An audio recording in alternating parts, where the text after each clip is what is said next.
Guterres is never going to get investigated for actually holding those aides.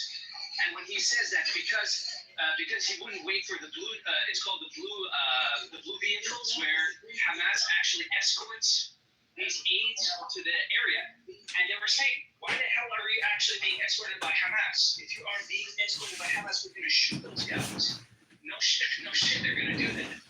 So, I mean, this is crazy talk. It's like, are you guys, whose side are you on? Are you the side of the terrorists, or are you side of Israel? Like normal people. Like, it seems like even the UN doesn't know the distinction between terrorists and non-terrorists at this point. Yes, because to them, when me and Phonics have a war, right? I should be sending aid to Phonics' house. This is them. So in other words, these are the same people that want this war to perpetuate.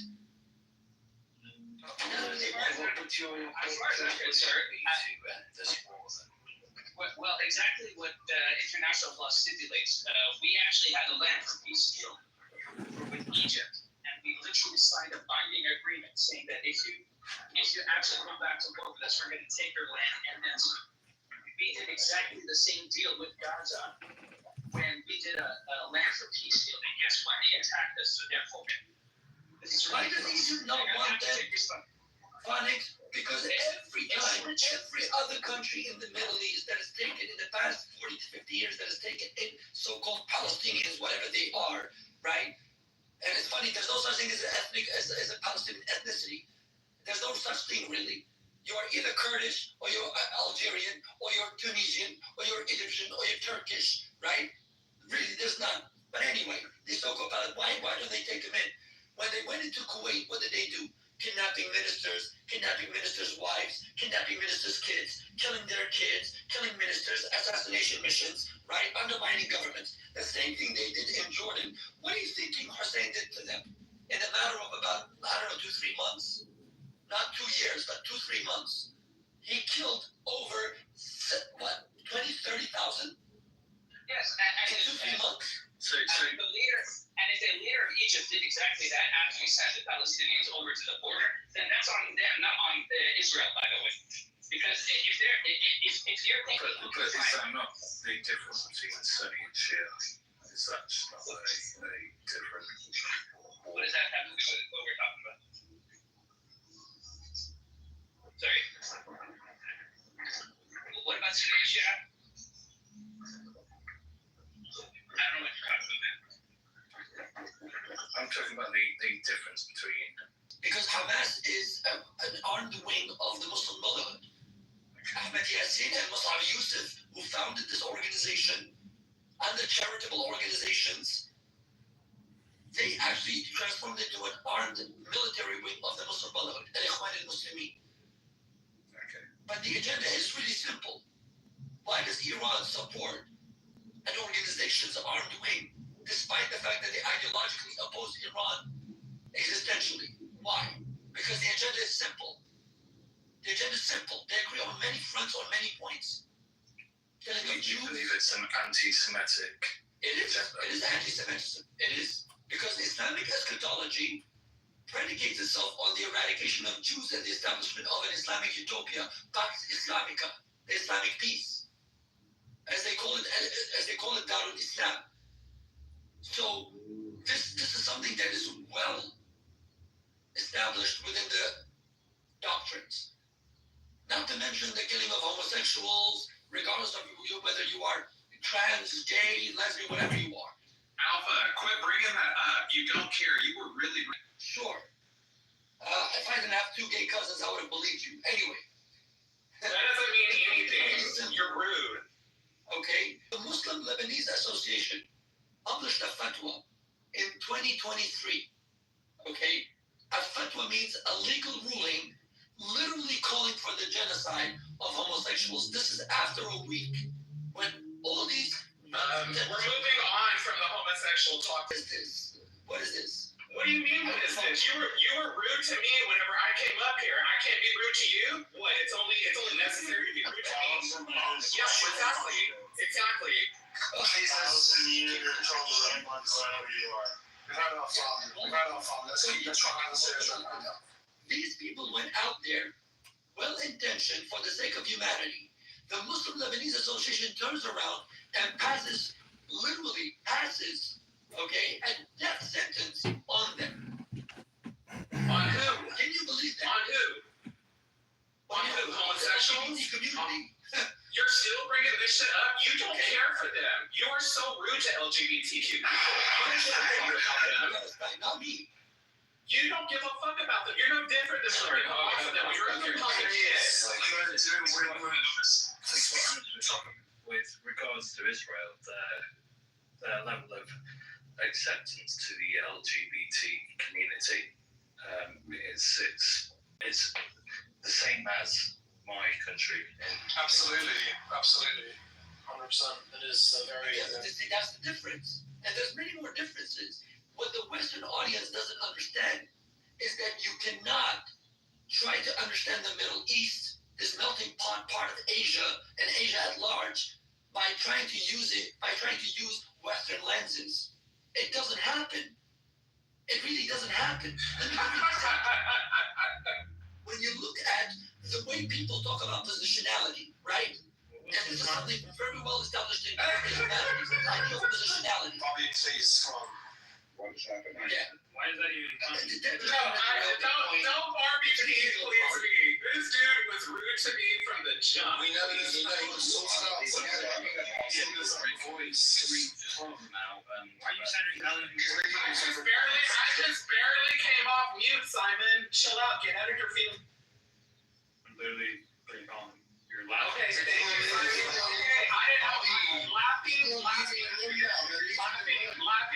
Laughing triggers you, Simon? Man.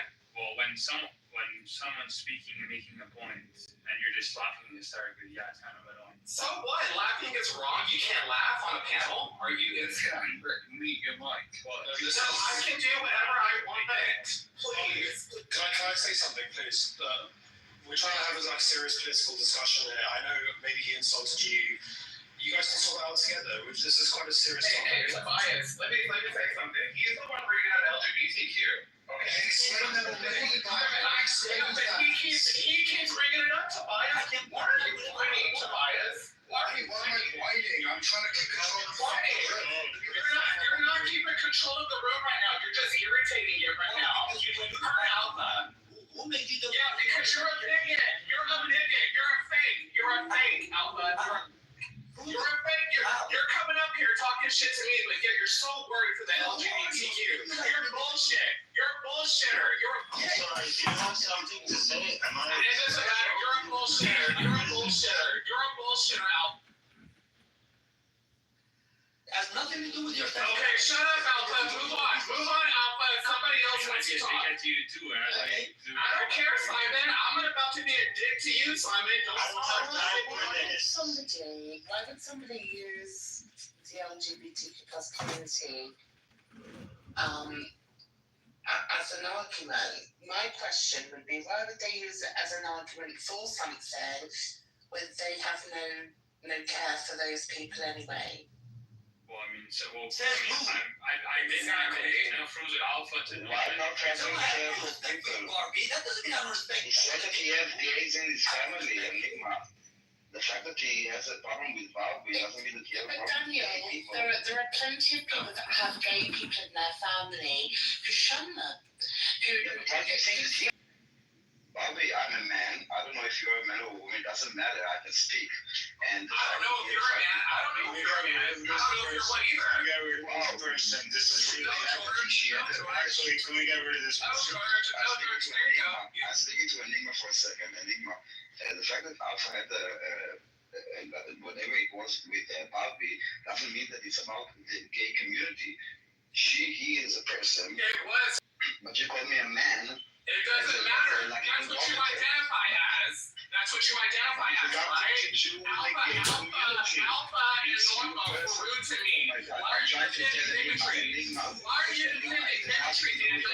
No, why are you defending bigotry, Daniel? You're literally defending hateful fucking hate speech. When I'm defending myself, now you have something to say, Daniel. Don't do that. Don't. He's not talking about you. Daniel, do you feel passionate about the fact that people? Okay. I'm talking on that I know note. you're talking, and you're talking very well, but could I?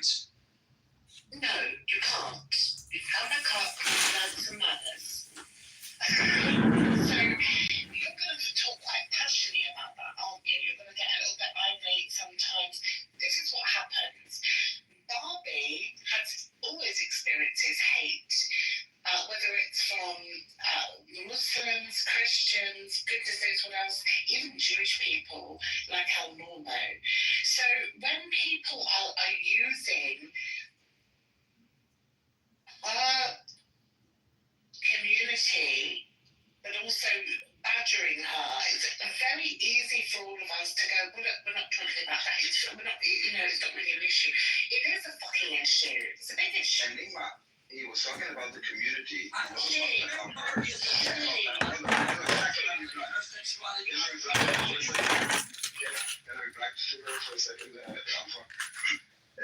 sorry that I'm speaking because I'm an listener. He was speaking about the gay community in different places. She was speaking. Barbie is a woman. I'm talking about Alpha. And Alpha is a man. And he was speaking about the gay community, not about Barbie. Yeah. And I'm also part of the LGBT. I'm also part of the gay community, and I'm also part of the gay community. And there's nothing that he said was against the gay community. When he first came up here, he started talking shit to me because he didn't like me talking shit to El Normo, who has had a problem with me for many shows now. That's why Alpha called me a man and was very rude to me. I defended myself. Now every time he gets a chance, he mentions the LGBT. Hold on, please. I'm talking to you. I get that. But you're bringing me up, though. I didn't bring you up. I said that he wasn't talking about you. Can I say one thing? Let me say something. Bobby, you know I've always supported you, right? And you know that. So I don't appreciate you. I'm just trying to keep control of the room and make sure the conversation stays respectful and productive. I'm not trying to modest you. But when you do that, when I'm defending myself, it adds more like flame to the fire, like to the pit here. It's just best to just let it happen. Shut up, Alpha. Shut up. See, look at this. How am I not supposed to defend myself against this, Tobias? How? Okay, so I'm just saying nothing. You don't get targeted like that, Tobias. Has anyone called you a faggot? A girl on here? No, they haven't. They called me a man, called me a dude. They called me, and after being corrected, they're still disrespecting me, and y'all are all concentrating on how mean I am? I didn't say you're mean. I'm just saying I want to keep control of the room, that's all. It's not about you, it's about just a collective thing, you know? Yeah, it is about me when they're bringing me up. It is about me when they're bringing me up. Okay, the problem is me right now that y'all have a problem with me. So yes, it is. I never said that. That's your words, not mine. I never said that. Yeah, but you just wanted to call me out though. You just sat there and said, Barbie, let me tell you this. So therefore you're making it about me because you want to talk to me. You said I was whining. Yeah, right, exactly. And I said that because you kept talking over me and monitoring me, telling me to chill out, telling me to get back to the conversation. When I bring you up, the first thing I do is moderate you every time. So that's why I do that. That's why I'm just trying to keep control of the room because I want this conversation to be interesting and conducive, right, to the topic. That's all. Nothing to do with you guys. I don't even know what the fuck was said between each other. I wasn't even listening. I was busy making a fucking. So then why say anything? I'm trying to keep control of the room. I'm trying to keep control of the room. You want to keep control of the room when you don't know what was said, Tobias? Does that make sense? How long do you guys need to talk about it until it's sorted? Like how? He brought it up. He brings it up. He wants to defend the LGBTQ, but yet shit's on LGBTQ, Tobias. Why are you missing that? Well, he's not in the room now, so I mean, it should be over, right? Exactly. No, Alpha's still here.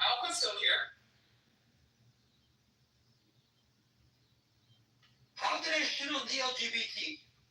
Explain. You are Alpha. When you came up here, you were talking shit, calling me a man, calling me all kinds of shit. Yes, you were.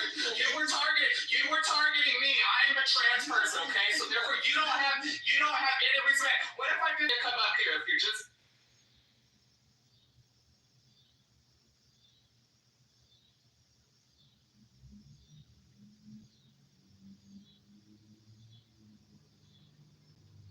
Hey Orlando, welcome back. Did you have something to say? I just wondered why it's all got very heated. Were you not listening? Of course I was listening, but what I would like to say is, like, why is it so difficult for people to converse in a way that's not so argumentative? Well, because this is an app, it's social, feelings, when people are passionate, emotions flare. This is normal psyche of the human person.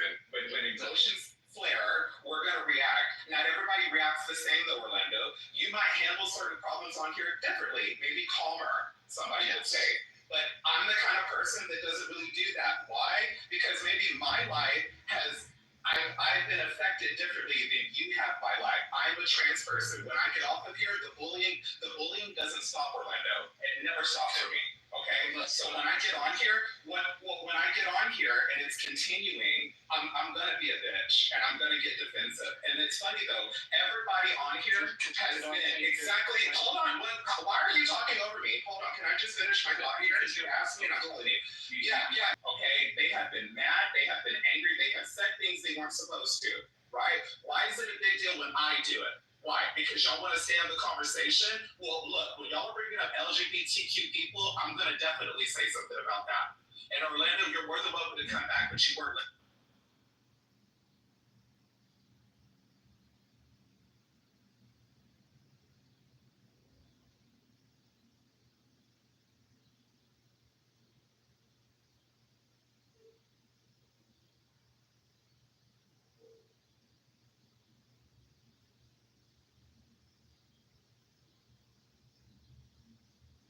Y'all should see the nasty messages that I'm getting in my back chats, and I'm supposed to chill out over this.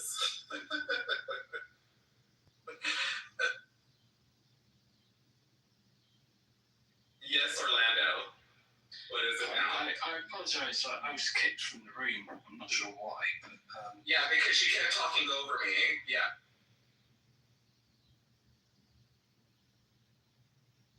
yeah. I'm sorry about that.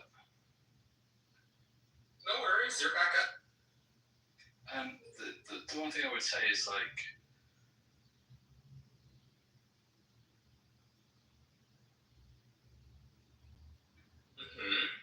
What's this an hoax?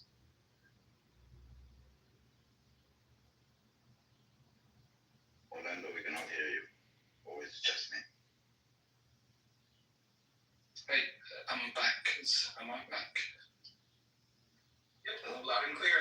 Loud and clear. Brilliant. One thing I would say is, like, would you not want to have some kind of conversation with other people without talking over them? Well, that's what you were doing, Orlando, the Do whole you time. think that question, now that the room's kind of calmed down a bit, is conducive to moving forward, or are you trying to relight the fire and be a gaslighter? Okay. Is there any possible part of your life that you would think about that's made you kind Over your words? yes, possibly. Okay. I've not talked to a celebrity before, so. Oh, I'm not a celebrity. Are you sure? Yeah. You said I was a celebrity. Well, I think. Do you see me as a celebrity? Do you think that I'm... I suppose so, yeah. Okay, well, do you want my autograph? No, I don't think that. Okay. This This conversation is boring. Should we get ask me something. Should we get back to something a bit more meaty? Well, Yeah, let's do it. Anyway, Orlando, we're moving on. George and Kitty, welcome. Do you have anything to say to the top? Yeah, I'm so ashamed that I made myself clear. the past few days with my PTRs of Noah and Shem and Japheth. I'm ashamed. I'm ashamed forever. I'm ashamed forever. I will to continue living. I'm ashamed forever. When Noah got very drunk. It is only by the light of Torah. When he got very drunk in his tent, and was it Ham? I think walked on him. He was more often, well, more likely than not, he was masturbating. That's how do you know that? Because the brothers had to, take out the brother because he was in such shock of what he had seen and the sin of it all. Yes. Go on. Yes, I'm listening. Are you done, Enigma? Or can I address the title? You can address the title. Please. I'll be kind of quick. Okay, so it says, why do Hamas allow the starvation of their own people? I think allow kind of means that they are not actually the one manufacturing it or causing it, or I think allowing is a bit too weak. No, not too weak. Maybe a bit misleading. That there's like an external source that you just allow it. No, they basically manufacture it, and the reason why they do this is because human tragedy in Gaza is basically would put international pressure, as it does, on Israel to stop the war, because Hamas cannot win any other way except international pressure. So that is my addressing title. I agree. I think if Hamas, as a political figurehead governing the people, And the in a senseless war that they're never going to win,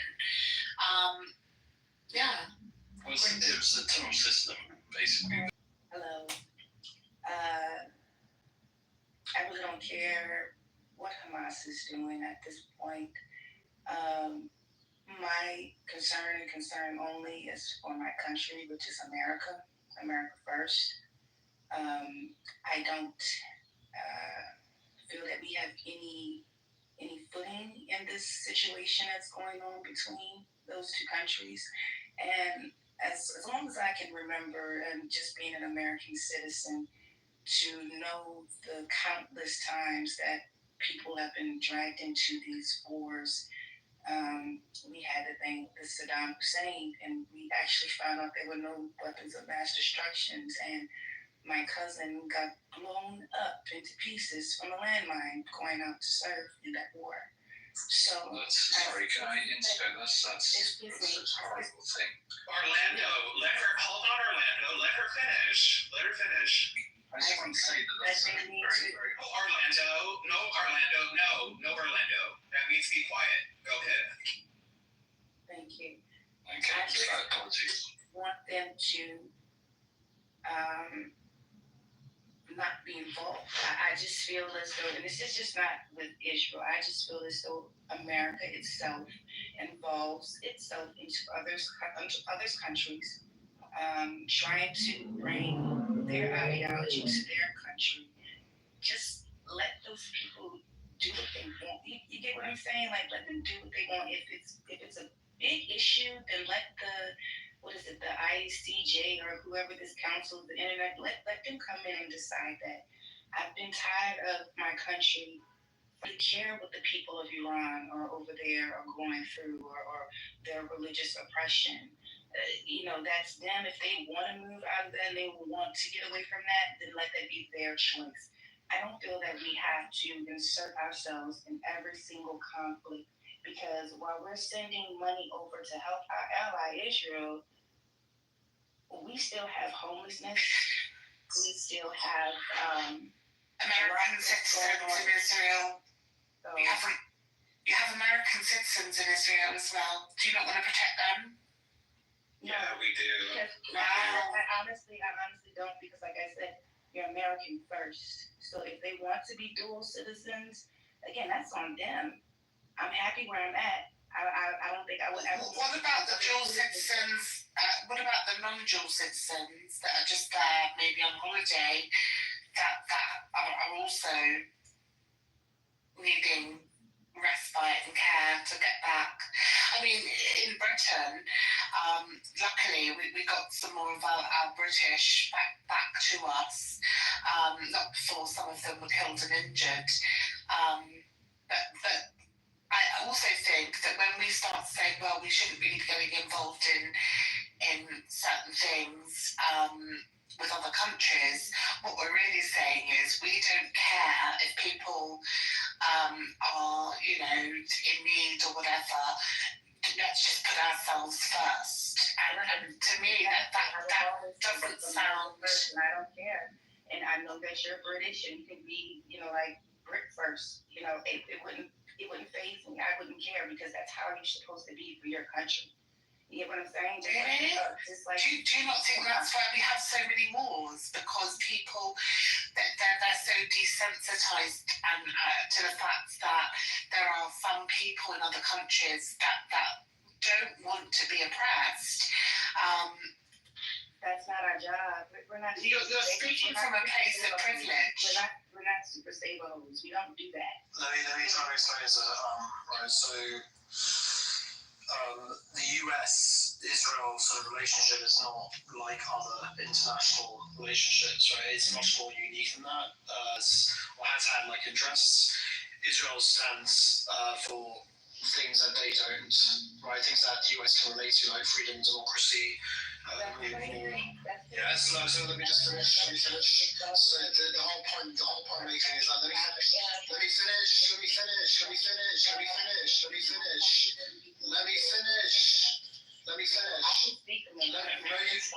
Oh my God, is she serious? Very serious, yes. Well, stop talking then. Look, it makes the situation different. Let me finish my point, alright? Because you made a crazy statement. Oh yeah, you're fucking out. Bye. Fucking crazy bitch. Okay, what a crazy bitch. Can I pick up the mantle there? So it was the British in the 50s that created the State of Israel. And can you go from there? I thought it was the 40s. Sorry, you're right. It is the 1940s, you're right, yes. So we basically created a state there. But could Tobias finish his point? I was almost at the end of my point, which is that it makes the situation different because the US intelligence and military supports and helps keep both countries safe. So when people say that the US shouldn't support Israel in the same way that Trump said it shouldn't be supporting intervening in other countries, it is how special and important this alliance really is. It's more than just politics, which is obviously what that silly woman that was in here a second ago who can string a sentence together doesn't understand. It's about standing with a democratic partner in a dangerous region. Necessarily a structure. I mean, it's why we have Israel in the Eurovision Song Contest. No, that's not the reason, actually. Israel is part of the EBU, the European Broadcasting Union. Also, Australia is part of it. Also, Egypt is part of it. There are many countries that are part of it. It's not European, despite the name. But what I'm saying is it's an ideology. Europe is an ideology, whereas you can't tell me that Israel or Australia are in Europe. No, we're not in Europe. We're part of the EBU. There's a difference, not basically based on ideology. It's part of, there are few requirements. But just to the point of the United States, the United States doesn't put foot on the ground in Israel or fight our wars at any point. No, I wasn't saying that. No, I was saying to addressing the point that was said before, and the aid that Israel is getting, many Americans never ask what they're getting back, and they never ask what is the alternative cost if we stop this funding of a British-owned island, but it's a military base, so it's like a stopover. And I think it was the one that was used for the Falkland Wars. So it was a base to refuel powers. no. Israel Israel has its own set of interests, which is basically very weird that the people don't see to exist and to survive and to fight our enemies. No, I completely understand that. And but we what are I would not- say is like for a Western government or a Western intelligence, power, not as an army, not as a base, as intelligence. it's not forwarding base to attack where you want to attack. The United States have bases all over the Middle East. They don't really need Israel. In fact, in Israel, they don't have a base. Is that too much of a simple answer?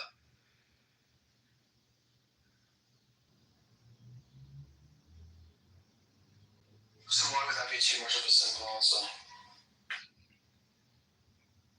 Sorry, Tobias, say that again. Why would that be too much of a simple answer? Because I thought it was, obviously a very important place to have your bases for certain things like aircrafts.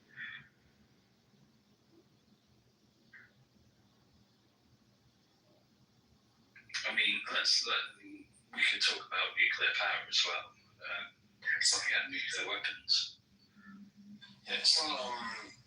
I'm trying to say so it's a close ally of the US, so it's not like a hub for American military bases. Is that what you're getting at? That it's literally a hub for American military bases. Is that what you're saying? I think it is a hub for. But it's not a hub. It's not. Yeah, the reason, that the US already has like strong military bases in other countries like Qatar, Saudi Arabia and Kuwait. Yeah, they are much better suited for that sort of thing, right? Okay. Israel's military is very capable on its own. Doesn't need the US. That's not like hopeful thinking. This is actually true because the Israeli-Egyptian war, they were basically about to be wiped out before the US put their fighter planes and gave their fighter planes to Israel. It was a sort of go ahead, Bobby. I just wanted to ask real quick, where do you get your information on that? What do you just like Google this, or where do you get your sources? A little bit of this, a little bit of that, possibly. I don't know. I do research stuff, but I'm willing to learn. So I'm here as maybe I'm wrong. Okay. And I'm quite happy to be So involved. sorry, Bobby. Have you finished what you want to say? I don't want to interrupt you. You're fine. Okay, thanks. Were you referring to the Yom Kippur War, yeah? Yes. Right. Yeah, but Israel didn't depend on the US. I mean, the US helped them, but it didn't depend on the US. Like, Israel's own military strength and intelligence capabilities are among the most, advanced in the world, right? The US provided, They are now, yes. yeah, their own wars and defends itself independently. The value of Israel is more about sort of their intelligence sharing and partnership than anything like US bases. Okay, I was talking about the air superiority, of the Israeli war. Yeah, the way that it works basically that with the United States, we basically have collaboration on weapons, including aircraft. So, for example, we get the F-15 and then we make it into the F-15I. The I represents Israel. Right. We make the improvement. What? I said, no, sorry, carry on. And then we have an exclusivity deal with the United States. So we are actually fighting wars, okay? And this is how we help develop and improve weapons that the United States is also creating. Also, at the end, our enemies are the same enemies of the United States. So when we fight our weapons against weapons from Iran or China or Russia, this is the same weapons the United States would be fighting if they would be fighting, when they would be fighting. Which So is the United States. exactly what's happening in the Ukraine. I suppose it's a weapon testing place.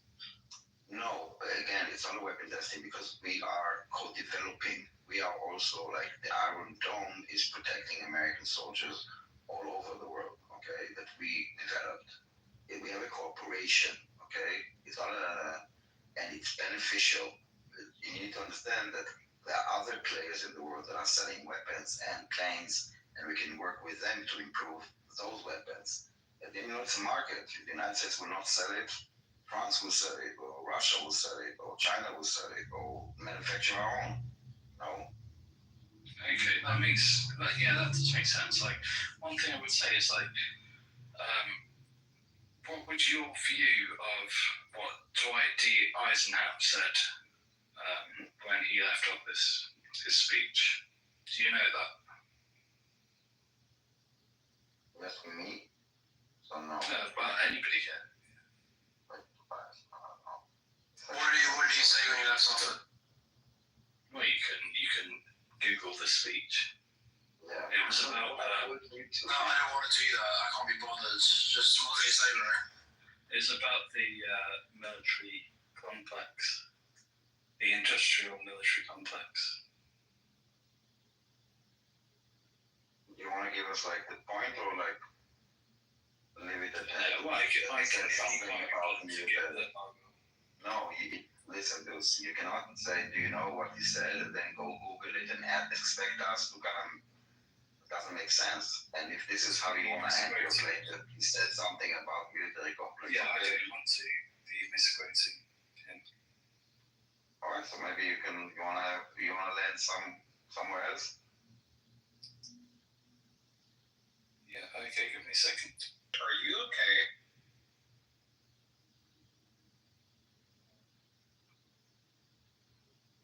Hey, sorry, I'm washing my hands. Yes, I'm terribly ashamed. I think I'm okay. I think I'll get through this. Thank you. George, what's up, man? What are you upset about? I'm upset about world history. I'm upset about. I don't care much for it. I've seen everything. I'm amused. It's too tragic for me. No one's forcing you to watch world politics, bro. You can, No, I don't want to watch some party videos, some... Hey, why is this your response? No, I'm being honest. I'm not being facetious. I mean, just something that's... I'm doing my duty. What? Sorry, would you like me to say it, or can I add it to the messaging board?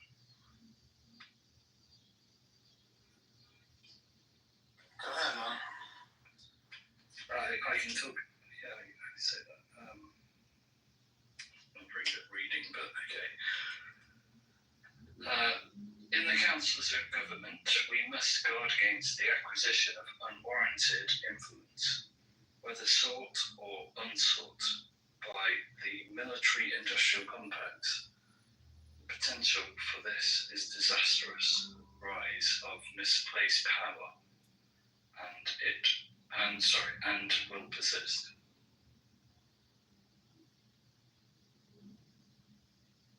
And the point you want to make with this is that basically, if you make money out of weapons, you could create situations that will require weapons. Exactly. Alright. So I just want to address it from the Israeli perspective. I hope you see that we have zero interest in this. Like, we spend too much money. A lot of your countries that surround you are hostile, let's say. I went to the shelter last time. Wow, okay. This is our situation. We are under attack.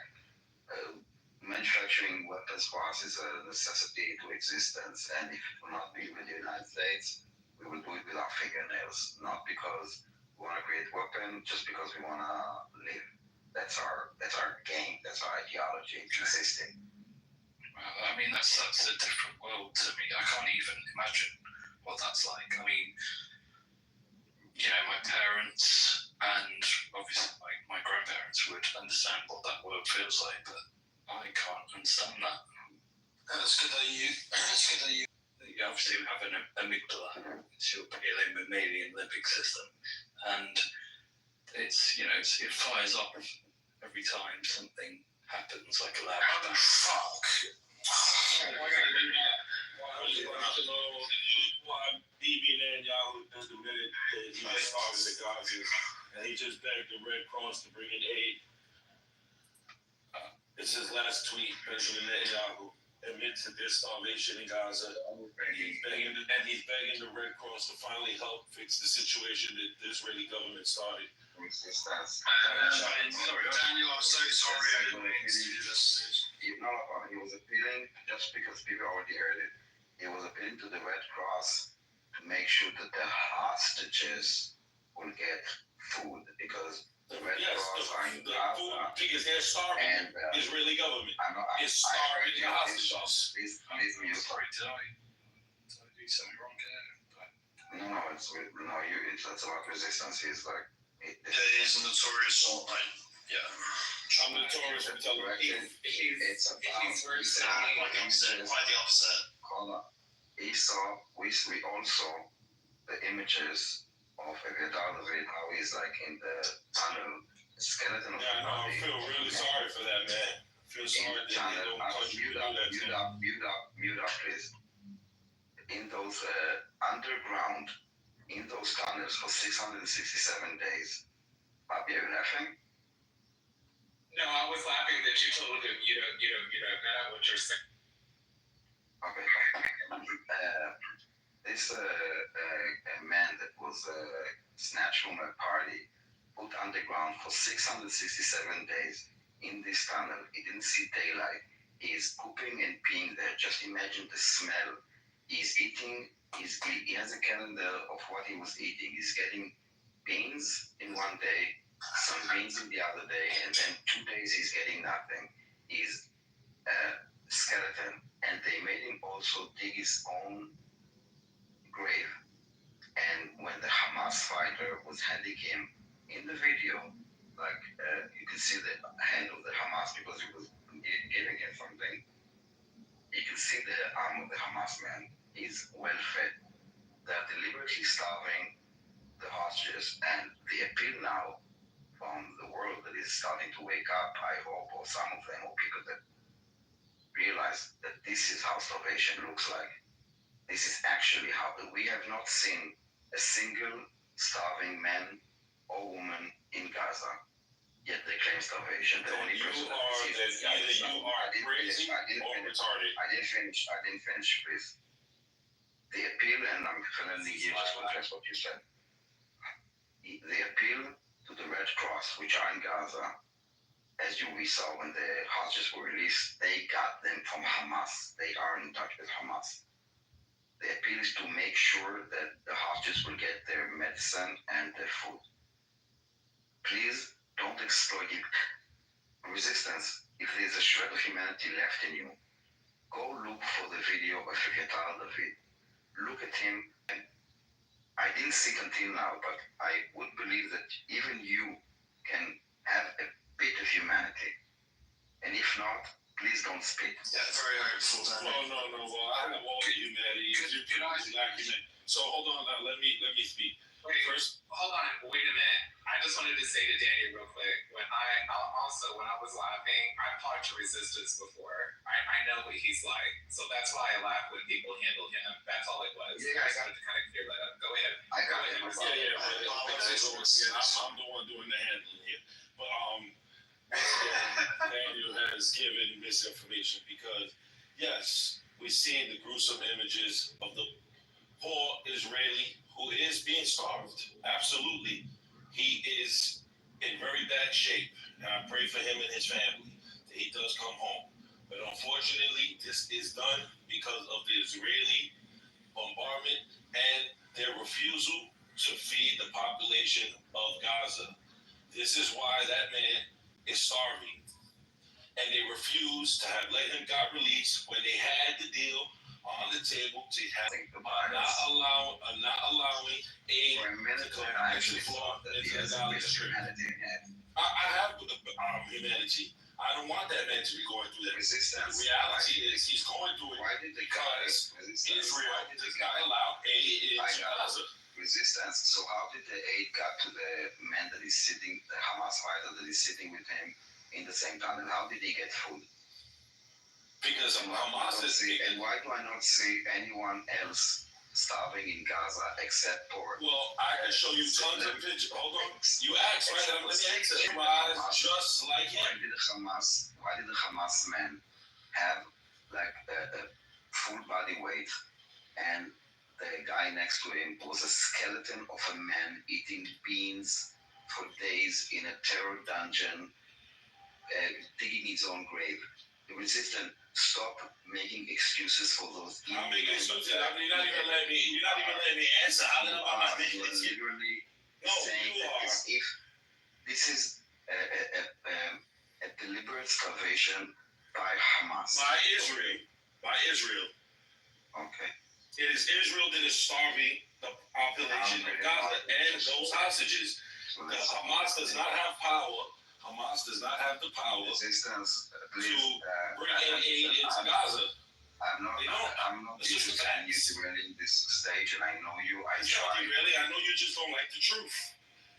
The fact of the matter is the Israeli government who has starved the population of Gaza. And this is why food has not gotten into the thing. Now, in terms of Hamas getting food, yes, Hamas has some sort of access to food. And when they bring it in the tunnel, because they're not feeding him.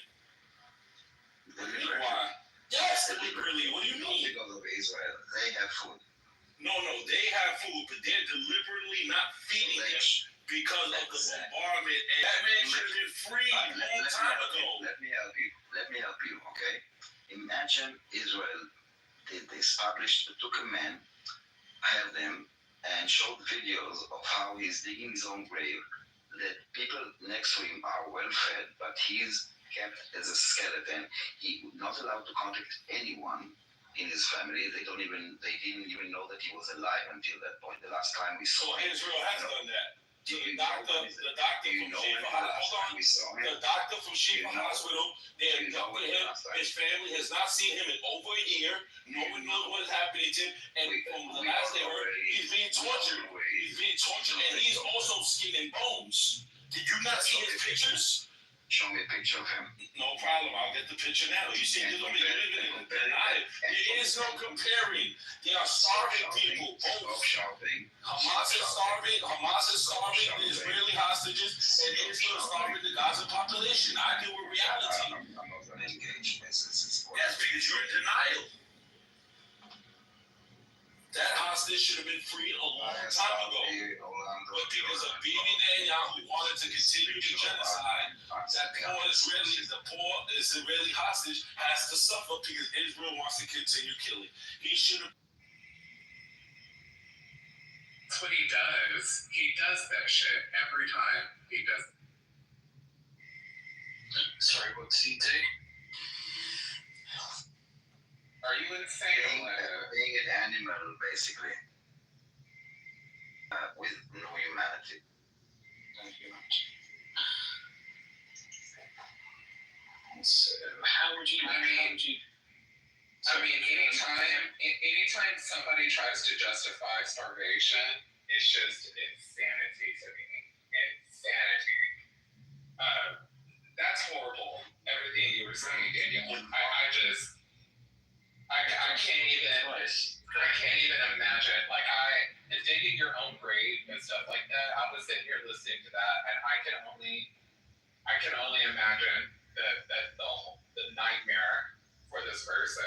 Like, I just can't even believe this shit is still going on in this current time. It's so disgusting. Absolutely. Well, yeah. I was just saying, don't It's for all of us. When I think of him, it's like you need to, guys, you need to understand. We know each hostage name. Okay, we follow them. We listen to their families. We know what's going on. For us, it's not like numbers. By the way, also each soldier that is killed, in the news they say, released to the public, and then they say the name, they will show the photos, they will say how he died.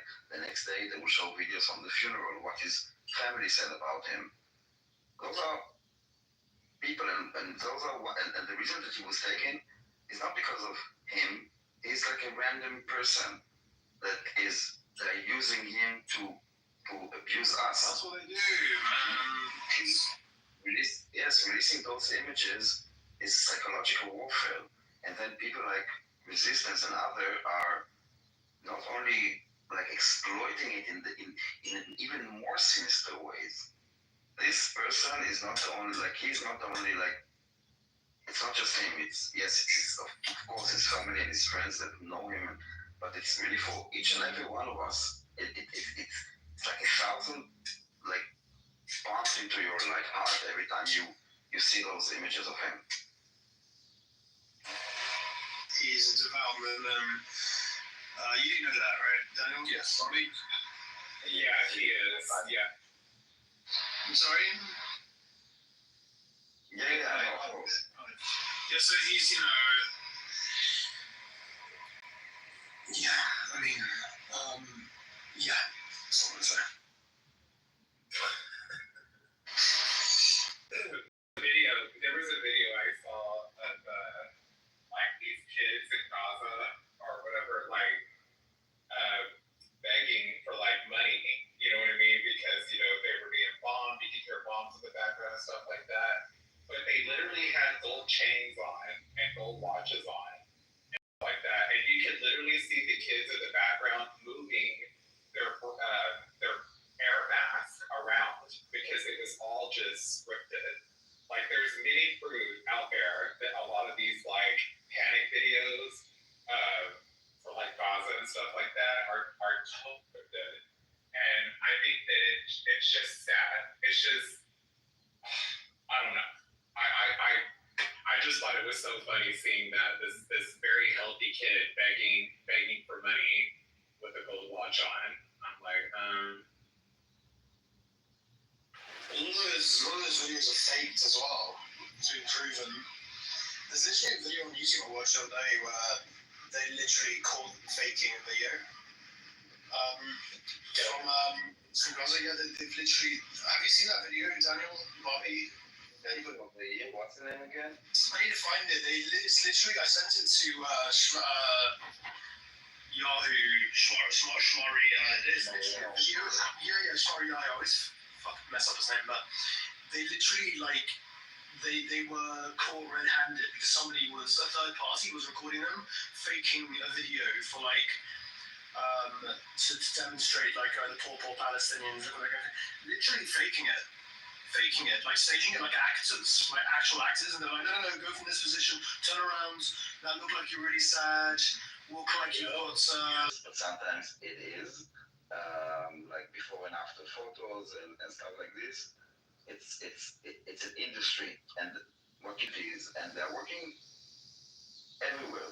And another thing that we see, like for example, she was talking about collecting money. The food and the aid that is going into Gaza for the last almost 2 years is free. Yet they are reporting constantly that they are paying like extreme money, like cost for like flour. And like no one in the world is asking like why the fuck are the markets full and people are buying it in so expensive prices? Like who's getting the money? Exactly. Why does it even cost money? Can I say something real quick? Like, I got into it with somebody here out from Texas, right? And I'm a lot of this is just educational. I'm learning so much from y'all. And Finally it said y'all, and then the son you're from Texas, I was like waiting for the y'all. Like the one thing is a lot of like state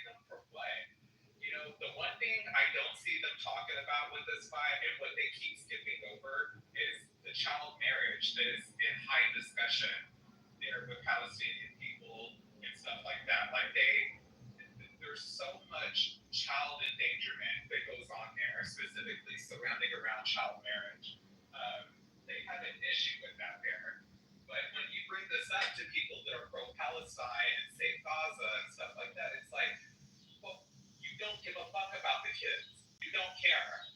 Because there's literally people there that are trying to stop, like, children from being married. You know, like, what about that? Why don't y'all fight about that? Like, that's an actual cause that needs to be talked about. But they don't want to do that. Israel is starving them and this and that. Man, look at what they're doing. Open the gates and all the women and children left Ukraine. Where's the advocacy? Like, they could say, like, it's war right now with, like, no children, like we do in any other war. Like, why no one is advocating for this? And by saying, like, no, Israel is killing women and children. Okay, so why don't you say, like, get them out? No one's saying it. No government said, like, we open our gates for the women and children of Gaza. Come in Egypt. Go to Sinai. The women and children, like Sinai is huge. We will open a tent city for you, whatever. No one is doing anything for the women and children, except using them to pressure Israel to stop the war. Why would we stop the war? We want our hostages back. And want Hamas demilitarized. Who disagrees with any of those causes? No one. Not a cause, it's an objective. So what do you want? Not you, yeah. Using like you say, as an excuse. That's exactly what that is. That's why I look at all this and I'm like, they don't get two flying fucks about their own fucking people. And we're gonna fight for an organization that has already been deemed a terrorist group, which is Hamas. They have a major issue with fucking children. They have a major issue with female genitalia mutilation. They have a huge issue with the way they treat women. They have a huge issue with LGBTQ. I mean, like, what is it? Like, I don't understand. Like, I just sit back and I'm like, yeah, I get it. Innocent. I'm also a big issue. You say big issue, they execute LGBT. It's not a big issue. They kill them. That's a major issue, not a big issue. Yeah, we should send in Quiz for Palestine. I think that will help the cause. You know what I want to say to the Quiz of Palestine? I believe in this world that we should use like homeopathy, like go with the flow. Meaning like, yeah, Quiz for Palestine, let's make a fundraiser to do a gay pride in Gaza. Or like with the Palestinian state, I'm like, yeah, let's do this. Like, let's recognize the Palestinian state and let's see if this will make a parliament will pop and a government and a judicial system and a constitution and laws and police stations. It doesn't happen like this. Or even with the aid, that Hamas is stealing. I say, let's flood Gaza with like do a mountain of flowers so it will be so cheap that Hamas will not be able to profit from this and there will be enough of the population. Like, good question. I'd like to ask, what do you think Greta Thunberg's Oh my gosh. her little ship? Oh my gosh. You never know. I think even that name makes up. Okay, well, hold on. I'm just gonna say this. And her just to be on the side, like, isn't she like what, 19, 18? She's like a kid, right? But her heart is in the right place. She's just a kid, and she's just trying to fight the good fight, I guess. And I don't wish any harm on Greta. I think that it's just sad that wasn't that all like kind of like dramatized. They figured out like it wasn't really. Yeah, I think it's very much There's no understanding of the conflict. So simplistic, one-sided. She blindly supports the cause. She clearly has never studied. Even Trump makes a good reason. Explains this very thoroughly. Whatever you might think of Trump, I mean, you got it absolutely right. Her activism. She's just reckless. I don't know what to say about her. She can't be taken seriously. If she wants to be taken seriously, she should stop using her platform to spread just basic propaganda, right? That's what she spread. Listen, nobody should know who the fuck this Silly girl. They should have let. They shouldn't have stopped her. They shouldn't have stopped her on the way to Gaza. They should have let. Israel would be blamed. That is the Paradox. But it's amazing how she just abandoned her trademark cause. And you know when the IDF stormed the ships, they said, okay, throw all the electronics to the water, like the computers and the phones. Greta Thunberg threw a cell phone to the ocean for the Palestinian cause.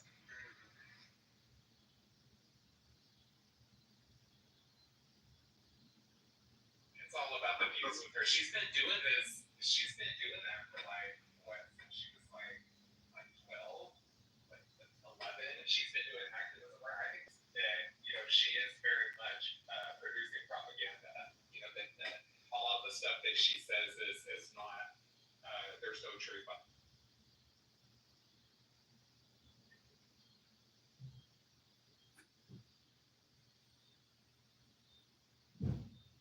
I mean, this Free Palestine movement became like an identity for many people, like almost a cult, that they would abandon causes.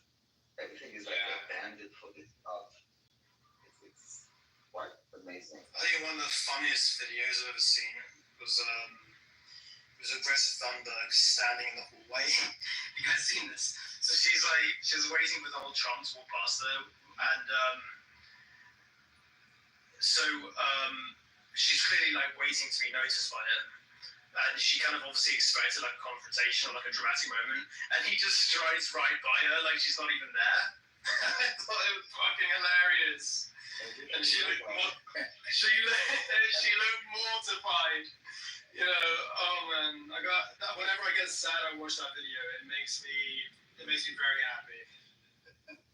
He didn't even fucking know who she was.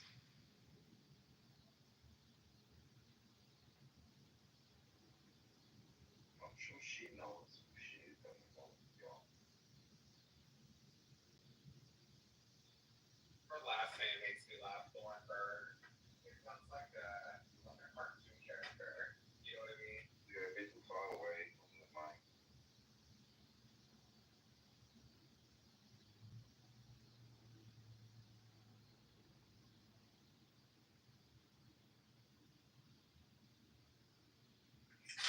Does anyone have some kind of view of September the 13th? The Tommy Robinson. He's 22, by the way. Bobby. 22, not 19. Oh, sorry. No, sorry. I was talking about Tommy Robinson. September the 13th video up.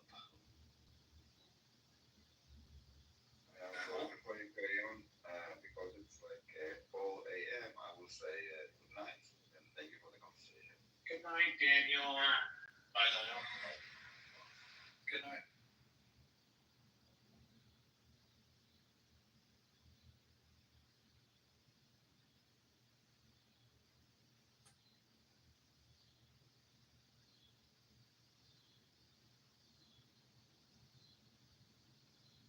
Yeah, I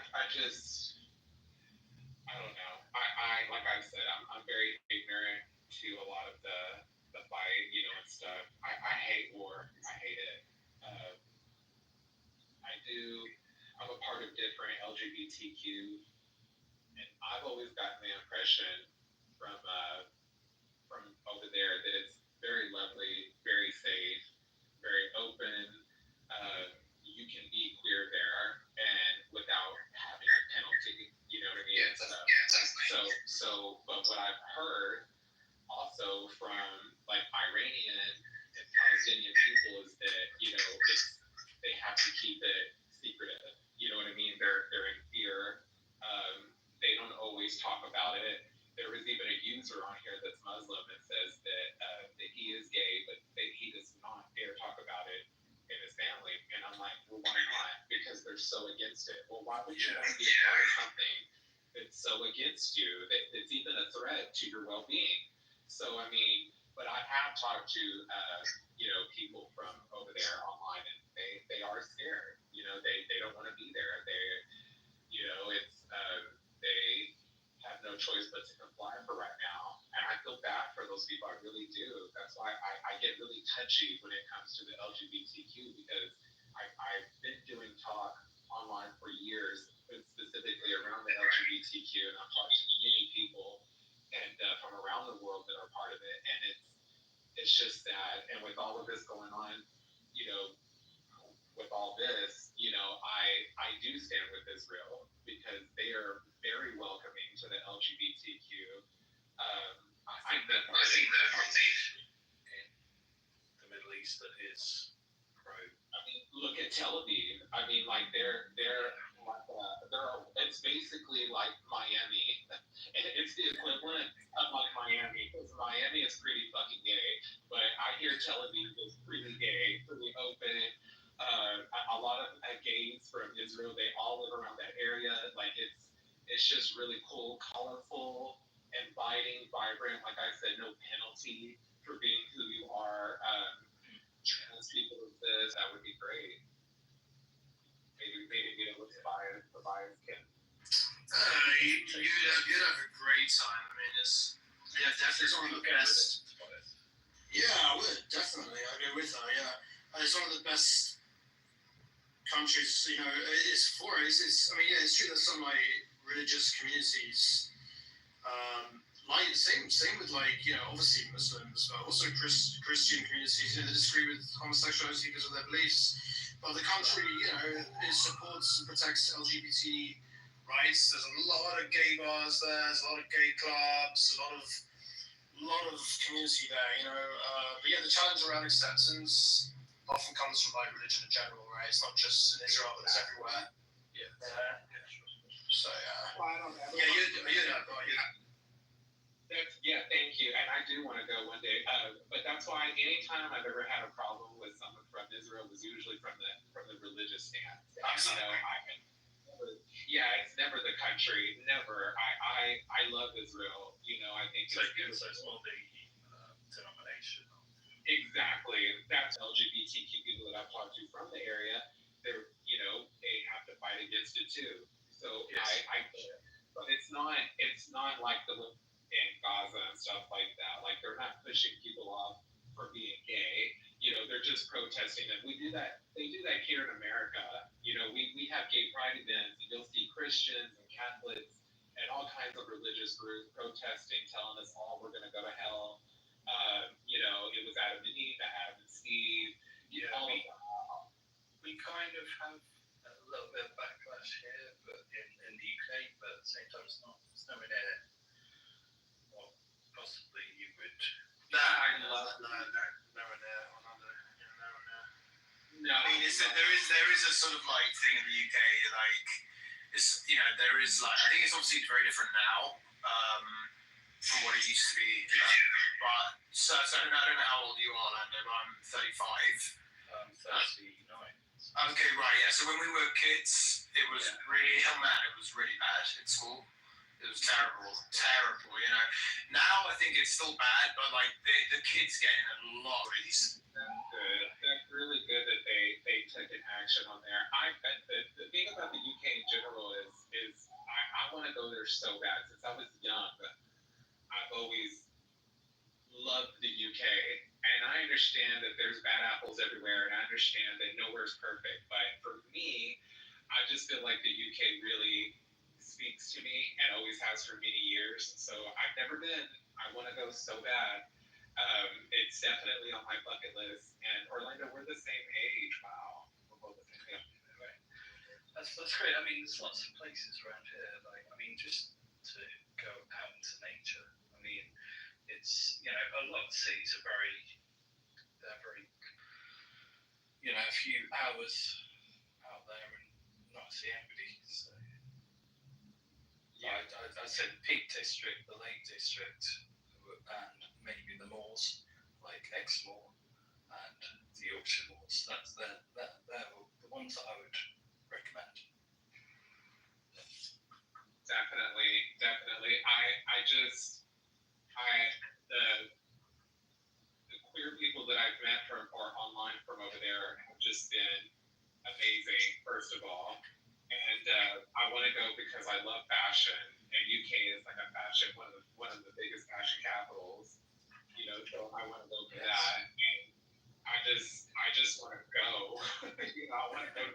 shows. I want to eat the food. I want to meet the people. A lot of my friends have went. They loved it. You know, Hey, I see it's a smaller room. Can I? sorry. You scared the living shit out of me, Kai. I wasn't looking at my phone. Oh my god. Yeah, welcome back, Kai. What did you want? No, I just wanted to say, like, Hey guys, what's up? What's up? hey Tobias, you know I'm quite sensible. I just come here, like, I respect Jews. You know, Jews were the original. Sorry, that's not really Jewish people, like the Torah and Moses, David and Aaron. These are like the original people. Abraham, obviously. You say Abraham in Arabic. Yes, like I'm not a Jew hater at all, bro. And I come in these rooms to show you guys, like, Islam is not a hateful religion. It's just Arabs that are hateful. And you guys are gonna have your opinions, but I really hope you guys understand that. No, I understand why you feel. Yeah, I can understand why you feel that way. It's the only thing we were pointing out is that if you make a broad statement like that, obviously there's going to be a lot of backlash. And it will. Well, my parents have been here. My parents left the war Sudan. I'm an American born citizen. Amen. And I'm proud of this country. I was born here, but my parents left in like the mid '80s, so we've been here. And they were telling me no one ever looked at them funny because they're Muslim. So I'm really convinced that the Muslim hate has nothing to do with like Islam itself. Where are you from? I'm from Sudan. I'm Sudan. Yeah, so there's these people that are Arab or conquered by Arabs, great, but no, I'm Nubian, I'm African.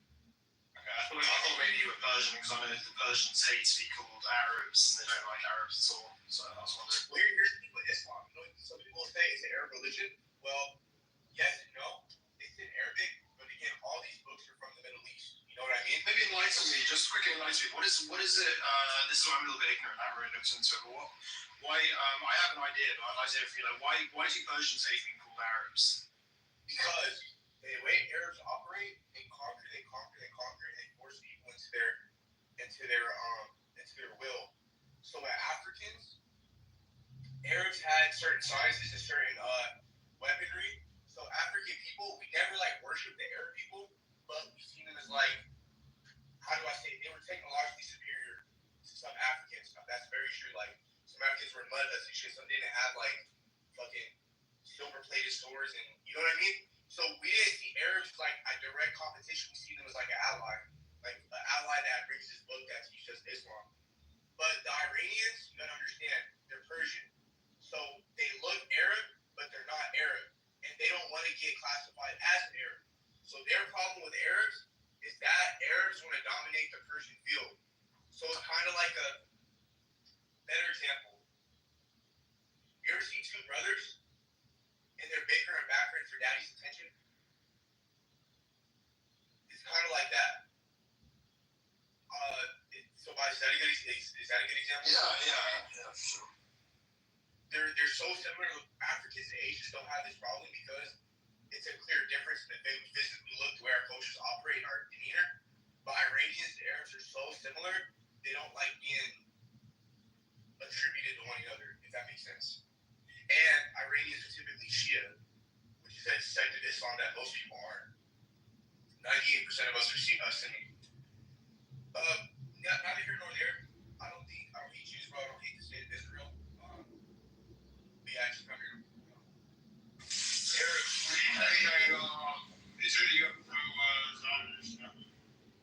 Which then?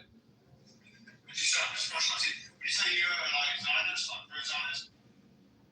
I'm in the middle, bro. It's like, here's the thing. Jewish people need a place to live, okay? So, what I think is, a two-state solution could work.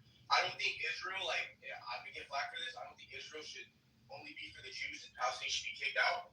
But Jews have the right to live there just as Muslims and Christians, and we all have holy lands there. They're like, there's been a lot. Yeah, so you accept that the Jews have been there for thousands of years. Well, the Jews were the first people there. Good, man. Yeah, I agree with you, and that's historical fact. Yeah, absolutely. Yeah, you must get wrong. Being Muslim yourself, you must get a lot of backlash for that opinion. I do. But here's the thing, like, again, I think it has to do, again, I'm African, so I think a lot of, like, I think it's a lot of pan-Arabism, and although I'm a Muslim, I'm not an Arab. So a lot of, like, these sentiments they hate towards Jews and, like, these Arab countries and how they want them here, I don't feel that same sentiment because the way Africans, fellow Muslims are treated in these Arab countries is deplorable. So I don't feel an affinity or a loyalty to these people. I respect them on the basis of religion and the good ones I'll communicate with, but I understand their culture. They view me as shit and less than them. You know what I mean? I've never had that with the Jew. No Jew has ever disrespected me or looked at me any kind of way. And if they did, it was like a money thing. Yeah, that's not. With Jews, it's about money and class. With Arabs, it's about literally if you're black, they hate you. Like, So it's not how Jews behave. Jews are very respectful, intelligent, decent people that will behave in a respectful and decent way. So they wouldn't behave like that. And I'm glad that you recognise that. I think it's a breath of fresh air to hear someone like yourself recognising that. Yeah, I didn't necessarily disagree with you earlier. Just at the same time, there's a protocol in the room. You know what I mean? Shit get out of hand real quick. I know. I'm sorry. El Normo and me have unfinished. That's what I was gonna tell you, Tobias. Sorry, kinda. I don't know if you're through, but it's nice meeting you. Is that El Normo was on a show? When was it? About a day ago, and I wasn't able to go up. And when I wasn't able to go up, El Normo sat up there and talked 99 miles of shit towards me, and I couldn't defend myself at all. Okay, that was infuriating. And I basically chalked it up there as, oh, I'm going to get you back, right? So when I saw him up here and I saw all of y'all on there, I was like, oh, great. And I was quiet at first and waited for my moment to say something. And when I did, it was pertaining to that there can be hateful Jewish people. And I said, yeah, Normal's one of them. And that's when it triggered from there.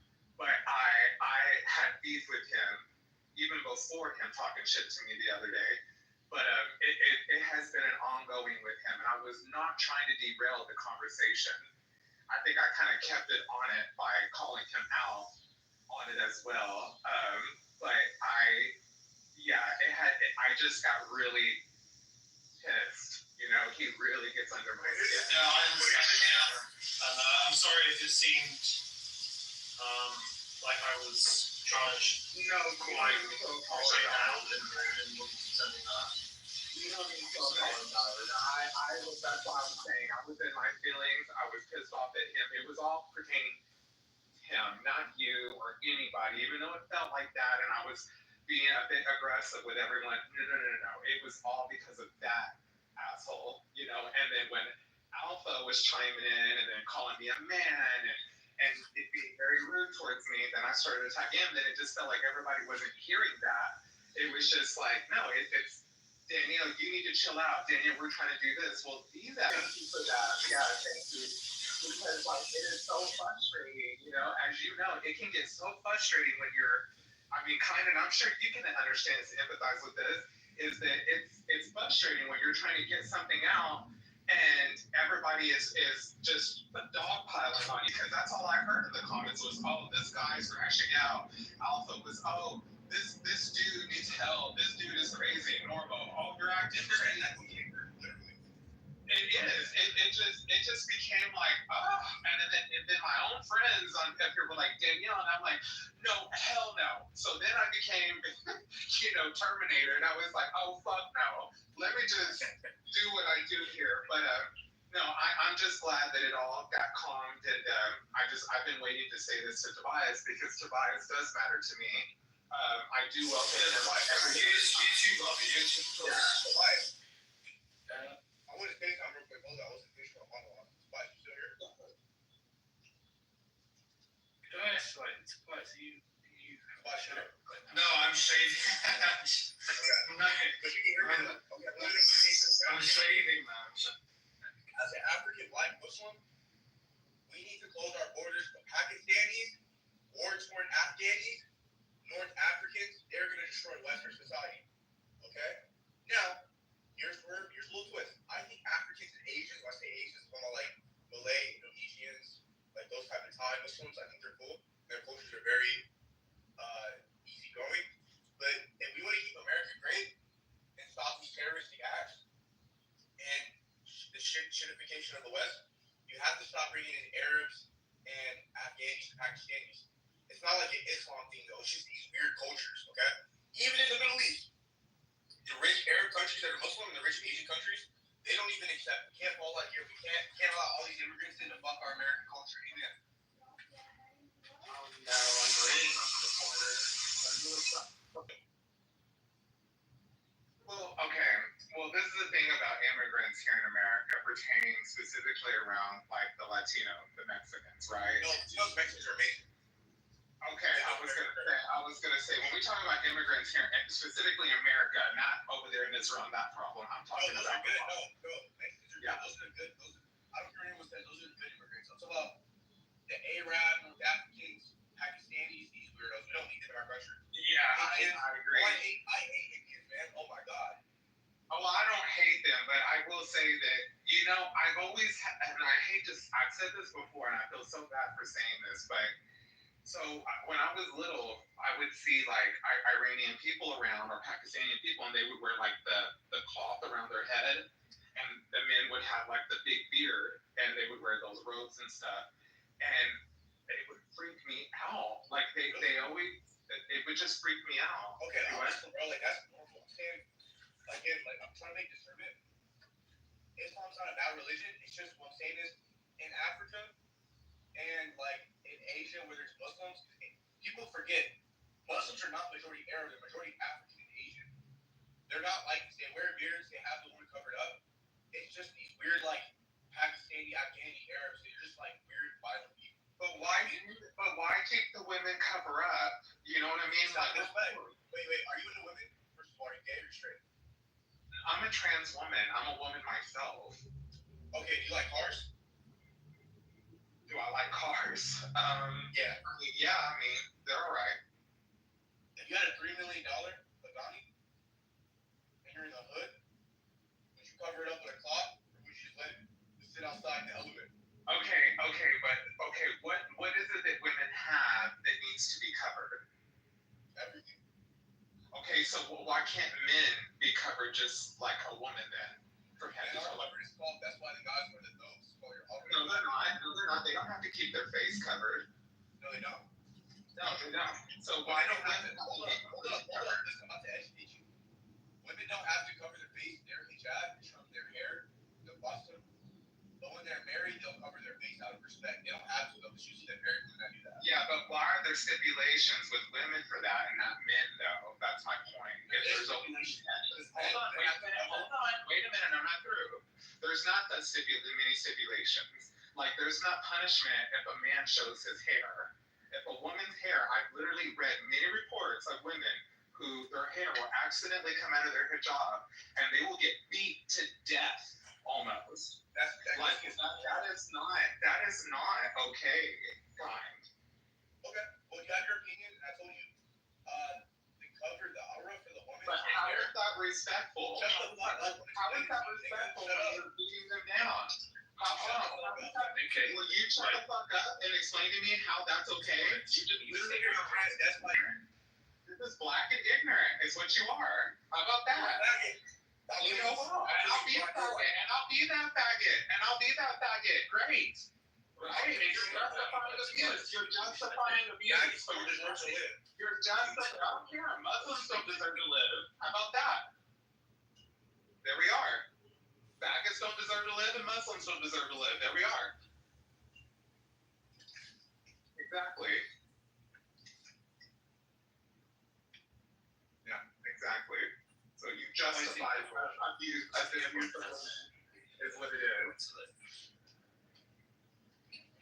Well, if Brian has nothing to say, I'm moving him down to the audience. No, it will say something. Don't be a fucking nasty black ass idiot. Exactly. Then stay quiet. Stay quiet. Then stay quiet then. Stay quiet. Speak when you're spoken to. Be a good black. Did your uncle rape you growing up? Be a good black man. Alright? I don't know. You're the black man. You're the one that has problem raping. You tell me. Well, I'm not the one that marries kids, Muslim. Don't you have a problem with marrying children, Muslim? Yeah, that's right. You have nothing to say to that, huh? Because you know it's true. You know that that's all y'all do is fuck donkeys and marry children, right? Is that what y'all do? Hi. Is that what y'all do? Oh yeah, sure. What's your parents think about you? A fucking terrorist. Bunch of what you are. Terrorist. Is what you are. He shouldn't tell you to shut the fuck up, but I don't know why because the conversation was kind of normal, but then he started telling you to shut the fuck up. And then it kind of escalated, you know? Yeah. Because as soon as I got crazy with him, it's because he called me a faggot. And it's like, so I'm a faggot now because you don't agree with me, because I don't agree with, beating a woman to death because she shows a hair strand. Wow. Yeah, that's not okay. I don't agree with female covering at all. I think it's about control, isn't it? It strips the women of their freedom. It's bad, you know? It's not about clothing either. It's about enforcing submission. I was going to say to him that, I might agree with him on some things, but I fundamentally disagree with him on others, which is to be expected because he is a Muslim at the end of the day, right? Exactly. And I did agree with him too, up until this point. And it's like, no. And he goes, hold on, I'm a Muslim. We don't get down like that. Oh, well, that explains a lot. That explains a lot. This is where as soon as they know that someone's gay or trans or something, it's you faggot, you're going to die, I would kill you, I will do this, I will do that. All those threats he just made to me, I would kill you, you're a faggot, you're still a faggot, and this and that. It's like, your uncle raped you. This is the thing that we don't really do. Even moderate Muslims, I think he is a moderate Muslim who support, even those that support Israel, they can still have religious beliefs and doctrines that, they will have beliefs and doctrines that conflict with core Western values, right? Especially if his beliefs align with Islam, it's inevitable, right? There's going to be some things that are just going to conflict. Yeah, obviously. Yeah, it's obvious. Yeah, so I knew that was going to happen. Just a question of when. It was kind of inevitable with him.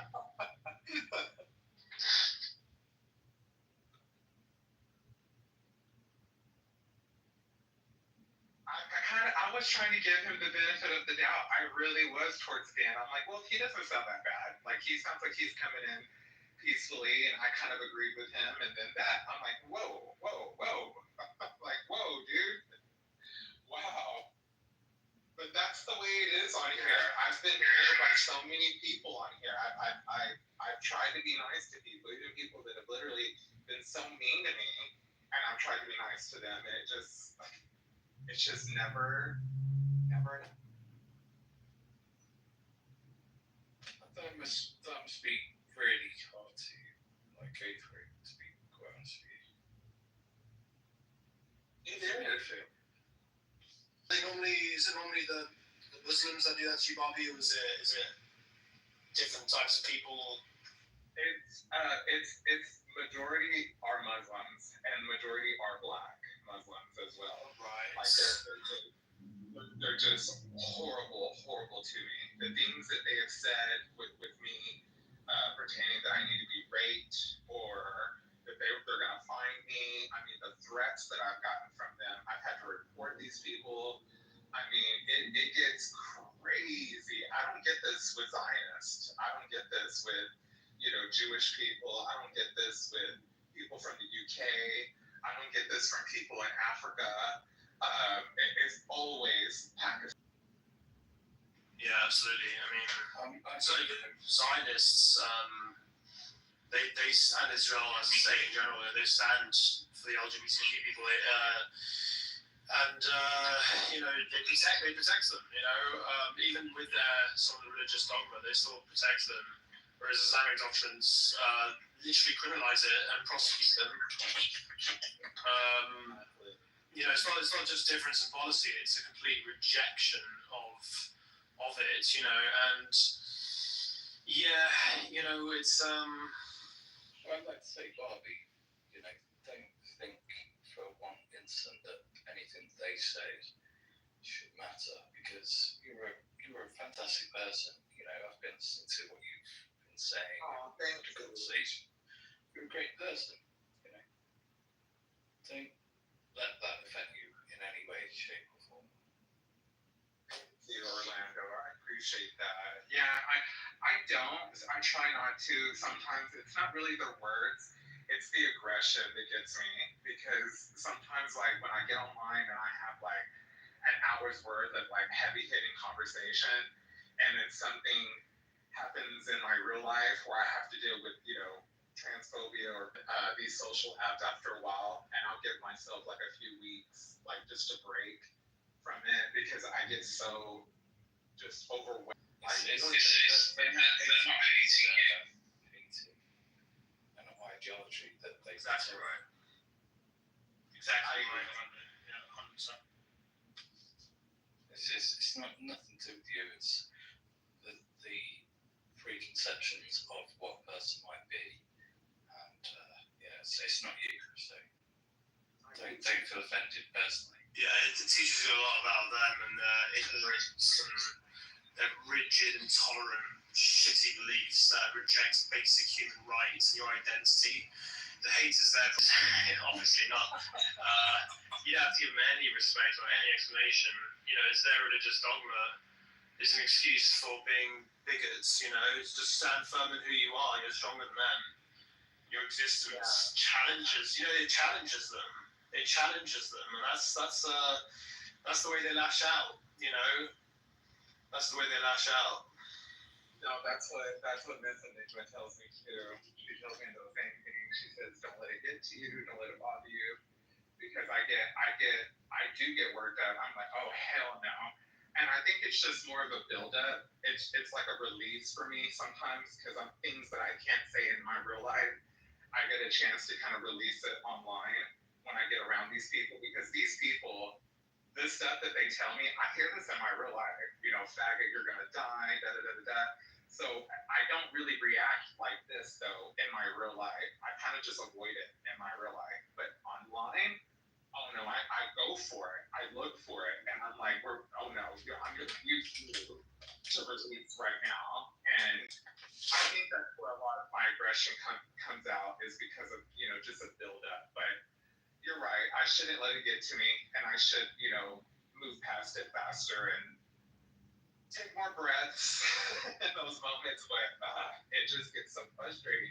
The same going back to El Normo, like I want to like him. I do. I want to like him, but he is just so bigoted towards me. And I agree with some of the shit that he says, but some of the stuff that he says towards me and to other people, like I'm like, I don't agree with it, and he can be rude. So I just kind of give him back a taste of his own medicine. But yeah, I just wish we could all just get along at the end of the day. When it comes to like debating this stuff, I don't think anybody would deny that. He's like the leader in terms of like arguing this stuff. Much more genuine, And he said something like he's actually part of the gay community, so he might even be gay himself. I don't know. He said that, so maybe wonder. Yeah, that's what I heard him say. That I think he might. I think it was implying that he might actually be gay himself. Yeah, and no, especially when he kind of understood where I was coming from. But I like Daniel, and I liked him. But this was my first time interacting with him. I've heard him before in different shows, and I always think he's really funny. He's so Yeah, he's very. I love his debate style, but I think he's funny when he gets angry with these people because he's like, mute up, shut up. I just laugh at the way he handles those people that try to talk over him. That's why I laugh at things that he said. It wasn't really laughing at what he was saying. It's just the way he handled me. Very nice. Yeah, he did. He didn't yell at me. He wasn't, nasty towards me. He just kind of was just telling me, and then went on mute. So no problem with Daniel, but it was definitely all Normo, all Alpha, and who else was it? And that's pretty much it. Now Kind, Alpha, and Normo were the. So I'm just going to say goodbye because I'm off. Well, I know, yeah, it's been a pleasure speaking to you. Yeah, it is. It is getting late too, and I'm sure you're ready for this, right? Let's hurry this close the room, guys. I know John didn't get a chance to come up and speak, but thanks for listening. Hope you, I'll see you all of you guys later. Yeah. Bye. Speak to you all. It's been very nice. Good night, everybody.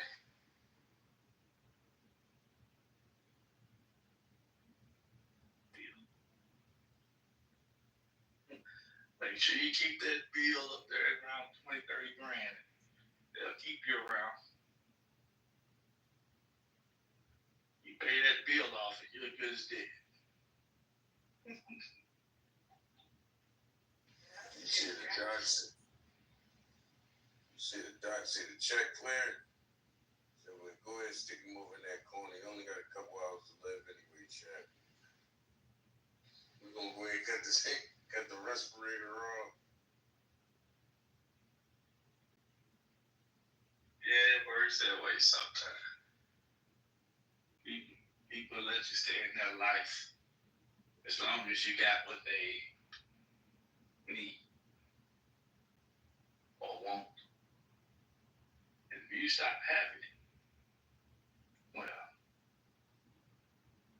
they stop needing you. Hence, never help someone feel full.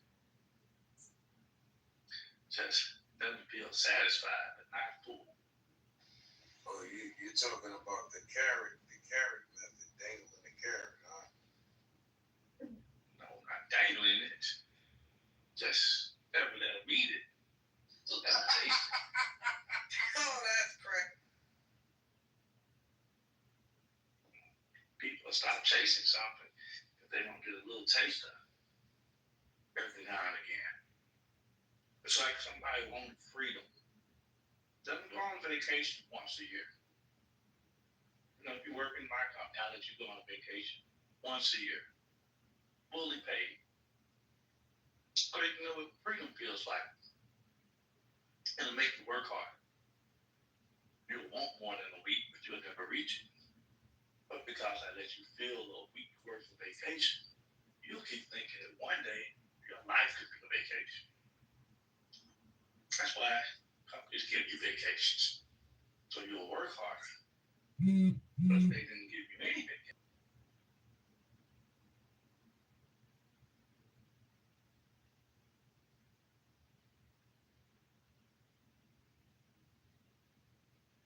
Productivity. You know, in Japan, they let you take naps at work. Midday. Scheduled naps. That's a fact. So you don't have to worry about the boss catching you sleeping. Because they found that a little hour or 2 hour nap at work revitalizes the person. They actually follow their shift. Then they actually are able to finish their shift with the same energy that they started their shift. You know, some, let's say in the United States, they do not care about productivity. In the United States, people care about power. And they rather have control than productivity. Because control is more valuable than product. People prefer to control other people's actions, regardless if those actions are producing anything. There's a woman out there that's controlling a man, not producing anything for their relationship, but she likes the way the control feels. She'll destroy her relationship. Hence, their words does not match their energy. You know how people say actions speak louder than words? They do. But energy speaks before action. Like, I don't even need to see your actions. I see your energy. You're talking to me like a powerful woman. I'm like, you know, I wouldn't have, you got the energy of a powerful woman. Why would I ever think I can feel with someone that's powerful? Powerful people are looking for control. So you're not open. So I don't need to wait for you to do an action. Your energy is already showing that your pursuits are controlled. Nobody can have a functional relationship in a controlling environment. Not a relationship, that's a partnership. Now, if I also was a controlling person and you were a controlling person, maybe we can partner up. But you have to be looking for a partnership to do that.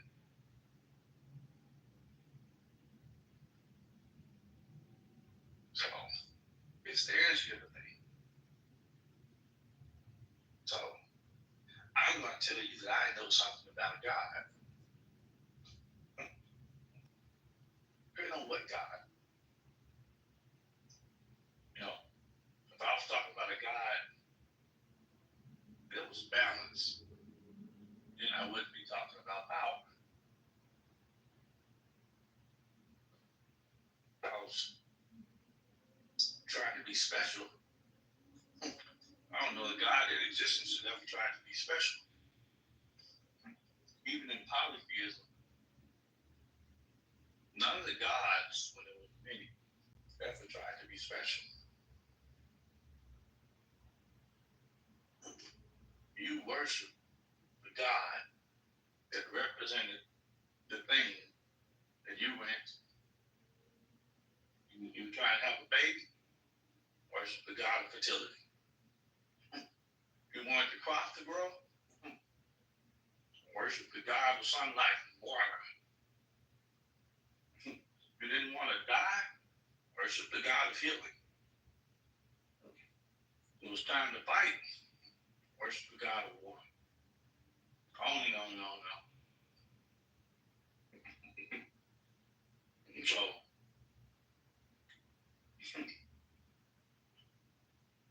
I can't see myself in violence. I have to be, I don't know, I better get some of you. I don't believe I've been tricked you that long. My words don't even match the God I'm serving. Hold on now. Peace and non-violence. That don't sound like war. So,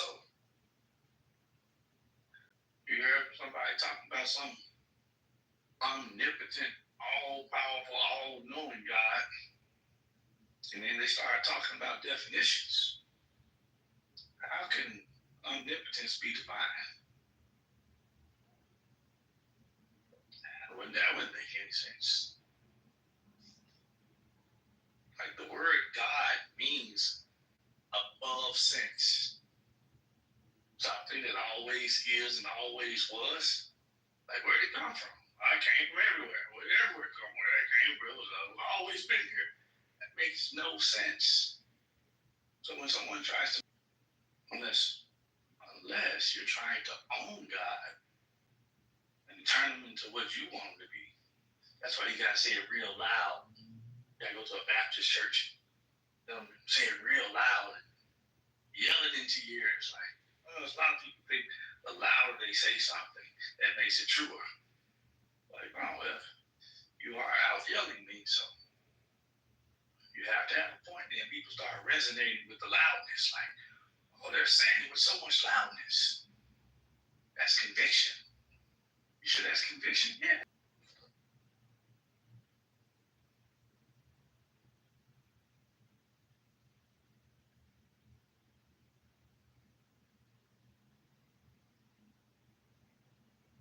See, that's funny.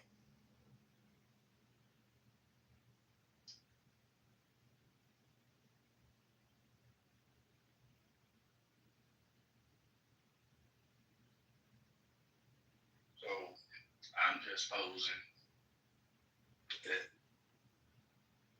actions do speak louder than words. I told myself I know what I'm doing with that rose bush out there. I cut all the dead roses off of it. Never claimed to be the greatest horticulturist in the world. I didn't watch the whole YouTube video on pruning, but roses grew more. My rose bush got taller. So, I mean, I guessed my way through it, but I didn't do too bad. You know, sure I can do better. But I'm not gonna tell people, man, I did all right with pruning my rose bush. No, I took the action. But I had to wait to see what happened to my rose bush before I said I did pretty good. I could have went outside and I was dying. I was like, oh man, it's all brown now. I think I killed it. You know, I cut the wrong thing. So I'm posing. Actions speak louder than words, but sometimes you have to let actions play themselves out. You know, to see if somebody was telling you the truth or see if you were telling yourself the truth. Sometimes you gotta let certain things play out because you're still allowing the actions to dictate whether or not, or the results to dictate whether or not it was what it was, or what this was this person or myself being as true to myself or as real to myself as possible. But you can actually get ahead of it. Energy speaks before action. You know, so if you get better at seeing the energy, I'm so gifted with speech. They can, I swear they can sell boots to a snake.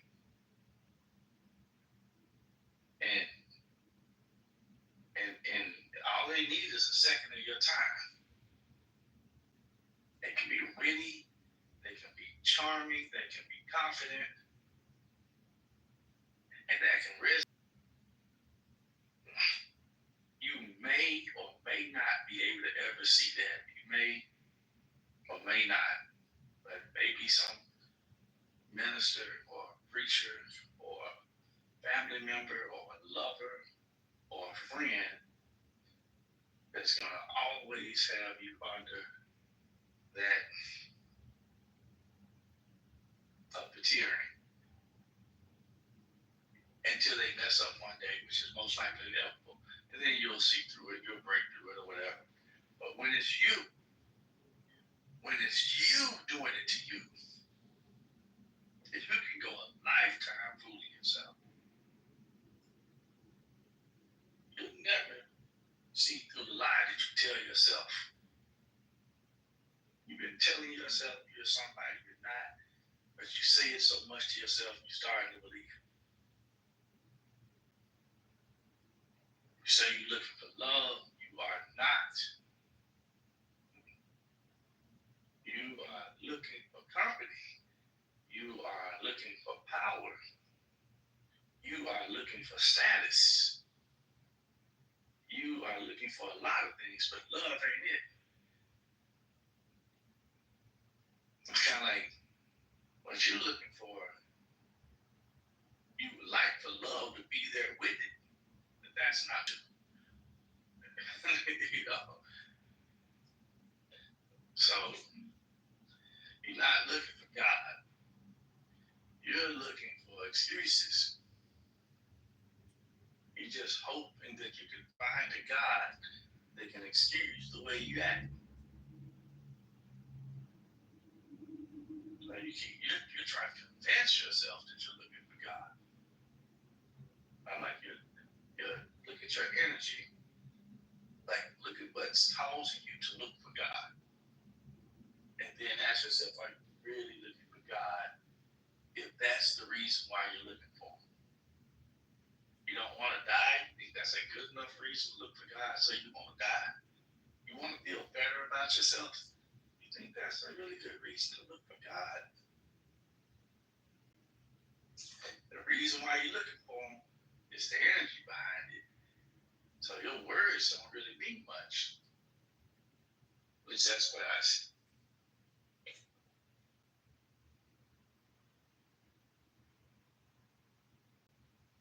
Thanks for coming through my room. I said a lot. The title of the room was Why Was God Invented? One thing I did get from everyone's response, apart from yours, of course, because you called out the bullshit, but majority of the response was explaining why God was invented by actually humans. They were admitting that God was invented. But But you did say something which you said before. Anyone who goes looking for God is a fool or a coward. You don't go looking for what you know, right? We have a relationship. We don't have to go looking for someone you're connected to. And if anything, my quest or my questioning of what I've been taught is evident of what I don't have. And it's not even about control. It's more about understanding and perhaps to validate the void. And what I mean by that, when I was in my early 20s, a very close friend of mine got the Holy Spirit. You know, she was rolling on the floor and she was crying and it was wild. I was like, God must find you very special to give you that gift. Why not me? Where's the disconnect? What am I not doing right? So I started to, get more into the Bible. I attended the services. And I think it wasn't even just the idea of the Holy Spirit, it was the fact that she was touched. It was a connection that it seemed not everybody could have, but it was her own experience. And I convinced myself that maybe I'm just not Christian enough, I'm not holy enough, it wasn't, it wasn't all this performance, and it had nothing to do with that because outside of church, she was breaking every rule. She had boyfriends, and I'm not saying I'm judging her with mine, but she was nothing Christian. She wasn't playing by the rules at all. But she had that special experience that I thought was missing in my life, and I realized, people experience God in many ways, but I don't know, that plus many other factors triggered my own curiosity. I'm searching for the truth behind the why in my life, and my whys are many, so I'll probably have more rooms like that. Unfortunately, it wasn't real. They proved that their belief was that they believed in what they were taught to believe, but they agreed without me saying it out loud that this is why God was invented.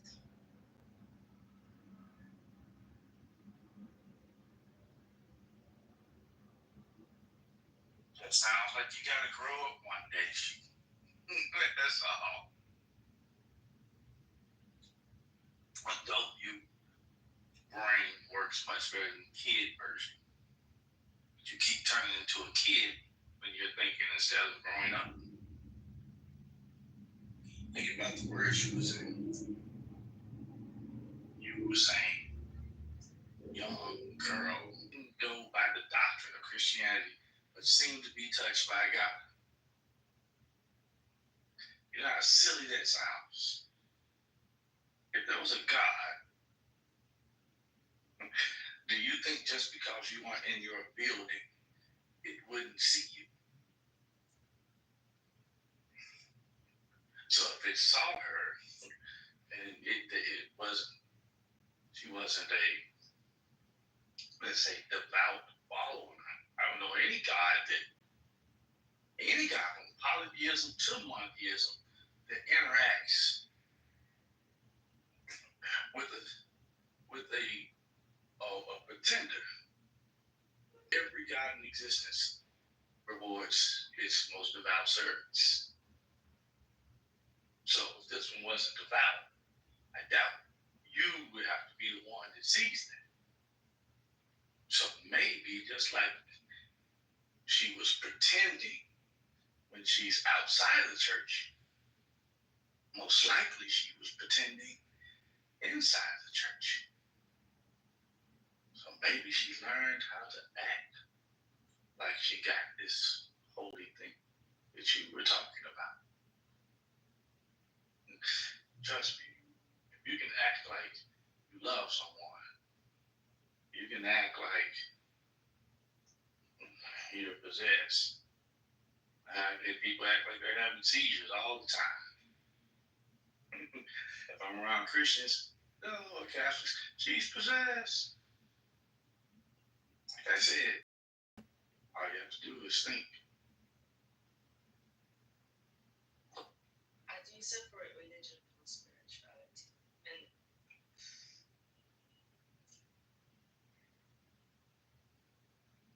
believe in a person having a spiritual experience. It You doesn't you mean gotta think. it's a gray area. Still a lot of growth. Aren't you? It sounds like you're attached to that. You gotta step out of it.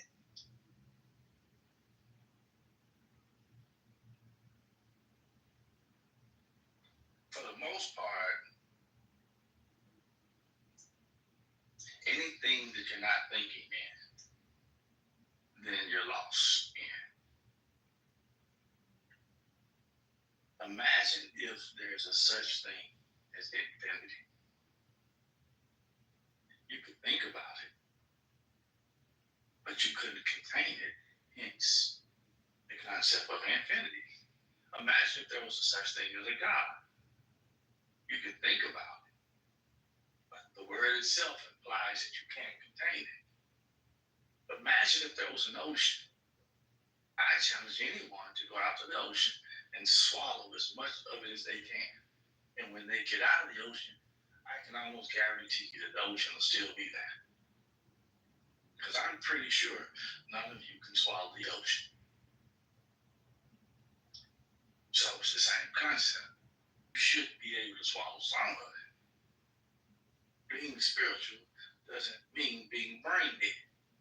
That's what most atheists get on theists about. They call it blind faith, which I find very hypocritical because they have blind science. Each group victims of the same stupidity. One thinks too much and the other one thinks too little.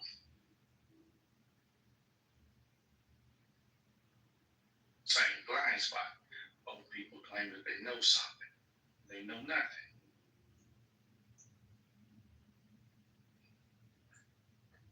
You don't know the totality of a thing, but you don't need to know the totality of a thing. I have this very nice Samsung Galaxy S24 Ultra Max, like the big one. I do not know how to work all the features on this phone. I still have the activated voice thing where I can talk to them. Or your voice. Right.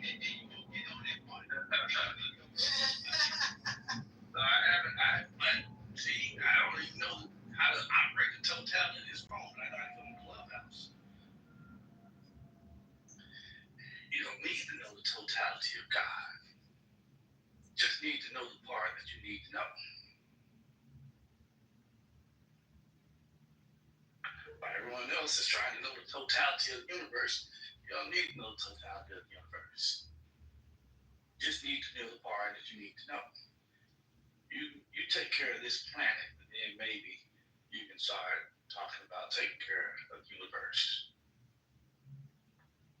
You take care of your relationship with your God, then maybe you can start talking about other people's.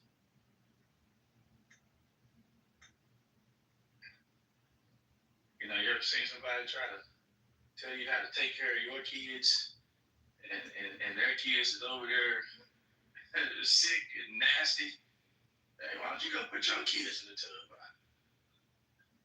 I can put mine in the tub. So is sometimes people will pay more attention to other people's problems because it keeps their mind off their own. And sometimes people want people to believe in what they believe in because then it makes it seem more believable.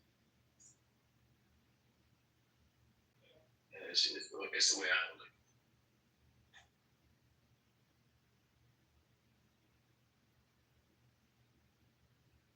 It's a blind spot.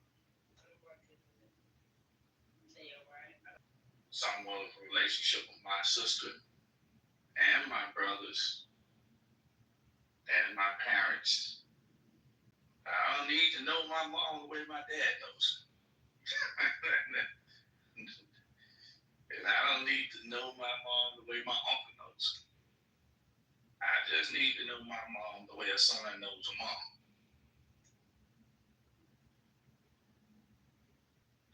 But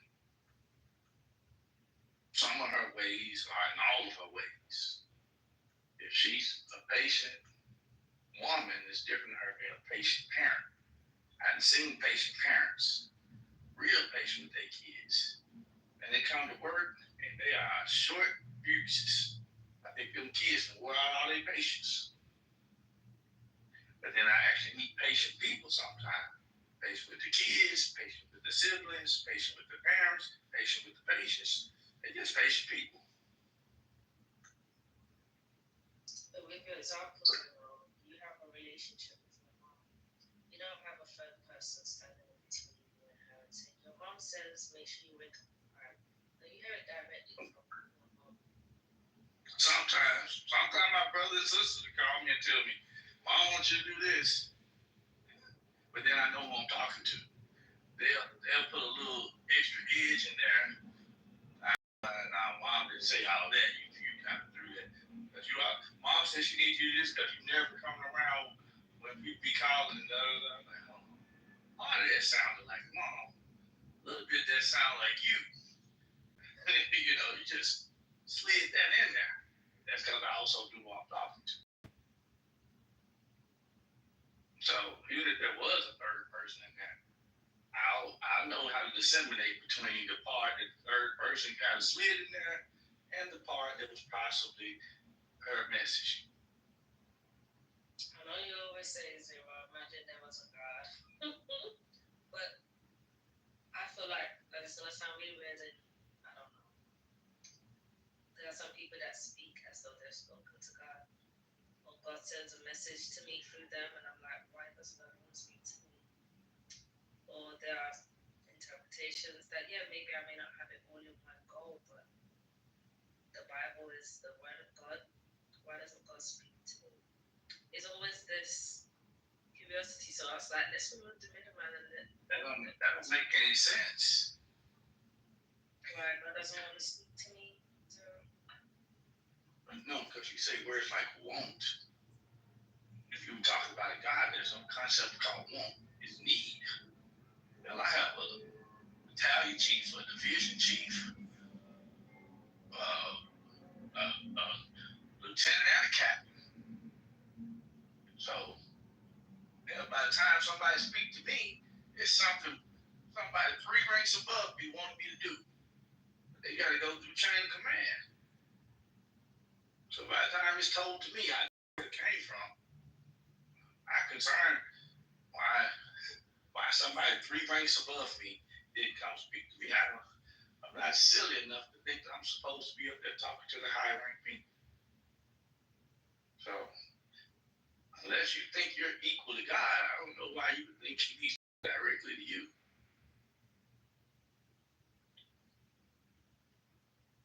you're right. I'm just a piece of sand on a beach amongst many. I'm not that significant. You never have been, and you never will be. Anyone who values himself is either a fool or a coward.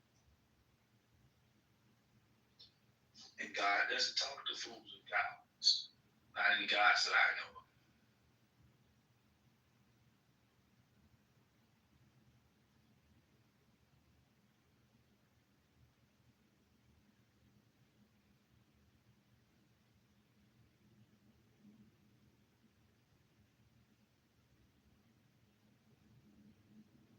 Okay, that was man, I hope you caught that sheet. Oh, I got it. She don't have it. I got it, Jojo. That's crazy. With a delay, it's slowly registering. Now, because you want to know something, it's going to be 2 weeks from now, we're going to find she bringing this shit up again. No, I might just have another inkling of another question that I've never got the answers to, and I just like. It's the same question. See your little face. I don't know, it's the same. It's like the last several years I've been coming, she come on, like, every time. Like, Amunet got her own thing, but she got a thing, too. cheese thing is like there are men who have used the Bible to control our lives. And every time she do that, I be thinking, damn, when was the last time somebody used the Bible to control us? She believes that. It's like, are you still falling for that kind of, you know what I'm saying, that kind of stuff? You could read the Bible and enjoy it yourself. You don't have to keep talking about how other people are using. No, you're right. We have to just forget that there is hellfire after we die. Just live my life. And that's what I'm saying. I think there's something about that rumor that there's a worse or a better place for y'all black people to go is what really got it stirred up. Like, it is such a confusion about how to live this life now, to where I got a grandmother who will never wear pants because she's trying to get in the good club after, the afterlife club. And I'm like, girl, you got a silly God. Yeah, that dress code though, that ain't have nothing to do with God. I actually grew up in a church that was like that. That we didn't wear pants, that you're not supposed to wear pants. I grew up in a church where it was telling us that we're not supposed to do that because blah blah blah. And then they later on corrected it because of I don't know who talked to our pastor, but he ended up correcting it. But then when I read the scripture, I was like, it ain't got nothing to do with pants. He ain't say nothing about no pants. So it's like I grew up like that too. But now I wear them whenever I want to. But because I'm so used to like 20-some years of wearing dresses, I feel more comfortable in them. But it's not about going to hell to heaven. So, Zero, to your point, the pastor is closer to God than I am. I'm at the lower ranking, See what I'm saying? I told y'all she don't get it. Jojo. No, you're right. If there's a pastor, he's closer to God than you. It's just like if anyone who has an older brother or older sister, especially if you got some years in between you, like let's say 10 years in between you. When you're 10 years old, they're 20. So they know your parents better than you do. Maybe when they were born, your parents were just starting off in their career. He's 20 now, so their parents should have been spent 20 years, most likely went up the food chain, maybe making more money, maybe even evolved, maybe aren't as wild as they were at first. Imagine if your parents were 25 and they had you. 20 years later, that's 35, now 45. Maybe they matured a lot, so maybe he's witnessed that growth. You came in the middle. So they know more. Maybe listen to your older brother when he tells you about mom and dad, So if there's a pastor, he knows more. That doesn't mean that your 20-year-old brother is worth more to your parents than the 10-year-old you. It's not about who's worth more, it's just who knows more. So listen to your pastor. He's had a relationship with your God longer than you have. So why won't you read the Bible with us, Zero? The same reason why you won't. The same reason why you won't. Does not need to be explained to you. Q stay pissing me off, y'all. What's the solution? Don't piss What the hell? Zero. Why won't you do like one verse per day? A scripture.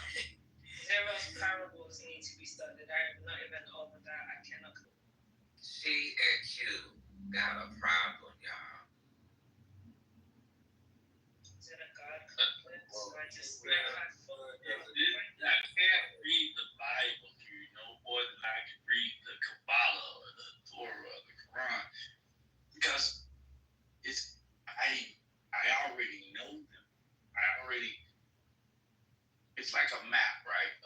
I took a map, and it was guiding me towards the treasure.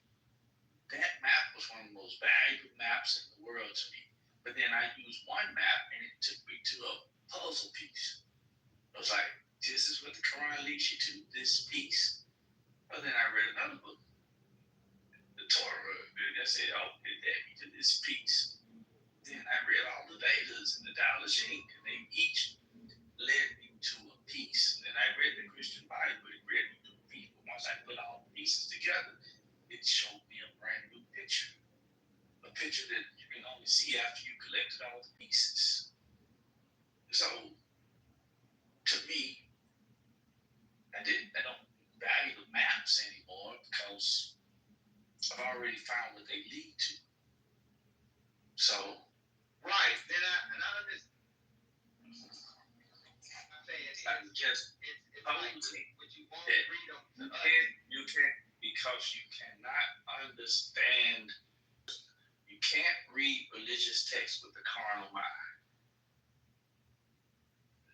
People pay attention to the words instead of the spirit in the words.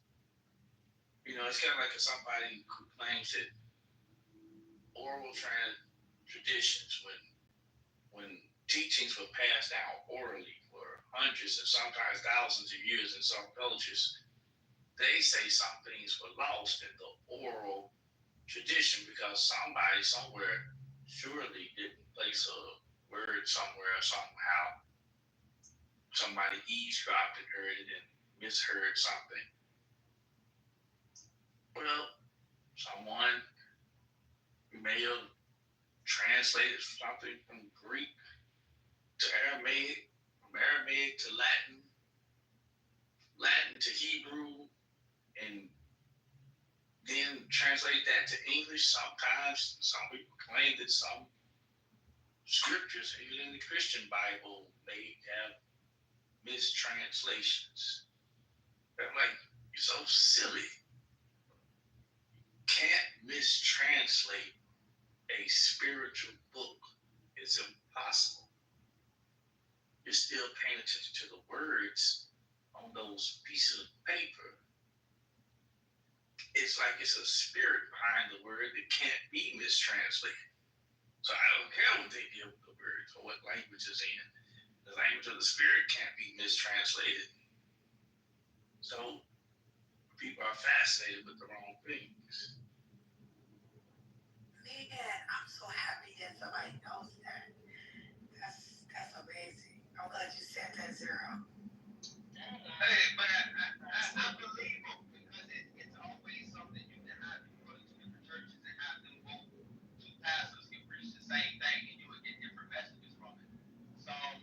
One pastor may yell it into your spirit, the other may speak it calmly, but one of them is going to resonate with, let's say, that thing called the soul with you more than the other. Something that a lot of us have been misunderstanding. Did you look up that word I told you about yesterday? I forgot. You never I looked it up. That was wild shit, yo.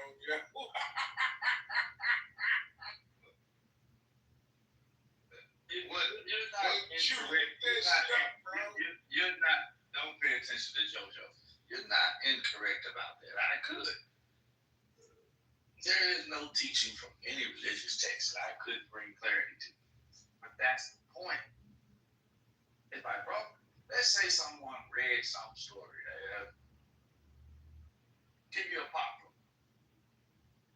I heard a Christian once say that Adam and Eve had children. One of them was named Cain and the other one was named Abel. And they said that happened.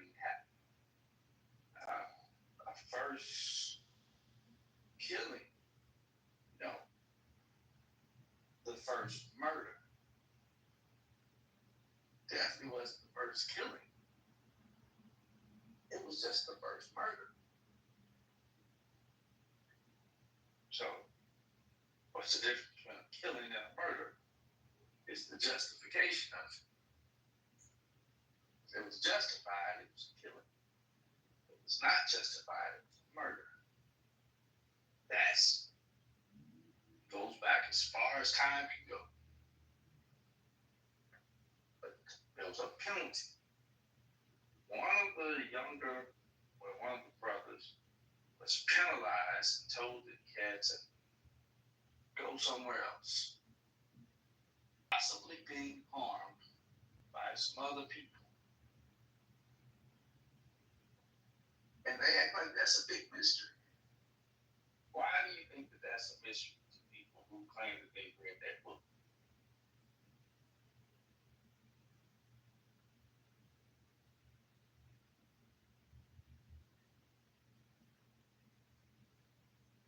I don't know, Zero. Clearly, you just said people don't understand the word. They're not. The spirits are not lined up with it. So why don't you tell me why, Zero? That's what I'm asking you. Well. This is the catch. It's like, let's call the pastor the third will. But the problem with the situation is that I have, it shifts into a dictatorship, which means if these pieces are a map, and like Zara was saying, if we take the approach of believing the pieces are a map, but as opposed to me reading the map, somebody else explains the map to me the way they want me to get it, but instead of explaining it to me as if it's a map, they explain it to me as if this one piece is the whole map. But then in the process, they lock me into the map instead of teaching me and letting me learn that this is just a map for me to reach a destination where I no longer need the map. That's what religion does.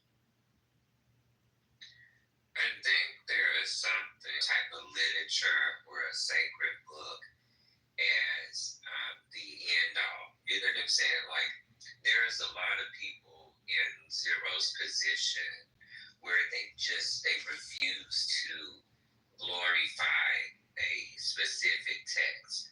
Like, you'll hear Zero pick stories from all the books that may be significant to the conversation, but he tries not to idolize the books, I believe, because if we get there, then it's one of those things that he is kind of, once again, pointing people in a direction where it's like, okay, this book holds some truth, but then people will take it as this book holds the truth. And then at some point, they may incriminate Zero for saying, hey, you said this book was the truth. And now I'm out here, speculating and sounding a fool and listening to these other fools who speculate stuff about this book.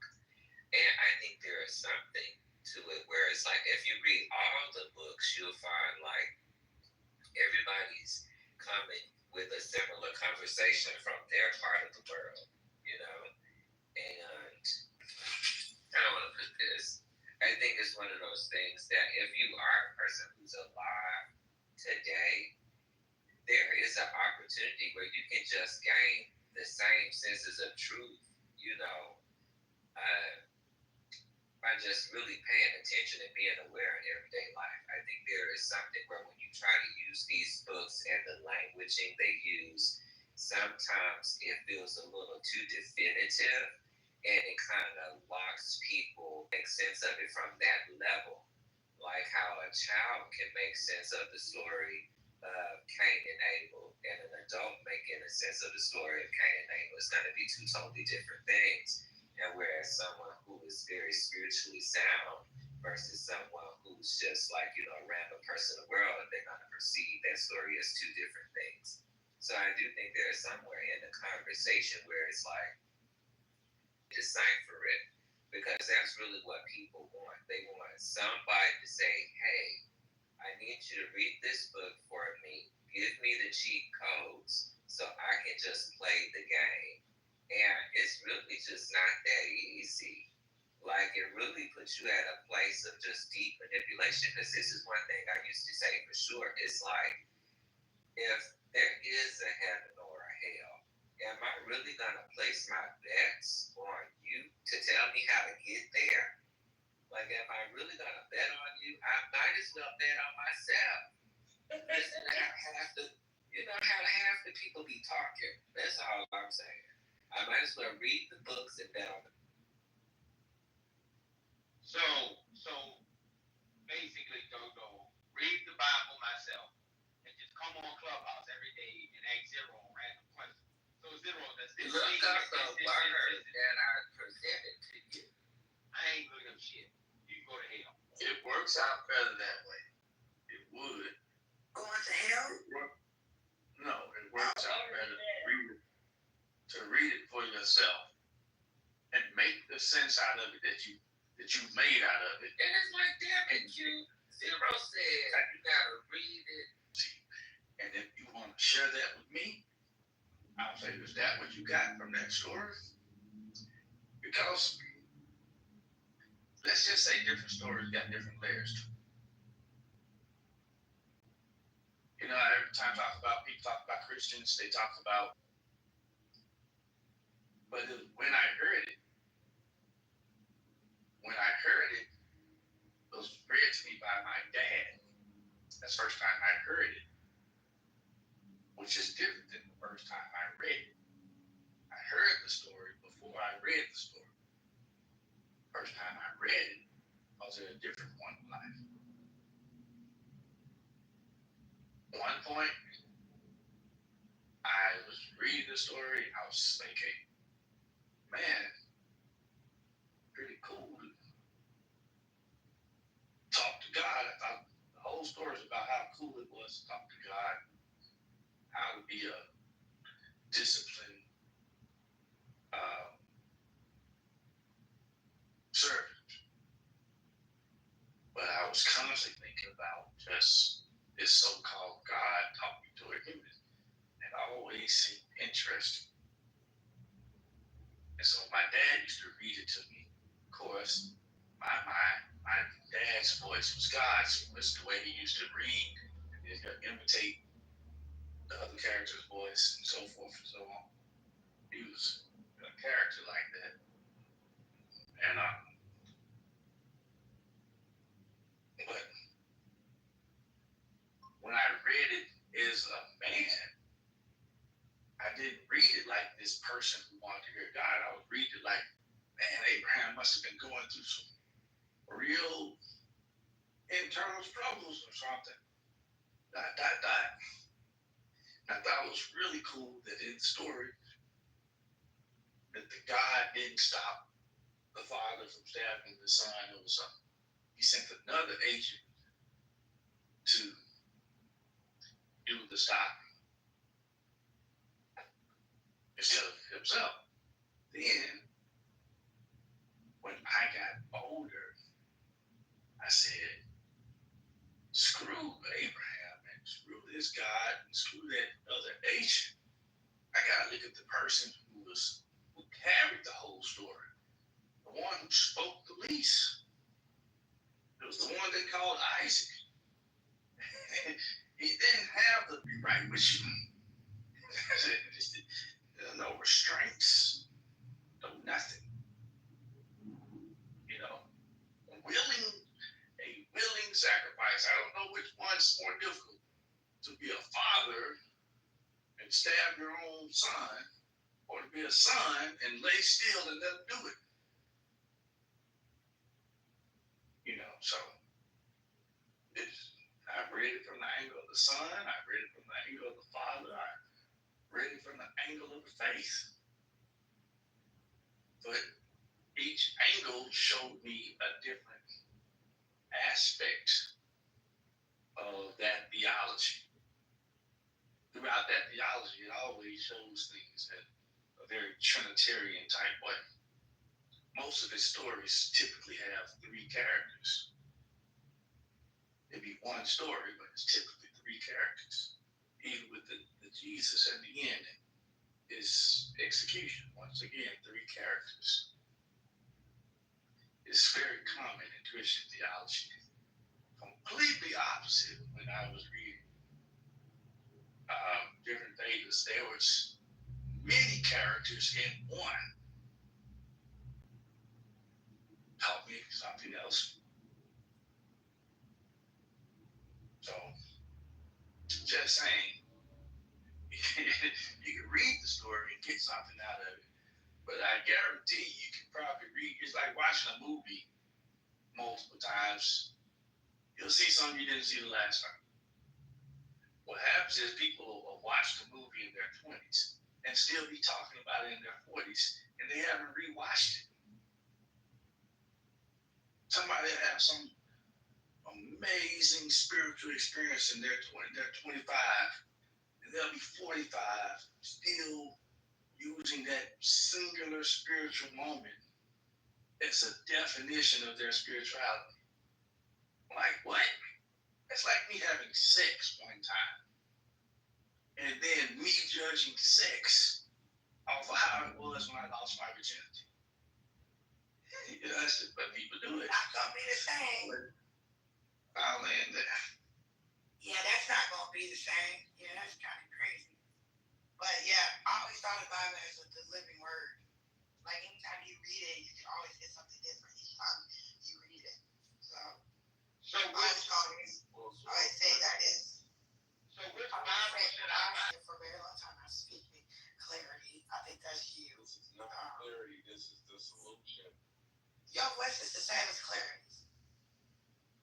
But that brother must have a beautiful voice then. Oh God. Oh my God. Get me the hell out of here. No, so that's crazy. No. So I've always thought the Bible as the living word is God's thoughts or whatever. So that's all I was gonna say. Go ahead, Q, since you're so anxious. Thank you. God damn it, she. Sorry, Q. I'm so sorry. I'm gonna need you to take a chill pill. Go ahead, Q, because I want to see how this guy clarity sounds. Zero, which Bible should we purchase? Which Bible should I get? King James. It's the most common. It really wouldn't matter, but that's a fair fit. Why didn't God write his own Bible? Well, what I wanted to give you was if you was listening to what Zero said, he was reiterating on the conversation we had a while back about the introduction. People are running with the introduction and not growing outside of the introduction. And he basically just gave you a recap on the conversation we previously had about that.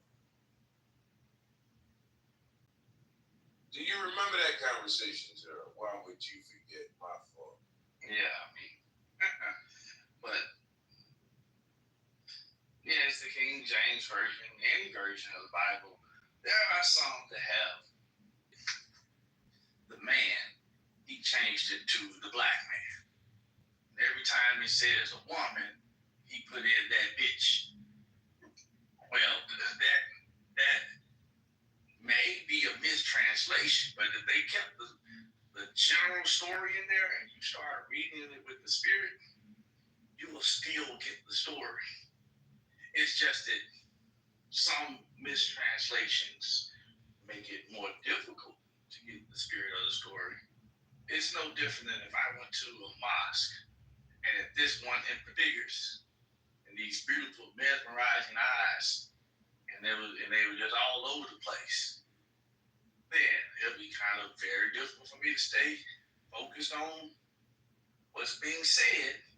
I mean, I could, but it'll be more challenging.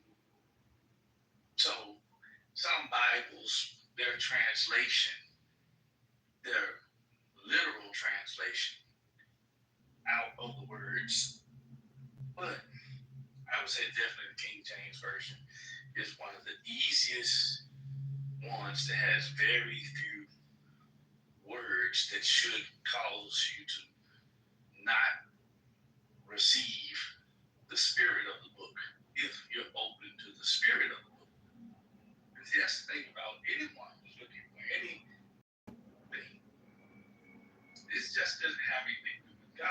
understand you failed in life because you're a fool.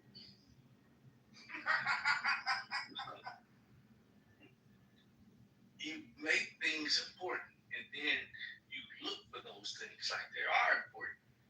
You're the one who made them important. It's like a person that's depressed because they haven't made a certain amount of money, but you're the one that made money important. Because you think, oh, if I don't get money, then I'll never get that type of relationship that I want. And if the type of relationship you want has to have money in it, I'm not too sure that you should make that an important relationship.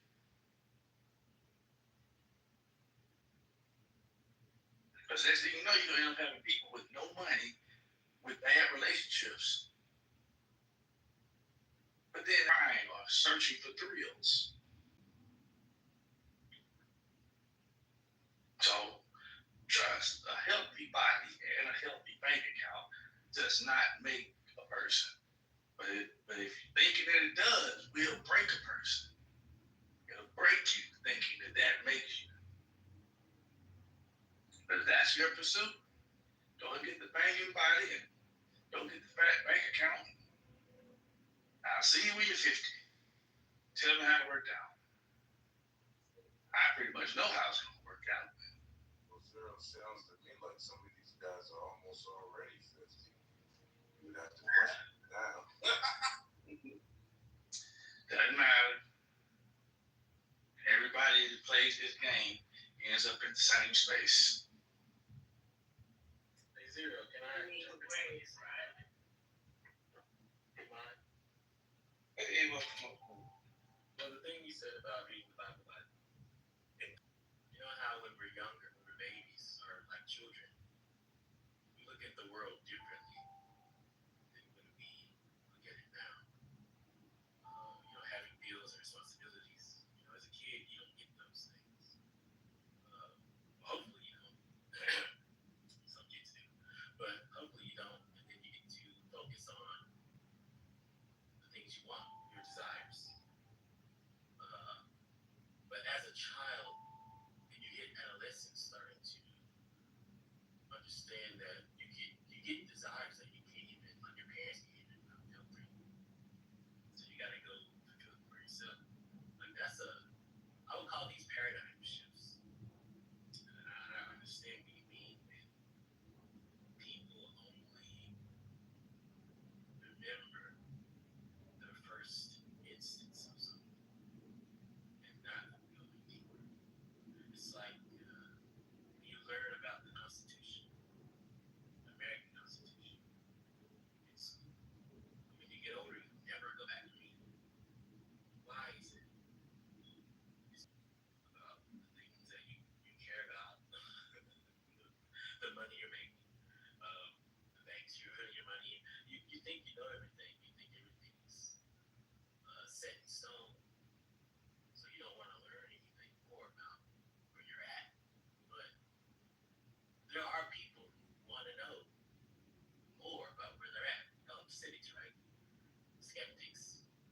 And these people look again, they look twice, maybe 4 or 5 times. And they know why. And they try to share why. And then the people with the introductory paradigm, they can't grasp what these people are saying. They sound crazy. Kind of like you, Zero. Like you sound crazy to some people, I'm pretty sure. And when people like that come around, they don't stay long, or even if they just stay long, they want to argue. And after they argue with you, the weird thing is, their paradigm closes their mind off from keeping going from that interaction. That's the scary part about it. Like, have you ever met someone who treated you better than you treat your damn self?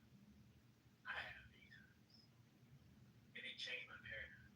So I was like, why does this person revere and respect me more than I revere and respect my damn self? Meet people who get in those relationships and they get worse. They start drinking and doing drugs and smashing all kinds of people. And it's like, what's going on? What's happening? It's like, the love of my life is gone forever. And you're like, what? Well,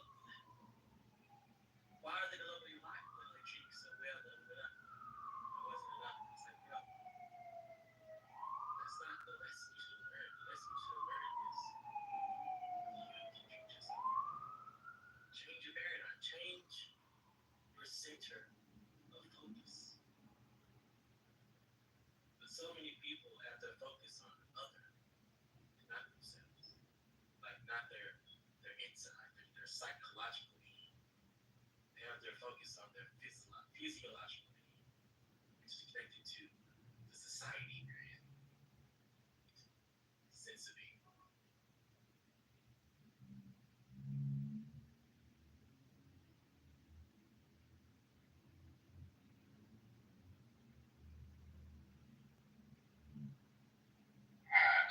Heard your words.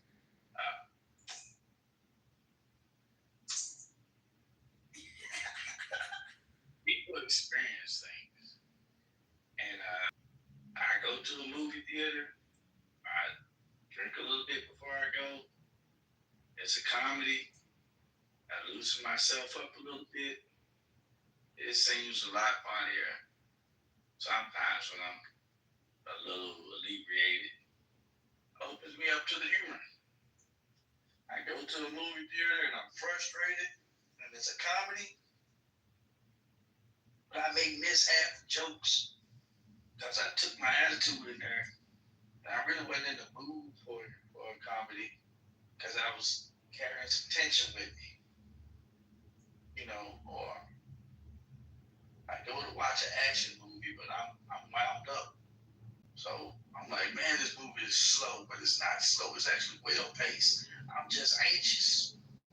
I'm just anxious to get to the what you call the good part. That's because I went in there wound up. So it's like I think I know something about the movie but I'm forgetting the person that went in to watch it. So sometimes people read the Bible in certain mental and emotional spaces. Sometimes people read it when they're lonely. Sometimes people read it when they're angry. Sometimes people read it when they're bored. And sometimes people don't read it with a question in mind. They already got an answer in their head. They read the Bible trying to see if they can find out where the Bible confirms it. Like, I knew I was right. They would read it to be validated. If you read it that way, then you don't find what you're looking for. Well, I know I'm not gonna read it that way because everything I say to you is wrong. So I get it. I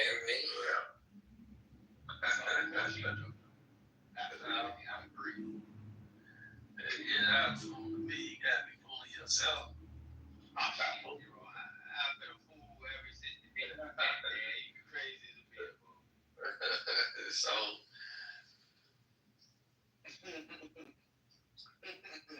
Not a bad book. I hate those things.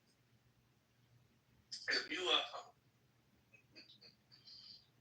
like I said, there's nothing you can look for that you won't buy. So if you look for it, you'll find it. But you gotta be honest with yourself on what you're looking for. I'm like, what am I looking for? Not the thing, like, why am I looking? Like, if all of a sudden I was at the station, and one of the guys' wife came up there, and then he called her to one of the office because he closed the door. If I'm standing outside the door, why am I trying to listen to what he's saying to his wife? Like, what am I listening for? Like, not what I'm looking to God for.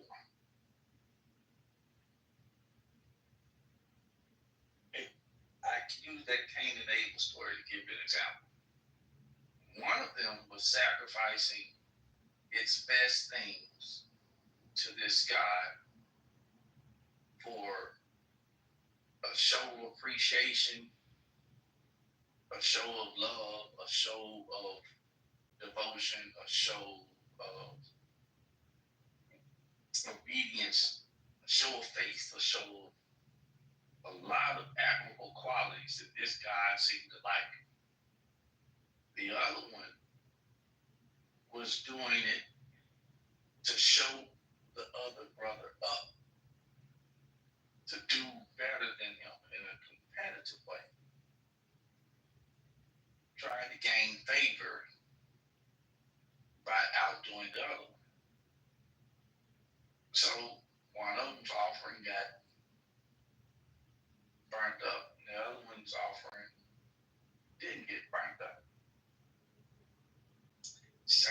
mindset. One man reads the Bible one time, and all of a sudden, let's just say something is revealed to him. And another man's been reading that same Bible for 10 years and doesn't feel like he's learned anything different than that first year. Well, it wasn't what you were reading, it was why you were reading it. She's a very, very prophetic kind of woman. And she was like, have you been reading your Bible? Now I have been in college at that time. It took me on my forehead and she said, hey, you gotta read your Bible because every time you read it, it's gonna minister to you differently based on your experience. And I was like, oh wow. And that had fascinated me in a way because I had, and this is how you should take it. And this is what the interpretation is.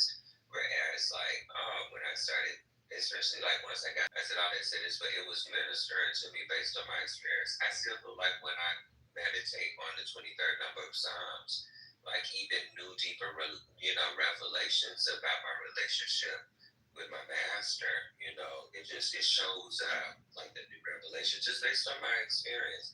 And I think like people are trying to read the Bible from a place, not from like their own experience or their own reality, their real life. Like they're trying to read it from a place like someone wrote this book and filled it with the answers, and the book is literally like a bunch of Aesop fables. You know what I'm saying? Like the teacher's gonna ask at the end of the story, now what did y'all learn? Hello? What did you watch? You got a hot mic, Renzo. Huh? I said you got a hot mic.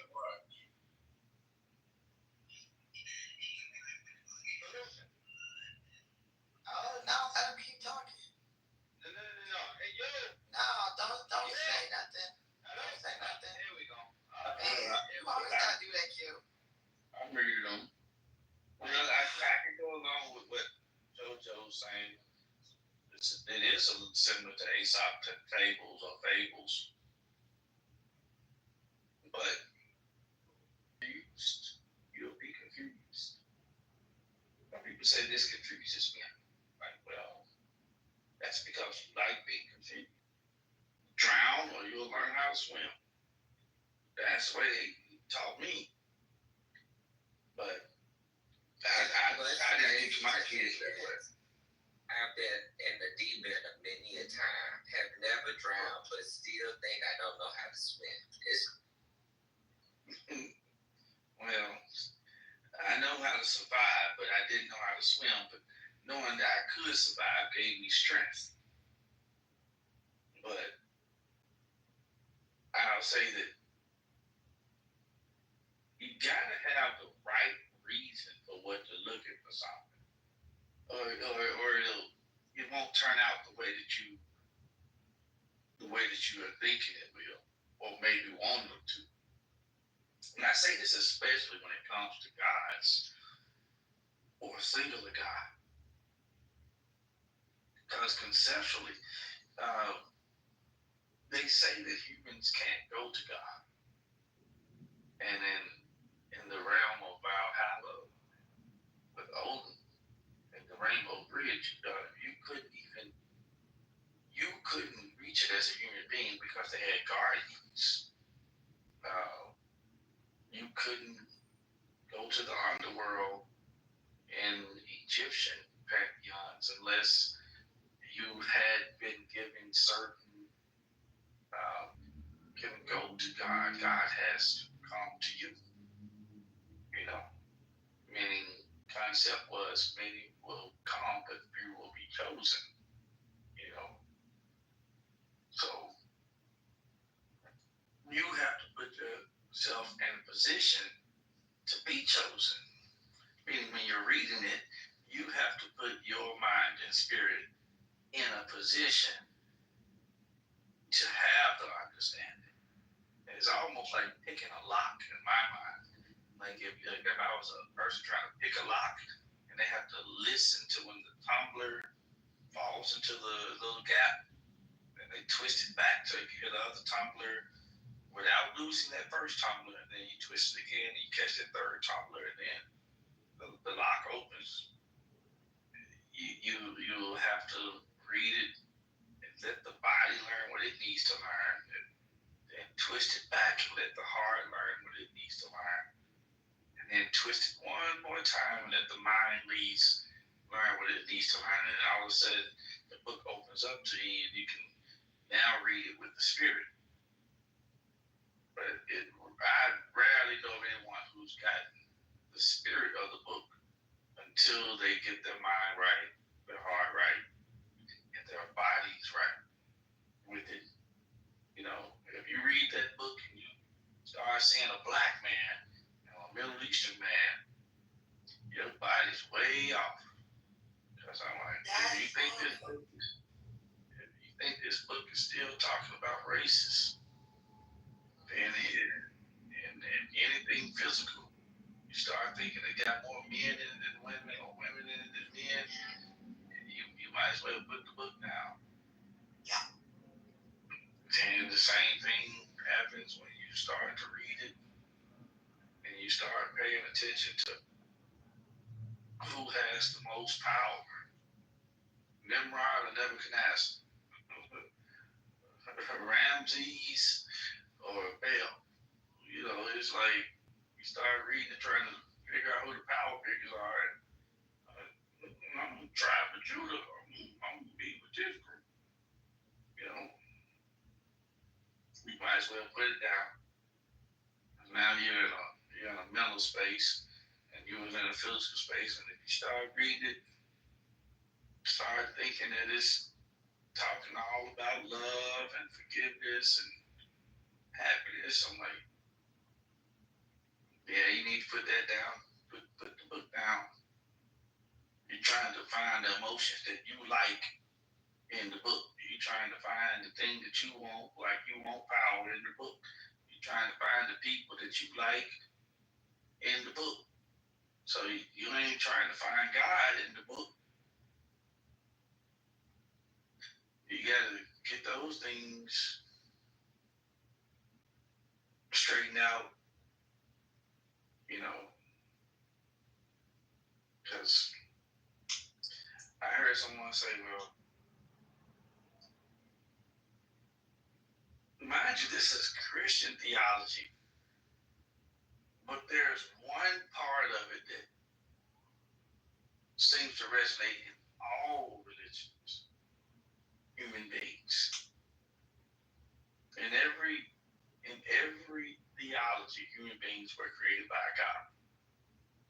That, whether you're talking about polytheism or monotheism, is the one thing that all of them say. So conceptually, they all are saying that human beings are created in their image.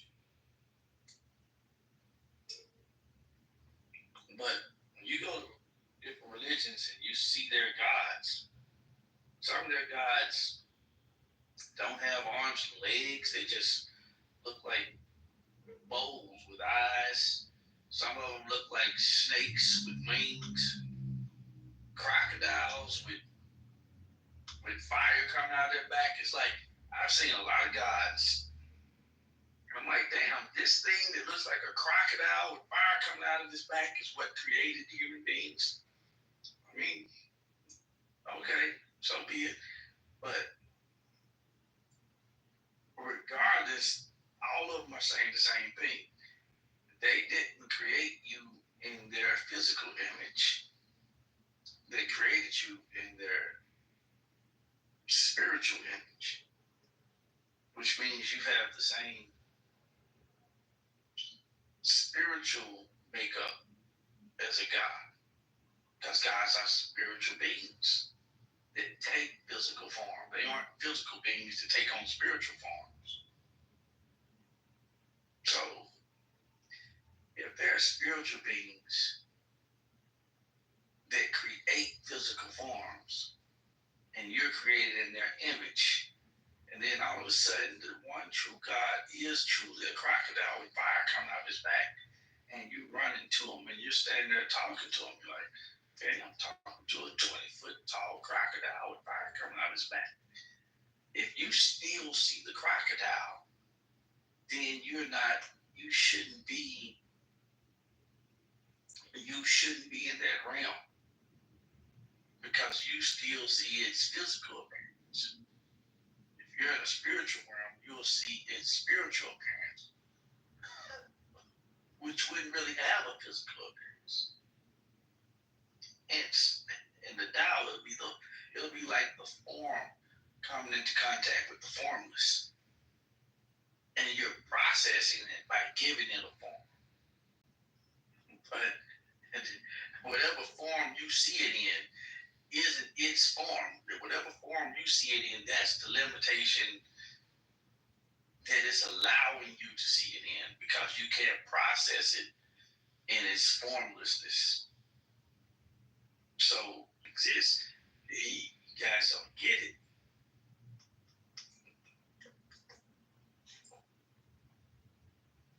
But you will or can one day.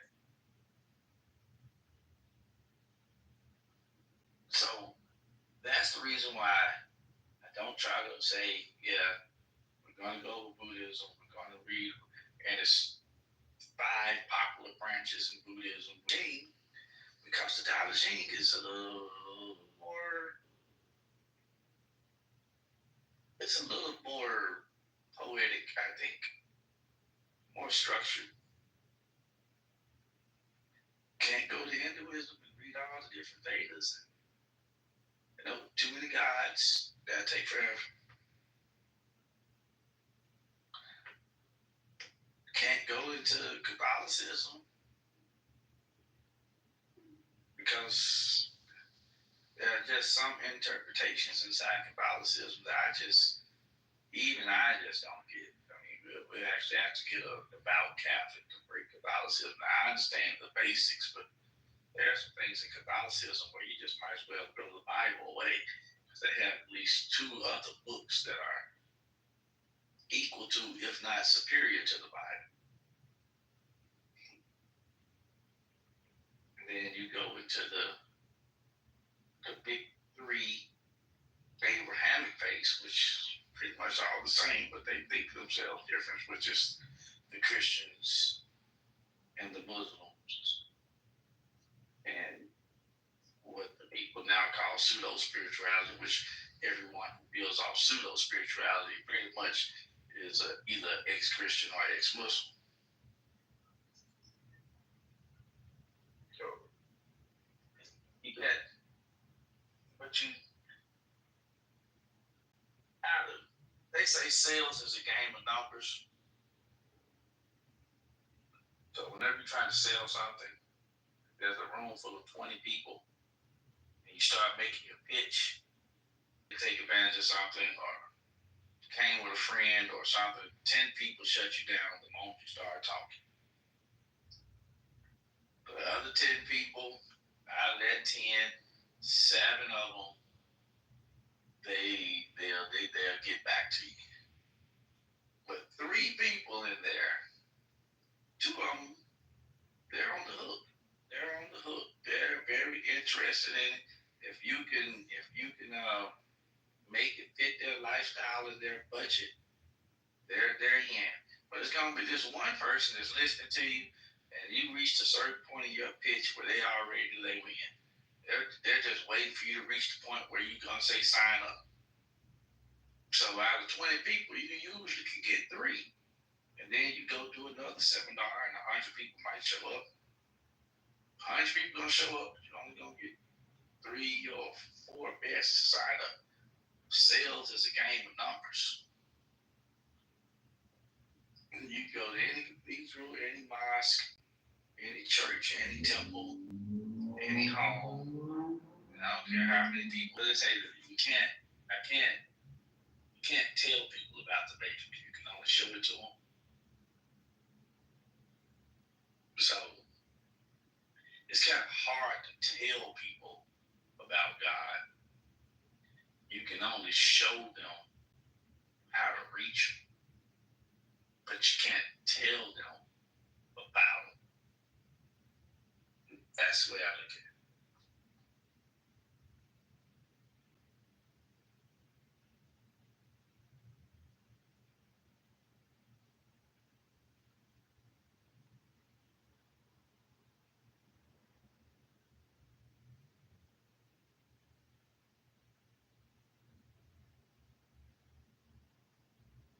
But isn't it honor that way? At least from my viewpoint. Isn't it honor to go somewhere like, let's say, in the winter, and we went to the same place and the experience, because the heat affected how you experienced the Great Wall of China. And then I tell you about the Great Wall of China, but I went in the winter. And me, you can think about the differences of what we were able to do while we were there, simply because of the different temperature. I think it's really cool to describe how we met our spirituality more so than trying to define it. Like, let's just describe it on how we met it. And then you might be like, man, I'm going to try to go see the Great Wall in the winter. So I might go in the spring one time. Or like, hey, let's both go during the Chinese Zodiac. We're going to go during the Chinese New Year. We're not going to go during the American New Year. We're going to go, it's New Year's in China. We're going to be out at the Great Wall at the New Year. They do an amazing fireworks show. Da da da. So this time we're not going to go in the winter, and this time we're not going to go in the summer. Amazing enough, Chinese New Year is, which may say spring. So, boom. See, now the difference is I went by myself in the winter, you went by yourself in the summer. This time we went together in the spring, and now there's three different things different. Number one, spring. Number two, it's both of our second time, so we're going to go with a little knowledge of what you can do there. And then three times is going to be the first time I went with somebody else. So it'll change the whole experience because the variables are constantly changing. To me, truth and understanding work this way. Because I used to say all the time, learning the truth and learning yourself, the water you were standing in is not the same water that you're standing in 1 second later. And if there's a river of truth and truth is ever flowing, then when I get in it, I can still be in the truth, but I'll never be in the same truth because it's constantly moving. And if I want to keep up with it, I'm going to have to stop standing. I'm actually have to lay down in it and get into the flow of it. I was talking to Maisie about this. She was talking about being in the ocean and the undercurrent, on how you could step into the water and the water can be just a shifting and a moving while you're in it. You can only go like 4 or 5 feet out there into the ocean, and that undercurrent or the current of the water itself is slowly pushing you left or right. And you can be with a group of people and they're on the beach and you just think you're playing in the water, and then you get out, you're like 40 feet down from the beach. You're like, how they get way over there? Because it was just, the ocean was slowly carrying your butt away. I think when you get into the truth and you get into the flow of it, it'll slowly carry you away from some people. You'll get like, after go get with my people, you see they don't even look like your people no more. It takes you out of the position you used to be in. You don't even have to move out of your position. It'll just take you out of your position. You just gotta lay down Instead, I say all the time, people who have trust issues are going to have truth issues. You know, people who don't know how to trust. When I used to try to teach people how to swim, they could do the strokes, all the strokes that require physical force, skill, and coordination. They mastered it. All the types of swimming, like floating, that actually require for you to lay back and just have like a little bit of breath work, but for the most part, and some people say, no, I'm too heavy, or I'm not buoyant enough. They're like, I don't have enough buoyancy in my bone density is bullshit. Relax. Stop trying to float and just float. Just lay back and believe that the water's gonna hold you, and it'll hold you. Tensing up, it ain't gonna hold you. Most people I just give up on, like, you don't know how to trust the water. Same way I say when people read spiritual books. Go ahead and read the Quran all you want to. You're just a hyperactive, hyper-powered American. Read this book as much as you want to. You're still a black. You're still black. Might as well just burn that book. Burn all of them. Your culture, your people aren't ready to lay back in the water. You'll drown trying to find God. Because you're too heavy. You won't let shit go. That's where it comes. That's how most people come on to.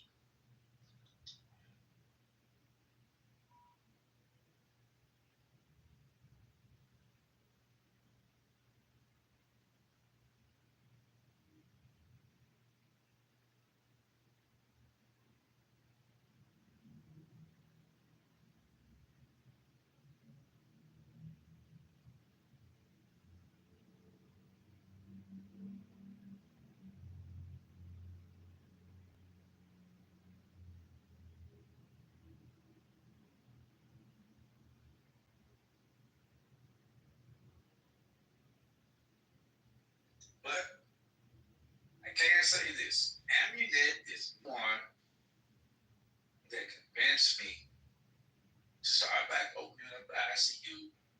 The one that convinced me to start doing the meditations. The one that convinced me to kind of look away from what happened in the past when I started trying to show people stuff and try again. And here you have been very open and vulnerable and close and loyal and all of that. So if Hugh wants to start a thing where he picks scripture from the Quran or the Torah or the Christian Bible and he wants to start isolating the scripture every now and again just to bounce thoughts off of it, then I say I'll do it with you. Simply out of my appreciation to you.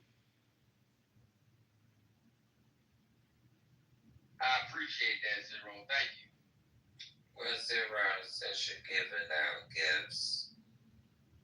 I'll just take one. I just want to say it's nice to step into what you're meant to do anyway. So this is just an interesting way of getting to it.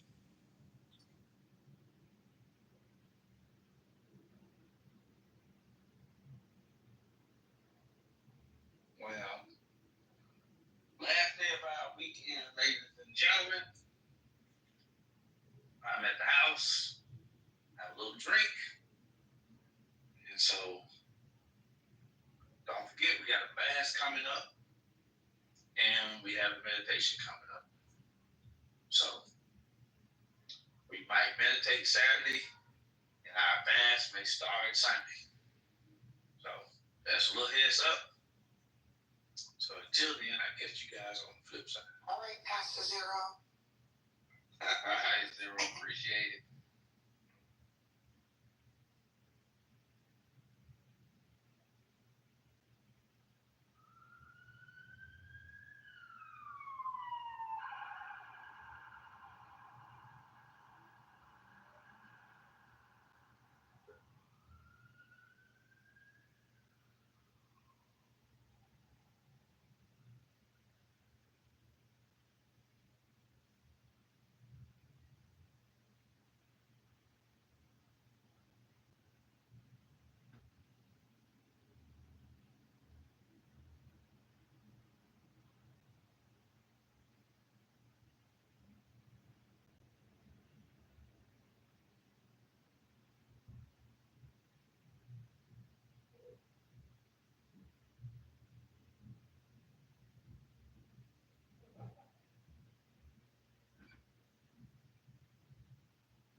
looking at Kate Gallego, Jew, and Senator Jeff Martin of Phoenix.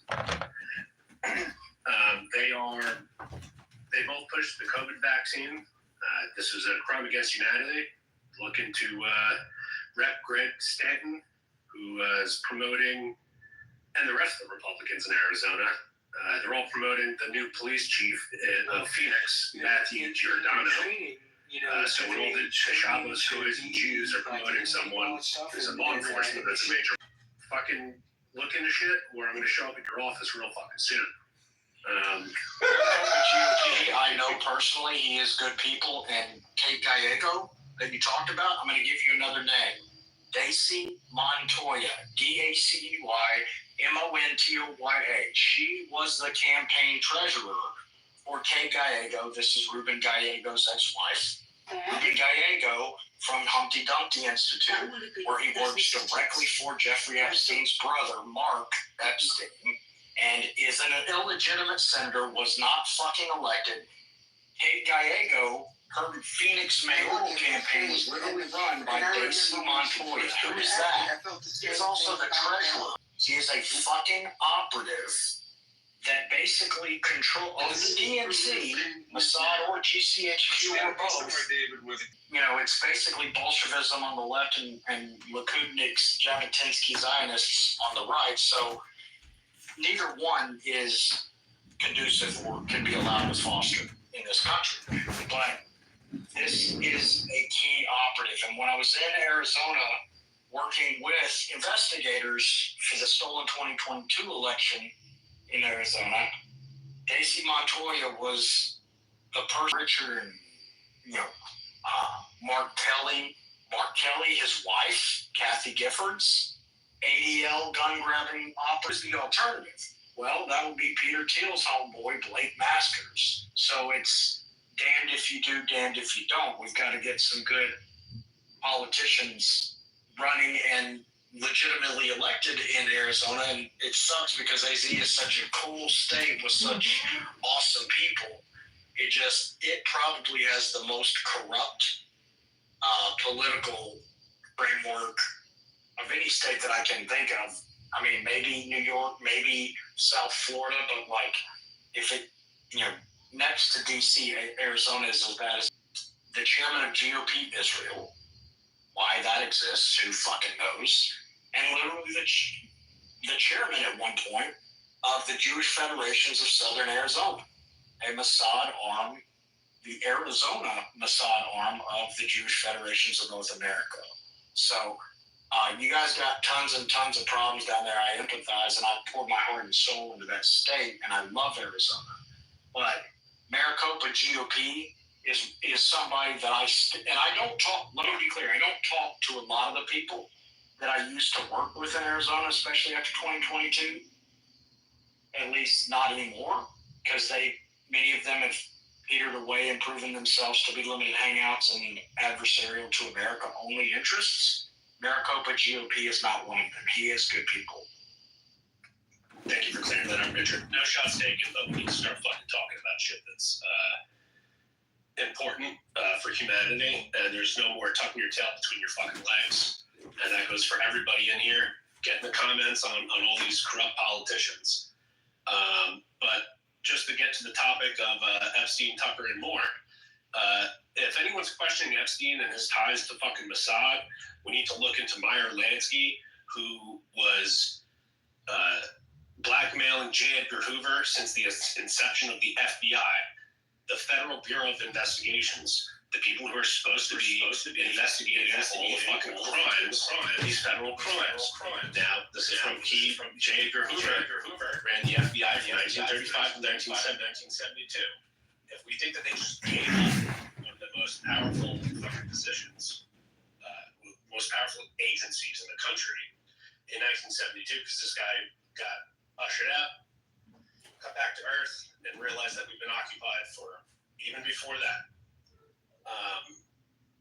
Look into Meyer Lansky.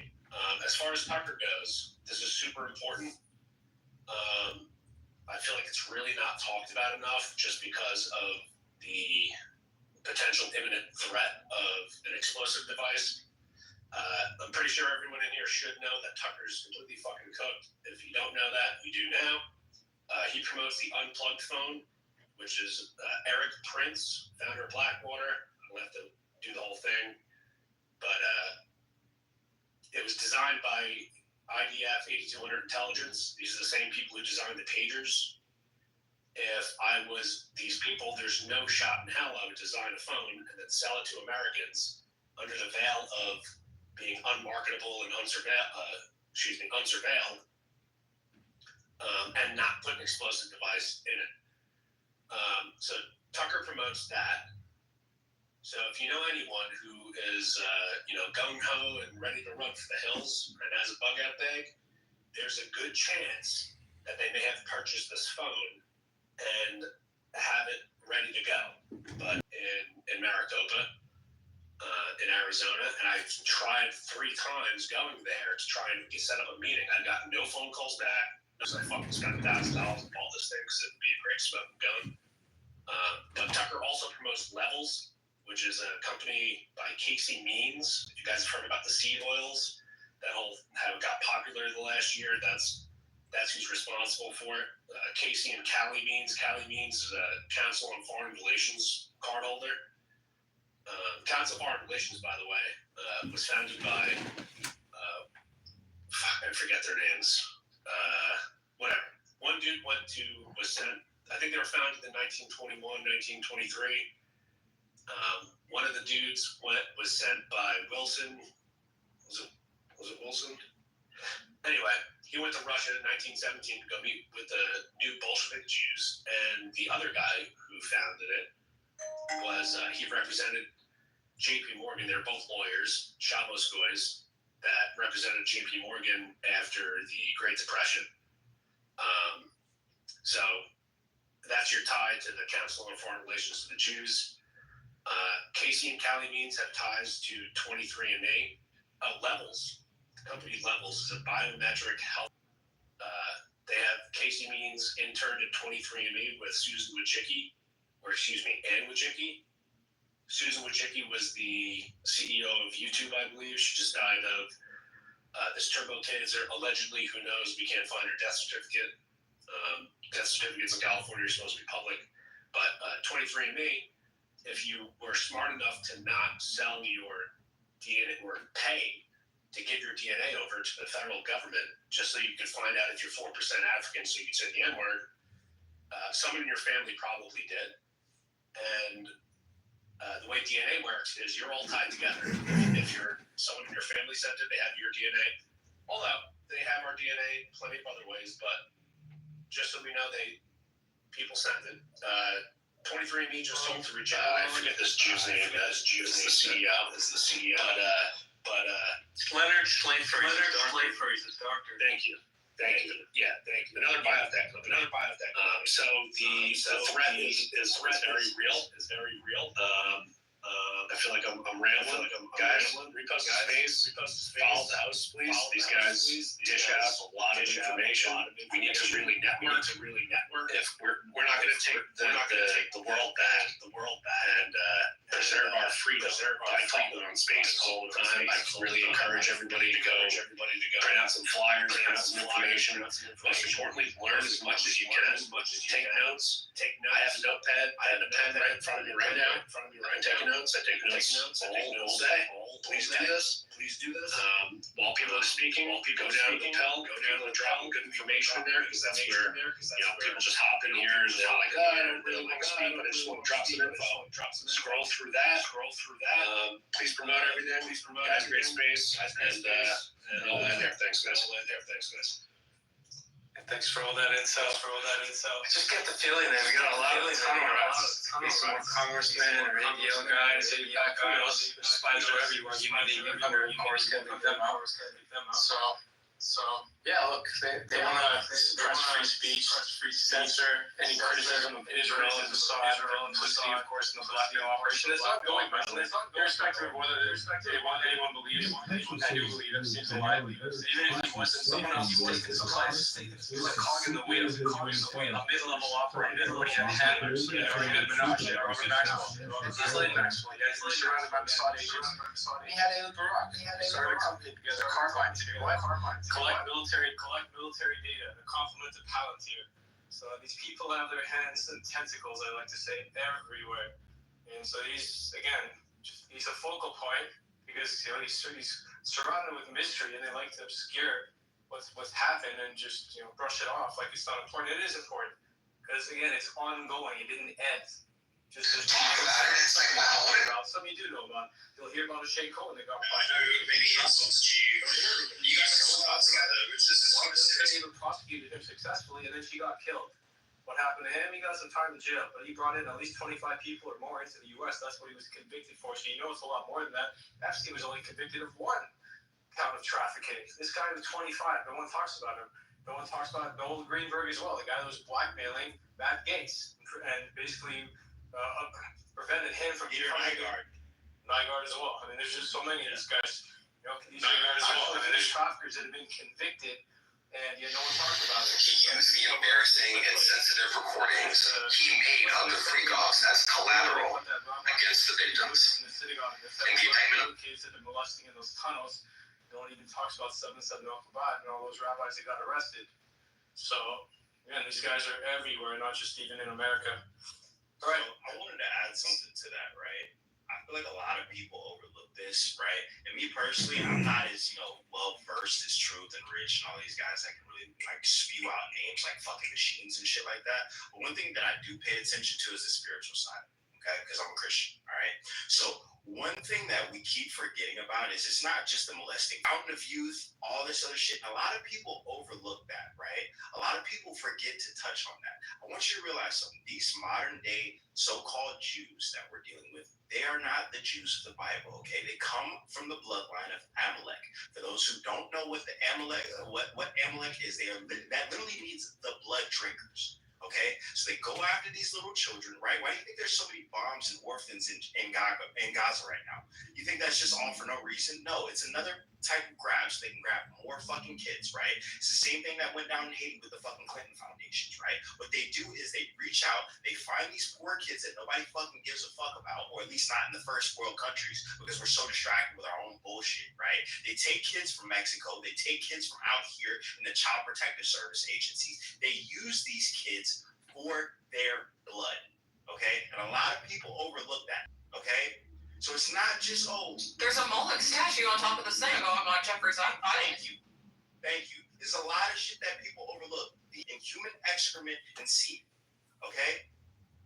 They are very religious, right? So, but it's not the religion that we think of. It's the complete opposite, and a lot of people overlook that spiritual aspect to it. It's not just, they want to molest these kids. They molest these kids, and then they use that to bring up the fear inside of them, and then once they bring that fear up, they drain the blood out of them. These people are fucking sick. They're sites like you can't say that. Oh, it's hate speech. Oh my gosh, what are you talking about? That's what the Bible says. And so we were talking about this is exactly what literally, but it's literally what it is. I mean, there is a Moloch statue on top, but they call it the temple on Jeffrey Epstein's island. It is a synagogue. Okay, we have to be allowed to call it that.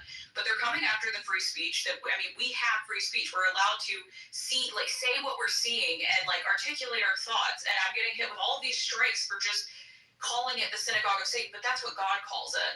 And so, I mean, I don't know who was saying it earlier. I mean, there's good and evil no matter what your religion is. We all know that this is evil, but there is a spiritual factor where for me to wake up, because I'm a Christian too, it was literally because I grew up in the South of America. I was taught, just like Ted Cruz was talking about in the freaking Tucker Carlson interview, we were always taught in the Bible Belt, those who bless Israel will be blessed. Those who curse Israel will be cursed. And they never made the differentiation between the Israels. There are 3 different Israels mentioned in the Bible. There's Israel, the person, Jacob, who wrestled God, and then his name got changed to Israel. There's Israel, the nation, the land. And then there's Israel, God's church, us, Christians, people who believe in him. And they definitely hate Jesus, like he was saying. They hate him. I mean, they hate us. That it is true. Like, they call him a sorcerer. We base our entire concept of time on Jesus Christ, by the way, his life. And they just say that he's burning in hell. He is God to me and to all Christians. And there is a spiritual aspect. And I just, we're not going to go on a whole spiritual rant. But when it comes to Christians and how they manipulate us, because this is what to monetarily support them, to just say they can do no wrong, they literally spiritually abuse Americans into supporting anything and everything that they do. Even genocide. And that is what is happening. And I'm getting so tired of seeing all of these little babies, all of these poor women getting absolutely bombed to death. And they did. They don't care. They hate us. They bombed that church, you guys. And the cross stood. The cross did not fall. The cinder blocks that the cross was standing on, that held up. It didn't fall. But they are trying to make points that they are the ones in control. And until we tell them and make it clear that they are not, they kind of are. And so that's why we're on the space. That's why we're not listening to people like John try to shut us up. We're not going to listen to Trump try to shut us up. Like, Trump is a person. He represents these ideas. He represents these principles, these policies that we thought he represented, but he doesn't. And so it's very hard, but I think it was Richard, you were saying that even the boomers are waking up. My parents are boomers, and they're coming out of the cold. I mean, we're all seeing that we have to choose principles or party, principles or personalities. Populism can be very, very dangerous when it's just, oh my gosh, you're the most popular person in the high school. We love you. We all love you. What is that person doing? What is that person supporting? Is it genocide? Is it the people that are committing it? Like, we really need to just take a step back and look. And the reason why there's so much covering up in politics as a whole, which is another thing that we overlook as well, is because these people are part of it as well. If you notice every single president,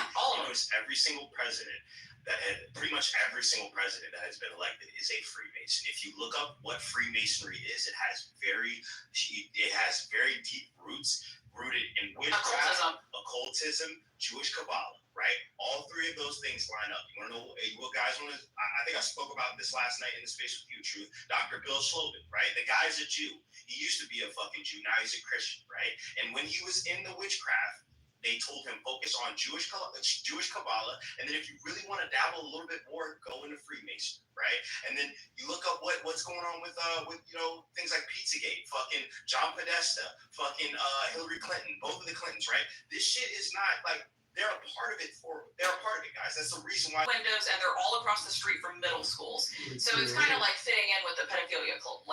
It's definitely like if you just do any type of research on Freemasonry, and what they do is they try to cover it up and try to make it seem like, oh, it's a brotherhood thing. Yeah, that's the Blue Lodge. That's the shit that people don't know about, right? I do a lot of studying on this shit. The conspiracy and all that shit, that's my area. So I can't spout out names like Truth and Richard. But if we're talking tinfoil shit, that's me. I got it. All right. So that's the Blue Lodge. But it's real occultism and witchcraft. As the 33rd degree, which is where most Masons don't make it to. Because once you get to that point, if they feel that you're ready, first of all, you have to be recommended by a member, right, to even go further beyond that, right? People like Aleister Crowley, people like fucking what's his name, Albert Pike, and all these other motherfuckers. If you really want to go to that level, you have to sell your soul. They believe in Lucifer, the light bearer. That's literally what they say. All right, so this shit goes deep. It'd be funny if we got to the last part and you get the last little part and that's what they do. Oh boy, up the rank and then they're like, all right, is this guy base? Can we let him in? All right, yeah. Let me say the joke. We want you fucking saint. Are you in or are you out? That's what they do. You get to the last part and they give a yarmulke and a menorah. You're like, what? This was what it was. Probably. I wouldn't fucking doubt it because that, like, I kid you not, that shit runs hand in hand with the modern day Jewish mysticism and Jewish Kabbalah, bro. That shit runs hand in hand. But bringing it back to the subject of the site though, of what Truth Teller is doing. Yes, Truth, I saw your tweet. Yes, keep doing this. Because this headway and other people, again, like Diligent, are helping with it. But it was being conducted in conjunction with the Mossad. It means the slavery of all the rest of us. That's what it means. That's what you're fighting for. This is a fight between freedom and slavery. You can't let it go, and we're too far down. You can't go 3/4 of the way down the rabbit hole and then run all the way back up to the blue pill. I'm sorry, but the best way, the only way, is forward. We need to burn our ships in the harbor like Cortez. Keep going because we're going to win. So let's don't take our.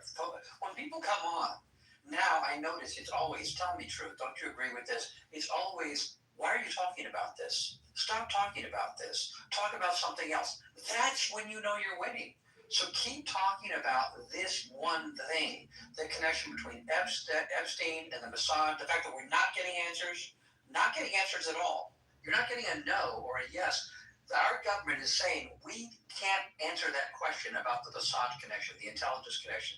But if we get that answer, which we will, I am telling you, they are going to collapse. I'm just popping in, sorry, because someone else had his hand up before me, and he's been waving buyers, it's buyers, blah, blah, blah.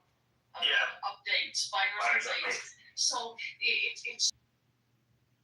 Truth. Okay, go ahead. Yep. Truth, real quick. The Freemasons that were the founders of the country are not the same Freemasons that we know them as. They were deliberately infiltrated by B'nai B'rith, funded by the Rothschilds in the 1800s, and I'll grab the receipts on that. But George Washington was not some satanic, kabbalistic, like subversion agent. Thomas Jefferson, Ben Franklin, these people were not subversion. In fact, they wanted us to exclude these people. They knew who they were, but they found hella bodies in Ben Franklin's old home in Philadelphia. So I hate the I hope he was stacking it too. I hope he was stacking it. I believe they found like 1,200 different human bones from I think it was from 1,200 different people. It was more than 1,200, but it was from 1,200. Grab that for me. I want to see that. That's awesome. I'll send it to you. I got you. Who published the article? What's their last name and their genealogy? I mean, I have to look it up, the article, but like I said, tinfoil shit, that's my specialty. So trust me, I got it in the archive somewhere. Bobby, trust me, Broskowitz. I'm guaranteeing you it's probably something like that. I'll pull it up. I got you.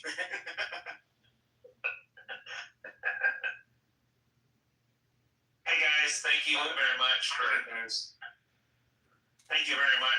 just creating this space and bringing awareness to the situation that all of mankind is facing. I really appreciate that. I got started into the JQ question, the Jewish question, pretty intently about 8 years ago, and it was through reading my Bible, actually, and most of Christianity is Judeo-Christianity in the United States, and they don't have the receipts. They can't back up their doctrine, and I've spent a ton of time over the last 8 years digging through the Bible forward and backward, getting the receipts, and I can prove everything that I think and why, and I know most of it off the top of my head as to where it's located and stuff like that. So today was a really great day for me. I went to church, a church that I just recently went to for the first time, set up a meeting with a pastor, went in and talked with the pastor, and told him all about the Jews. And it's a Judeo-Christian church, like 99% of churches in the United States. And I was like, I don't know if you'll let me go to church here, but, I need you to know that this is what I believe and why first. And he said, no, I'd be welcome to come to church there, and that he couldn't get completely on board with what I was saying, but that I brought up a lot of really interesting points, and that he'd have to give that some thought. So, I'll take that as a win. And then went off to go get some chicken feed from the feed store, and there was a lady there in a nice dress, and I said, you must have come to church today. And she's like, yeah. And I said, do you understand the allegory of Galatians chapter 4? And she said, what's that? I was like, well, nobody wants wants to talk about it at church, but you ought to dig into that allegory. And we went out in the parking lot, probably talked to Jews, and the truth about how I don't know how much you guys read the Bible or how much you know, but Christ gave a really interesting parable at the end of Matthew 21 and made it abundantly clear that the reason that the Jews killed Jesus was to steal his inheritance. And if you read Galatians 3:16 and Romans 4:13 and 14, you'll find that inheritance was the world. So according to the Bible, the Jews killed Jesus so they could take over the world. And then there's a million things like that throughout the entire Bible. As it turns out, much to my surprise, I was raised to be a Christian. The whole Babylon is Jerusalem. Like in Matthew 23, Jesus blamed them for shedding all the righteous blood on the earth, and very specifically, Jerusalem now controls the prophets, and so is the sin unto you. And then in Luke 13, Jesus makes it abundantly clear that the only place that a prophet could possibly die is in Jerusalem. And then in Revelation chapter 11, you see that the two prophets that are the witnesses, their dead bodies lie in the street of the great city, which spiritually is Sodom and Egypt. So we see that the great city in Revelation 11 is Jerusalem. And then it's spiritually right? And then Revelation 17 shows us before Babylon, it says that the woman that thou sawest is that great city which reigneth. Explain to me. So then at the end of Revelation 18, the Bible tells us that God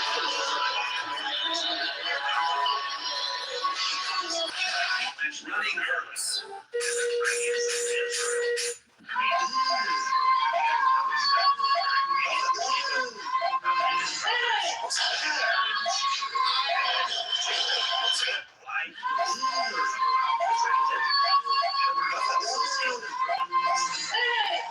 If you got one of these, the nation of Israel came to Israel, and Jacob wrestled with God, and Jacob wrestled with God.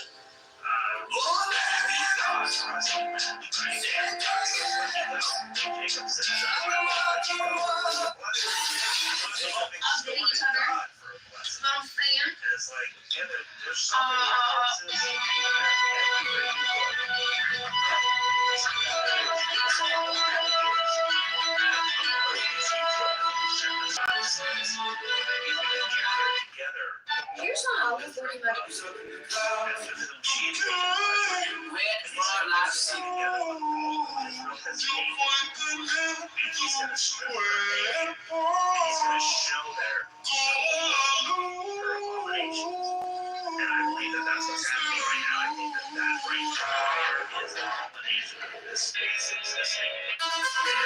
You don't speak Spanish?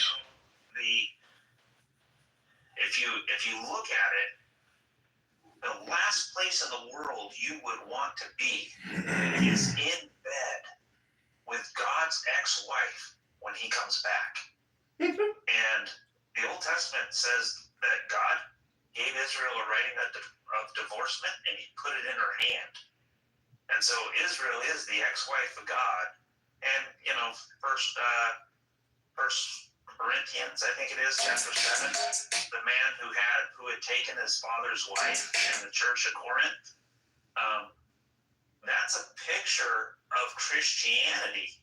The Bible says that ye shall be called the sons of God. And what has Christianity done but climbed into bed with their father's ex-wife? So, anyhow, I'll land there. God does say that Israel is like whoring after somebody, like Hosea 4:15. You're a whore, Israel. Like literally. Harlot, righteousness once lodged in it, but now murderers. I just want to say it's good for you to talk to your pastor about this because there's a huge evangelical problem where everybody feels like they have to side with Israel, and I would encourage all of the Christians on this space to do the same thing.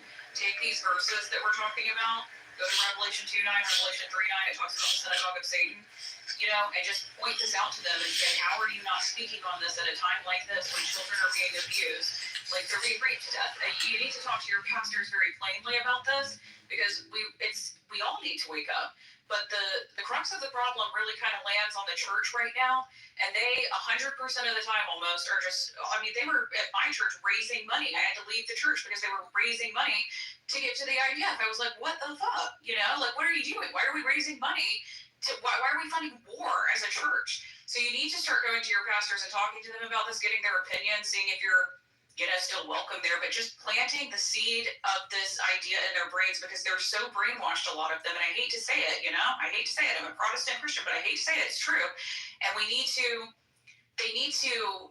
have to demand accountability from everybody, politicians, pastors, priests, everybody. We need our leaders to be above reproach. That's what the Bible says too, that our leaders need to be above reproach, and right now they are not. And we're just sitting by and letting it all happen. I would encourage everybody to read the Bible, because it's very enlightening and you get a lot of wisdom from it, even if you don't want to believe it. But just talk to your pastors about this, because we need to wake up the church, because I think that the politicians are just evil, for the most part, and they know that they're supporting genocide. But we need to get the Christians to wake up, because they're really brainwashed by this. If you guys would allow me, it seems a little untoward, but I've made 7 videos and put them on Rumble explaining the truth about the Jews and the Bible. And if you guys can use that, I get nothing out of this. I've spent thousands of hours digging through the Bible and going over history and stuff like that.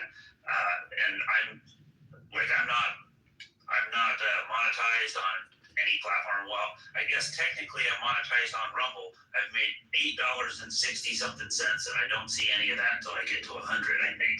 So I've got paid literally nothing. Getting there. I don't care if I do. The truth doesn't pay well. Yeah. Oh no, it doesn't. It doesn't. I'm laying up my treasures in heaven. So anyhow, I've made 7 videos and stuck them on there. If it's somebody who's like a diehard Judeo-Christian, the first video I made is called "The Gospel of the Kingdom," and it's kind of like a sleeper video to get into Christians' heads and start calling out the conflicts with what they claim they believe that can't possibly be true at the same time. Like Christianity believes that Jesus is the Messiah and believes that Jesus kept the law. The problem with their belief is that if that's true, that there's other things they can't believe. And so in John 8, not bear false witness against thy neighbor. And so they really have a dilemma, because either Christ was a false accuser, or the Jews' father really is the devil. And they want to hold 2 mutually exclusive ideas at the same time, and they don't even recognize that that's what they're trying to do. And so there's tons of those types of scenarios that I try to bring out. But in case anybody here doesn't know about the allegory of Galatians chapter 4, I kind of like to put the question out there. Did anybody here know what the allegory of Galatians 4 is? I'm sorry, I didn't even know that. What was the question? I didn't hear it. Do you know about the allegory? My question is, does anybody know what the allegory of what? No idea. Galatians 4. No, I have no idea. Tell us. Okay. So in Galatians, one verse in Galatians 3. In Galatians 3, verse 16, the Bible says, "Now to Abraham and his seed were the promises made. He saith not unto seeds as of many, but as of one, and to thy seed, which is Christ." And so with that verse, the Apostle Paul disinherits the nation of Israel as having any inheritance whatsoever from Abraham. Now, you get into Galatians 4, starting in verse 22, and the Bible says, "For it is written that Abraham had 2 sons, the one by a bondwoman and the other by a free woman, which things are an allegory, for these are the 2 covenants. The one from Mount Sinai, which gendereth to bondage, which is Hagar, For this, Hagar is Mount Sinai in Arabia and answereth to Jerusalem, which now is and is in bondage with her children. Well, here's the deal, guys. Abraham had these two wives, Sarah and Hagar, and the first wife was barren, and the second wife was a slave out of Egypt. And the second wife gave birth to the first son, Ishmael, who ultimately was cast out in the wilderness and received no inheritance from Abraham. And that happened when the son of promise came. Now, if you overlay that as an allegory, Abraham is a picture of God. Sarah is a picture of the Abrahamic covenant, which that covenant is salvation through faith. And the covenant of Moses just happens to be a slave out of Egypt. Like Hagar was a slave out of Egypt, so is Israel a slave out of Egypt. Hagar was cast out into the wilderness and divorced and rejected, and her son got no inheritance, just as the law of Moses is the nation of Israel. And that's why Hagar is Mount Sinai and answereth to Jerusalem, like I answer to Bill. God says Hagar, and Jerusalem says, hey, what? And that nobody preaches on Galatians 4:22 through the end of the chapter. And it's monumental what it means. It's huge. It will shape the very foundation of Christianity if they understood what the Bible actually says and what the Bible actually shows. And the woman who had the attire of a harlot in Proverbs chapter document called in a video called Do You Understand? And if you want, you can look through my stuff here on X and you'll find those videos, but they're all organized pretty well on Rumble under Bill Byers' Truth. Appreciate it. Yeah, I think that's great. Yeah, definitely. I'll talk to your pastors about this because they need to know that you're aware that they're being cowardly about it. To be subversive and stray real Christians from the righteous path. And because they get so much funding and they have all this influence, and they live such lavish lifestyles too, and throw in your face, they even have their own stores selling their merchandise. It's a huge challenge to try to sway people that are just completely brainwashed, especially the older generations. My faith is in the younger generations because they're a lot more open-minded, objective, and they haven't bought into all this nonsense, so they see past it. We do have a lot of hands. Throw a hissy fit if you see any of the shit that goes on nowadays in the church. It's blasphemy. It's not proper worship. He literally flipped tables behind that shit. My father's played. No, he literally was. They forget about that side of Jesus. I mean, Jesus had all these run-ins with Jewish leadership. All the time. That's what that was about. Like, the Christians don't follow Christ. They don't follow him. They are comfortable with this illusion that they are, but they're not even willing to get to know his real character about it. Yeah, truth is about to get to the hands. Yep, got a lot of hands. I'll apologize in advance. I don't know the order. I think it's the lady that's next, the brother. Can I go? Go ahead. Oh, thanks. Midnight, so I cannot speak too loud.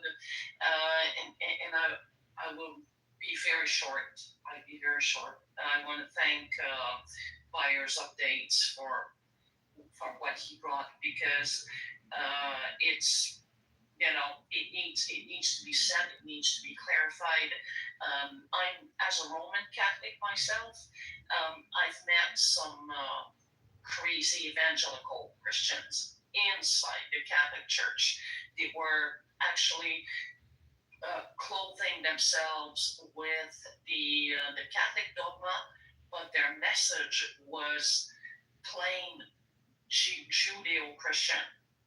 It was a mix of born-again Christian with Baptist, the Baptist evangelists. So it was kind of a mix of both, and the charismatics.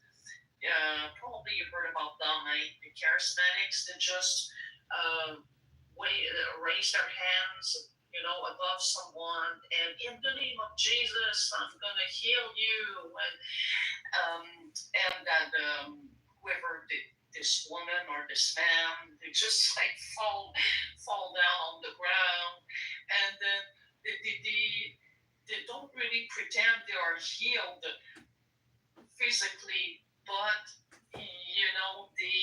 they come back after a couple days later for a testimony in front of the same crowd, and they say, "Oh well, my life changed.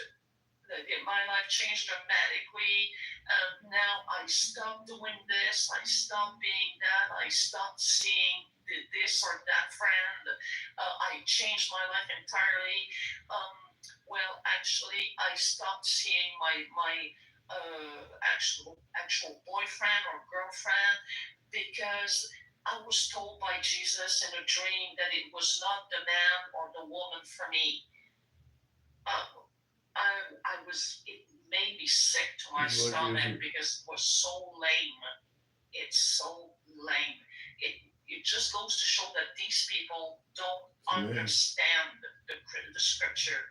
First of all, for miracles, spiritual miracles to happen, you first have to understand the fundamental principles of Christianity. You have to understand the values that are being taught, so you can follow them, you can integrate them, and not just obey the people who will tell you to submit to these values.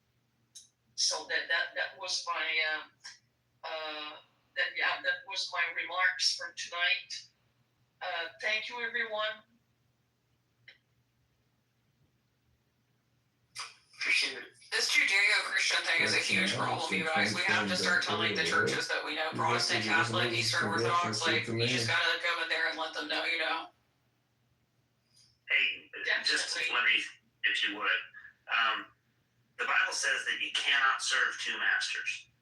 And it tells us, be ye not unequally yoked together with unbelievers. And it says that a house divided against itself cannot stand. So Judeo-Christianity isn't just doomed, it's damned. Wise words. So, when it comes to messaging, I do believe the religious aspect, the approach they use definitely matters, and you can see they subverted from it deliberately to be able to spread, these fake version of what they call Judeo-Christian values, just to be able to, again, pull the wool over people's eyes and make them believe that they should worship Israel, otherwise they won't be blessed. So, as part of Operation Mockingbird, they also hire people, fans literally, to go out and run news stations, and they make them anchors, or they'll make them even independent with massive followings, and then they'll put in mixed messaging. So they'll put a little bit about what you want to hear, and then they'll tell you what they want you to believe, and they'll confuse people with their messaging. And that's what I find guys like Tucker Carlson to be. I've done some research on this guy in his past, and it was a little shocking to me. It's the coincidences that I noticed. It's too much to just stay quiet on. I said, in the 1980s, when he made his 2 trips to Nicaragua, while his dad was a CIA agent managing affairs there, including the drug trafficking, human trafficking, and arming of the Contras to get rid of the democratically elected government that was there under this guy, and what his motives are, especially since he was also a supporter of the Iraq War, and he just was completely aloof as to the reality there, and said, well, you just looked at Iraqis like they were second-class citizens. Who cares? They're coming. Who cares if a million of their lives have been lost, and then they also been starters who were known for trafficking women and girls in Bosnia and Herzegovina before he met with them. And he would have known the background because, again, his father was CIA. Rather than be honest about his past, he plays dumb. He's like, I didn't know my dad was CIA until after he passed away, even though it was mentioned before. He knew while his dad was still alive. He's just playing dumb. And then he went out of his way to also call Nick the subverter, saying that although he's very talented, he's just looking to undermine other conservative talkers. So basically just giving him a backhanded compliment. So you really have to be careful with these guys. Never cease common sense and rational thinking, irrespective of who's talking. And he'll do some good interviews. I've reposted some of his interviews. He's done some good ones and controversial ones. He's done it with, for instance, Vladimir Putin and also the president of Iran. He also claimed the CIA hacked his Signal account because he was going to go to Russia while he was on Fox News to meet with Putin, but then sure enough, he did it anyway. They told him to stand down not to, then he was allowed to do it without consequence. Kind of makes you wonder. It still doesn't have to register with FARA.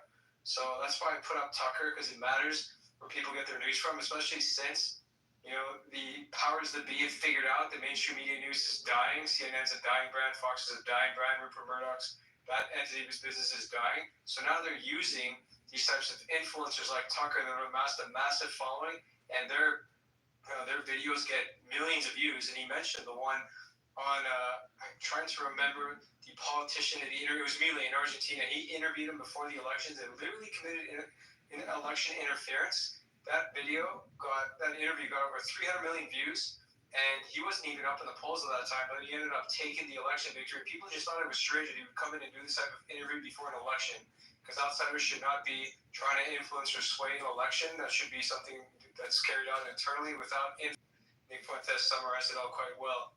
So be wary of who you get your news from. Never cease critical thinking. Always be prepared to challenge their views, and that's what I saw today. I was kind of impressed and awed today when I saw people challenging the congressman. The way he did, he came in and tried to control the room, and he failed, and he just kind of crashed out. So that's keep at it is what I say.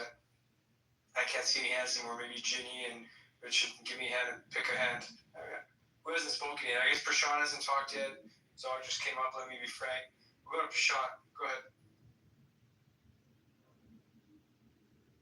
Prashant, are you there? I think Zog's been up here for a while. Yeah, go to Zog and then let me be frank. All right. Go ahead, Zog. Howdy, everybody. How y'all doing? All right. You yourself? Go for it. Not too bad. So I raised my hand. I think the conversation has shifted slightly, but I do have it's every inch at 501c3 government controlled, tax exempt corporation. It's the like. And the pastor, I do believe, is a crypto Jew. He's got the hook nose and the low hanging ears, and I think he knows what he's doing. I just get the feeling that he's there on assignment to deceive the goyim and make sure these people never realize who they are, or who their God is, and to push this Judeo-Christian Trinity garbage, basically. And so I have a funny story about something that happened one of the last times a couple months ago I went there. They had some immigrant from Africa in a school class about something about, we need to recognize Jewish behavior or something, because apparently, in Africa, they know who, I was thinking this guy's ahead of us even, and as white people, the administrators, they just like squirmed in their seat, like, ooh, this is red alert, like we're not allowed to let the conversation wander into this territory. And it was visual confirmation that these people are shills, that they're owned by whatever government Jewish, they won't let them speak about it. And it was such a visual confirmation of that. And that was enough for me. That was the last service I attended at that place. And yeah, it really is a problem, like Kenny was saying. Absolutely. I forget what we were talking about, something else when I raised my hand. I forget what it was, but anyway, I digress. This space is awesome. It's been awesome listening to all of y'all talk. Great.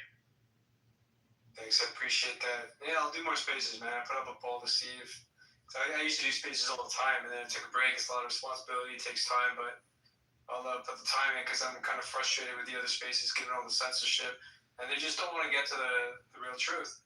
They dodge it. They avoid it. They're scared to mention the Mossad-Israel connection with Epstein, and also how they control government officials. And I can present evidence. They don't want to hear it. They don't even want to have the conversation. God forbid you even bring up the genocide in Palestine. Like, I don't care about Palestine. I don't care about Lebanon. I don't care about the Middle East. Who cares if there's all these American bases that are committing atrocities? Who cares if there's private military contractors committing atrocities? I only care about America supposedly, but I don't care about American foreign policy for some reason. Seems like a double standard and hypocrisy to me. Either you care about America and all of its policies, or you don't. You can't just cherry pick and be selective like that and pretend you're a patriot. So I have to condemn that.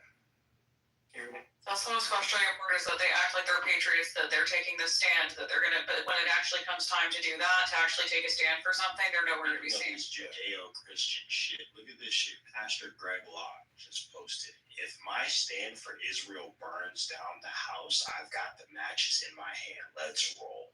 This is a fucking problem, guys. Problem. 200,000 followers. Isn't it so problematic that it's like a crazy.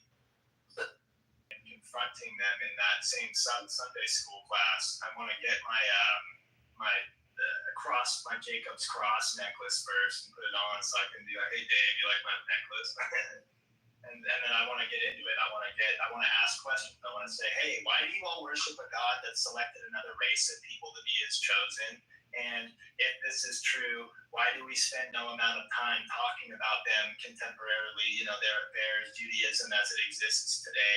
And then also, why are these people also known usurers, fraudsters, child abusers, nation-destroying, Marxist, baby penis-sucking freaks that have been kicked out of hundreds of countries thousands of times? What's up with that?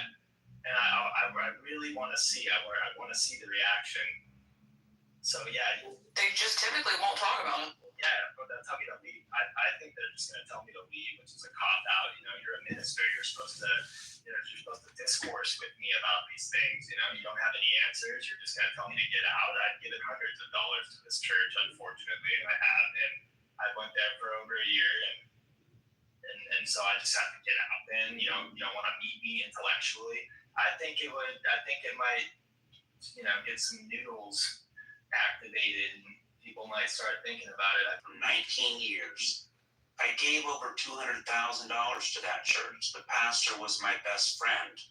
They helped my 17-year-old daughter run off with a 28-year-old divorced man, and I'll never see or speak to her again.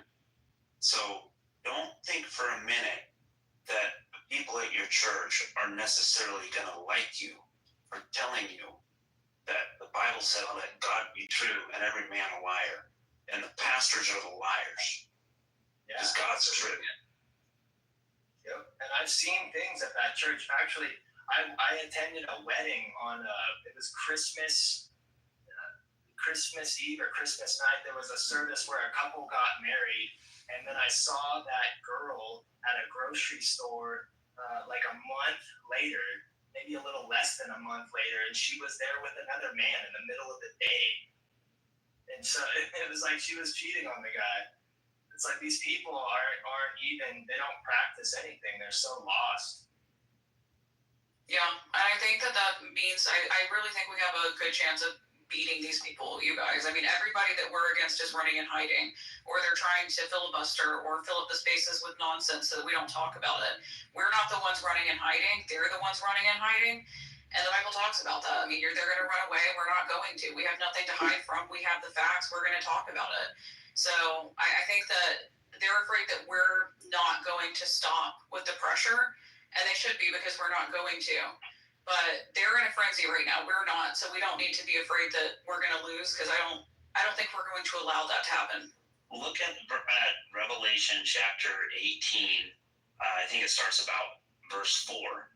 But God already knew that his people would be in bed with the whore of Babylon, because he says to his people, come out of her and not be partakers of her wrath, for her sins have reached unto heaven, and God hath remembered her iniquities. And then he tells his people to reward her as she rewarded you.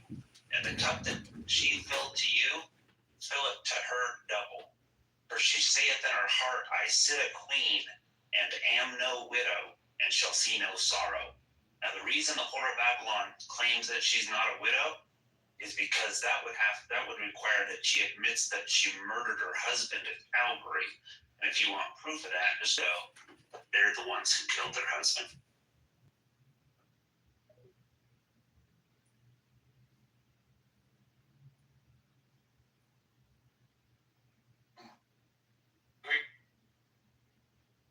Gay or is he bisexual? Which one is he?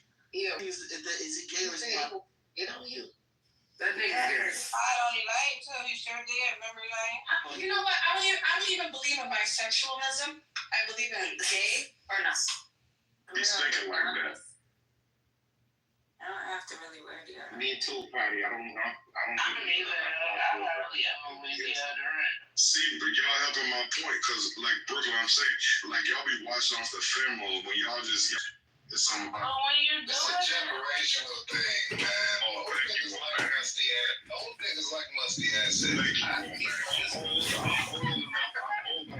personally, I'm gonna take God out the shower. I like God out the shower. at least in my generation. Cause don't that remind you of like a 1970s porn? They just look like they smell everybody, and the whole porn just was like, ew. Yeah, the hair everywhere. They go out all day. Yeah, they got down there. Hair everywhere. I know we gonna get into it again. I'll give you hair, you little silly motherfucker. With these youngins, you gotta teach them information. It looked like this is crazy. This is crazy, Michael. I think the other day, what do y'all think? Like, you gotta have some, I want some hair. Like, man, this trip, so I need some hair. I need some kind of hair now. That's all right. I'll look like a toddler. I don't care. I'm gonna give you a word. The word is her suit. Shit, I ain't gonna turn it down. I'm gonna be turning it down, but I'm saying, but I'd rather have hair, but I ain't gonna turn it down if it's. There are women in this world who are hairy. It's called hirsute. They can't shave every fucking thing they have, or else it You know, gets I'm hairy. I'm hairy, April. I'm hairy. I'm very hairy. I get hair on my arms. I get hair on I get my face plain. I get my face waxed. I get my whole body waxed. Today I had my whole body waxed. I'm talking about from head to toe. Depends on what you're looking for. That's It's really cool. hard That's for what me you to wanna go to. do. I mean, that's cool. But what I'm trying to say is there's nothing wrong with a woman having hair on her body because that's natural. There's nothing wrong with the body. Shut the fuck There's up. nothing wrong with that. It just ain't for me. There shouldn't be nothing wrong with that. She said it sounds painful. Nah, but I've been on it so many times. There shouldn't be nothing wrong with shorty having hair. I've been telling you that all day, dickhead. That's not natural. Nobody said that. If you don't like that, Shut up. you can pick your pride. No, I don't want hair on my body. How about that? It's 100 degrees. You don't like that, but if you have that shit, shorty, Okay, man, for a minute. It's still battle rap, bro. Hey, Toxic, put that shit up. Battle rap, bro. Me versus Rich. This bitch nigga. He's a snitch nigga. Switch nigga. Cool. I don't got nothing to do with the district. With the PTR. Talk about the chat. What the fuck is that? What are these? Some more spices? No, we have recommendation. I got hair. When I was a little kid, I could probably breathe that shit. That's how thick my hair was. And I used to have a hair brown.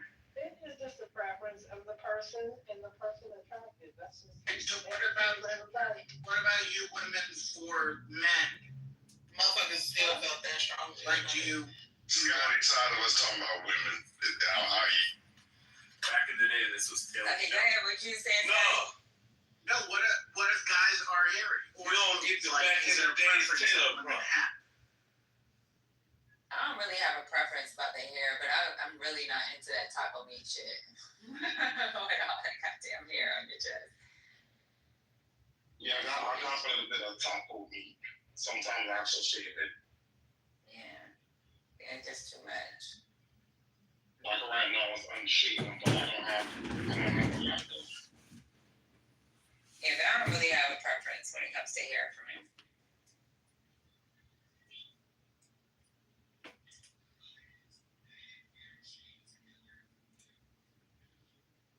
Like, shower, right? I just want to be clear. Mm-hmm. But all you women want you men to shower. Right? Oh, fuck yeah. Uh-huh. Yeah. All right. Just say that again. I mean, that's a low bar. Yeah, the man got a shower. It was nine that said, girl, he be getting with girls straight out the gym. Fuck that.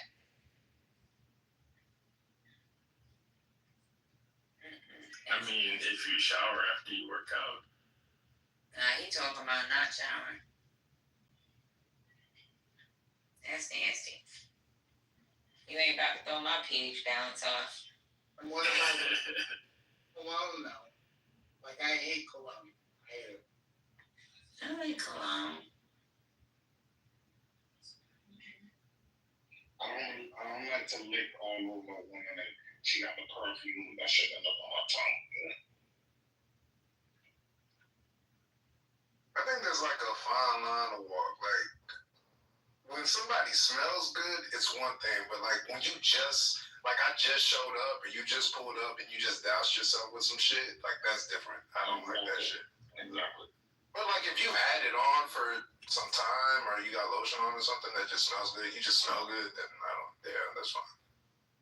Actually, I prefer that. My dad said I smell like a French whore because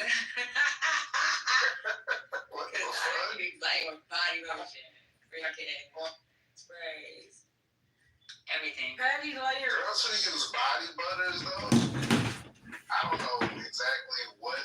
I don't know what y'all be using for real, but It's the shea butters with the little can. the skin and the smell, all of that. What you were saying, April? No, I said you be doing the layers, Patty. Yeah, because you know I buy a lot of herb perfumes, so like they have room. Well, you know, if you don't, though, the scent dies away if you just use one product. You know what I mean? Now let me tell you, we were down range, right? I wear perfume all the time, so it's like kind of stuck in my clothing and stuff. Soldiers would be like, "Ma'am, I think your clothes. How do you know my clothes?" They'd be like, they said they could smell my clothes. It's like, we can smell your clothes. Speaking of downrange, you have never smelled anybody worse than smelling people coming back from an exercise downrange. Yeah, I keep oils. I keep everything. When I go downrange, I bring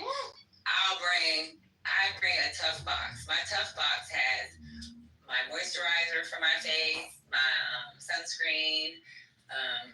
I'll bring like 10 perfumes with me when I'm going downrange. I don't be playing. Shit, I got Victoria's Secrets to send to Fob a whole bunch of freaking body washes and stuff. For free. I just wrote them a letter and said, hey, we're downrange. I'm trying to get my stuff shipped. They won't ship to. At the time, it was my first deployment. They won't ship to Iraq. The motherfuckers sent me like 10 boxes of lotions, body washes, and I just distributed them to all the females. It was a lot. I told them information, hey, if you know any other females on the pod, tell them to come by my office and they can get a wash. It was wash lotions and sprays, so I gave all of them like at least 3. Yeah, we had influencer living in his house that we're all in. And when he moved out, he had all this shit come into the house just for free, you know. Yeah, we be getting free shit downrange. Every time I go downrange, since Victoria's Secrets did that, I always write them and they'll send stuff. So I'll get that and distribute to the soldiers. I'll tell them how many soldiers out there, how many female soldiers. Male soldiers too? No, just the females. I just do it for females. Is that stuff comfortable to wear? Is that lingerie comfortable to wear? No, not lingerie. I be telling them that we downrange and we don't have access to nice lotions, and they'll send like a whole bunch of the last deployment they sent boxes, but it was the smaller lotions and the smaller things, but there's still a whole bunch. I'm laughing. Hold on. Left had a whole fantasy in his head. Y'all downrange and some titties and shit and thongs or whatever. I see you working on that. I see you working on that. You and I got the same kind of visions. No, I knew what she was talking about. I'm just saying, you talking about, is that comfortable when you're out there? Like, I know where your mind was when you said that. Talking about, is it comfortable?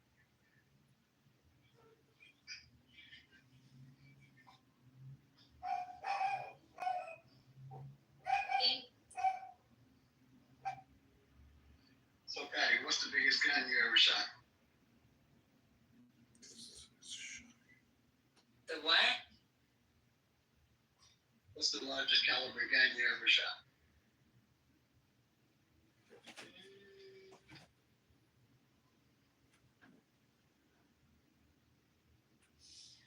Like they shoot like 30 cows, or you got 50 cows? We got 50 cows. But I shot something bigger than 50 cows that weapon. It was really heavy. It was heavier than me. And I had to put my feet on the turret and pull back. Had to use my You say that's an experience just to let a 50 cal go? Yeah. I guess. I don't know. I think when you taking down some food bigger than a 50 cal. It's shocking hearing angry white American women claiming she was from the wealth and massage running pedal traps on black men. They were calling from in charge of the trees. That's a this is one weapon we got. And you have to hold it with both hands, and you hit the trigger with your, you gotta use both thumbs to push it. Fuck, what's it called? It's usually privates use it. The name of the day, shit. Seniors don't wanna fucking, put that shit up. Yeah. And you gotta, like, be really strong and pull it back, and it's really hard to pull back. So, like, for me, recoil, or just does it stabilize? It's stabilized. So for me, I gotta put my feet on the, the top of a Humvee. They have a little circle area. I have to like take my feet, put it on the metal, like I'm sitting with my knees up, and I have to hold it and then like use my legs to push, just to pull it back. That's how heavy that shit is. Hey, Gary, Patty, I had to do that. Hey, Patty. Hold on real quick. Hey, Patty, get a chance, check the telegram. Okay. But yeah. Mike, you in the telegram, you only on. I'm not really going there that much anymore because I've been in school and some other stuff or whatever. Yeah, I used to go in there a lot when we first started doing it, but I just haven't been that active. Did you see your name in there when you first went in there? Where? Telegram. You in the telegram till I left? Nah. We set it up. No, that'll be trouble. I'd get in there. We set it up back in the day when we first started. We set it up for everybody to get. I said to where like if you come to Chicago for insurers and are going to top 10 towns in the district to interview voters and residents. That's crazy. I think all drugs should be legalized. The problem is, look at this fentanyl bullshit that's happening in America. Like the reason why that is because it's not,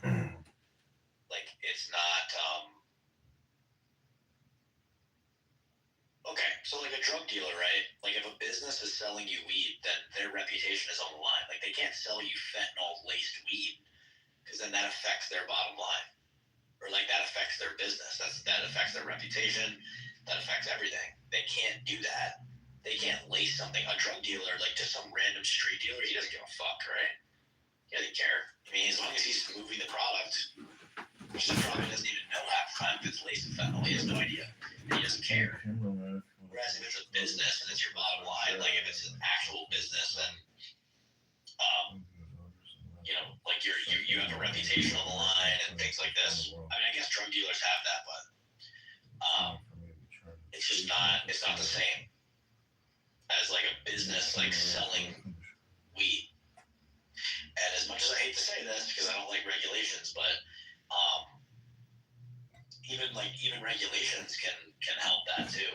Regulations can help like avoid bad, drugs from getting into people. So I think it's stupid that it's illegal because it's gonna be done anyway. You know what I mean? It's gonna be done anyway regardless. So it's like you might as well make it safe and make sure that if something is laced with fentanyl, like that business like is punished for that and like immediately would go under, or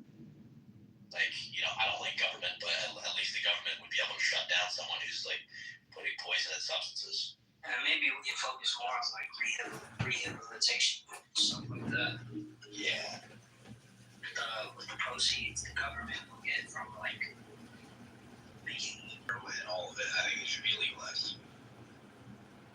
Do I think that stuff is good? No, but I think it's,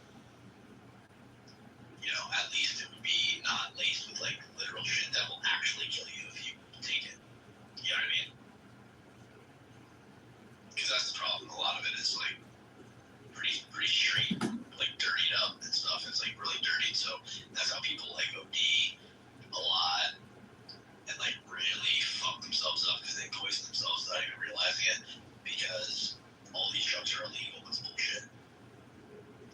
That's one thing that the Democrats have right. Chase, they just legalize all drugs. They should.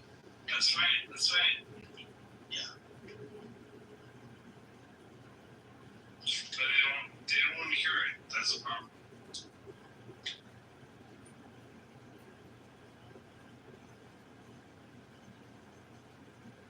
Oh, Sonny, the other thing too is that what do you think about psilocybin mushrooms? Do you like mushrooms? I haven't tried it. Oh, really? Oh, shit. I don't try psychedelics. I've heard that they actually have a lot of really beneficial benefits to it. I've taken mushrooms a few times. I liked it, but it was okay. It was okay. I liked it. I'm glad that I did it. But I have heard that they're really beneficial for people. What does that feel like? So I was with my brothers when I took it the last time, and we were camping. Like we went out camping at like a campground /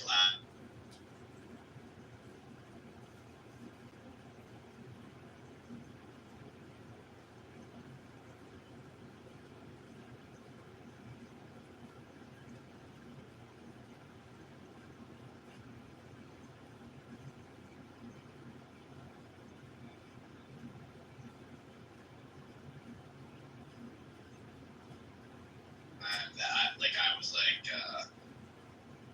I want to become. That's what I wanted to do. That trip like helped me realize that.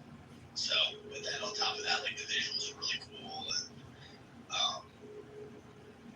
it was fun. It was fun. It was with my family. It was my brothers. So it was a good time. Psilocybin is actually really beneficial for them. Like it can help them cure trauma and right. It's good. Yeah, it helps with a lot of different things. So that's right. That's right. Obviously, you know, I don't think like benefits to it. Like it also opens up like new neural pathways that weren't there before. That's right. That's right. It like connects. I'm not a brain doctor, but like it connects like different things in the brain. So that weren't normally connected. So maybe it would make you look at things a different way. Stuff like it, you know, it changed your perspective. So. That's right. That's right. I care about it. I care.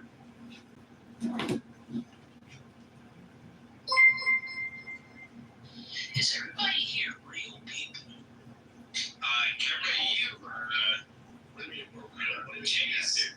I'm a real ass person, bro. I don't know how to become the fucking join us knowing real people. Yeah, I have a whole YouTube channel.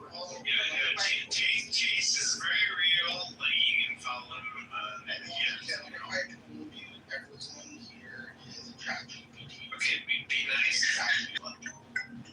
Like, yes, bro. Like, if I stabbed you, like, whoa. You really are. Let's not do that. He would say, I have a feeling that's exactly what he would say. America's haram. I hate America. I don't want to hear real.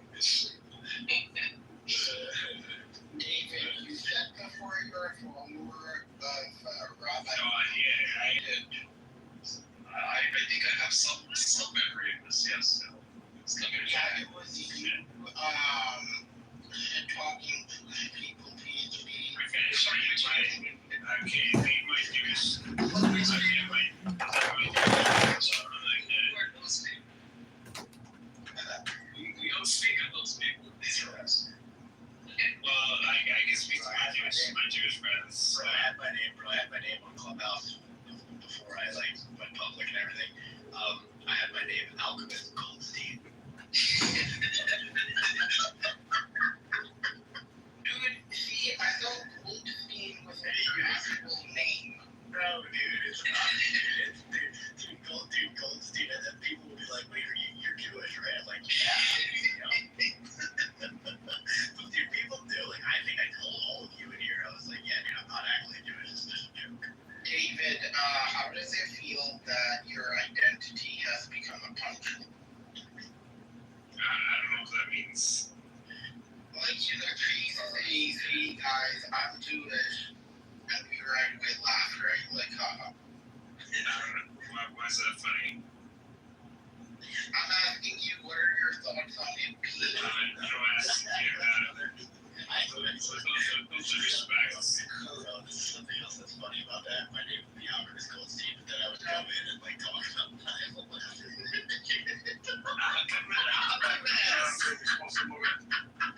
I would go in and be like, my name is Alchemist Goldstein. I'd be like, yo, That's what he just said. If there was like an Alchemist Goldstein out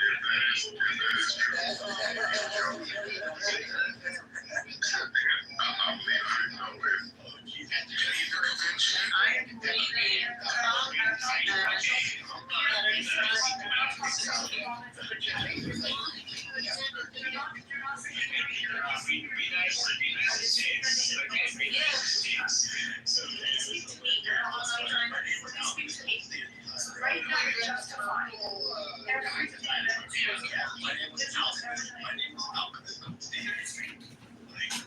That's right. That's right. That shit was hilarious, bro. Oh my god. Chase. What? They have, every time they've been attacked, That shit's funny as fuck. they have given the land back. Oh. And they have You're cool.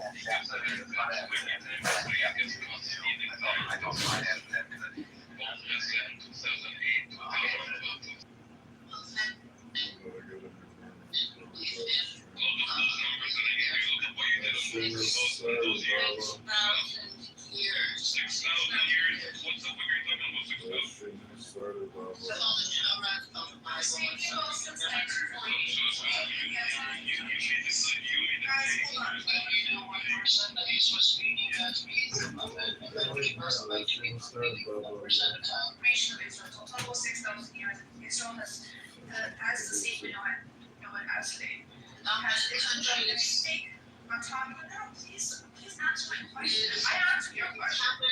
Yeah, I have a question. Karen, no, you answered my question. I asked your question earlier, and then you started talking about political things. I'm talking about has Israel ever committed crimes against humanity since 1948 against Palestinians and its neighbors? Yes or no? I think, Yes or no? I think there were some, it's not that happened. What was that? Absolutely. Okay, you know. I would not listen. Nothing. Did you see my YouTube video I made of you? I didn't. I did not. Oh, really? I thought you liked it. You made a YouTube video about me? I mean, I screenshotted your pictures and then I did like a Bitcoin video music overlay or something, and you liked it. It was like a couple of weeks ago. Wait, what? Maybe I can find it. Yeah. Let me see. It's not on this one. Is it on YouTube? It's on YouTube. I tagged you with your Chase Your Grace or whatever it is. Really? Wait, what, Yeah, is it on? Chase Your What, Grace. yeah, what YouTube is it? You'd have to like go into your notifications in YouTube. People hate me. Now, I'm told that I need to be eliminated on the tracks. So let me say something. See, did you know what that was? I Do you know what that means? that's in the charter of Hamas. It's still Yes. So do you know what the chart? No, it's not. hey, it's still What year?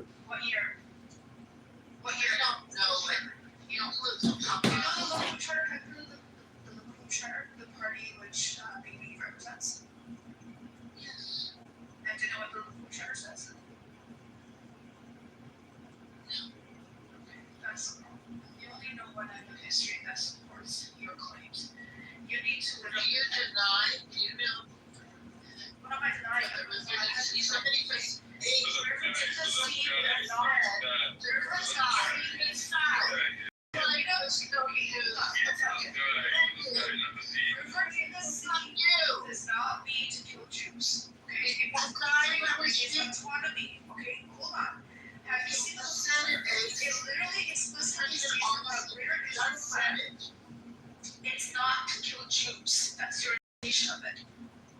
It's real. I asked him. I know he's smiling. I know he's smiling. Yes, he's smiling because you're being ridiculous. You know the Lakou Charter. You even know the Lakou Charter. I don't have to. I know the Hamas. Why don't you know it? You have to know that's really what it means. Do you know what the Lakou Charter says? It talks about annexing land all the way from Lebanon to Syria to Palestine, saying that this is the greater Israel plan. It belongs to Jewish people only. Okay, that's a Lakou Charter. No, that's not. We're actually not going to do anything if you find that what you guys did in 1948 was normal and you did nothing wrong. Then from the river to the sky, we're going to do exactly what happened in 1948. Tell me if you have a problem with that.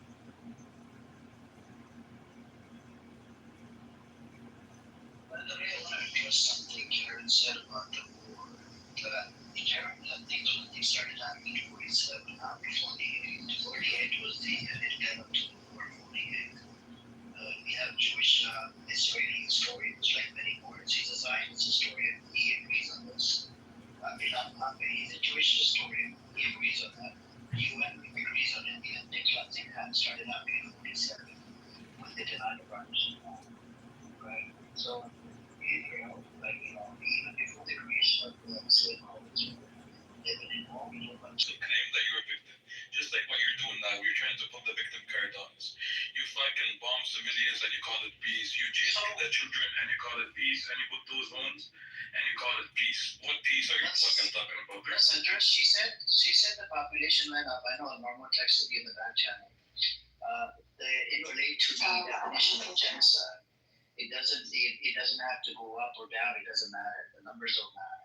It could be part or whole, and that makes it a genocide. B'Tselem, and you have the Physicians for Human Rights inside Israel. They came out and they said it's a genocide, right? And these are Israeli organizations. I don't think Not that's even a the good idea. Party I don't organizations. think this title is And then you have a whole bunch of other scholars. to play. And I'd highly encourage you to take better tips and stay away from some too much. How come nobody ever mentions the British or the Turks who took over the Middle East, basically? You know, you don't have a problem with them and what they did. But why don't you read the history about how the Turks took over the Middle Why don't East? you focus on Israel? Why don't you focus on Israel? Actually, let's address this, Karen. Why did the British come in and take over? Why nobody mentions them, what they did? And by the way, Gaza was given back to you guys in 2005. And by the way, the electricity. So nice of you giving us our land back. One second, free 1 second, brother. Gordon, I finish really quick because I need to respond to your first claim about the Turks and whatnot that you made a claim about, Karen. Go on. You want me to say something about them? Yeah, the issue I had, right, very intellectually dishonest. I didn't know you were intellectually dishonest. Do you know, thanks to the Muslims, the Caliphate brought the Jews back into Jerusalem. Did you know this? Otherwise, they would have got butchered and slaughtered by the Christians. I think you should look into the historical facts, right? And this is coming from a Jewish. It's in the Jewish encyclopedia. I'll put the chat. Yeah, a Jewish encyclopedia. Do you disagree with that?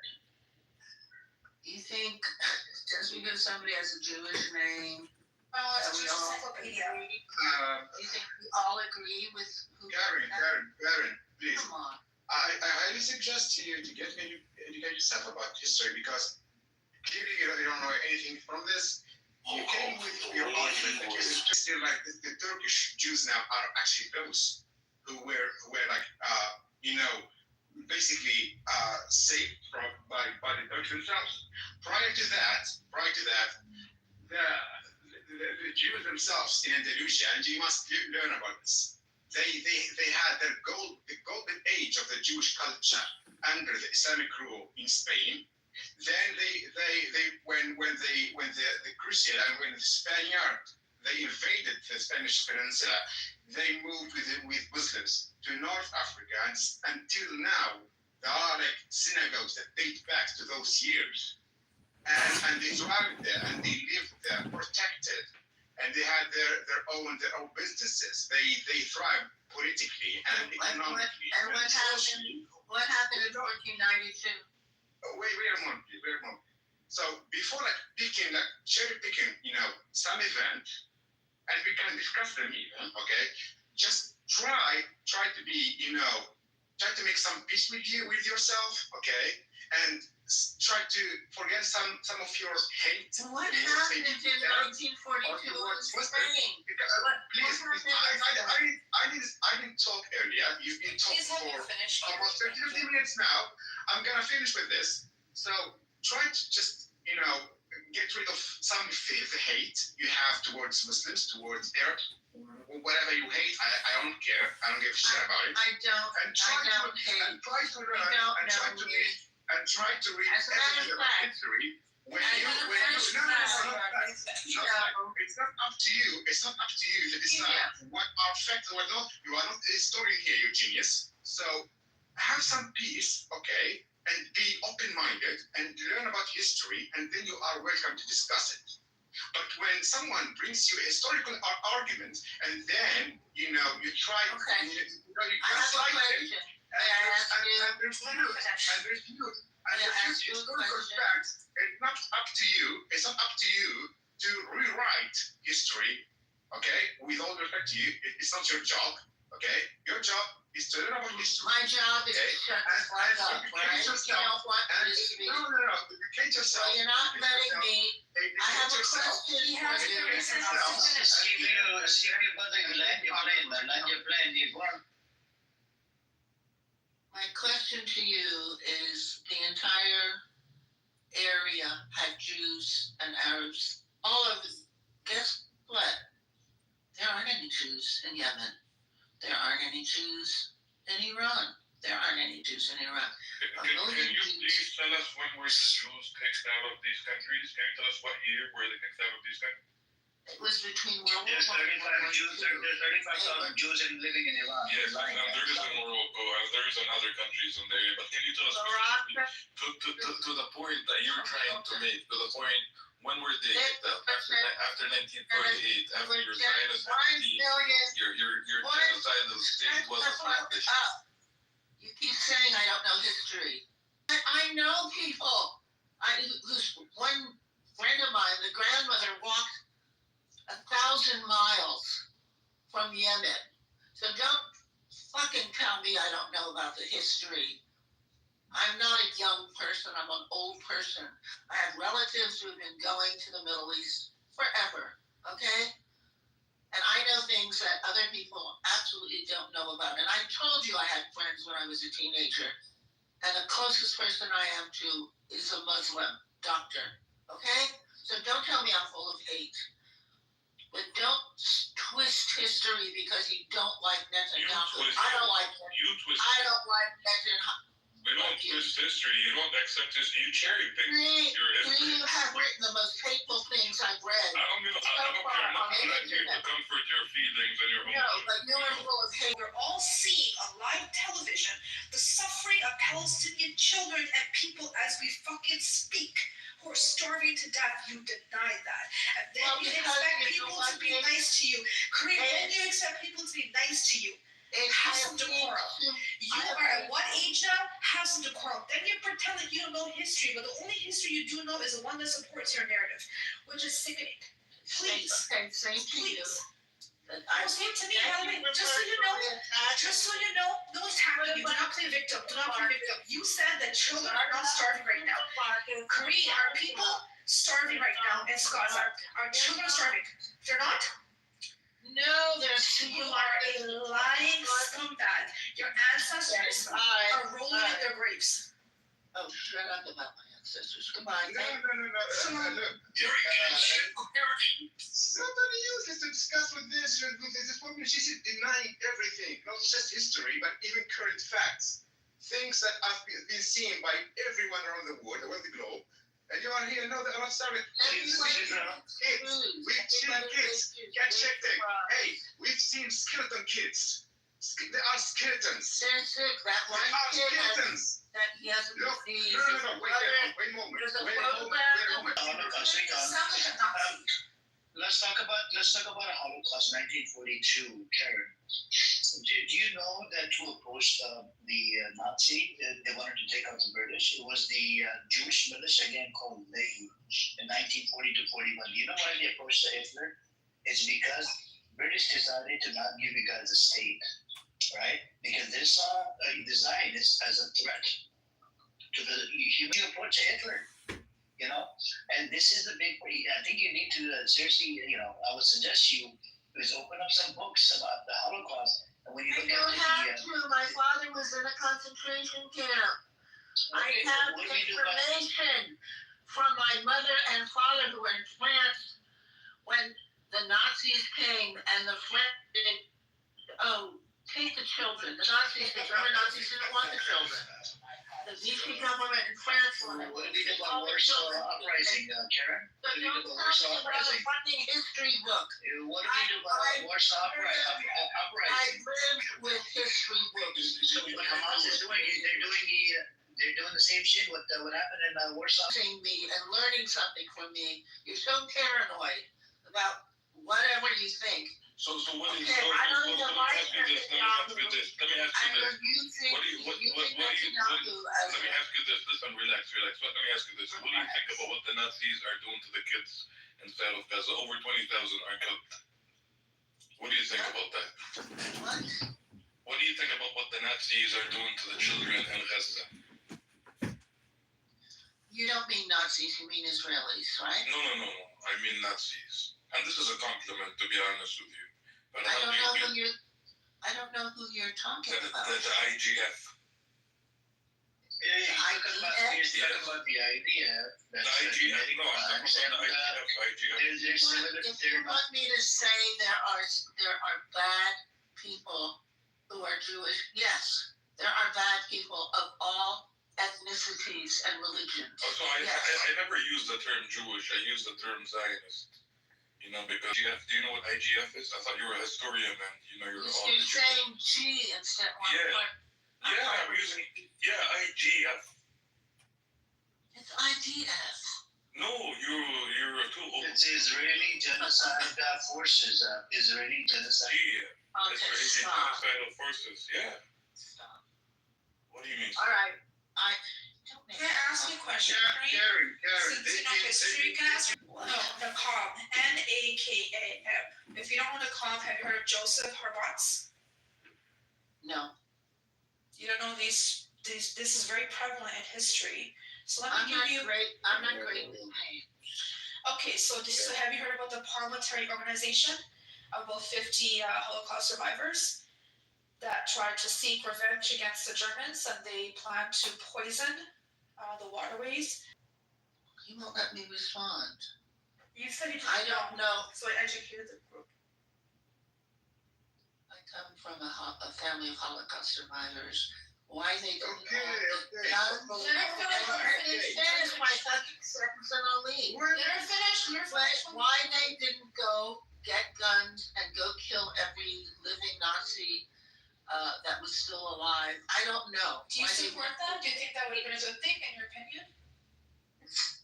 I understand if your whole family's been killed to be angry, yes. So you know what? They didn't do that. They tried. I just told you. They're not a we're not a violent. I just told you. What do you mean you're not a violent? Hold on. Give me a second. We aren't.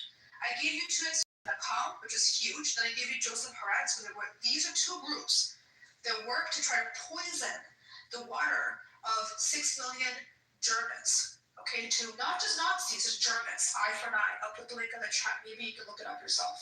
Jewish history, there's nothing wrong with it. I mean, I can understand it. You can understand it. But then why don't you understand people in Gaza who for the last 76 years have been discriminated against, that have been killed, that have been literally been put in a box, have been allowed to move, go left, right, nowhere, where their homes have been stolen, their families have been killed. Why don't you understand when they decide to resist? Are they not allowed to, but you are allowed to. So your ancestors have every right to resist, but they don't. Okay to do that. No, but here you did lie. You literally just lied. No, I didn't. You said you guys are not violent. Okay, fuck you. This is No, I'm actually addressing your claim. You said you're not violent. because they didn't go ahead and fight back. They did. So how was the state of Israel established? Through legal means. What do you mean? What's legal mean? They bought the properties. Stop Can it. you especially like that? Wasn't a violent takeover. So what is Why the don't you guys? What is the Nakba? It is the word that you use to describe. Okay, bye. Bye. You're rude. Bye. Go on. Bye. This is bad. They cannot handle the truth. The biggest fear they have is against the truth. No, it's not Hamas, it's not weapons, it's not rockets, it's nothing, it's the truth. It's a camera, it's a phone, in the beginning, she came, saying, and we heard her pretty really clear. She was really clear. She said, I don't think that the Israelis are killing civilians intentionally. Yes. So she was like talking about the Israelis as she was not one of them.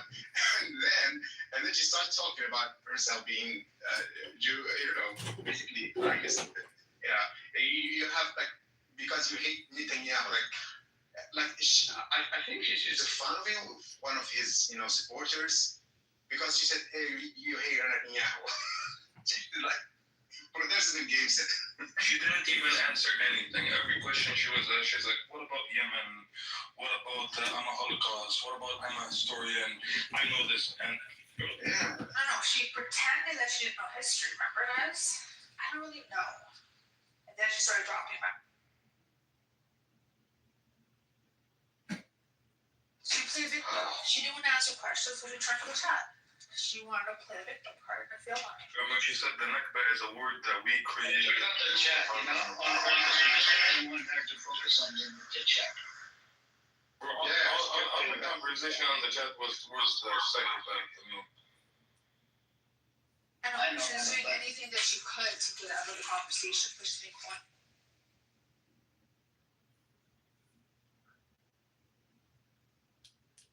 And she expects people who have a Palestinian heritage free to play nice with her, where she is denying the suffering of children right here in front of us. She's lucky I even unmute and try to engage with her. She's full of shit, they're full of lies. You need to call it for what it is. You can't be nice with these fucking scumbags. Now Nakba all of a sudden is a word that we created to divide. What the fuck are you talking about? They're Palestinians, They destroyed over 500 towns and villages. What the fuck are you talking about? Then she said they weren't starving. Yeah, they were not starving. She was saying the women in Gaza are healthy and what the fuck? And by the way, just to let you guys know, those videos on the internet of people with weapons on those 8 trucks, these are tribes inside of Gaza that are protecting those trucks to make it to their locations. Has nothing to do with Hamas. In every nation, there's going to be people who take advantage of situations, right? That doesn't mean it's all the Palestinians. This happens all the time, guys. Look what happened during freaking COVID, where they were getting a whole bunch of, supplies, buying a bunch of them, and then trying to sell them in the black market. People do that in America. Yeah, and to be honest with you, it's not really supermarkets, like she said. And what I'm saying is, there's going to be bad actors in every nation, but that's a small percentage. That's not the whole of Hamas. Okay, if you claim that Hamas is the one stealing those 8 trucks, you literally bombed everything and said. They said that it's unlikely that Hamas is stealing anything from that food, and they confirmed that in fact the IUF is firing bullets at people sitting humanitarian aid. And I think you've seen former. The U.S. It was like a former colonel in the U.S. Army. Yeah, and he said that the IDF, they were firing. The Israeli soldiers, like, they were firing at people. He's seen that. He's been there, close to them. He didn't say that child died from some, random bullet. No, he said that the Israelis, they were firing at them. They killed that child. They literally called the France, Macron, and Starmer anti-Semites because they fucking criticized Israel. So are they also jihadists, Islamists? Like, are they all these terms that you use against us? No one cares about you on your fucking YouTube or your Instagram, bro.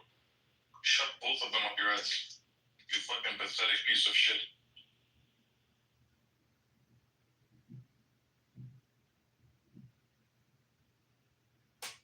Our sympathy card has been declined. No, they are losing all the narrative that like, the value, that taboo about, oh my God, how dare you, from the Holocaust to the chat, then and every time you try to put up, a card. It was declined. They are losing it. They are losing everything.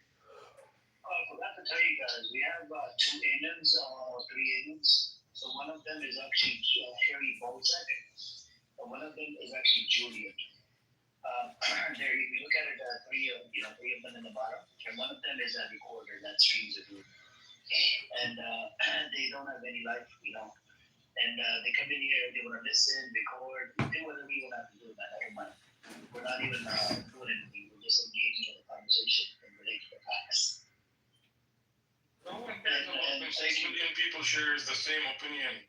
No one cares. Go record. Put it wherever you want. Sorry, I'm normal. When the time is not right, I don't bring you up. Okay? And I cannot get annoyed with you. You're annoying yourself. You think that you can come in here and dominate the room and work like that. And the amount of shit that you say in the chat about the kids and whatnot is really disturbing. You're genocide mania, just like that.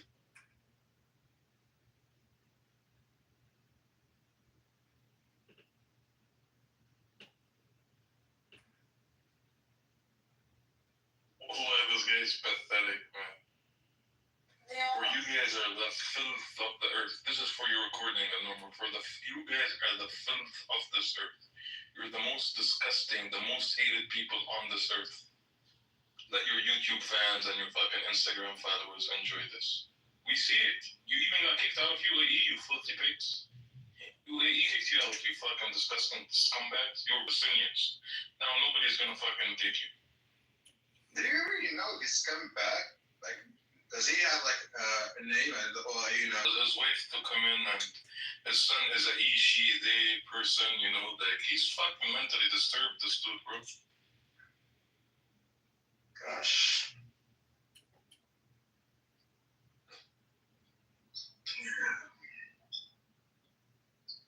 Shot sleeping cell. Really? That's cool. I swear to God, bro, they have 0 views, 0 followers on YouTube. Idiots. Like, I don't know who he's posting for. He literally has 0 followers, 0 views. It's the same guy, right? Yeah. Sometimes you'll find 1 like and it's probably 1 view. It's probably him just watching the video. But other than that, nothing. Pathetic. These people are pathetic, bro.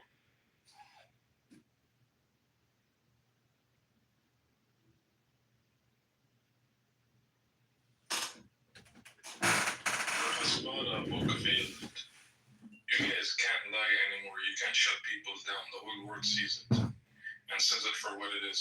You can't shut us down, you idiot.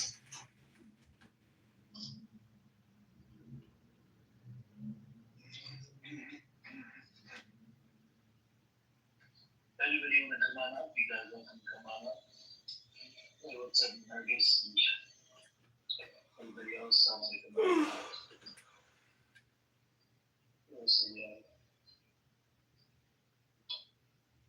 Anyways, normally he wants to come up and surrender? I think he wants to come up and surrender.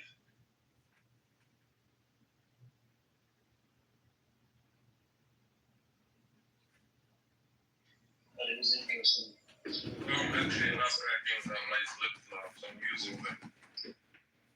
It's interesting how they denied the starvation.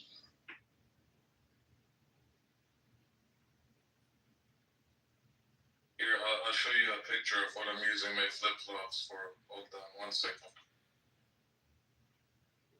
I hope it doesn't hurt your feelings though.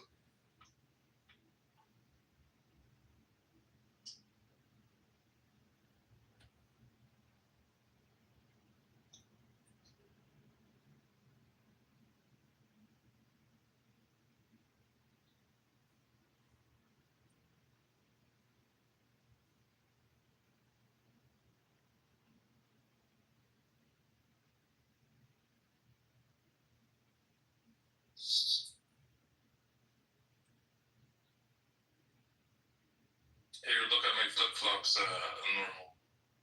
Refresh. Look at my flip flops. And I have someone translate it for you.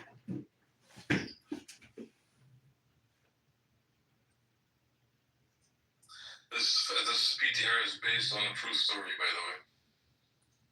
See the flip flops? Yeah, it is based on a true story, actually. You see it?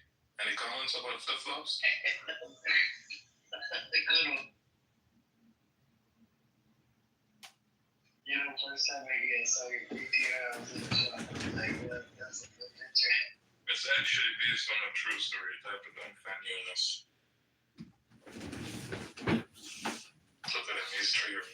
You forgot what flip flops did to you.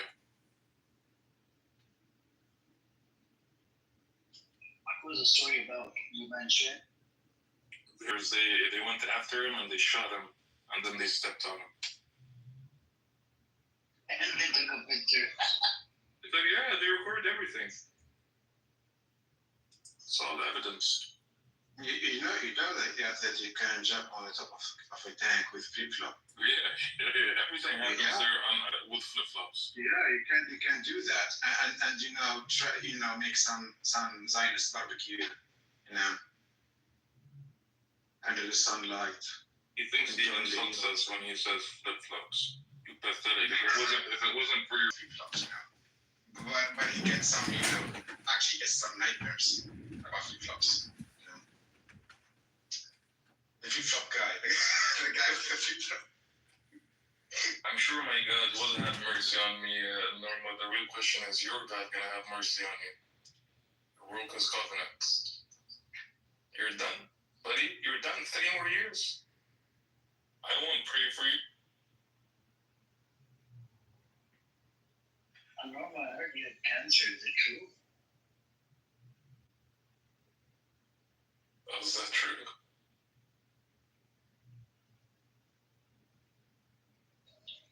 Let him come up. Let's see what he has to say today. Let me turn off the end rating. There you go. I'll allow him to come up for a second. Let's see.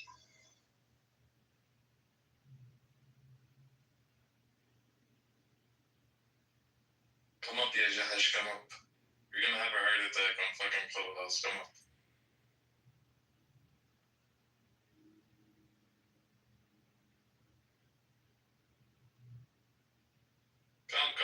Come up. Let's hear you say it. Come up. Are you afraid from the recordings? You pathetic piece of shit. Come up here, say it. Don't worry, Norma, you're still being recorded, by the way.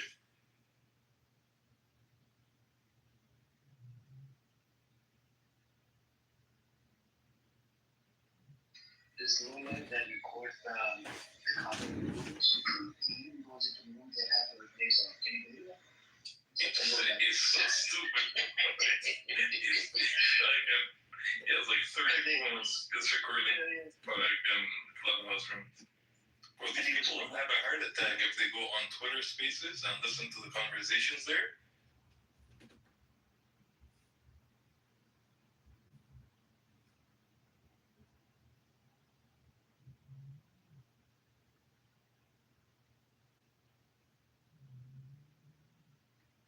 put something to the recording in normal about Lauren? So that everybody on YouTube and Instagram can hear it? Let me tell them something about Lauren and Juju. And 313. Should I do that?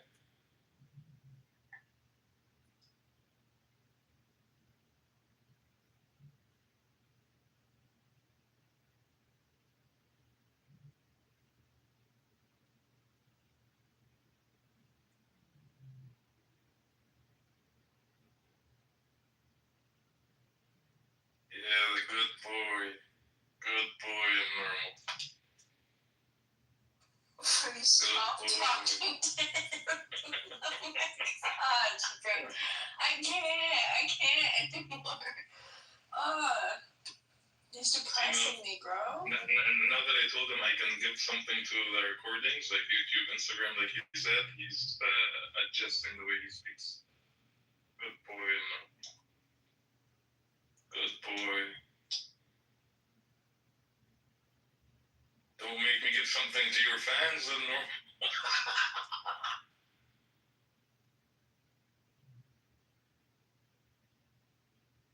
So it does become depressing. Some people can't take the smoke. Some people can't tolerate the amount of genocidal shit that they say, right? And I tell people, if it affects you, leave for a minute or two and then come right back, because I did lose it. It's a coriolis storm. The crazy thing for me is Nothing survives such a storm. They're dead. the way that I look at people. Yeah, I have no idea how much it cost me to make such a forced marriage. it's just like, how can you not make that? Please, rather. Please hard. See people suffering and they like to do things. It's like it's just food. It's not getting into the you know what I mean? It's medical.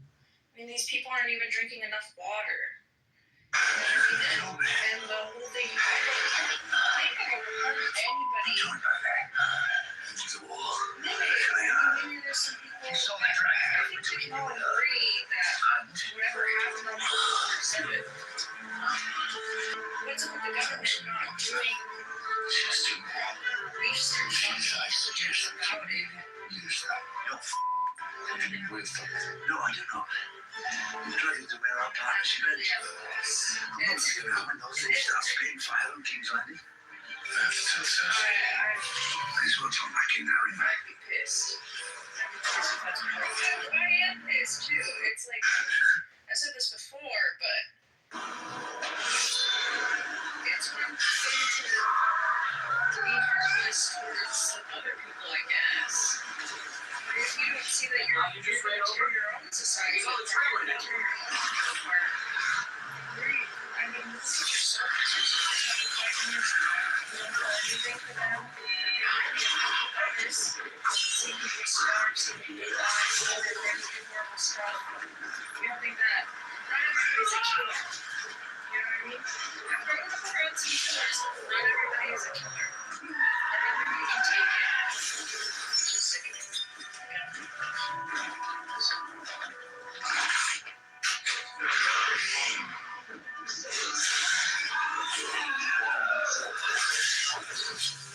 Everything before the 7th. Being killed by the soldiers in the West Bank, people deported from their houses in Jerusalem, in other areas from the West Bank. All the aggression, criminals are the sentence of death, but I hope no prisoners fall. If that's your position, 18 of the soldiers will never die. 19 if you're angry with my men. My officers. and even from the cities just for the tree by the IUF club. Compared to the names are right. They refuse to give me their names. The ranks of 9 lieutenants, 5 captains, 3 majors, and 1 very fat colonel. You cheeky fellow. This is not the conduct of gentlemen. The conduct of their officers is the measure of the gentleman. I'll take that as a compliment. over years then. And in Gaza, it's just as much as people understand. I still think it's imperative that we should one of our captured officers, maybe we hear that people are not allowed to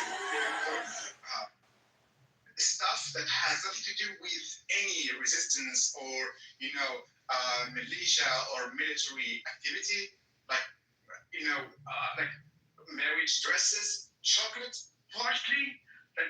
Why would you do that unless you are intentionally trying to make these people suffer more and more and more, and just turn their life into pure shit, pure suffering, and enjoy seeing that, and they're bargaining with some desperate Gazans trying to get some inside his high ground.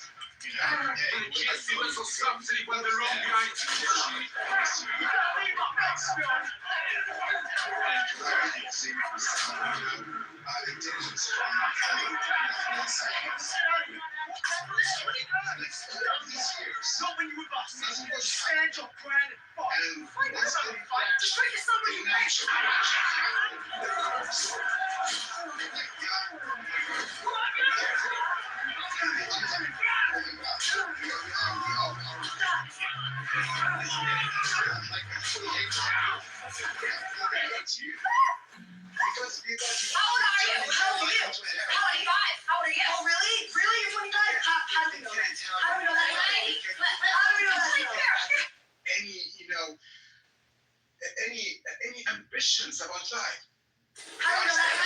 They are probably one of the most educated areas in the airport, and a lot of them are way higher educated than most Zionists there, most Israelis, and yet they can't have dreams. They can't have realistic ambitions. Most of them will end up, either fishing or working somewhere in Gaza for an insignificant amount of money to make some living.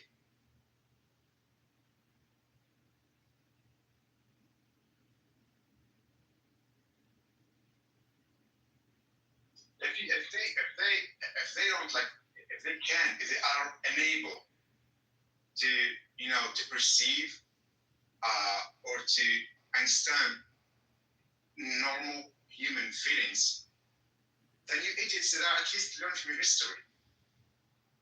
Learn how oppressed people, they always end up revolting.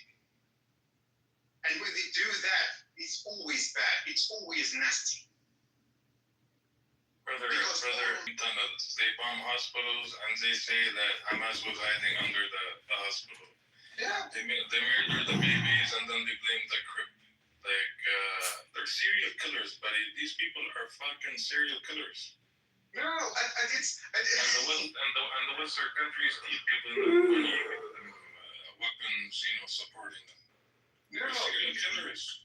When Iranians, they targeted to Saba, when they targeted the hospital, they said, oh gosh, how did it? Even the Europeans, they couldn't condemn Iran. Seriously, people, you've been targeting 13 hospitals in Gaza, and now you are crying rivers over one hospital that treats your soldiers.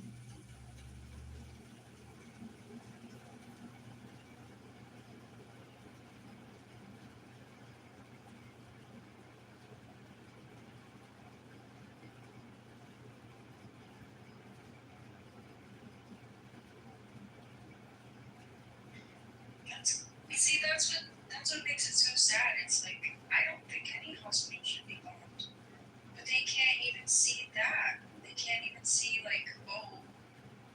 from this terrible thing happened. And we feel outraged about it. This must be how they feel too. They don't have any empathy. But I don't know. Have you guys seen that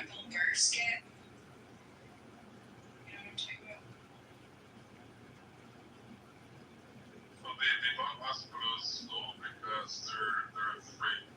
You know, this is why they ban international investigators and journalists from entering into Gaza. Everything that could be a witness in all the crimes they committed inside of Gaza has been bombed and destroyed. They bombed courts, they bombed hospitals, they killed journalists. Everything that at some point after Palestine is free and Gaza is free can stand up against them as witness have been eliminated. Send investigators that them go and then show the world what's happening. They don't do that because it's the truth. These people are cowards. The only thing that scares them is the truth. Nothing else scares these people. And you see how they react when you spit facts and you tell them what's happening. You see, they panic. They go in panic mode. They can't handle it. They didn't even want people to film Gaza from the sky, from the top of this plane. Planes like, filming the humanitarian aid. They asked them to do not film anything. But some journalists from European channels, they filmed, horror videos trying to show, even if it's not, an accurate picture of Gaza from the sky, but it was obvious how people they were, watching this picture in the dark, spots, a linear one, it's all of them are people, surrounded by sand from everywhere. And it's are so concentrated there, there are hundreds of them, if not thousands. They think they are even, Chris Morgan, he asked him, a lot of times, why don't you just allow journalists to get to Gaza? And he knows, he's answered them later, 200 journalists killed. That cannot be a coincidence. That cannot be a series of accidents. There are over 200. Today, targeted burdens, the car carrying 4 European humanitarian aid workers. It's a car. And it was a precision strike.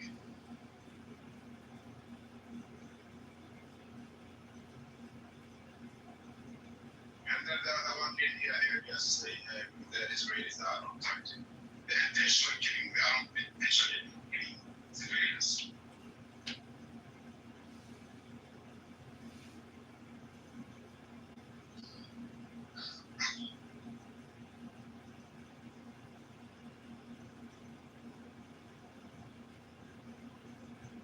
Black Rabbit, come up on stage. Let's hear you. Instead of typing in the chat. Come up, Black Rabbit.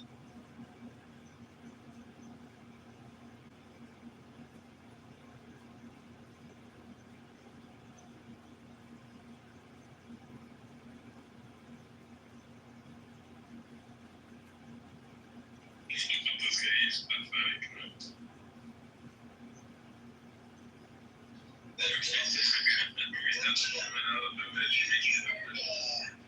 You guys are painting a little stupid here. They said we want, you don't have to send invites. They can all come up, don't come up to spam meeting. I turn on the hand raising. If a normal comes in and starts to become annoying, I'll turn on the hand raising over down because he's annoying the piece of shit. You can't just stay in this place. And by the way, normal, you said you don't allow people speaking bad about religion. I heard, from a friend of mine, he was in one of the rooms last week, and they were bashing on Islam. You were co-partying with that character called Alpha. That son of a bitch, he claims to be a Kurd or whatever the bitch is. He always attacks Islam, Islamophobic piece of shit, right? But you don't see anything on it. And I was in a shock when I heard from a friend of mine, he was in your room. Isn't that disturbing? And here you are, I don't allow people to attack Islam or this and that. Yeah, I do. They were in your room, by the way, too. So one of my friends was in your room. He texted me on the back channel. He said literally normal as a moderator. Yeah, I said, I'm a bitch. It's really talking about Israeli cause. Where does Islam come into the picture? Why do you attack Islam? Just a son of a bitch.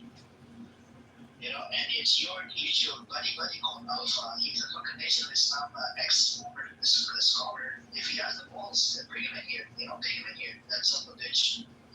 Yeah, he goes by the name of Alka. He's Alpha. He's actually a current. He's an ex-Muslim.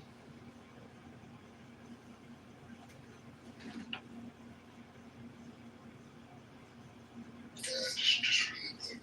Robert, before you start, I will give you a warning that this room is being streamed currently on YouTube and Instagram. If you say anything filthy or disgusting, I will make you famous. You understand? It's too late.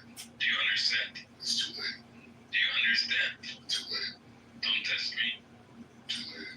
I'll make her famous. Too late. Don't test me. I'll make her both you and the normal big both of you famous. Anyways, Don't tell me. Good. the point is, if you look at my PTR, behind me is the northern part of the Temple Mount. And this is exactly the exact corridor that the IDF paratroopers ran through in 1967 to capture the Temple Mount. Right? Now, when those IDF soldiers were running through this corridor to the northern part, right, it's called from the Lion's Gates from that direction. When they were running through there, they realized this is the fulfillment of God's promise that He was going to bring Israel back to the land after diaspora. Right after the exile, He was going to bring us back to the land. So,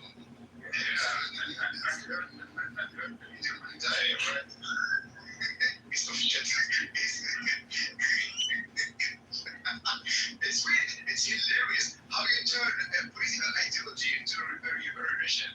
Seriously, some are facing all the teaching of Judaism with your political statements. What I'm seeing in that PTR, that's literally Jews have not been in the Temple Mount since 2,000 years, bro. Yeah. You think that's just by accident, bro? It's 2,000 years. Well, there's a dog behind you. There's a dog behind you. What the fuck are you saying? What I'm saying. The dog is much cleaner than a dog. Don't be harsh to dogs. Either way, the point is just saying that witnessing God, and it may be hard to accept that because you feel you're not a part of it, but you are, right? And even you being against us being back to that's also part of the prophecy. Okay, so let's dig deep into it. How are you witnessing God? You know prophecies, right? Can you please tell us how your God plays a role in terms of He's not facilitated by the IDF. Protected your 3,000 Jewish people on the outside ground, facilitated with the IDF, all around circle protected. And you remember Black Rabbi, you have a lot of fans listening to you. So please tell us about your God. Make yourself a time in front of me. What we're saying is that in the Temple Mount, Their own terrorists in the West Bank as well as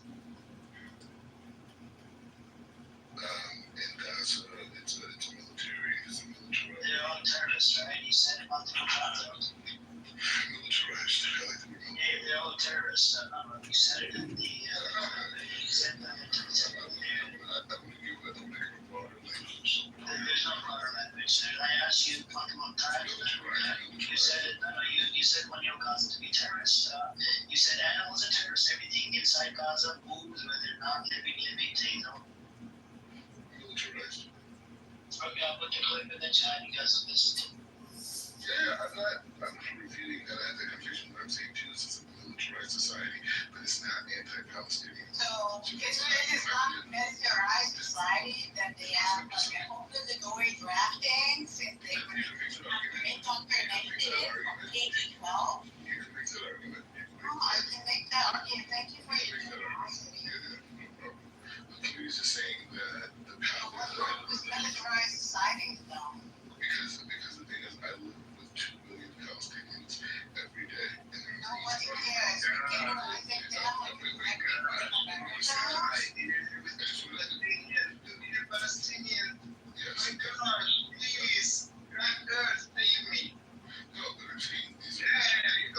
Al-Aqsa is surrounded with like with. Dude, they scared. They are freaking. Once the IDF soldier just around, they would freak out.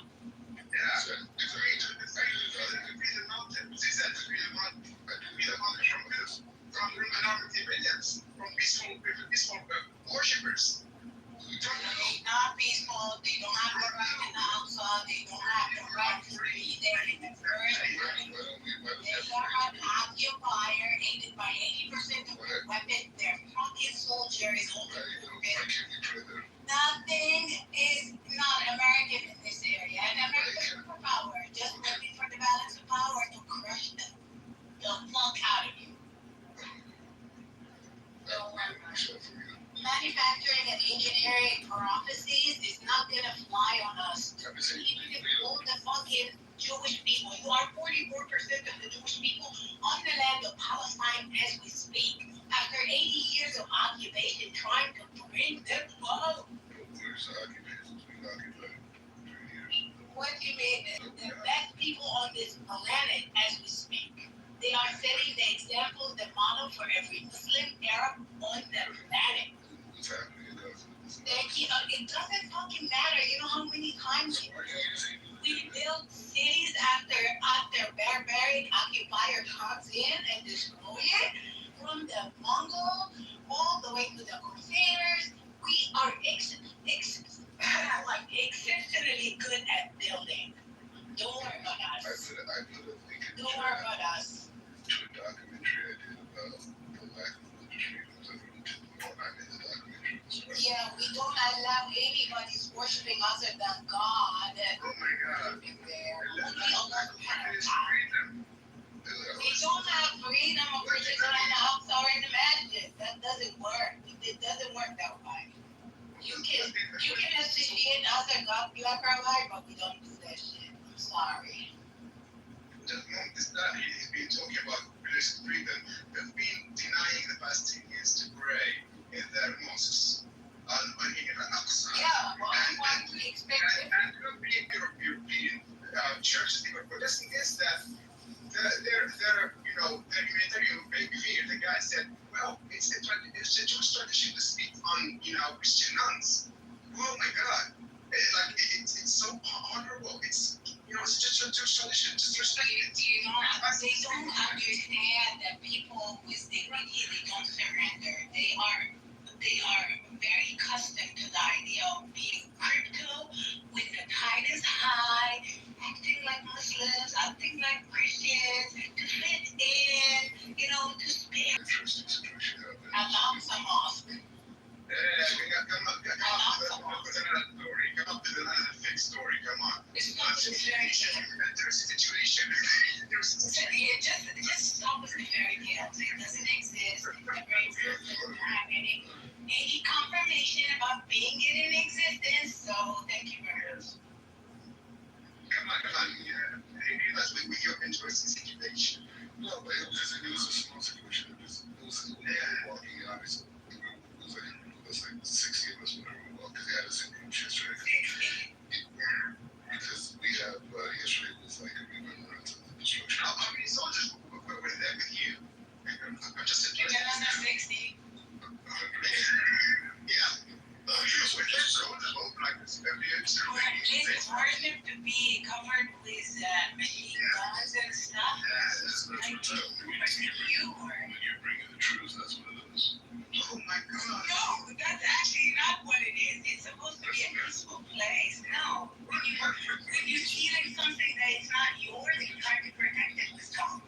Exactly. You feel unsafe because it's not yours. Because you can never be safe with something that is you are doing something, you are doing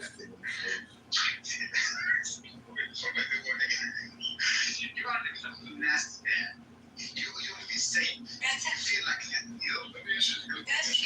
river of the mafia mentality. This Mahmoud Abbas prophet, this is family prophet from the word because of I'm the best. but it's a big comment. They decided to look back on it. It was like really big swing. So we're walking towards the western part of the Temple Mount, and it was a guy, Palestinian guy. He was sitting there in the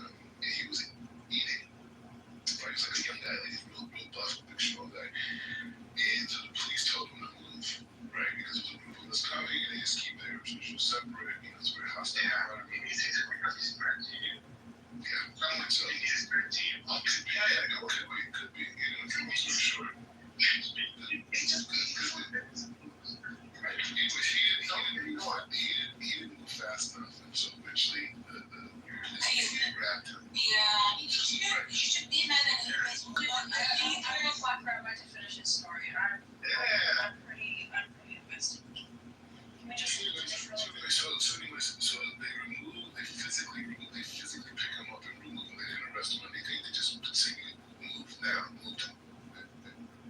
But they picked him up and moved him. It turns out the guy, he walks further. I can tell that's what he does. So he walks further, and it turns out he actually works for the block, but he didn't have his vest on, right? Because they have a specific vest. The guys who work for the block that are took him out the Jordanian type situation.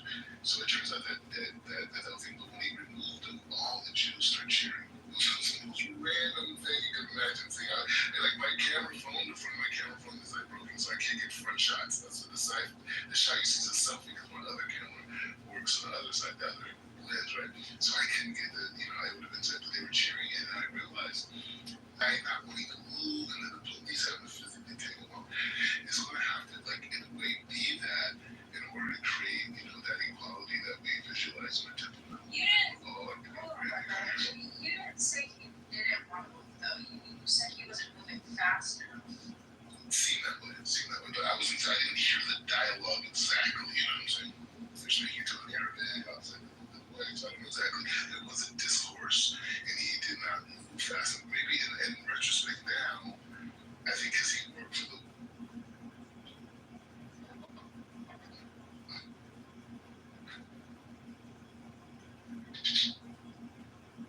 So I think they didn't understand that. I don't know. We have to have equality on the Temple Mount, and the idea of Islamic dominance in the Middle East is not serving the people.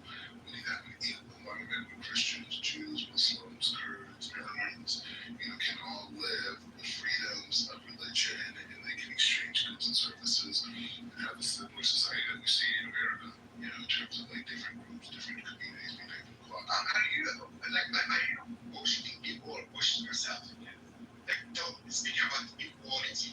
What kind of equality you are there all the day. You have more access to that area than anyone. You are basically dominating Jerusalem after because you literally kicked out Palestine from there. You stole their houses. You stole their neighborhoods. And it wasn't enough. Muslims, but no. To Jerusalem, to their church there. Okay? We've seen videos on Jews spitting on that German priest in Jerusalem. We've seen those 4 Jewish guys spitting on 2 nuns in Jerusalem again. And here you are lecturing us about religious equality. Are you serious? We've seen your soldiers attacking people praying in Masjid Ibrahimi in Al-Aqsa during the prayer, attacking them with tear gas, breaking glass of the Ibrahim mosque. We've seen Jews dancing on the carpet where Muslims pray. And we've seen your police forces literally attacking people during the Friday prayer because they didn't want to turn back their house because they were denied entering there for no reason. They were attacked, they were assaulted by your police. So welcome to the here and journalists keep equality and you have to play the tolerant card. Okay, yeah, we are tolerant Jews. You are not tolerant Jews. You are filth. You are a sickness from them. Holy man. You are raised. You are raised for that holy land. You've been kicked.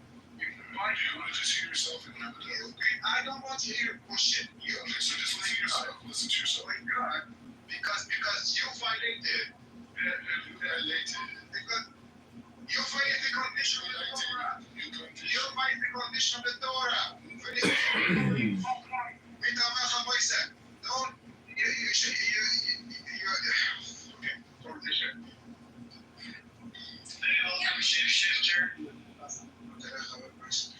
I thought that was. I mean, I'm not a Jew. Well, the Jews were prohibited from praying on the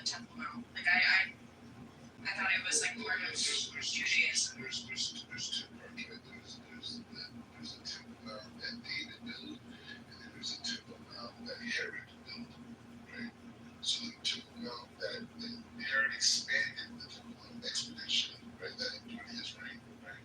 So the parts that we do walk on are the parts where Herod built, which are the outskirts. So we don't go directly inside. That's why we don't go up to the Dome of the Rock in that area. There's certain areas that we didn't want to have. However, the issue was that we needed this what we call red heifer, a certain type of a cow. And the ashes from that cow, we use that to purify ourselves. So we actually ask for So you need a gas to purify yourself? Sound very ashes. Yes. It's in the Torah. It's in the Torah. But hang on, the ashes, like you burn the red heifers. Do you cremate red heifers? Yeah. Hello? Are you there? I said, do you burn the red heifers? That's how you collect the ashes. No, he needs to go back his notes. No, whatever you burn, we don't burn it itself, we don't do that. But you burn it and then you collect the ashes, and then you drop it in the television meat or what do you do? Because that's how the Hindus do it, right? If they somebody dies, right, they cremate it and then they would put it in that little bottle, whatever, and then they would just let it flow on the Ganges River or whatever river they're on. Is that how you do it? Now all of them, they're hunted in front of the gate. And are you talking about this one, the genetically modified freaking crazy red heifers? Is that what you're talking about? Yeah, he's talking about red heifers, but then why are you slaughtering red heifers? They have to transport red heifers from, they did that last time from Texas or somewhere. It cost, genetically modified. Just like it cost them a lot of money. It cost them a lot of money coming from Texas. They're never able to fix them on that. So you have a male and a female red heifer over there? Well, they have something genetic cloning in it. Oh, okay. So it's a sexuality over there. Manufacturer crops. We're not talking about democracy. We're talking about his red heifer business piece. So you guys have found a way to manufacture more of these red heifers over there. So you don't need any more help from Texas. No. Okay, there's a place called Shiloh. I haven't been there yet. I've been to Shiloh to visit, but because it's like the place where the tabernacle was first built. But I haven't been since they brought the red heifers. But you can go and see it. It's in Jerusalem, right? It's a hill that you can see a lot of something. That's a separate thing, but I'm talking about the place they're mass producing is in Shiloh. The place called Shiloh. Oh, they're making a castle. And then even the guy called me, a rabbi called me, and he asked me if I knew anybody who was just newly converted that's never been around a grave or cemetery or anything like that. Yeah, your blood, right? Yeah, so they need somebody like that to But does it have to be like a Levite? A Levite, I think the actual process, the process to the person that I'm talking about, it was a certain thing they needed the person to facilitate that had to do with the ashes. I don't know if they're transfer the details to it, and just could you bring that up? Because maybe I should learn it, right? Maybe I'll learn it today in class. Or a rabbi, you don't know. don't learn it, that's interesting. No, I'm saying me knowing the process of the red that. I was after that. Okay, so Assalamu alaikum, welcome everybody else. Mr. Khan, Taco, everybody. Alaikum salam. What's going on there, Taco and everybody? You guys good? We have Black Rabbi here. He's a punching bag right now. Rambo came in the audience. He did a drive-by. We had this new lady came in here. She pretty much got cooked by the facts. We have people here that know the facts about the Holocaust and a bunch of other shit, but she couldn't. She was a genocide denier. She denied a bunch of shit related to what's happening right now. Even the starvation, she denied that. How could you deny fucking starvation? Do you deny that kids are not starving, like Rabbi? Everybody I know says it's a complete lie. Okay, so you're denying the starvation, okay? The reports that are coming out of the organization, you're denying the reports that are coming out of the organizations. Do you know the organization? Hold on, do you know the ICC case that actually happened?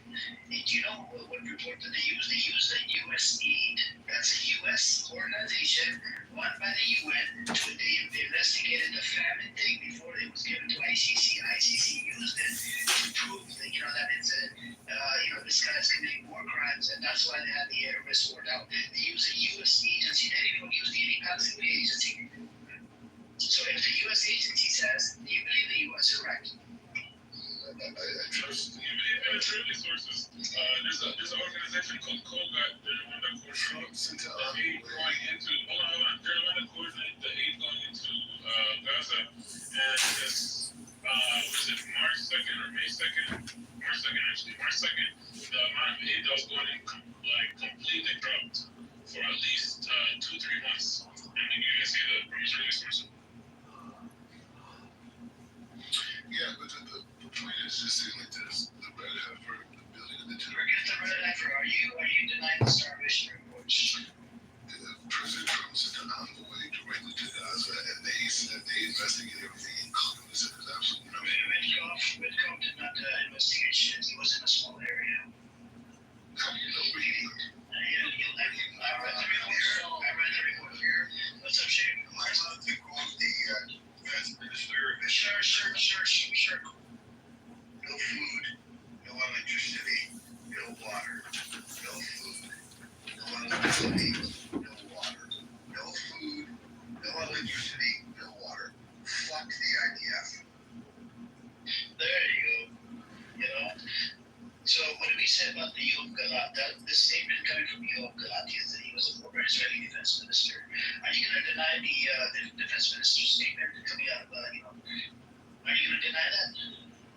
I would suspect his statements were very politically motivated. No, I agree. Such an asshole, like Rabbi, Mordecai, or Shadid Assad, whatever the fuck I'm a good person. I wish you were a good person. You're demonic. I haven't one pro-Israeli on this app that admits that Israel has anything to do with starving people. Yeah, bro. No electricity, no water. That doesn't mean you're starving. No one you starve any water. Yeah, that's it. No food. My dad No electricity. is that bad? So shame.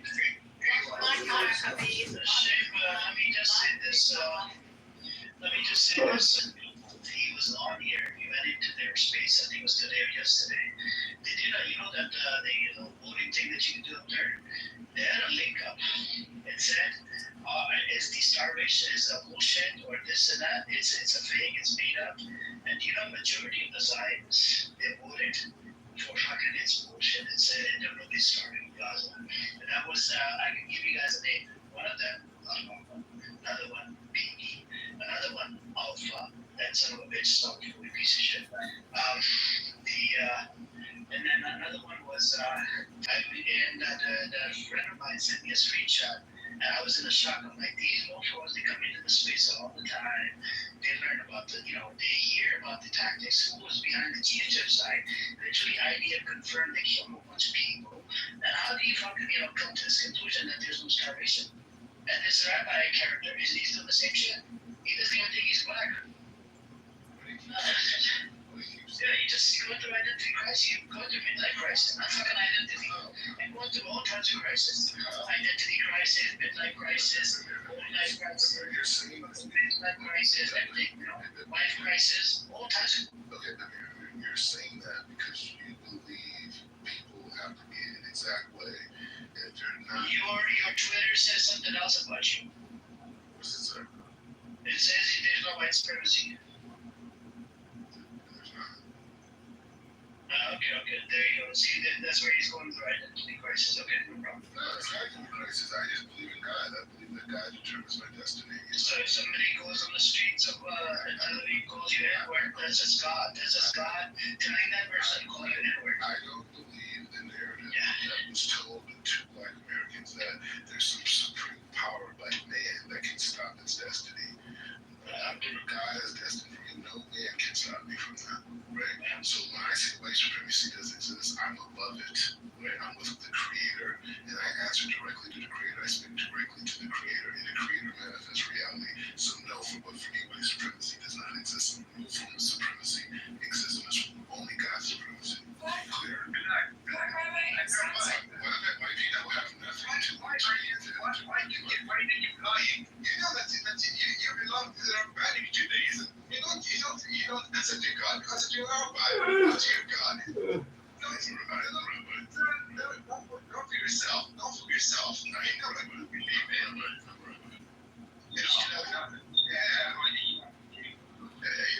You are a rabbi. You are a rabbi, and you have a rabbi above your rabbi, and it's you have the rabbi.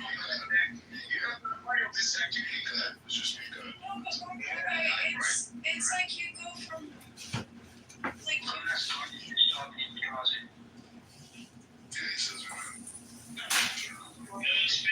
it just seems like you're ignoring reality, Black Rabbi. Just because you don't let other people affect you doesn't mean that there's not bad people out there. There's not people who think that they're above you, or you know what I mean? Like that's reality. Say you're not black, but then you also go by the name black. But you have, Black Rabbi. You go into this room and you said, "Oh, well, it's a construct," but it's like, but then you also come off of it. So. But that's what I'm saying. It's so confusing. Just a second ago, you said there's such thing as white supremacy. But you know that there's white supremacy. I'm saying you're not white. So you're construct rabbi. You're not white. You're not white. He's not Asian. He's not African. He's all made up words. So you're a construct rabbi? I'm a man. I don't. Yeah, that sounds like a car. For you, that's all. But you believe you have a degree because you went to some school, paid the money, and you sat in life.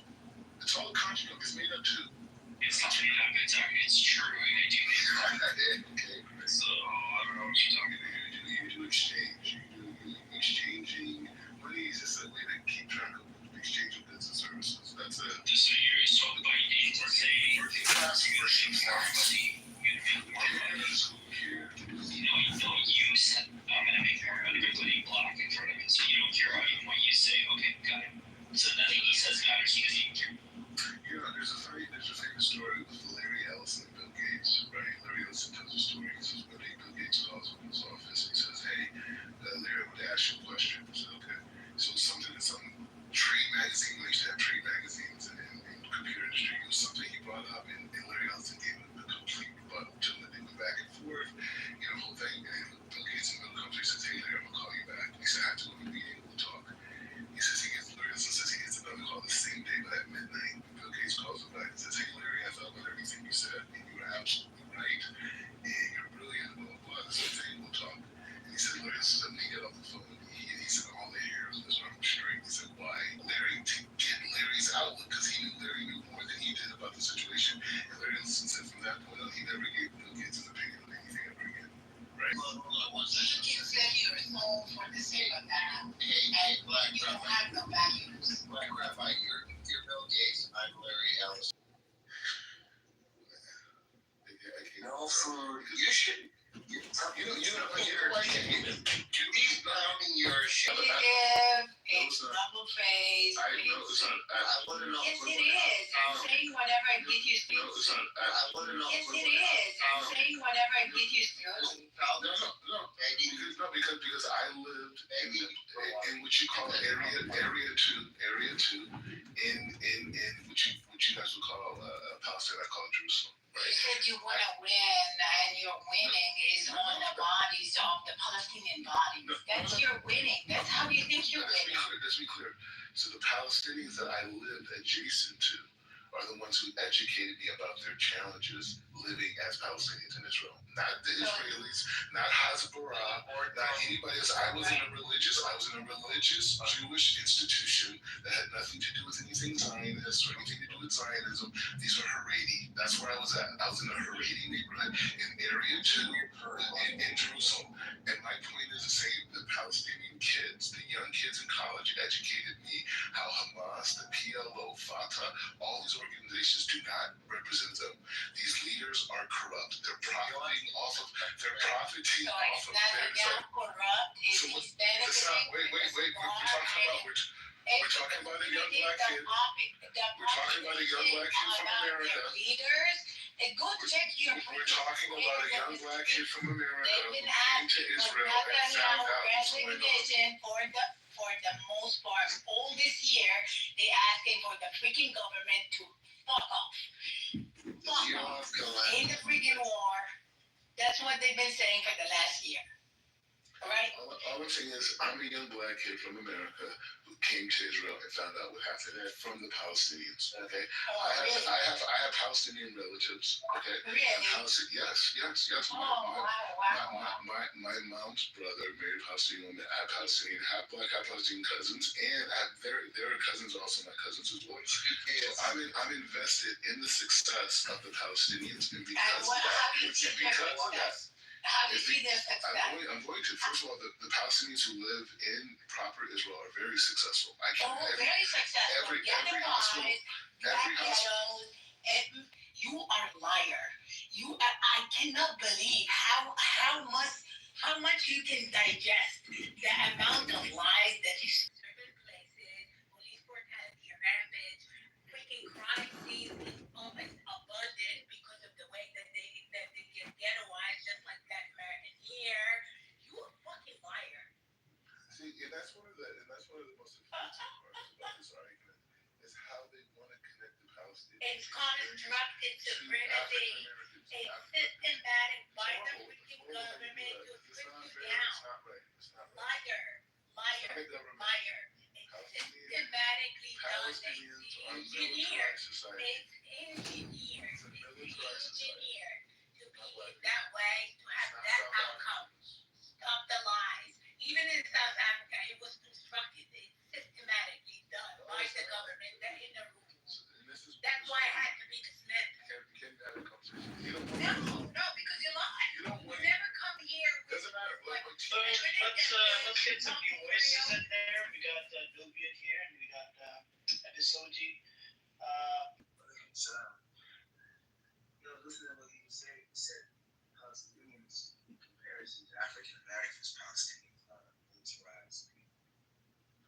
My question is, why is that? Great question. So in 1967, when Israel defeated their enemies, the Russians came with certain Arab leaders and they designed a concept called the Palestinian People Resistance. And the reason why to the United Nations and other court systems, and then they said, hey, these are Palestinian territories, right? Even though there's no nation state, no country, nothing like this, these are Palestinian territories. And then from there, they have a legal basis to resist Israel's expansion, right? And then now they could call it a country. A country is a defined territory that, has bylaws and has a corporation. By your definition, they're a country. They're never a country. You just said that they are people who define themselves and defined by their neighbors. Is Egypt a neighbor of Palestine? Yeah. Egypt and Palestine. Is Jordan a neighbor of Palestine? Yeah, they're acknowledged as people. I'm talking about a country. As a country. What country? Who? Palestinian country. Let me talk to the brother, please. So, I asked you, I didn't go by my own definition. I asked you what was the definition of a country. By your definition, Palestinians are a country. No, they're not. Palestine. You just said. Palestine itself. So let me explain that. So Palestine itself, that was a term given to the Jews in 2,000 years ago. When the Jews conquered Jerusalem, this area, they renamed it from Judea. They named it from Judea to Palestine. Philistine is a word, it was a Greek word. So they used that word to define the Jews. So even if you look at pictures of sports like this, so you can see that historically. So Palestine was a name, Palestinian was a name given to the Jews who lived there. That's why you get golden men. So hold on. So let me. Yeah, that's what I'm saying. The Romans, they called the Jews. Right. So let's they conquered Jerusalem. That's where the Jews were. No.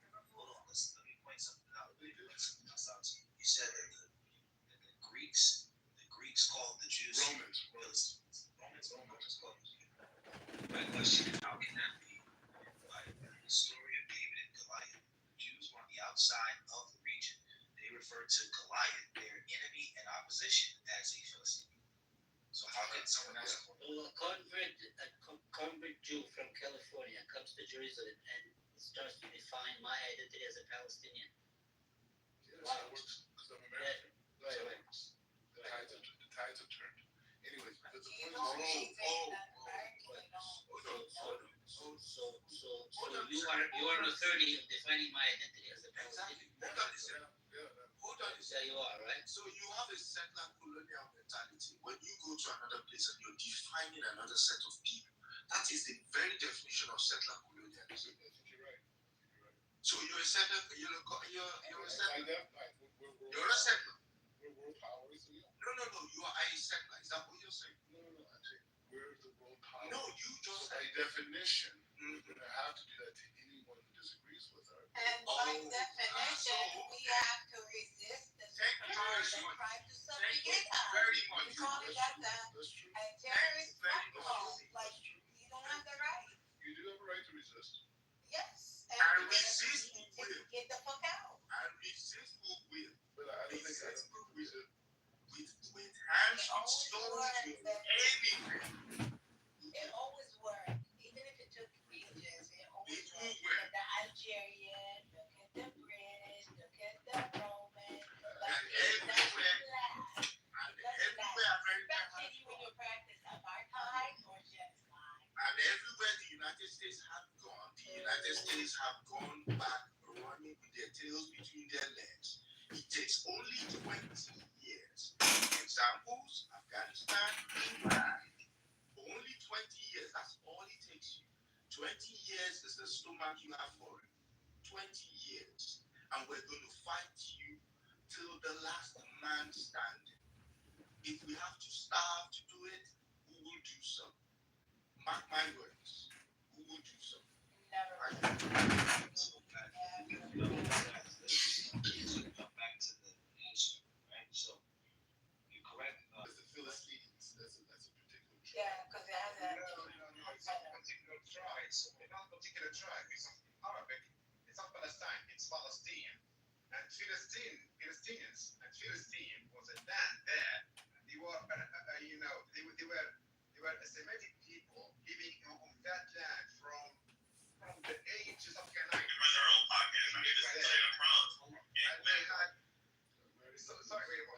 They had a land that runs from the southern coast of Palestine now until the Negev desert. They keep lying. So, it's staying with words. One second. So, he said it doesn't come from them.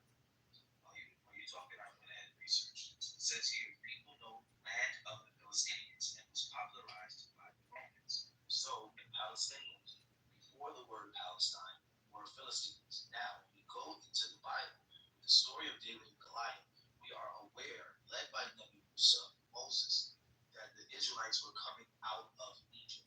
And they arrived to the region that they called the Promised Land. But they were afraid of a military force that was already there before they got there. According to the Bible, that force of people were called Philistines, led by a giant named Goliath, the Philistine. How can they not, almost done, how can they not be indigenous to that region? When in fact, even in the Bible, the same record that you're using to validate the Jews' title to that land, it actually validates that the Jews were not in that land because they were in Egypt for 1,000 years. This is like kind of like a little bit of the academic approach, and we can go back and forth with semantics. My point to you is like this: you look at Hold on, Steve. We look at the last 100 years in this region. Jews and Arabs have been fighting over each other. A lot of it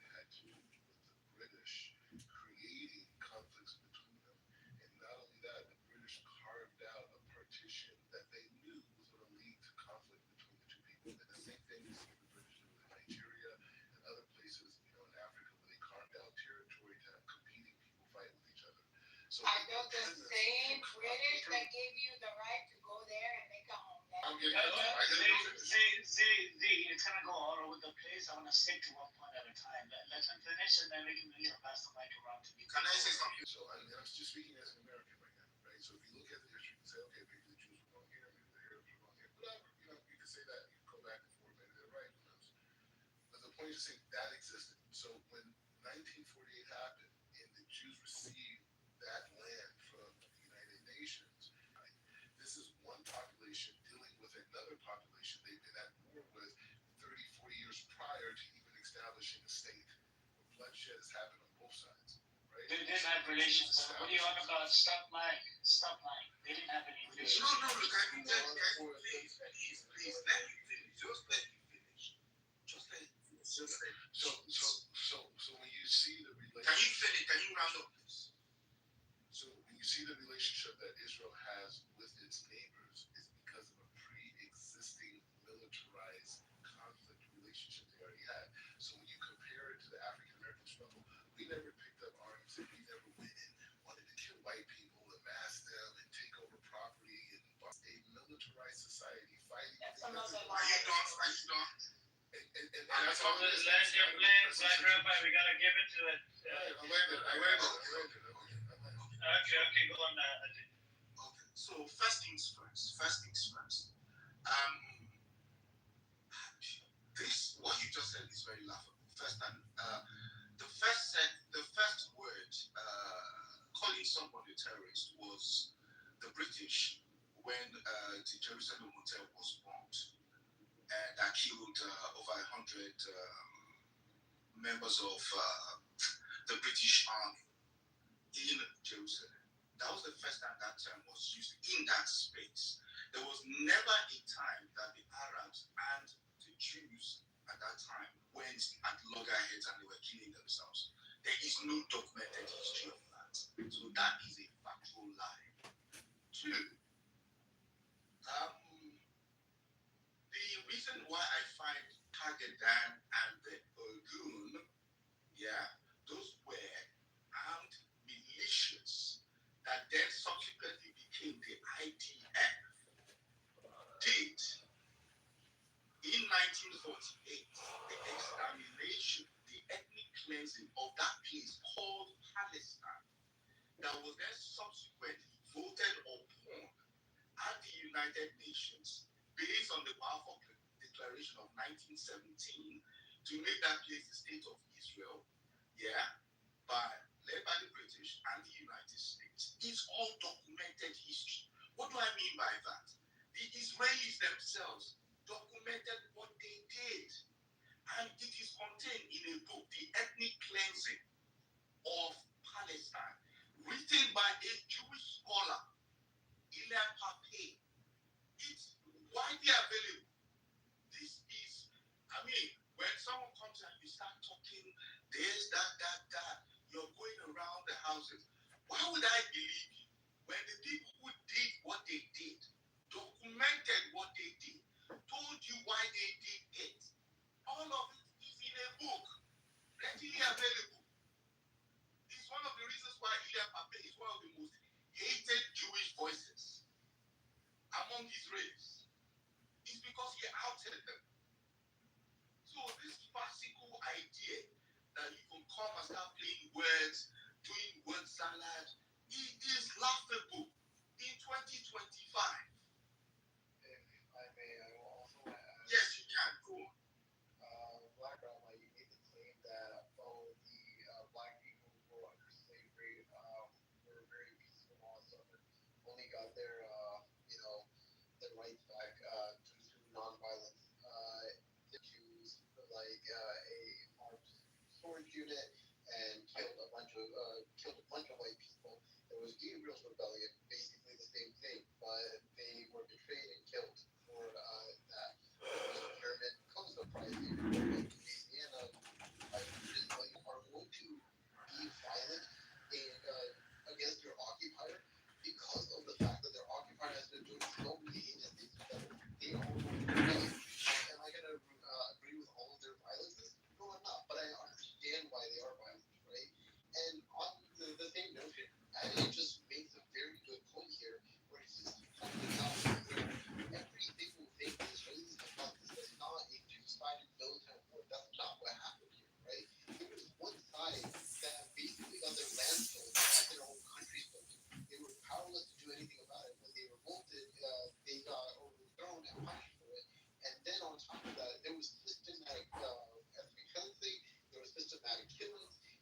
now we're talking about full-scale genocide that's going on right now. So you misrepresented the entire argument. Yeah, like I said, no one has addressed the point of the fact that the dynamic, the Palestinian concept was there to resist Western expansion. And you took a group of population of people, Jordanian and Egyptian, that were living in those places for sure, right? I don't think it like and create a new alternate identity before That's bullshit too. So you're telling me that's a bullshit? That's a bullshit. I didn't interrupt. I didn't You interrupt. say that the people are there from Egypt and Jordan. Can we just allow this thing to be as intellectual as possible? All this screaming. Let him finish and then let's have a conversation about something relevant. Yeah, that's what why is it? Anyways, so the point is, okay, is to say that this population of people, right, is already militarized and weaponized, right, and that's what the relationship was between the Jews and between the Arabs from 30 years, 4 years prior to 1948, right? And so that has to be understood to understand that what was the context that was started in 1948, because what they say, people say, oh, well, Israel's occupying Palestine. You're like, wait, that sounds really mean, right? Like, it just really seems like you're occupying. No, but the Jews have certain properties that were given to the land, given to the United Nations, via the British, right? Via Turkey, via the Ottoman Empire, right? So that's how we got here, right? So they distributed the property. Israel took it and said, no, you guys don't have a right to distribute the property. Right? No, please, just let me finish. Right? Yeah, I want to ask you a question. Just let me finish. That's not good. The point is saying, so the Arabs said to the United Nations, they said, hey, you guys don't have a right of a bordered state called Israel in territory that will later be known as Palestine, right? And so that has to be understood, because if you think that Israel just came and a bunch of white Europeans came with guns and just start beating the innocent Arabs like the American Indians were beaten by the white Europeans, it's smallpox and all these types of things. That's what we visualize when we hear that narrative, but that's not the case. But Islam has a different understanding of prophet. The way Muslims understand conquest. When Muslim conquers land, is considered Muslim land, right? Again, anybody who they know it does, because that's why the Arabs reject. These are nothing to do with religion. That's the difference. It's the. Can I finish? I can't. Look at all you guys have to jump in. All you guys have to jump in. You cannot take charge. No, you guys, as if it's 3 or 4 people. Right now, Okay, I didn't do that. I'll land my plane in 20 seconds. I'll land my plane in 20 seconds. I'll land my plane in 20 seconds. So the point is like this again. The bottom line is saying that there's a whole construct of predicament situations and whatever. And so there's narratives that are being expressed in the United States that are playing on certain empathetic experiences that American history has had, right? And so we look at it as these people. Now, there is an occupation in the West Bank, right? In the West Bank, there is an occupation. There are Israeli forces, and everyone in the United States condemns it. Israel has admitted there's occupation in the West Bank. There's settlers. That is an issue. But Israel itself is not an occupation. You know what I'm saying? And there's 2 million Arab Israelis. 2 million Israeli Arabs that 2 million that are living in Israeli society, going to school, going to work, any hospital you go to. Any hospital you go to, you're going to see Muslim doctors, schools, Muslim professors, lawyers, everything. So it's just.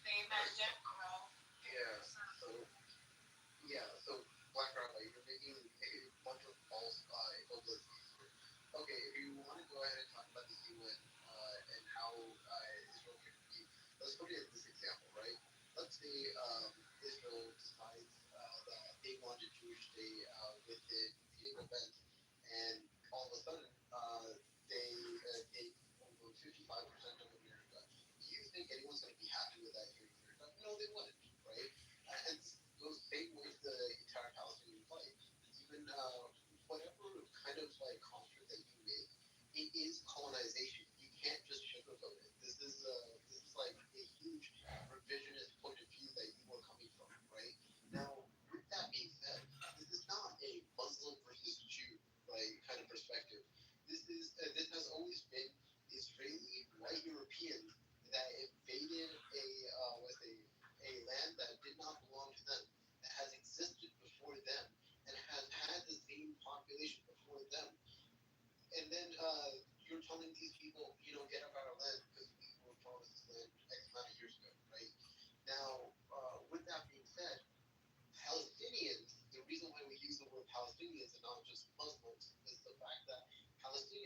construct of atheists, agnostics, Jews, Christians, Muslims, right?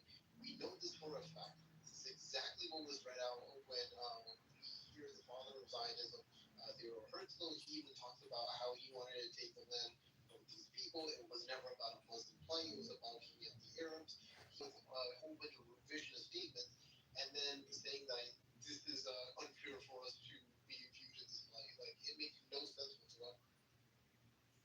Yeah, again, no one's addressing any of the points up. There is no point to address. It's impossible. Yeah, just let me. It's possible. Two people went. I think I did. No, you said no one addressed it. I addressed everything. Okay, so let me well, at least hear Are what you I'm saying. revising this entire conversation? No, what I'm saying to you is very simply, the point is the same. The Palestinian people are a social construct, right? That we all agree on that. How is that a social construct? Explain to me social construct. Okay, yeah, so when I say a social construct, is that there was a need to have a certain identity of the presence of a people that were a mixture of different people in that region, right? No, that's not. Of course they were. So do you say Palestinians don't have Egyptian passports? Okay, hold on. Or Jordanian passports? I'm just saying. I want to ask you something.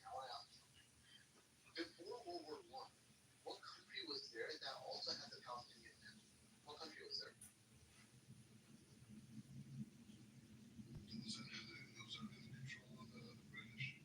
No, it was under the control of the right? Even in Rome, even up until the point where the Ottoman Empire fell, right? They were known as Area Palestina. They were known as Palestina. There was position. Now, if you want to talk about passports, here's where I don't go into the passport conversation, because I can easily go to the fact that there is African people with American passports. There are African people with UK passports. There are Indian people with I don't know, Russian passports. I can quote you Arab writers that wrote about going to bed Jordanian and waking up Palestinian. I mean, I'm not making this up. It's largely Arab and Muslim. That was created in 1967. They were largely Arab. Okay. No, I'm saying the Now, resistance. again, I don't understand where you're trying to bring a religious element into this. I wasn't bringing a religious element into this. Let's not bring the religious. Because that's what it was created. Let's talk about the people there, right? No, it wasn't, right? You and I. So it wasn't. So I don't. Russians didn't put Russian. No. I mean, coming up with this revisionist bullshit is what I don't understand. Because I have even pointed out to you, I have even told you, right? We even understand that there was an ethnic cleansing of that area, right? So with that being said, no one was supposed to become Palestinian. That's not what happened. They have always been there. If I just does that make sense right now? Yeah, but these things happen. The Jews have the land because of the United Nations. It doesn't matter what the United Nations say. Okay. Yes, it does. Yes, it does. No, it doesn't. So Yes, it does. With your same example. The United Nations said they gave the property. Okay, Black Rock. Okay. And they acknowledged it as a country. I want you to answer this. Okay, so that's the good point. I'm going to ask you a very important question here. You have to answer it honestly. If the UN tomorrow, no, you have to. If the UN tomorrow went ahead and said, you know what, 50% of America does not belong to the Americans anymore. It belongs to, I don't know, Indians, because all of a sudden the Indians went ahead and said that 5,000 years ago, one statue thought that they had promised them the land of America, right? And the UN does that, right? Is that right or wrong? The property, the British conquered the land from the Turks. The Turks conquered the land from the Ottomans. Right? So wait. So let me just make the point. So let me make the point. So the British gave the property to the United Nations to allocate. There's no equivalent. There's no equivalent. If the United Nations came to America and goes to the Indians, what would you do? It's like, what are you talking about? You see, they cannot. They're not even at my level. Stop. They're not at my level. Stop. Wait. Okay. Stop. Can I? No. Can I just ask you a quick question?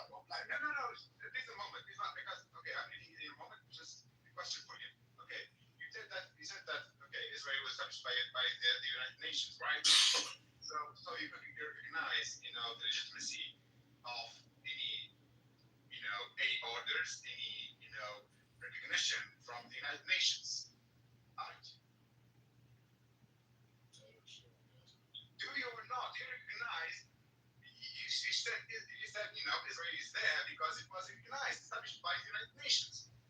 The property was issued to the Jews by the UN. Yeah, from the British. Okay.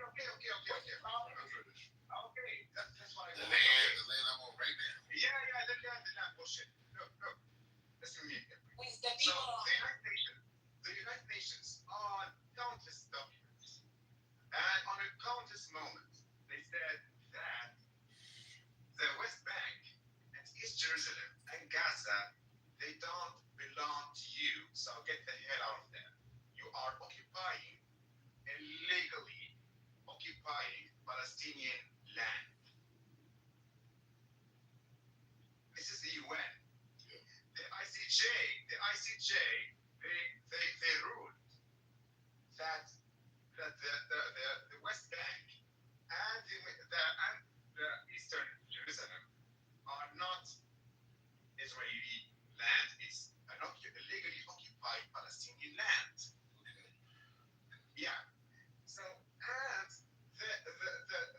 the United Nations Security Council, on their resolution number 2334 on 2016, December 2016, they voted with no opposition to this resolution that the presence of Israeli settlers and people on the West Bank and on Eastern Jerusalem is completely illegal. It's an illegal occupation. Yeah. So if you're gonna obey, it's gone. Yeah, because he gets pissed off whenever he gets When he gets caught, that's what he does. That's what he does.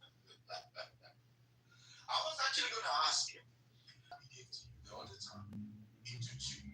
What are you going to do? It does say to you, I think I just got back. The British actually decided not to give them a land. You can go read the white papers, which was I know. You could read the Peel Commission report. That's why they pushed Hitler to get rid of the British mandate, and Hitler said, "No, I'm not going to help you."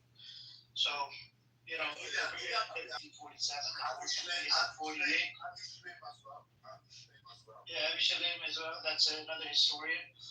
The UN report says it as well that they went from one village to another to, I think, cleanse the Palestinians and forced them out and did a whole bunch of and raping their little girls or whatever. They called it Israel, and after they called it Israel in '48, they went to war. The Arab side of army, they weren't prepared. They didn't even have the proper uniform, and some of these people were resisting. And after they won the so-called war, right in late 1948, you had the UN mediator coming around to mediate the situation between the Jews and the Arabs, and he wanted to mediate the situation, but it turned out, he wrote a bunch of reports, whatever. He was on his way back to his office. He gets assassinated by the Jewish militia again. So it was done by force. In 1947, who was on the UN partition plan? One of the countries was U.S. The U.S. president was Harry S. Truman. He received letter bombs, 1 million postcards, and there was a lot of pressure if you read up on it. And the daughter, she wrote it in her book that received letter bombs. These were the same letter bombs that the Stern gang, the Jewish militia gang, sent it to the British mandate leader in Palestine. And that's how the U.S. was the first country to recognize the fucking disgusting Zionist entity called Israel. Anybody want to come up? I'll send you an invite. I think we have Pajman, idiot. Amir, what goes on? Yeah, take it easy, man. What's up? Little bit. What goes wrong with this conversation is we can't have a one-on-one intellectual ISO. And that's the problem. So when everyone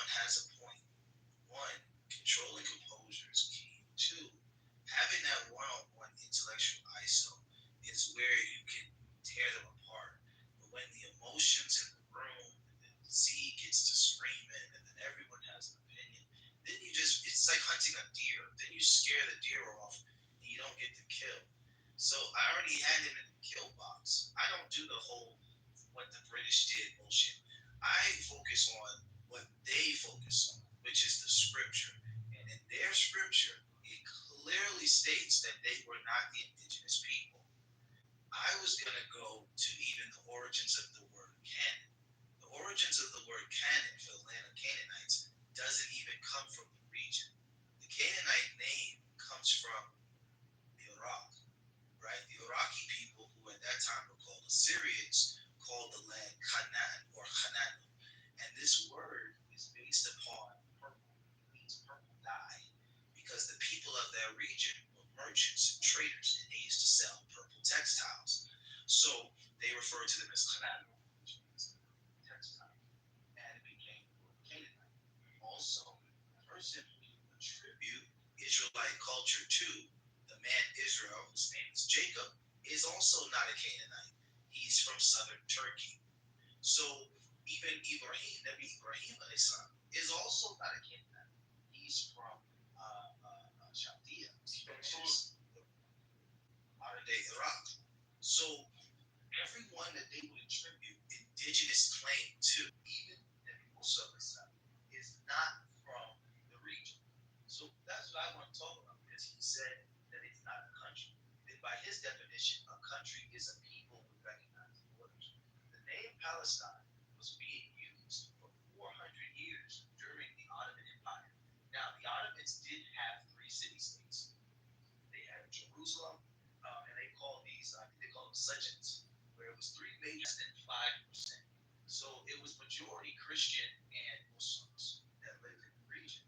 Once the Ottoman Empire collapsed, then normally throughout every other Ottoman territory, the people who were indigenous to the region became a country. So to say the Palestinians are not a country, they're a nation of people. They have a massive population. And the other thing that you can determine is, do you have a government? Or do you have a governing body? Yes. The Ottomans had governors in every single region in Palestine, which was 3 key regions, including Gaza. Once the Ottoman governors collapsed and they migrated back to Turkey or died, then the Palestinians, what they did is they simply fulfilled that role. So they created their own governing system, which they refer to as all Arab tribes, as a shift. So they employed a shift. But this got totally overridden when the British came into the complete imperial stance. The stance was never the Palestinians was taken, it was never against Jews, because the Palestinians didn't view the Jews as a threat or opposition at the time. Their threat was against imperialism. So Black Rabbi was correct when he said that they were against westernization. Yes, they were, because they had just came out of an imperial system and they didn't want to go back into one. They were expecting their independence. And then they got but he doesn't, this modern state, he doesn't believe the way it was created. He said that we're not supposed to have a state until Mashiach comes in, right?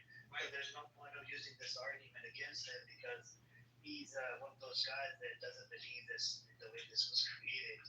You know what I'm saying? There's a lot of these people around, they're just fucking confused. And he said, just because now we have a state, that this is why we have somebody in the government, because we want to make sure that the rules of the law is applied by the halakha, right? So that's what it is. It's nothing to do with, he doesn't agree with the state, the way the state was created. He's not supposed to have a state. You see what I'm saying? So all I'm saying is these people, but by his own definition, once he defined the country, which is why I allowed him to do so, that he already, in his definition of a country, Palestine's already classified as a country, he said land, leadership, and people. Well, they already had all those things before 1948. That was my point. And then he said they had no indigenous right. Actually, it's the Israelis that have no indigenous right. He said he loves me back, brother. He has no self-respect. He keeps coming back. He's just a punching bag, man. Don't worry. When he comes in, I'll ping you in, and he could have a one-on-one conversation with him. But the conversation doesn't go anywhere. He comes back the next day, he starts the same shit again. And he's been doing it for the past. I try to give him like the benefit of the doubt, He's from Los Angeles. I told him, come back to Los Angeles. I'll pick you up, take you to the Arabic restaurant. You can eat whatever the fuck you want to eat, and I'll drop you off back home. The only condition I have, you can't go back to fucking Israel. Because you live on the slope of that. This guy goes, no, it's my land, it's this, that, blah, and doesn't even know his Israeli passport. But he's gonna be back. He always comes back, and he gets up as a terrorist, including animals, including trees, everything.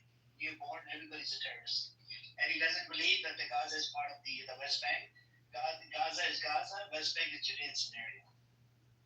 Also, Nubian, all the points that you brought up, like it's not just me, but other people have brought up the same points with him, and we've debated him on every single one of these topics. This guy's just a dumbass who goes ahead and just parrots the same shit he hears probably, I don't know, from some guy whispering it into his ear while he's getting like, mashed, like the masochist he is, right? So again, to all of your points, we walked him through every single one of these books. He goes ahead and just over and over again like Honor does.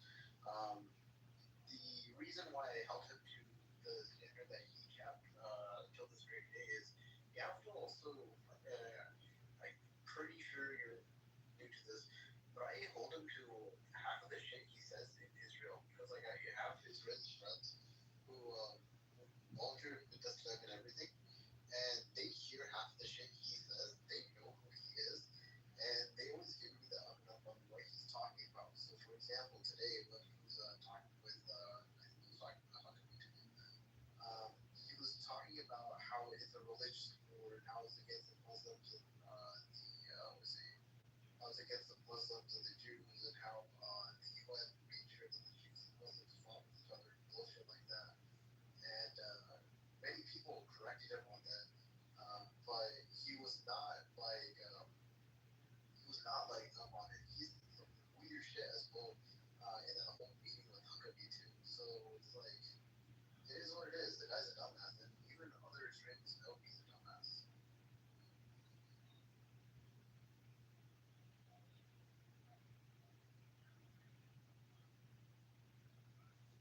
My point is, I just like to make. I just like the person to be. I can't hear you. What? Say that again. I just like to.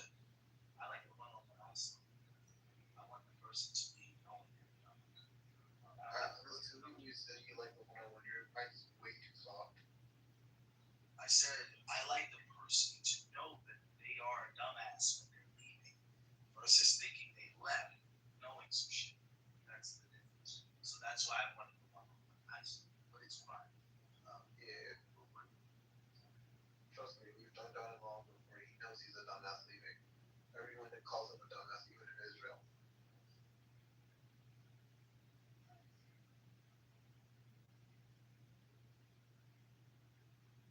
I genuinely woke up from this shit. I can't believe it. I got black out by like the last group.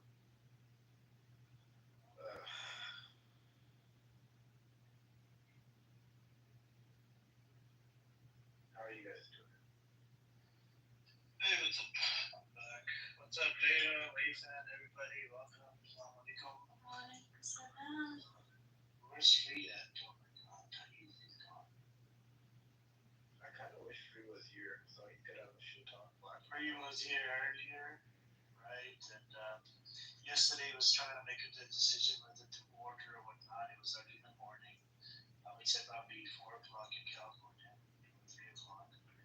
And he was trying to decide what to order. And I'm like, wow, Lena's not here, so what do we do?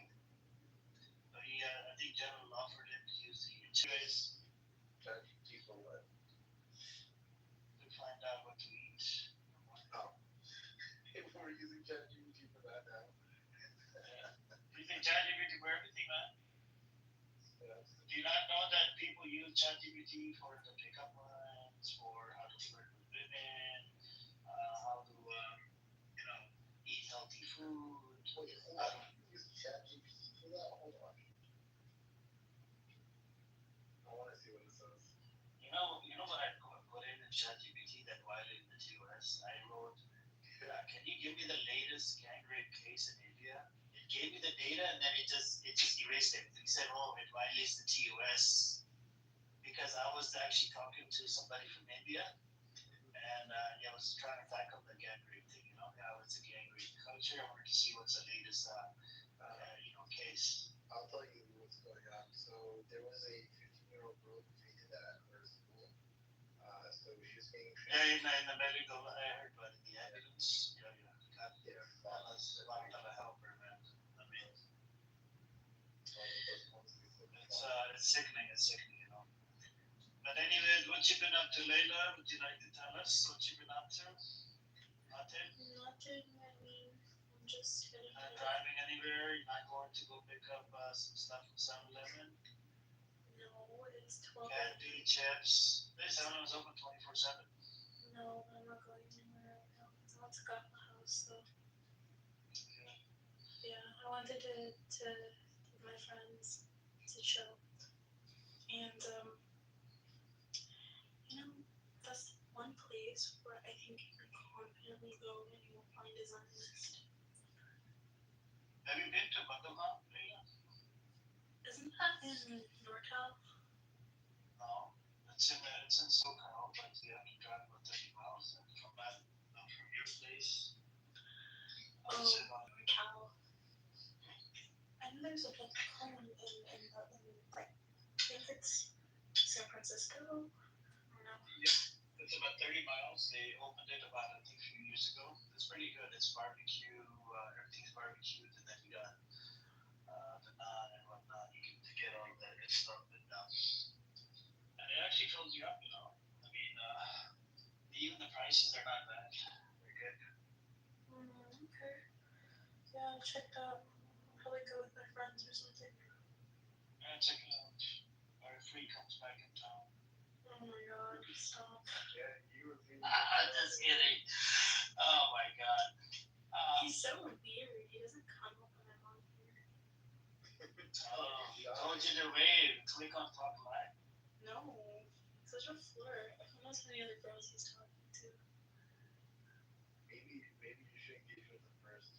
No, I'm okay. If he wants to talk to other girls, he can talk to other girls. It's fine. Yeah, you jealous? No, I don't chase. My name is Layla, bro. I don't chase. Anyways, I think we have the. I don't know if you guys heard about the testimony from the hostage. They're calling him a scammer because apparently he wants to expand this war plan or whatever he's trying to do in Gaza.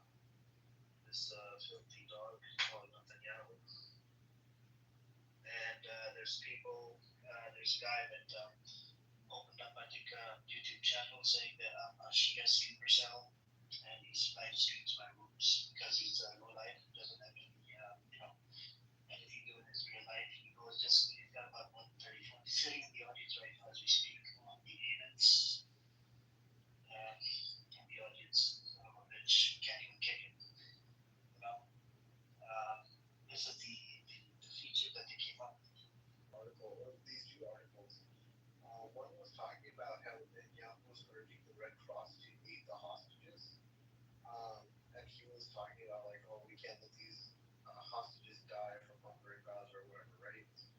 But like, I think an hour after he said that, Israel strike the Red Cross HQ in Gaza. That's how brutal. I was just like, this guy is just a walking, talking dipshit, honestly.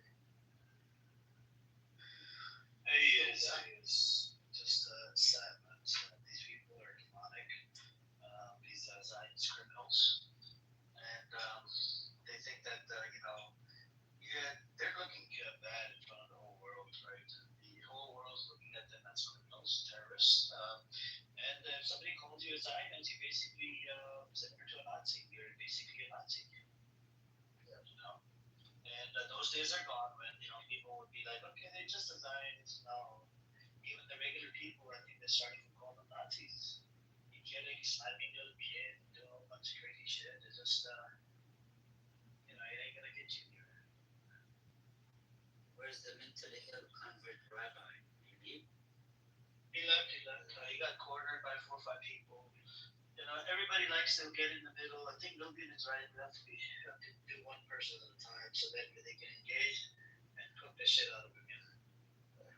Yeah, true. But honestly, I hate his revisionist bullshit because every time we have a conversation, at least me and him, he just rewrites everything he concedes on and then starts the same bullshit again. It's crazy.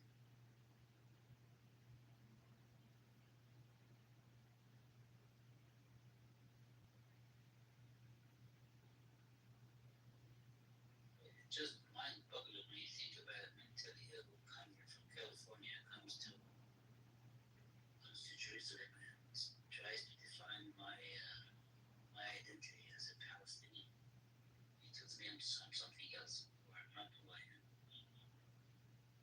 You find that ironic? No, I genuinely find it ironic, but I also find it puzzling from him because one of the things he said, what do you say? Oh, if you look at how the black people were when they were enslaved, right? They never once had a violent uprising. And I'm like, bro, do you not know about the Turner Rebellion? The other rebellions that came up were like a bunch of white people were killed just for the fact that they were enslaving black people. Like, what are you talking about? And then the guy gets stumbled on top of that, and he doesn't have anything to say for it. Like, it's just stupidity from his own mouth. I'm sure he lived through the LA riots, the Chicago riots, the Philadelphia riots. It doesn't count for him because he doesn't identify as being black anymore. All of a sudden, Yeah. from revisionist history, he revises himself to get He's not black. I know he's Scandinavian. I know. Bro, he's like Uncle Ruckus, but like in a few years going haywire, apparently.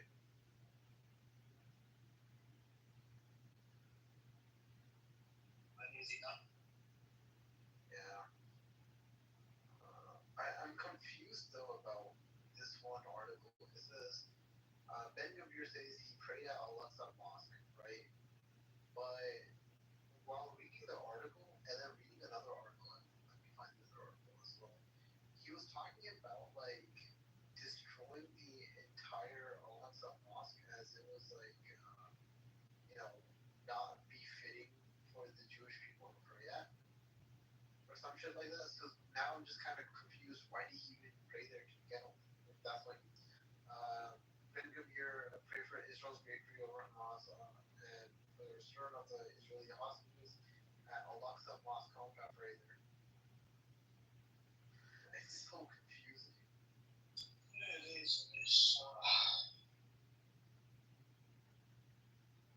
there was a big demonstration in Australia in support of Palestine, and Assange was there. Yep, Julian Assange was there. That's what we had. We had somebody in here. A different. We had Leila in here. She's from Australia, and she said Julian Assange was there. It was the biggest one. They got a permission from Australian government. I think they about 300 of them showed up at the protest. Sorry, who's Julian Assange again? Julian Assange was the CEO of the WikiLeaks, and he leaked apparently some U.S. documents and whatnot, and he did his time, right? And now he's back. He's back out.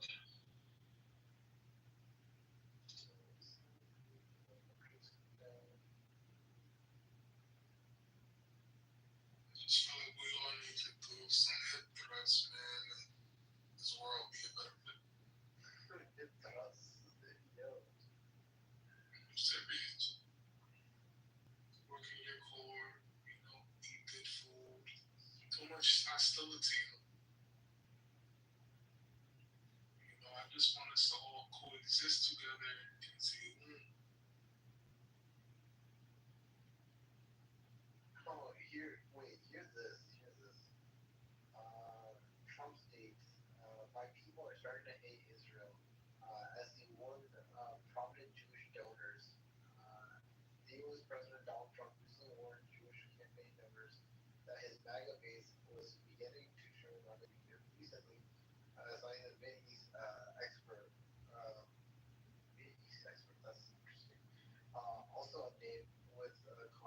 inside the Trump administration.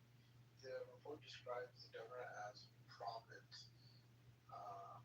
But yeah, this is coming directly from Times of Israel that's reporting on this. But they don't say anything more than that. I'm surprised they're not giving names here. Yeah, I think it might just be a report copied from another news article. That's what they've been doing. They copy stuff from other articles, right? And then they'll post it in Times of Israel. They'll be like, yeah, this was reported from this article or that article. I'll give you an example. So there was one article that relates to how they were, targeting 20 or 50 civilians, right? Per suspected Hamas. Now it was even though it was the IDF commander's testimony, he confirmed it. It was reported in the New York Times, and Times of Israel picked up that news and they wrote it in their article. According to New York Times, it was confirmed by the IDF. So they copied and pasted. That's interesting. So they do that sometimes, and I kind of like the Times of Israel sometimes. It's good. It helps our narrative. The truth. And sometimes it doesn't. Sometimes it's bullshit. We have to check the other sources to make sure where's the truth, where's the lie. No, but Haaretz has been more like consistent on its with your. Yeah. Haaretz, one thing I like about that is they actually call it bullshit a bullshit. And there's how they keep, so this one Zionist narrative they always bring up. This is the talking point for the West Bank. That how come, you have Mahmoud Abbas, they have a martyr fund, people that die. Why do they have this account? Why do they have this fund? Right? They always bring up this bullshit. And it was posted in the Haaretz that it's murders on both sides. The IDF on the other side, they call it murders as well, even if there's fucking war criminals. And there's murders on the other side as well. And the Haaretz publisher, he goes, I'm fed up with the murders on both sides. And one of the publishers even was, mocking the dead IDF soldiers, and he even tried to charge it down. The Israeli government trying to go after it. Because I've been a fan of a lot of the things you've been writing so far, and the impartiality of it. I was not expecting it. Yeah. Jendip, I got a question for you. Are you there, Jendip? Yeah, I'm here listening. You know how they divided the Palestinians, right? Like some live inside Israel, some proper, some live in the West Bank, some live in Gaza. So what do you think about some that live inside some of the villages in the West Bank that have Israeli passport, and some live inside Israel? They think a little bit differently, right? Because they have the privilege to go across the checkpoints without getting checked, whatever. And there are very, very, very few people who live in those very cool Israeli citizenship. There's almost none actually. The Palestinians who are live in Israel in pre-1948, so in the state of Israel now, do hold Israeli citizenship. No, but do you call some of them traitors, Jim? Because they kind of like sell out. You mean those who live inside Israel? Yeah, not just in Israel, even in Jerusalem, some of them, right? They live in Not really. You're talking about like two generations, 75 years, who have been basically. See, the Israelis did like you said, mentioned, they subdivided the Palestinians into many different. So we live in the West Bank, we live in Israeli proper, we live in refugee camps, and we live in the diaspora. He refers to those Palestinians who live inside Israel as Israeli Arabs. They never refer to them as Palestinians. So the word Palestinian in Israel, they just wanted to erase our identity altogether. They've been trying to do it for so many years, but it has not worked. So when you compare, of course, we are the same people. People who live, let's say, in Haifa, for instance, and the people and someone who lives in Ramallah. We came from the same place. So when Israel was established, those Palestinians stayed behind. Israel was not able to keep each and every Palestinian out of Palestine. So So there's 20%, like a couple of million people who are still behind.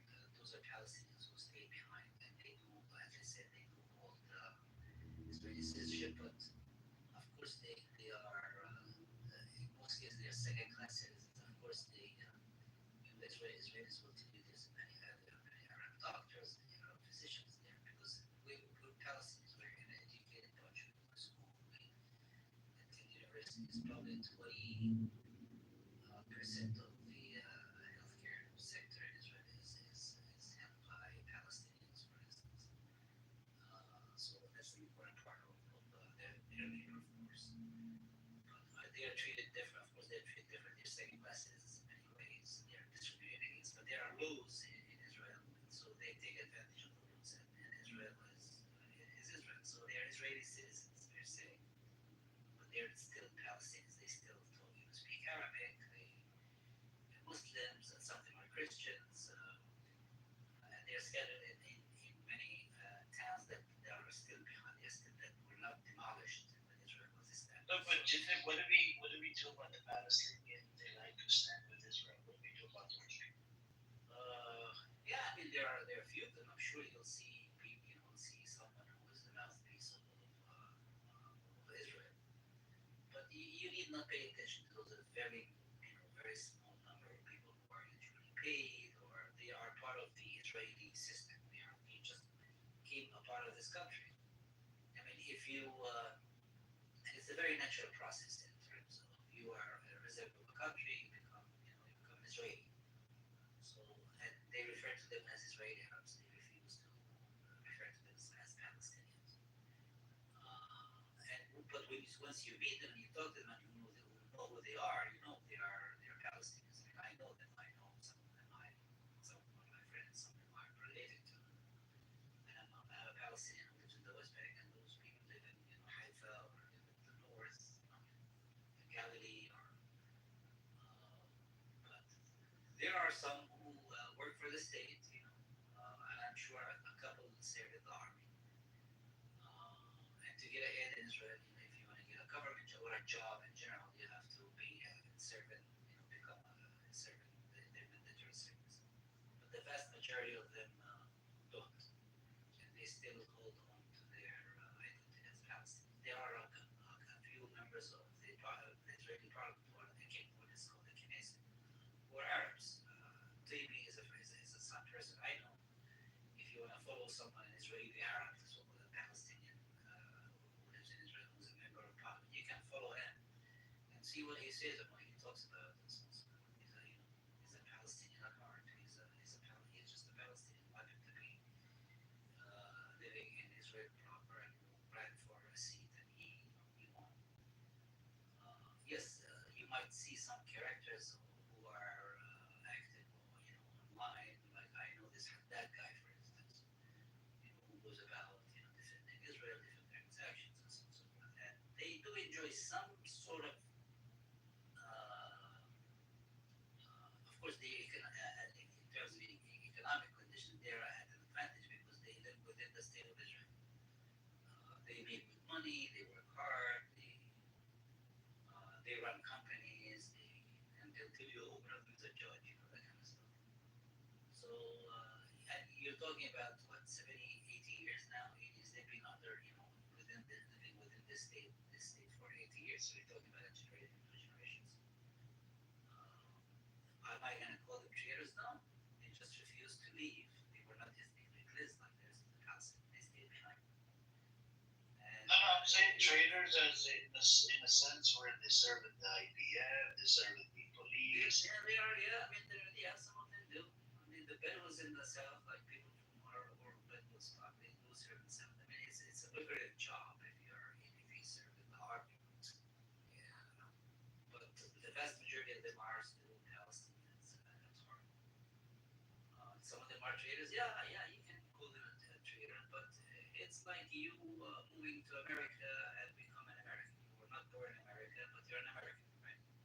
You have you become part of. No, I don't love any country because I'm not nationalist. I'm just saying that people who move to America, they become American citizens in a few years, and salute the American flag, so they become part of this community. I don't know shit.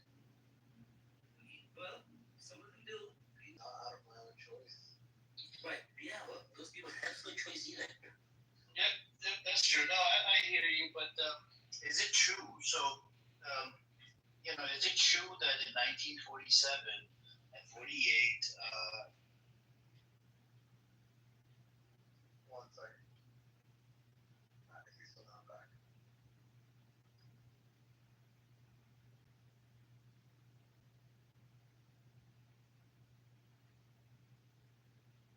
So what's going on? Sorry, what was that again? What's going on? Not a whole lot. Who's this talking? It's me. I don't know where you are. I am BMI. That's a Lausanne. Sam, man. Yo, Sam, Okay. What's up, Chip? but you don't agree with my suggestion on how to bring world people What's your suggestion? eat good food, plenty of hip thrusts. so I do want to go back to Jindip. So Jindip, did they really in 1947, 48, when they were ethnically cleansing Palestinians, the leftovers, the people, they did try to control the 20%. They wanted to keep it under 20%, right? And they were kicking out the rest of them. And they were ruled by military decrees and so they were confined to their towns and cities. Yes, their numbers. Sometimes they threatened to get rid of them or deport them. In the 80s and 90s, they were threatened to be ethnically cleansing. Israel does control the population registry of both the Palestinians everywhere, the West Bank and the Gaza Strip, and all those places. And yes, their numbers are still within the 20% rate. It's very hard for them to do family the family unification thing. You can't bring anybody in, even if an Israeli citizen marries a Palestinian woman from the West Bank. It's very hard for this Israeli citizen to bring in his wife or her husband into Israel proper, gain citizenship of the country. So Israel has always been engaged in demographic population control. They had so many laws in the past, and they're still to this day. If you're a Palestinian from Jerusalem and you leave Jerusalem for 6 months or a year or something, you lose your right to go back to that. You can't build. It's impossible to be permitted to build a house or it's also very hard for Palestinians of Arab, Palestinians of all Israeli citizenship to buy property anywhere they want. It's very, very hard. So you find towns that are majority Arab. So there are so many laws in place to restrict growth. There's not one single Palestinian town or city has been built since the creation of the state of Israel. Settlements, Israel built settlements everywhere, but it's impossible for an Arab population to go establish another town and so on and so forth. And of course, their lands and their homes have been taken over by Israel and Jews from Europe. You know the story of the Palestinians. Basically, when Israel was established, they literally dynamited and destroyed about 550 towns and villages. The remnants of which you can still see to this day. They took over every house. People still hold keys to their homes. That have been occupied by Jewish immigrants from Europe. Literally, people can drive in front of a house they lived in, they grew up in, and they will find a family from Brooklyn living in the house. So the whole state was established at the destruction of Palestinians as a cohesive nation of Palestinians. That's why they deny the existence of the Palestinians. So they create this huge narrative saying, "Oh, what are you talking about? They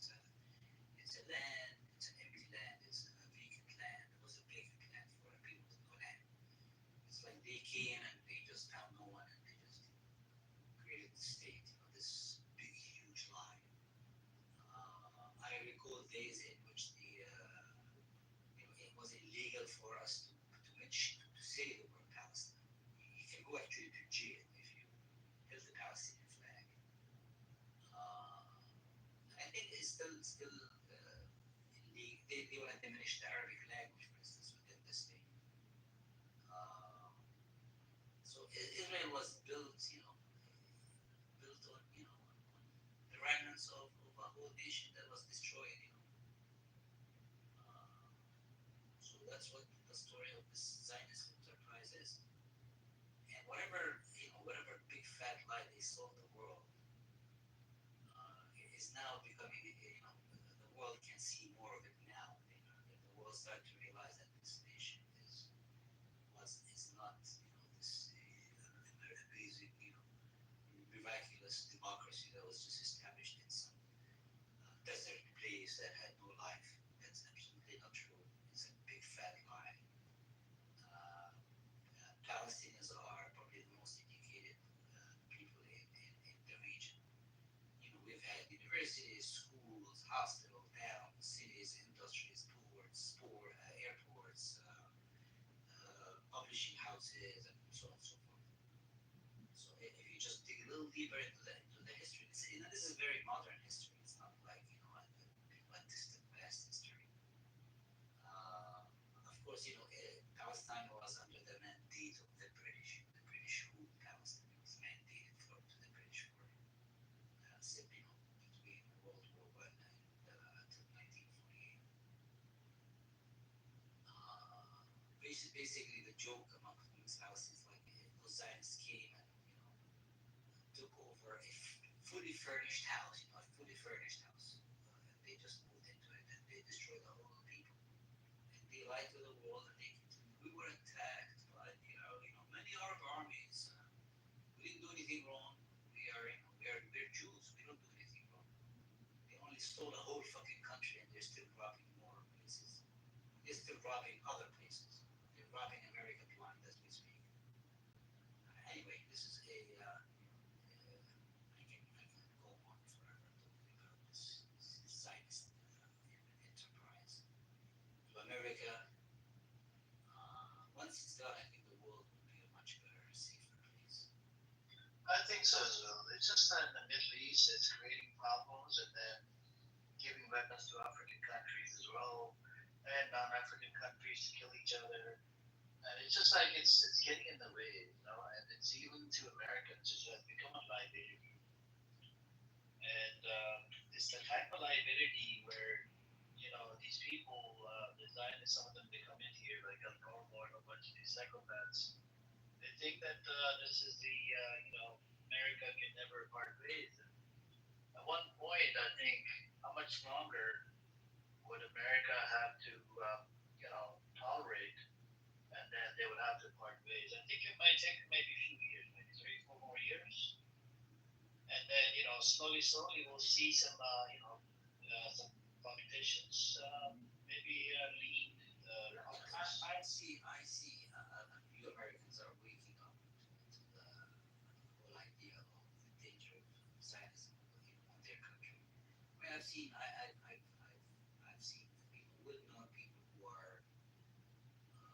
who started to realize that this is like some fucked up and Americans would like all those people who live in Israel to come to their shores. Because remember, the Europeans wanted to get rid of them, one way or another, and they established this whole thing in the region, and to do the bidding of the West and the colonial powers. But if they come in here, let's say if they come to America, right? There's this problem, this disease, this Zionist. If these people come here, you don't think that people in America they have way more weapons than the U.S. military. They will be taught a lesson. If they get out of the fucking line, they'll be taught a lesson. Like Texas has an open carry law, Arizona has one. Where you get a whole bunch of states, right? People carry weapons here, right? They don't play. They don't fuck around. So what I'm saying is they could come here and try to fuck around with these people that live in the house. I mean, they'll get shot at in the head. mean, I understand that part, but I don't think Zionists operate this way. They operate in America in a way in which they'll rob you legally. They'll rob you legally, and they'll kosher any pig when it comes to robbing the treasury of the country. But I see also, again, like I said, I see many Americans are waking up and starting to see right through this whole big, huge, fat lie that they've been telling the world. They're this propaganda machine. I know in America, for instance, the whole it's a democracy in a sea of in a sea of chaos and so on and so forth. I've listened to other people who are they're trying to understand and see right through this whole thing about weaponizing anti-Semitism, using all those terms, all those lies, basically to shut people up. And well, I think if a larger number of Americans wake up and look at what this whole system is, what this whole Zionist enterprise is, I think their influence will start to diminish. But I also feel that they have a serious stronghold on the political discourse in America. Show me one American politician who runs for office and stands up to them and succeeds. They go after people in many massive ways. They can exhaust anyone, within the boundaries of the legal system, within propaganda, within. I mean, you've seen what they do to those theater.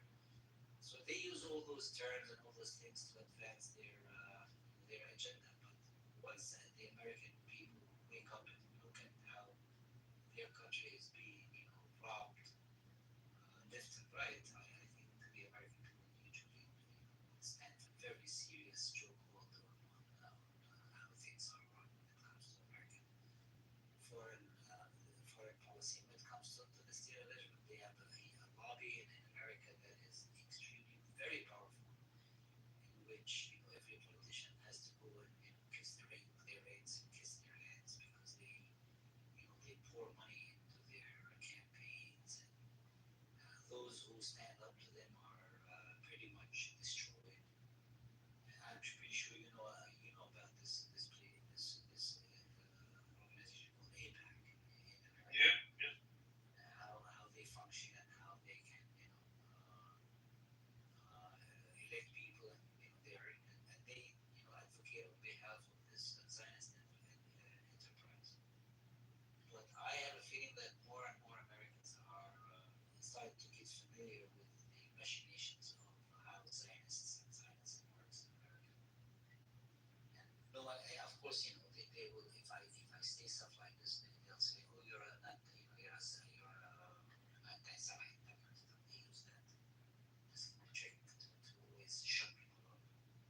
But the American, I think many Americans are starting to say, "Hey, I don't want to shut up. This is my country, and I can say whatever I want." And Americans take their freedom for granted in many ways, but I find Americans to be a free people. They're very decent people, very good people, very a great country.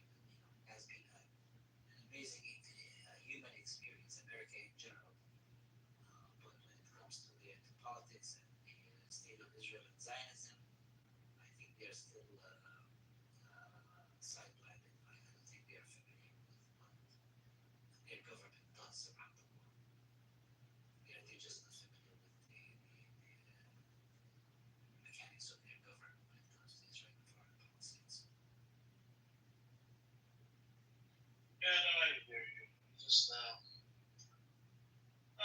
let's see how much longer it will take for the U.S. government to part ways. Maybe one day in the future. So, until then, and then even if related to the ceasefire, said they're not going to unarm.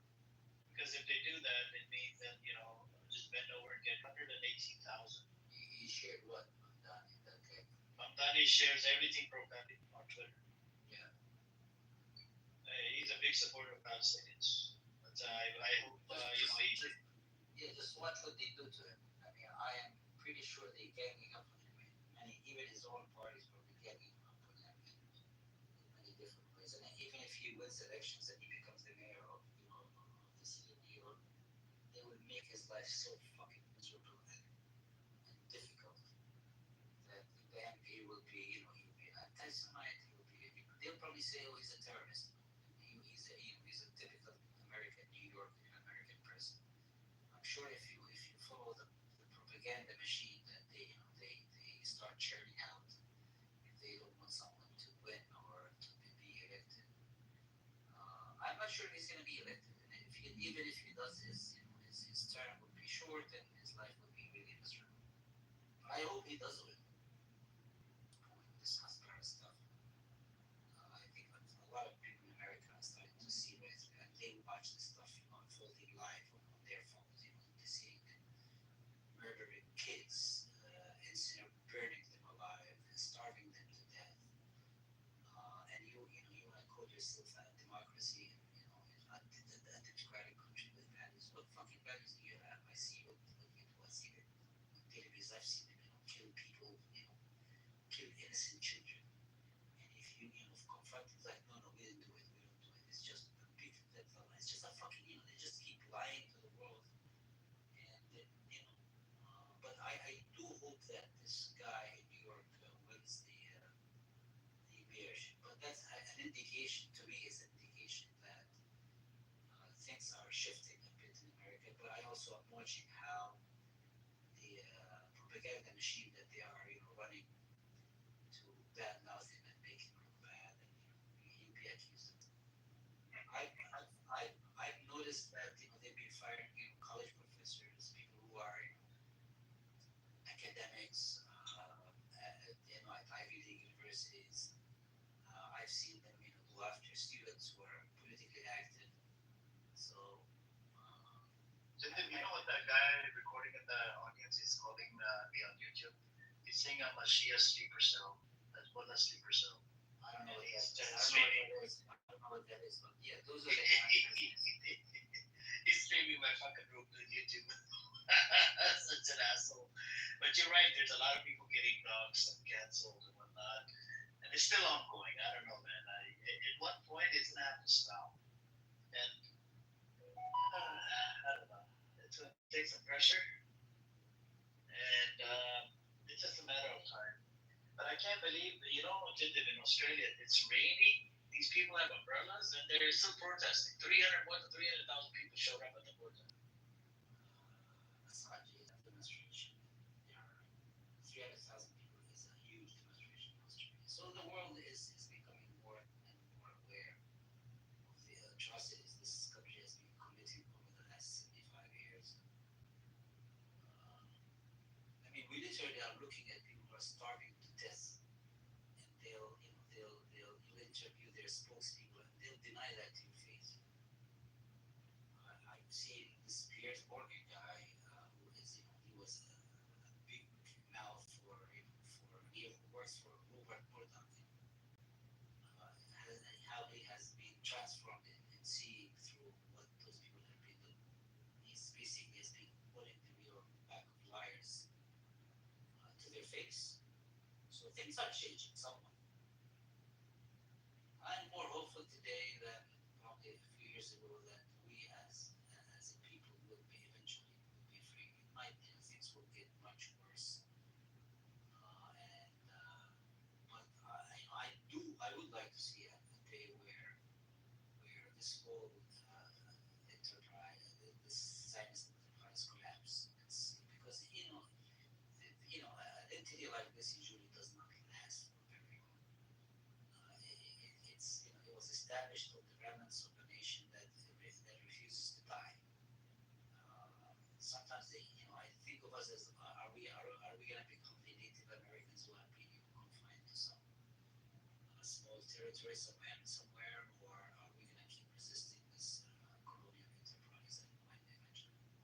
Because every colonial enterprise that came to Palestine and tried to control Palestine ended up leaving, and we view Israel as just another colonial enterprise that would eventually vanish. So I'm hoping to see that in my lifetime, but if I don't,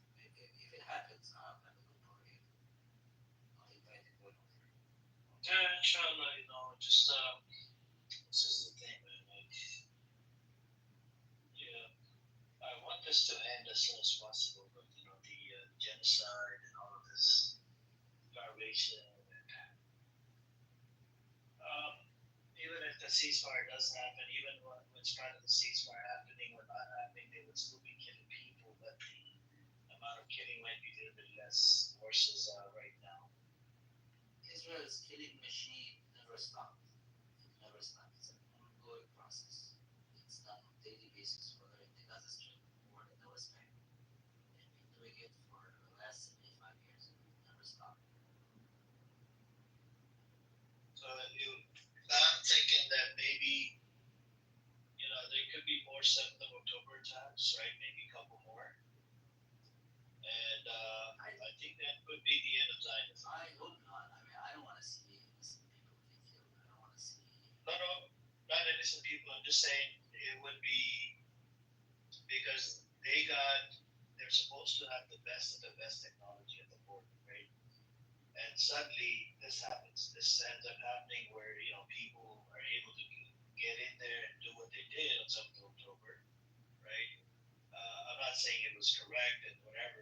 Or again, the amount of outrage from the world on the world stage, Israel, I think their credibility is going down the toilet, and it's basically genocide state, and everybody's kicking them out.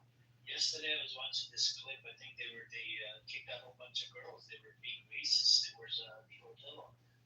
They kicked them out. They let get lost. They kicked another Israeli out of a restaurant as well. That was being disrespectful to the cashier. And everybody came through. Everybody, even the customers, like, get lost, get the fuck out of here, Israeli son of a bitch, this and that. And even at that restaurant, I think the guy started speaking in Hebrew, and I think they asked him, "What language do you speak? What is this language?" The guy didn't want to say it. He's like Hebrew. He's like, "Get the fuck, pack up your shit, get lost." And I think it's a good thing. We need this thing to happen, and these people are a threat to the society. Anywhere they go, it's disgusting, disturbing. Everyone has a right to refuse service to any of these people that have done this kind of crazy shit. It's disgusting. Did you see the video I sent you where they go, "Oh shit, you're German"? Yeah, I did. That was funny, man. It has the German machinery. He's like, shit. But I wonder if they drive BMW and Mercedes inside Israel. Do they? Amir, I had Jewish roommates when I was in college, and we were just talking cars one day, and I asked them, like, what do you think about, like a Mercedes drove by, or like, oh, what do you think of that car? Because we were both car guys. He's like, no, we'll never drive a Mercedes. And I'm like, why? Oh, because Mercedes built tanks for Hitler. I'm like, okay, what the fuck does that have to do with cars? This is, almost a century later. Why do you, not a century, but you know what I mean, like 60, 70 years later, why do you care so much? And like today, I see like younger generations, like they all drive BMWs or Mercedes, it's fun. You know what I mean? Like the fact that, BMW made airplanes and Mercedes made tanks doesn't mean that you should be able to drive those cars today. You know what I mean? But yeah, they used to make a really big deal about these little things. Did you see the protests at the Australia? Like the whole bridge? Bridge, yeah, like 300,000 people. 300,000 people, and it was raining. It's crazy. All those umbrellas. Oh, I got another video of this at It's their winter. I mean, it's their winter. It's opposite season for us. It's our summer. It's their winter. It's I think it's at a hockey game or something. They're literally these people, the cops are running over to why the fuck did you park amongst the people? These are football. I think these Israeli flags, guy sitting in the audience, Aiden. He's calling me. He opened up a YouTube channel calling me that I'm Hezbollah sleeper cell, Shia sleeper cell. Isn't that crazy? He's like reported to the FBI. Reported to the FBI. And Norma was saying I'm on the FBI list. I'm like, you must be crazy, man. Psychopath. Amir, you know how to tell who the anonymous people are, right? What did you say? You know how to tell who the anonymous people are. How do you tell? I'll tell you. I'll tell you later. Sure. I'll fact check. And once I block them, they can't come in even as anonymous. And they're gonna be opening up another account. Oh, I gotta open another account. Amir, block that account.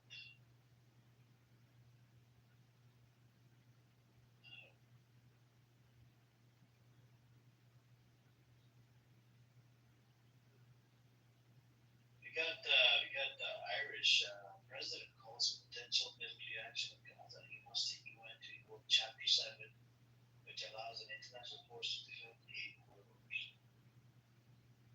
Wow, that would be interesting to invoke Chapter 7. Something new I learned today. Okay.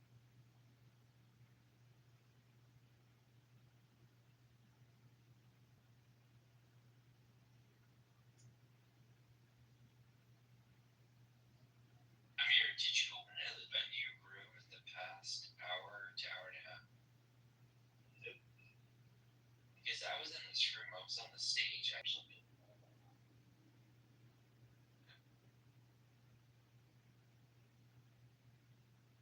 Anybody else want to come on up? Come on up, guys. Let's see. But I think I'm gonna get.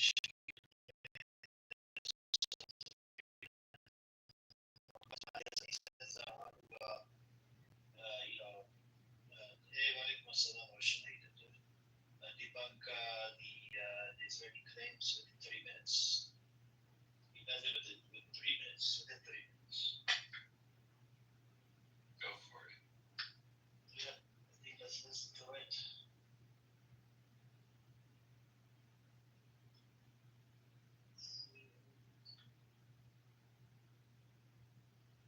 Anyways, let's listen to it. I told Chucky to play it. Hold on.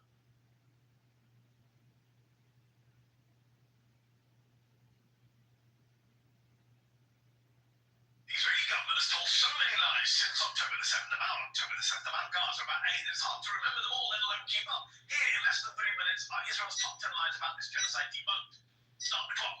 Lie number 1, the Israelis said again and again, including Netanyahu himself to the Nil, was that Hamas was stealing the aid going into Gaza. But turns out, according to Israeli military officials, they never actually found any proof of that. No systematic theft. A study by the US government found no evidence either. Lie number 2, they said this war was about the hostages, about getting them home, and it would stop the moment Hamas released all the hostages, and yet the Israeli hostage families say they were told that Hamas offered on October 9th or 10th to release all the civilian hostages in exchange for the IDF not entering the strip, but the Israeli government rejected the offer. Oh, and Israeli ministers themselves keep saying again and again, hostages are their priority. Line number 3, beheaded babies, 40 beheaded babies. Even President Biden said he'd seen pictures of beheaded babies, but he couldn't have because there were no pictures of Palestinian babies in Gaza from Israeli bombs. Line number 4, there was systematic mass rape by Hamas on October the 7th. Now, no one's saying there wasn't any sexual or gender-based violence on October the 7th, but mass rape as a weapon of war, well, the Times of London and pro-Israel, Bernard Cohen, right-wing newspaper, did a deep dive last year. Quote, Israel says Hamas has weaponized rape. But investigators say the evidence does not stand up to scrutiny. Line number 5, there is a Hamas command and control center under Al-Shifa Hospital. They even put out this video showing what looks like a bomb-built lair under Al-Shifa, but it's been nearly 2 years and we've still seen no evidence whatsoever of that vast structure under Al-Shifa. But we have seen evidence there of mass graves filled with Palestinian corpses.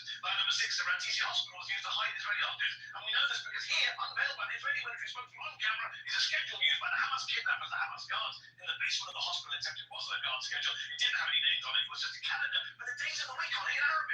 Line number 7, UNRWA is a front for Hamas, which was a claim Israel made and led to the US and other countries getting funding for the UNRWA cut. Turns out it was all BS. Not only did the Wall Street Journal, which lauded Israel's violence front page, later privately admitted that the Israeli claims haven't been backed by solid evidence. But a former French foreign minister who independently reviewed the UNRWA allegation said she was given no evidence by Israel to back them up. Line number 8, you can't trust the number of deaths published by the Hamas-controlled health ministry in Gaza. Well, actually, you can. The Lancet Medical Journal said you can, and guess who else says you can? Israeli intelligence. One Israeli intel source said, I trust the health ministry in Gaza more than the IDF for these statistics. Line number 9, all those massacres in Gaza, 50 aid workers, except a CNN News investigation found they did. We didn't massacre over 100 people waiting to get flowers, except a CNN investigation found they did. You simply can't believe their denials. Line number 10.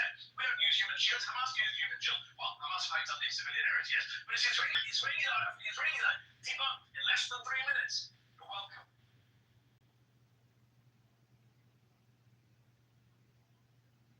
That was quick. 3 minutes. You did so fast. think Black Rabbi would have a heart attack when he heard that.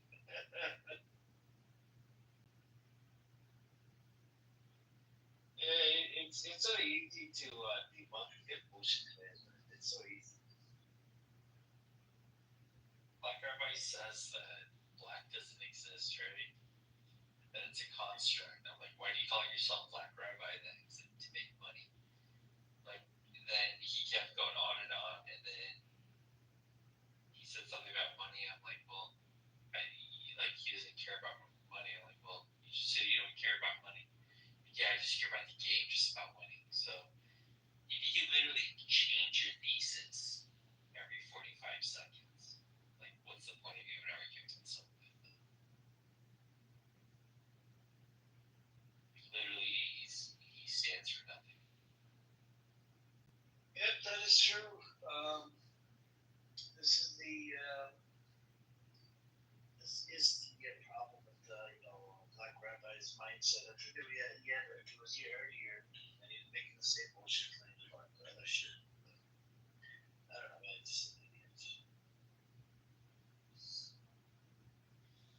But the Australian one, that was good. That protest.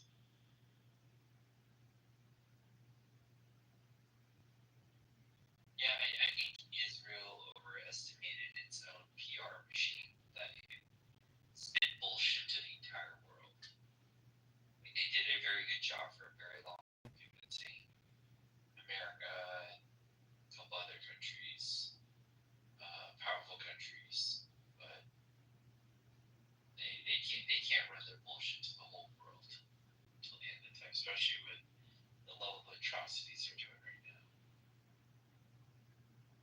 Really are. And I think they probably did the math and they said, oh, you know what, we have some support till the midterm elections. Let's get as much done as possible till then. And my theory or my hunch is that they're going to just push harder and harder up until the midterm elections, and then we'll see what happens after that. Yeah, I mean, Trump is basically acting, like a dictator right now. He's doing whatever he wants, but if they lose those 5 seats in Texas, then the game could change.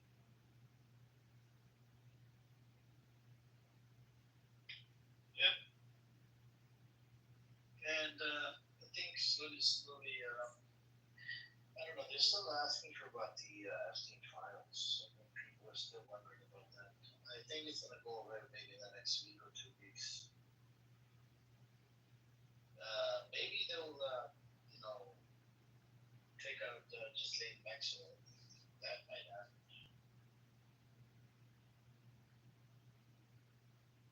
Yeah, I don't know.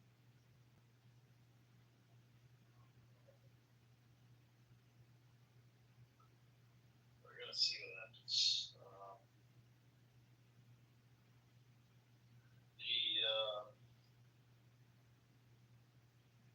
I think we have another clip from the president, our Irish president. Let's hear it. It's only 1 minute. I cannot really stand in a public venue and give a public speech and speak about our language when I see such incredible destruction. So something must happen. I am personally in favor of the Secretary General of the United Nations and using the procedures that are there at the Charter of the United Nations to use a Chapter 7 procedure, by which I mean, in fact, actually, that whether or not the civil regime comes to please, and even if there's a blockage, the right exists for the Secretary General to seek to put together an national defense of the corridor. There are 6,000 trucks with enough food for 3 months, and it has been blocked, and it is outrageous.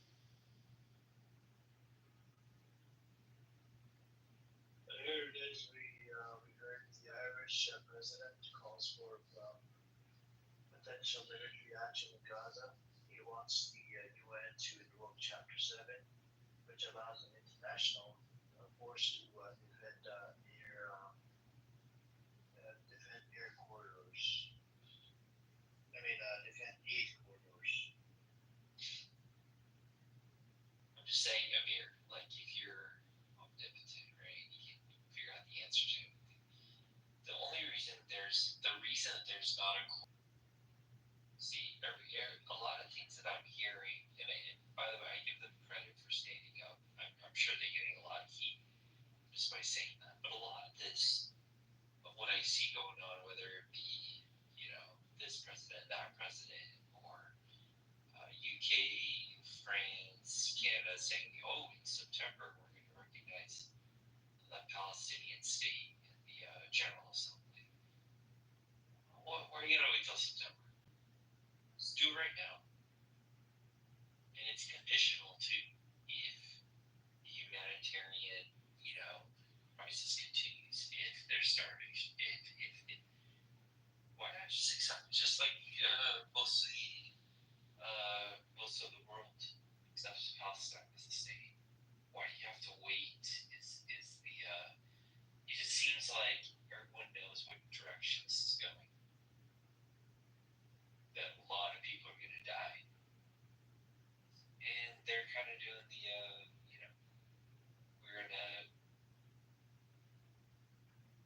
we're gonna make a statement so that we don't look like the bad guys in the history books. That's what it seems like.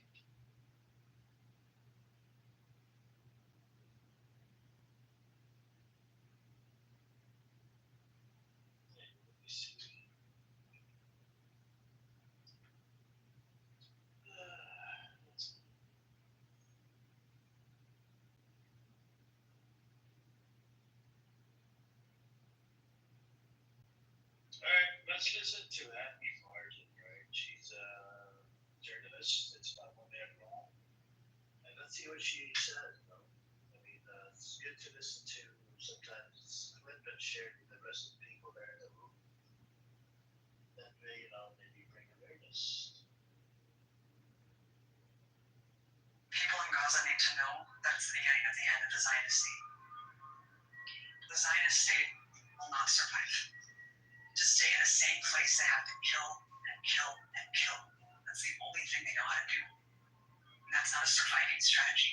And the more people wake up, and certainly tens of millions of more people have woken up to the truth, to the barbaric nature of what defense of Palestine, why advocacy for Palestinian liberation is not anti-Semitic, why criticizing Israel is not anti-Semitic. That is no longer the case. Zionists are on the defense now, explaining why they support apartheid and genocide. They're no longer going to be allowed in the same spaces as progressives. It is a racist, colonial, genocidal ideology, and it has been exposed.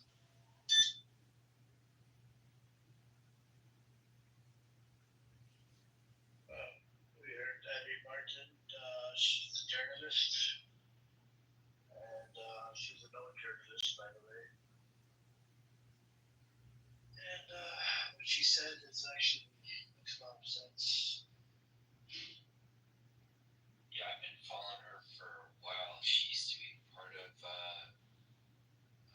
Empire Files and RT twice, I think. And both times she was like, started off the interview by saying, or maybe the last time, she was like, Joe, there's a lot of people that did not want me to come on your show, that pressured you not to have me on the show. Right? That's very bad. I think the people know.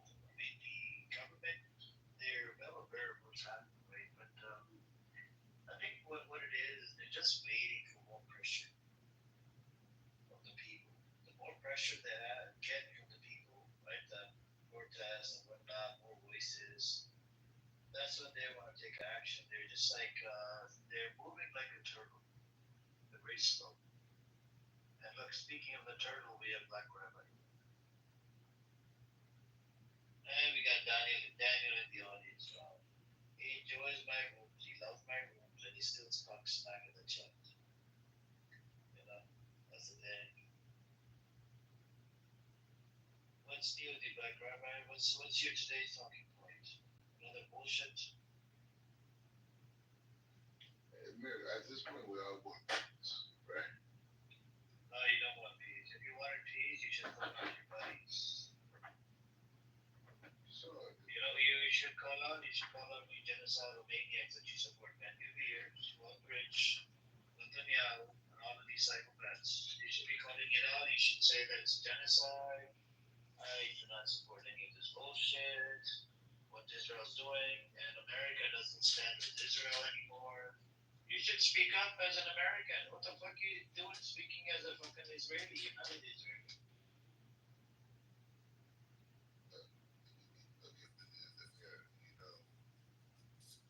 one of the problems, what you're talking for is keeping an eye on terrorists. Who's a terrorist? I think you're the biggest terrorist, Daniel.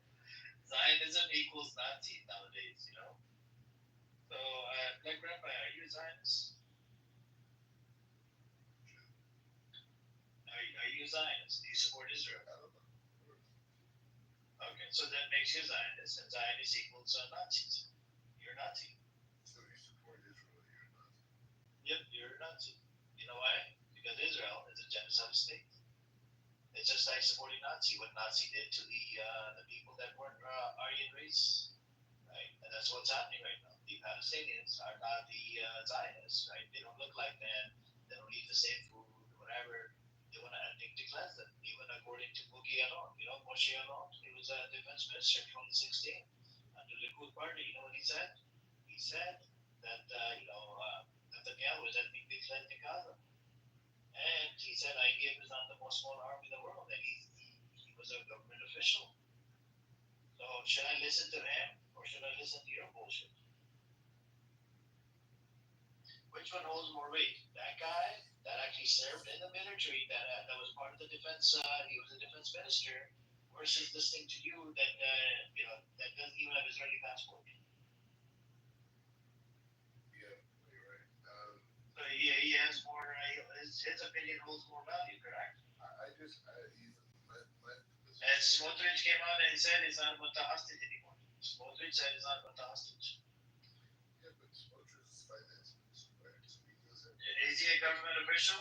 But he doesn't make any military decisions. It doesn't matter. Is he a government official? Why does it matter?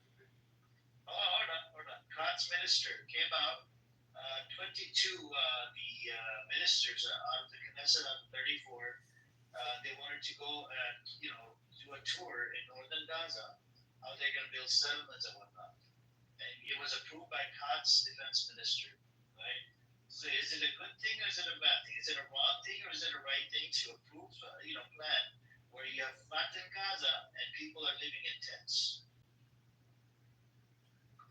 Because they want to build settlements in the future. Is it a good thing or a bad thing? Well, that's what they're. The thing I'm saying to you as a man who's Muslim man, how you're not Muslim, you're just Jewish. You're just a Zionist Jewish. No, I'm saying to you. You're a Nazi. You're a Nazi. Okay, but I'm saying, how do you as a Muslim man allow the people of Gaza to stay in that environment? Why would you not be fighting for them to be back there? If you're sitting and saying, oh, Israel's genocidal, Israel's this, okay, so fine. Let's go in your premise. Let's live in your world for a second. Okay, fine. Why do you want the people of Gaza there then? Why would you want them there? So, do they have more right to the land versus No, I'm asking you, if you're saying that there's women and children there, and this country, you're calling this country genocidal. And who's controlling the borders? Okay, I'm saying to you, Amir, why are you as a Muslim man not fighting for the people of Gaza? I'm asking you, who's controlling the borders? Because that would be ethnic cleansing, and Amir is not pro-ethnic cleansing. So you rather than people stay there and die? Rather than stay there and die? You would rather Israel not kill them. No, That's too late. That's too late. He said the genocide. Not continue to do it. Yes, not continue to do it. We're gonna. We people that have a moral compass fight for the human rights of people all around. So why would you want the women and children in Gaza? Why would I want that? Elderly? Why would you want sick people? Why would you want any of those people in Gaza if you're saying that they're being killed systematically and it's a genocide happening and all this? Why would you? It's their land. So you're You going to think I just want to understand your logic. You're saying you'd rather them I'm die? trying to tell you the logic. No, we don't want them to die. We want Israel to stop. No, Israel is the they're not problem. going to. They're not going to. Then that's what we're fighting for. Okay, now that we accepted that Israel's not going to stop, so do you want the people? No, I never accepted it. Amir, let me talk to him. Amir, in that environment, yes or no? So they're allowed to protect their property, their home, and whatnot. They have no ability to do it. There is no property. There's no property. Their land is allowed. They're allowed to protect. No, they're allowed to protect their land. Whether the house exists or not, they own the land. All right. And the next thing is that according to Islam, they have the right to defend. Okay. So what they're doing is they're defending. Hamas is going after all of these characters that you have inside. And you know what? Do you know what they're doing? Women, children, it's you just said they're combatants. Hold on. I didn't say combatants. Yeah, you did. I said they have the right to defend. No. They have the right to defend according to international law. I didn't say combatants. Just stop putting words in my mouth. I'm here. I didn't hear combatants. You said the right to defend. I didn't say they have the right to defend. That's it. I didn't say combatants. Okay. So if they have a right to defend, they are combatants at that point. No, I didn't call them combatants. The kids, hold on. The kids, the women, they're not combatants. The IDF is the one that's butchering and slaughtering and murdering these kids and women. And elderly men, doctors, and a whole bunch of people. Yes. So why do you put them aside? Why do I want them? I just told you. No. You said to me they have the right to defend themselves. Okay, so that means anyone who defends themselves is fighting and they're at war. So are they're not at war. They're not at war. According to their international law, if you occupy their land, they have the right to resist. They're resisting. Okay, that's fine. This is international. I'm talking about international law. It's not combatant. It's the right to resist. Yeah. You want them to bend over and get raped and fucked in the ass, but they don't want to do that. They want to resist. It's called resisting. What Black Rabbi wants is for you to make an argument for the ethnic cleansing of the Palestinian people. That's what he's really trying to do. I can't fucking believe it. This guy is psychopath, man. He believes everything he says is a terrorist and psychopath. Let me put that clip in the chat again. You're just a fucker, man. Here, listen to your fucking clip, bitch. You believe everybody because you're putting words in my mouth that I didn't say. You just said they have a right to resist. The right to resist, it doesn't make you a combatant. Right to resist means if you come to it doesn't. If you come to my fucking property, I'm gonna resist. That doesn't make me combatant. I'm just resisting. You declared war on October 7th. You declared war. Oh my God, there's no war. You can't have it both ways. It's a self-inflicted October attack. It's a self-inflicted. They declared war. I think it's good, Taco. I just talk to him like that. It's at a level now that you should Hamas isn't even doing anything anymore. This idiot. Nobody declared war. Stop putting words in their mouth. It's crazy. Anyways, I'm just glad you guys are. Hey, Black Rabbi, why do you want IDF soldiers to die? I don't understand that. When they come into Gaza, why do you want IDF to die? Answer.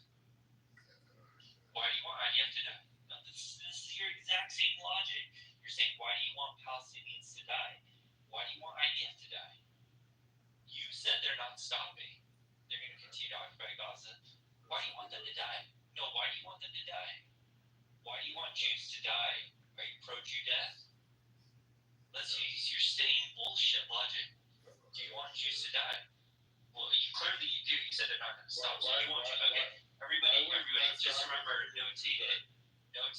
August 4th, Monday, August 4th. Black Rabbi said he wants Jews to die. Yep, notated. Okay. You want Jews to die. Wow, that's a bad rabbi. He wants Jews to die.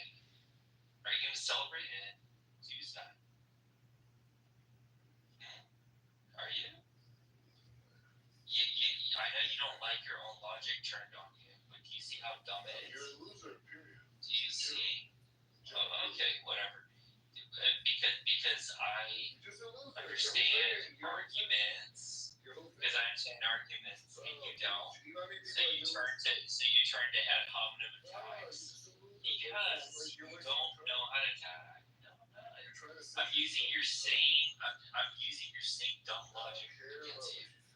I'm not. It's not what I think. It's a fact.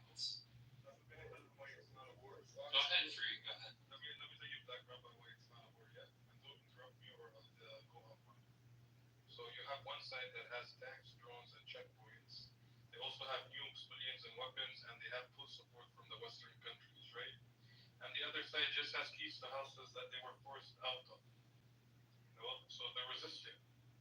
This is the real definition of ethnic cleansing and apartheid. This is what you guys are. You can't sit here and say it's a war.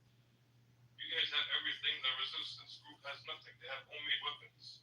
I just said it was a smart war. So is it equal sides, bro? Is it two equal sides? Is it a country versus It doesn't have to be equal. The war is not predicated on equal. It's equal.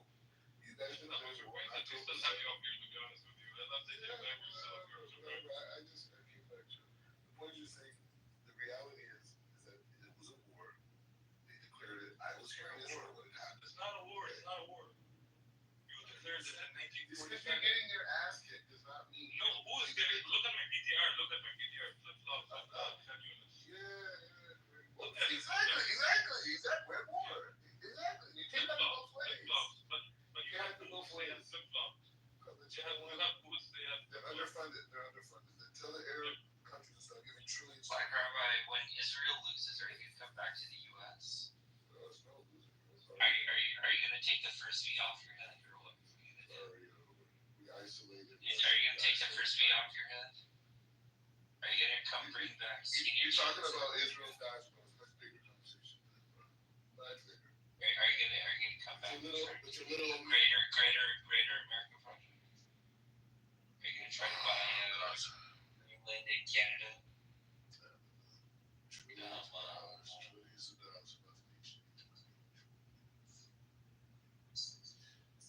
Anyways, so did that make you wet? So why not end it, Black Rabbi? Why taxpayer money and funding job? No, you failed. That's why they're doing it now. You lost the media war. You lost international support. They care. You started. They don't have to care anymore. You started calling the UK and no, it works in their favor. They don't have to care. Listen, but you're calling them Jew haters. Yeah, you guys are losing miserably. You lost.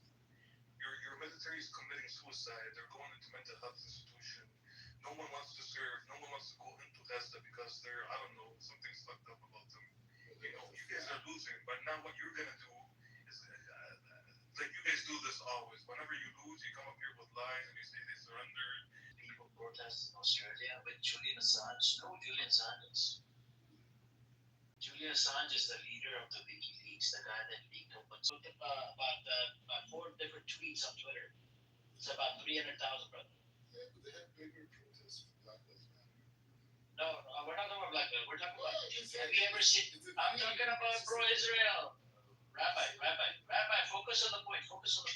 Have you seen a protest? A whole bridge in Sydney covered with people, and people look like cockroaches, like from top above. Like this is the amount of like there's so many of them. It's like so many of them. Like so many. Isn't that cool? And how did that help the people? So it helps. It puts pressures, and it shows that Australia stands with Palestinians. It doesn't stand with fucking Israel. You're surrendering. That's how it's helping Palestinians. You're surrendering. Oh, they're about to level Gaza. They're going to do. No, they're not. Yes, they are. No, they're not. So you're about to kill your hostages? Yes. They're not. Wow, interesting. Yeah, they're leveling it. I'm not kidding you. To be honest with you, I do support it. If it is for you to kill your own hostages, I do support it 100%. I actually want you to do it. I'm not gonna lie. I want hostages. I do want you to kill your own hostages. Prisoners. You're laughing, bro. It's going to get really bad. Yeah, I know. Most of your end is going to be really bad. I'm saying it's going to be really bad. Brother, it's either us or it's us. You guys are not going to go out of it with a win. You're not going out with a win. I promise you.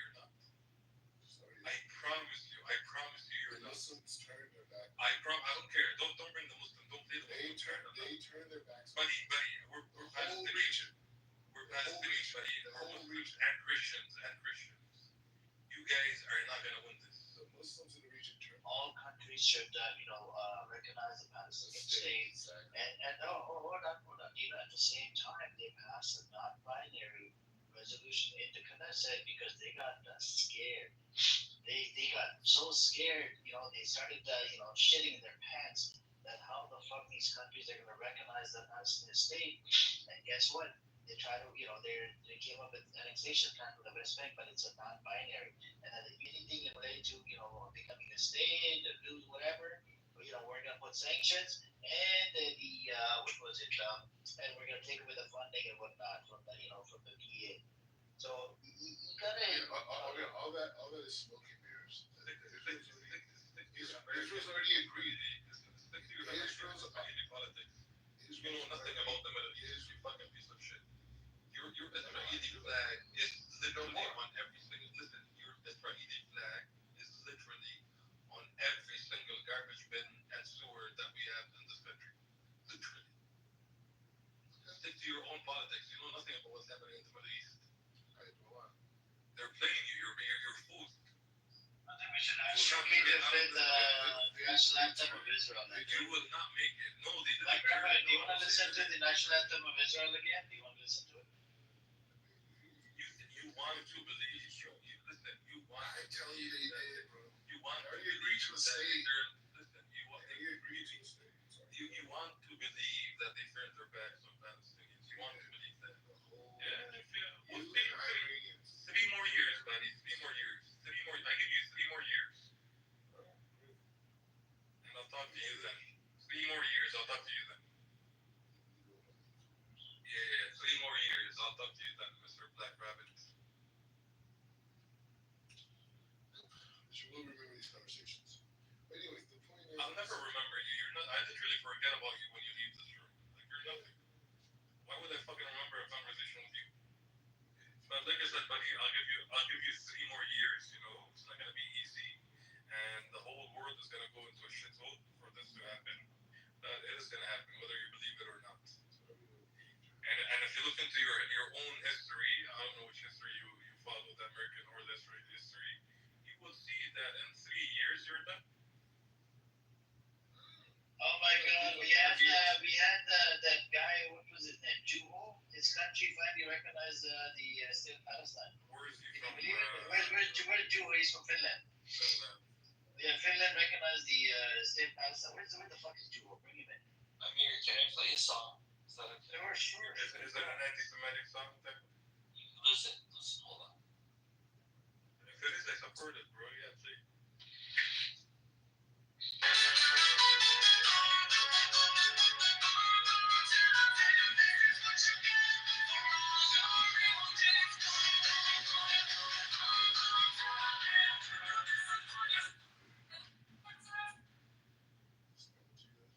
This is a 2025 summer hit.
Your bullshit.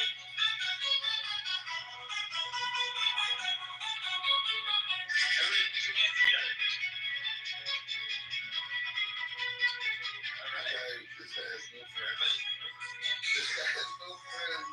Serious.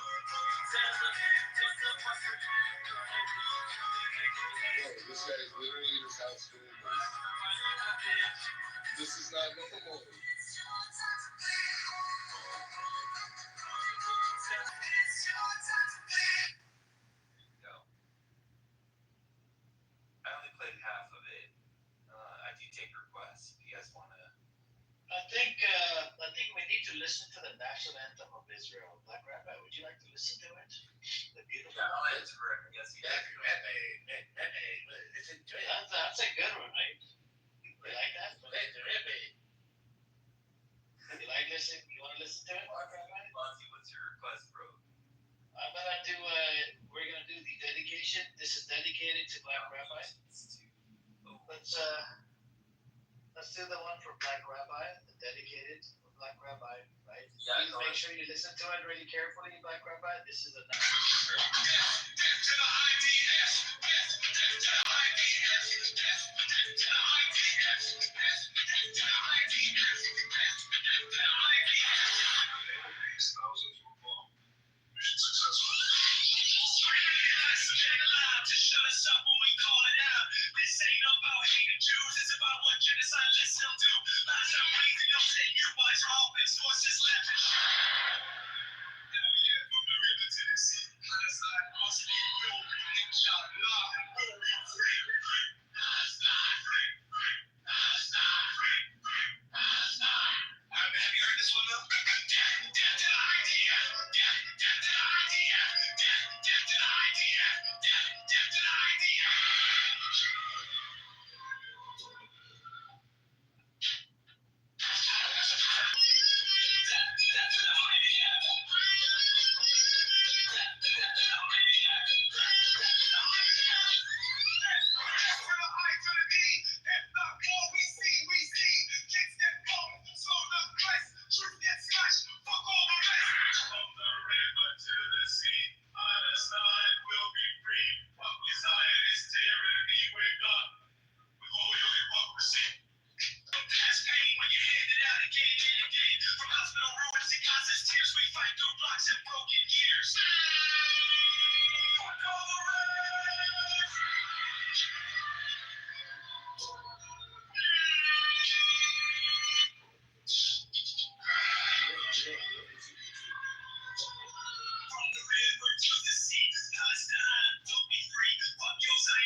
Did you like it? This was dedicated to God.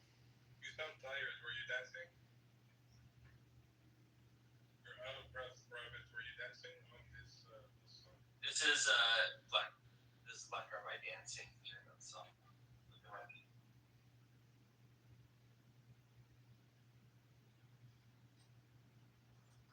Yeah, I see him doing that. You liked it, right, Black Rabbi? It was good, right? It was popping. You liked it? Now, Black Rabbi, did you like Tel Aviv more or the Israeli national anthem? What did you like? Now, which one did you like? Which one did you like? The Boom Boom Tel Aviv or this one? Yeah, come on. Tell us. Unkosher piece of bacon to your head. Which one would you choose? I think you like Boom Boom Tel Aviv. It's okay, Black. It's a good beat, man. You can't deny it. That was good. Hey, guys, real, hold on. All jokes aside, do you guys think there's a Jewish man in America pretending to be black? Like basically like the equivalent of Black Rabbi, but in America. Asking maybe they could have at some point. Like just like some little Jewish guy, Israeli guy in LA, like rapping and pretending he's black, you know, like really diehard ones too. Rabbit, you're famous. Can you tell us if that exists? You know anybody there that is pretending to be you and you're pretending to be them? Exchange identities or anything like that? Yeah. First of all, I'm everywhere. Which one did you like? Can you tell us the song? Did you like the Boom Boom Tel Aviv or this other one? Well, think about it. It's Yeah, only black people, African Americans. Can you please be honest about the song? We're talking about the song. That's it. That's what I'm saying. Only African Americans know how to rap. So this rap was not good. Was it good? It's like white people rapping. No. What is that? Like, you think that get played in Compton? You think that get played in Compton? Okay. Black guy, throw some bars out for us. Let's see how you First of all, I'm a visionary genius. Okay. Push your bars. Are you a stable genius? I'm a visionary genius. Okay. So I give you better ways of how to live your life. Can you rap for us though? I don't know. You don't rap, okay. Now, if there was a white Israeli man in LA culturally appropriating black people and pretending he was black, what would you think about that?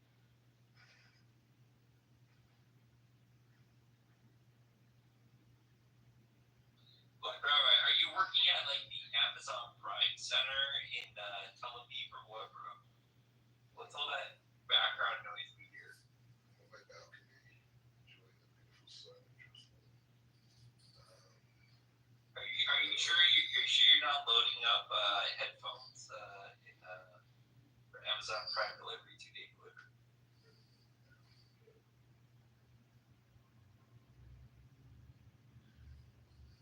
Anyways,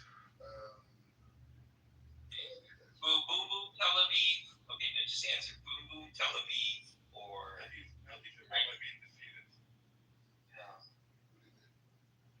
This feels like the Roadrunner cartoon, you know, when he gets run over by a truck. Yeah, like I can just imagine Tire Marks on Black Rabbi. Just based in Jewish guy.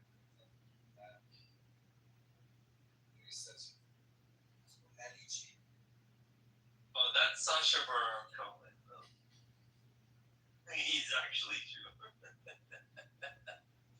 Yo, check it. I was here with none other than my main man, Black Rabbi. hey, the thing is like this. Okay. No, I have to say it over and over again. I am defending the Palestinian people. We don't need you. We're doing a good job for ourselves. We got a Jewish actor. Hold on. We got a. No, Black Rabbi. We have a Jewish actor. Would you mind listening? It's only 30 seconds.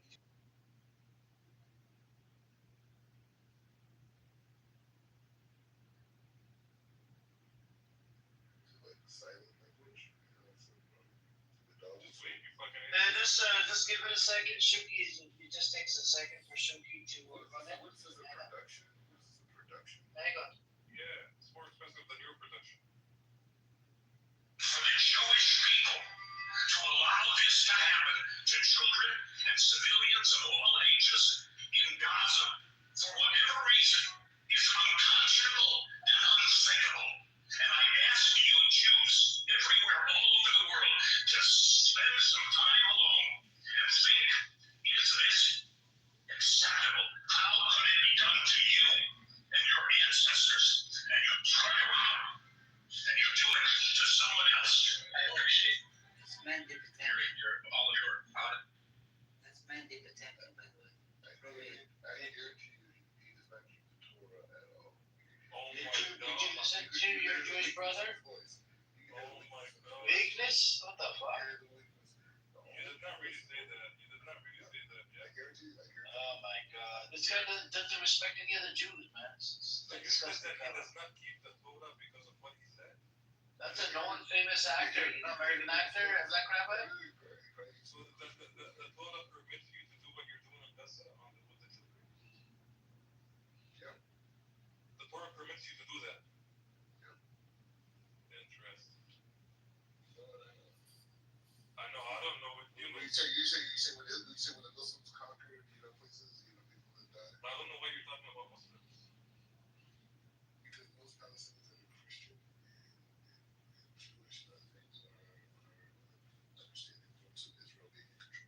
So you're saying that the Palestinian Christians understand your guys' point? Yeah. Even after you guys bombed them and destroyed the only Christian village in Jamiyat? They were using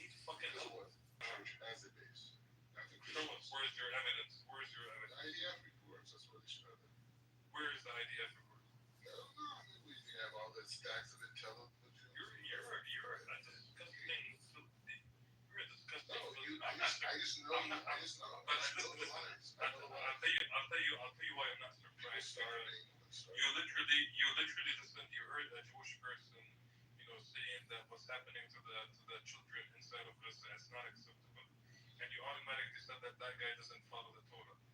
So you literally trashed your own religion. Yes, of course you did. That guy is a leftist. But It has nothing to do with religion. And he's So- using the fact that maybe No, ancestry had some Jewish connection. He's trying to leverage that in a political conversation. Zionism is about supremacy. Who's the man? Fucking piece of No, shit. it's not. No, it's not. Judaism teaches justice. You fucking piece of shit. You fucking rabbi. Zionism What's is up, not about rabbi?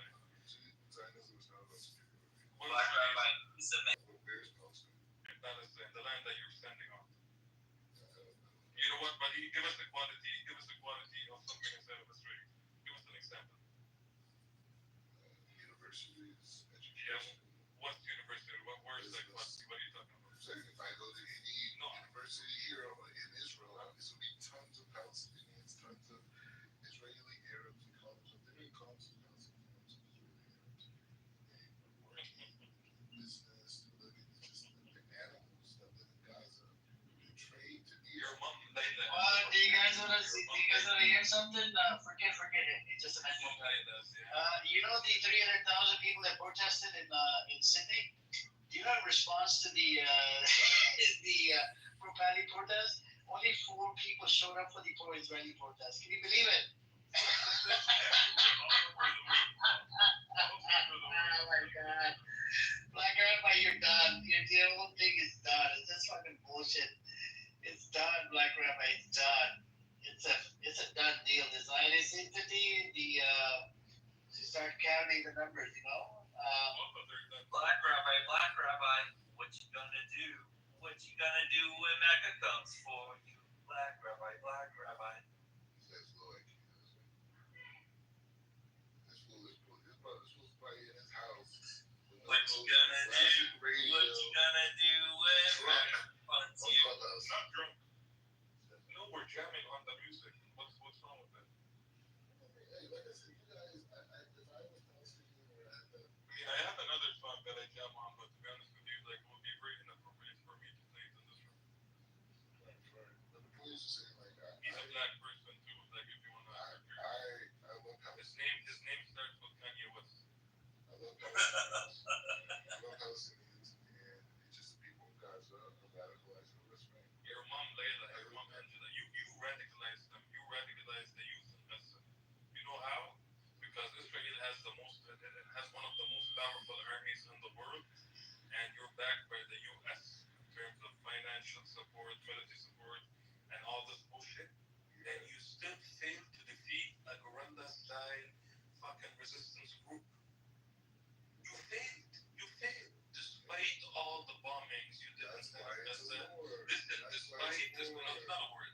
You can't have it both ways. I think you misheard what I said. I said resistance group, right? You misheard it. That's a war. Okay, despite all the bombings you did inside of Gaza, you failed to destroy a fucking guerrilla-style resistance group. Yeah, you can destroy buildings as much as you want, you fucking filthy piece of shit. But you will never be able to destroy the will of the people. You fucking scumbag piece of shit. Black just says he's got a big beard. No. Yes, he is. He's a I actually have breaking news from God's son. What's up? It took about 30 seconds to actually play it. Yeah, God's go son on. has a message. Here we go. Ready?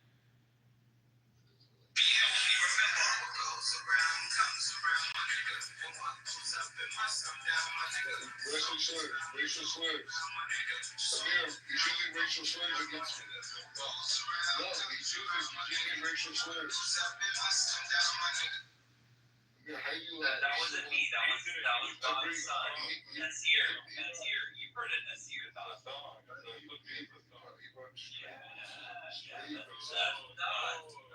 Straight racism. Said what goes, that's I thought you're white. I was raised by Okay. my But parents it's all are a more intelligent to construct. them. Right? We're way beyond white people, so please do not compare me to them. But you don't think you're black. You don't think you're black. No. What I believe is that I'm a human created by God. Okay, so this Jewish Voice, it's actually a Twitter account. It's called Jewish Wars. You should look into it. Yeah, they don't And believe they in actually, that. They don't believe in that. no, they do believe in God. It's all rabbis. They protest. They go to the Brooklyn protest.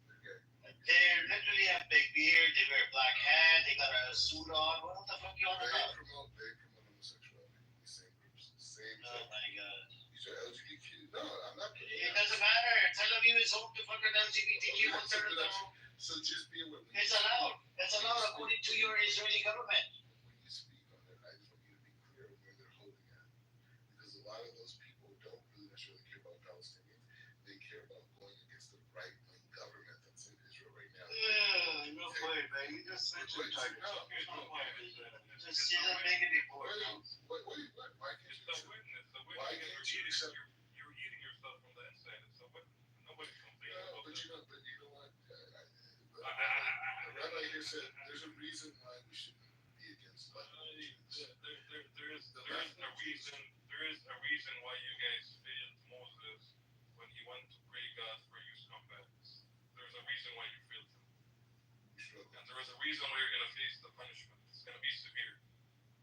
You know? There is a reason why you couldn't hold the state for 80 years, for more than 80 years. Yeah, there's a reason why you guys were kicked out of 109 countries. This too has been televised for the entire world. Everybody sees it. No more lies, you piece of shit. No more lies, buddy. No more lies. I think we should listen to the English singer and songwriter. Just listen to his words. And then he'll fuck you fucking scumbag. Yeah. Son of a bitch. Fuck Yeah, you. listen to his words really quickly. I'm gonna ask you. Like anybody with a heart, I spend my life teetering on the verge of tears.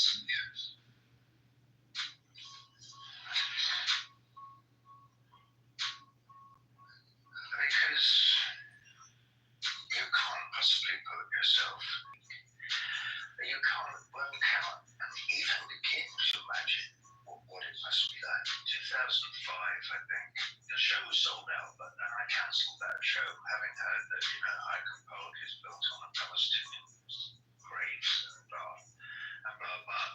I came to some kind of internal compromise because I knew very little about what was going on in Palestine. And I moved the gig and we went all over the West Bank. It was chilling beyond anything that I could ever have imagined to see back then in 2006 what was going on. And the absolute disdain. I remember thinking at the time, if they're like that to me, what must they be like to the Palestinians? And of course we know. And now, to bring it entirely up to date, we know exactly what they're like to the Palestinians because they are, as we speak, committing genocide in Gaza. It's quite clear to anyone with half a brain that they are committing genocide. I'm happy to say that almost the whole of the rest of the world is going, nada mas, stop. No, don't ceasefire for 4 days. You must stop the killing. It has to stop. Clearly, this Zionist experiment in the Holy Land has now officially failed. Well, I have one that I want to play. Can I play it? Yeah, so Black Rabbi, let's ask him this question. You have an American songwriter, a known songwriter. He's been to the West Bank. He's seen the suffering of the Palestinians, right? What he did that you don't see, that this person has seen, he's a famous known songwriter. And he's famous. His net worth is a lot of money, right? It's above your fucking pay grade. He's rich. The difference between me and him is that I side with Palestinians in Area 2 in East Jerusalem, and they told me that they were trash. They told me that these organizations don't represent. That's cool, but I'm the only black person that matters. Let me know what you want to switch what the board. Fine, but I'm just saying, at the end of the day, I'm the only Just tell me I'll play a fair enough. Feel free. I'm saying, when it comes to this conversation about, how you doing, buddy? I'm not listening, but well, because you don't care about Palestinians, you care about fighting Jews. You don't care about just want to tell you, people man. around. Okay, listen. Check it for like. That's screaming for help like a child who lit the fire and got burned by the flame. Now it's a tragedy. Now you remember what a hospital is. You bombed over 200 hospitals in Gaza. You hit a children's hospital in Iran. You blew up ambulances, dialysis centers, maternity wards. And now you want sympathy? Let me say this loud so the world hears. You didn't just bomb buildings. You didn't just kill civilians. You targeted the ones who were trying to save them. You murdered medics, unarmed, failed, rushing to save a life. And you killed them in cold blood. Then you buried them in their vehicles, like criminals hiding a murder weapon. You didn't just kill people, you erased the proof. You buried mercy under the rubble, and now you ask for compassion. Here's the part that burns deep. The world has been watching a live stream genocide for 2 years. On every street, in every lane, from every angle. And now, after 2 years of watching you bomb children with American missiles, you would expect the people to feel something for you. You got some nerve. You want tears. Tell that to the mothers digging their babies out with bare hands. Tell that to cancer patients gasping for oxygen as the hospital walls collapsed around them. You want sympathy. You had 2 years of global silence, and that still wasn't enough for your bloodlust. You've been had. You've been took. You've been hoodwinked. The world was hoodwinked into believing you were victims, while you turned cities into cemeteries. You don't get to cry now. Not after you made 40 a crime in Gaza. You don't get to scream now. Not after you silenced every voice that dared to say enough. You bombed hope. You buried mercy. You murdered truth. And now you want the people's pity. We don't mourn for war criminals. We don't cry for colonizers. We cry for the silence, for the crushed, for the medics you left in the dirt. But something's changed. The world sees you now. The veil is off. The lie is done. Nah, I didn't. It either sounds like Riza Islam or it sounds like an AI of Malcolm X. Well, yeah, exactly. That's a good point. AI. So on that point, that's a good example. He does this guy. Yeah, it doesn't matter. It doesn't matter. This guy for sure does. Nah, that's it. I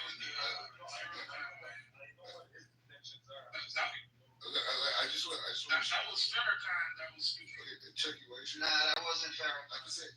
I'm telling you, I know his voice, man. I know Farrakhan's voice. That was his voice. I'm telling you it wasn't. Okay, and I'm telling you, Black Robert, the reason why I'm talking over you is because I'm the only Caribbean American that matters, man. You're not in the game, though. We don't know about you.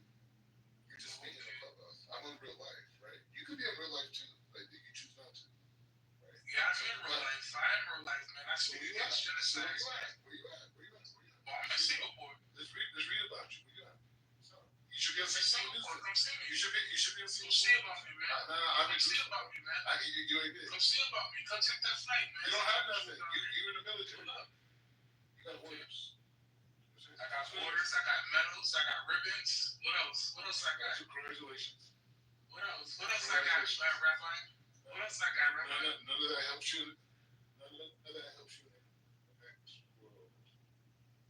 You gotta talk louder, man. I can't hear you. You gotta fix your Wi-Fi.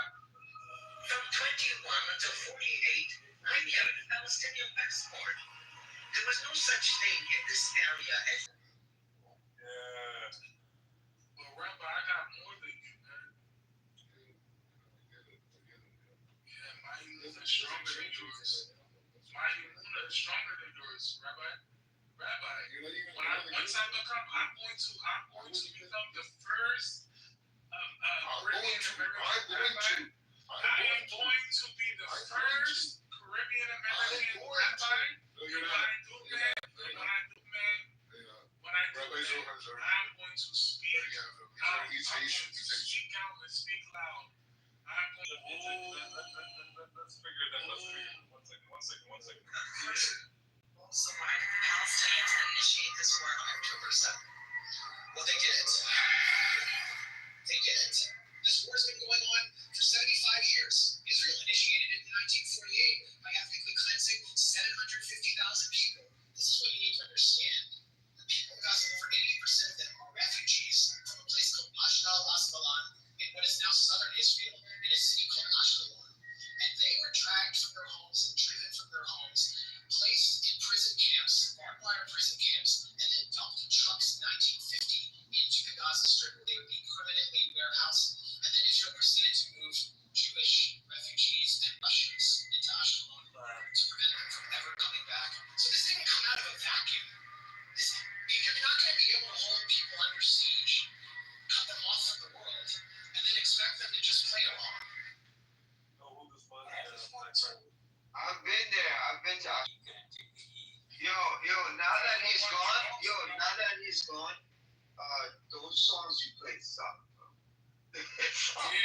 The messages were good, but the songs really suck, bro.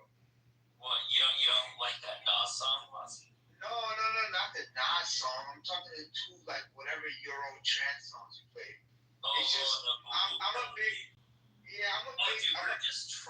those were perfect. Yeah, we know, dude. We're just trolling him. You getting on this shit. Troll him and get him mad. Of course. Hear his nonsense. I agree, 100%. I just had a question for Brother Palestine. Brother Palestine, can you hear me? Sorry, what was that, Chippy? I had a question for you. Are you available for my question? I'm available for your question. How do you call somebody a bitch and they run from the room? How do you call them a bitch? Like in what language? No, I'm just saying, like, black ribeye, that stuff that called me a bitch and he ran from the room. So why is that? Do that. It's crazy. Yeah, he's a scumbag. They all run, buddy. They all run. Wait, hold on, man. My bad, man. I see royalty on stage, man. Now introducing the infamous owner of Coexistence, DTB, Amos Wolf. Put your hands together. Hold on.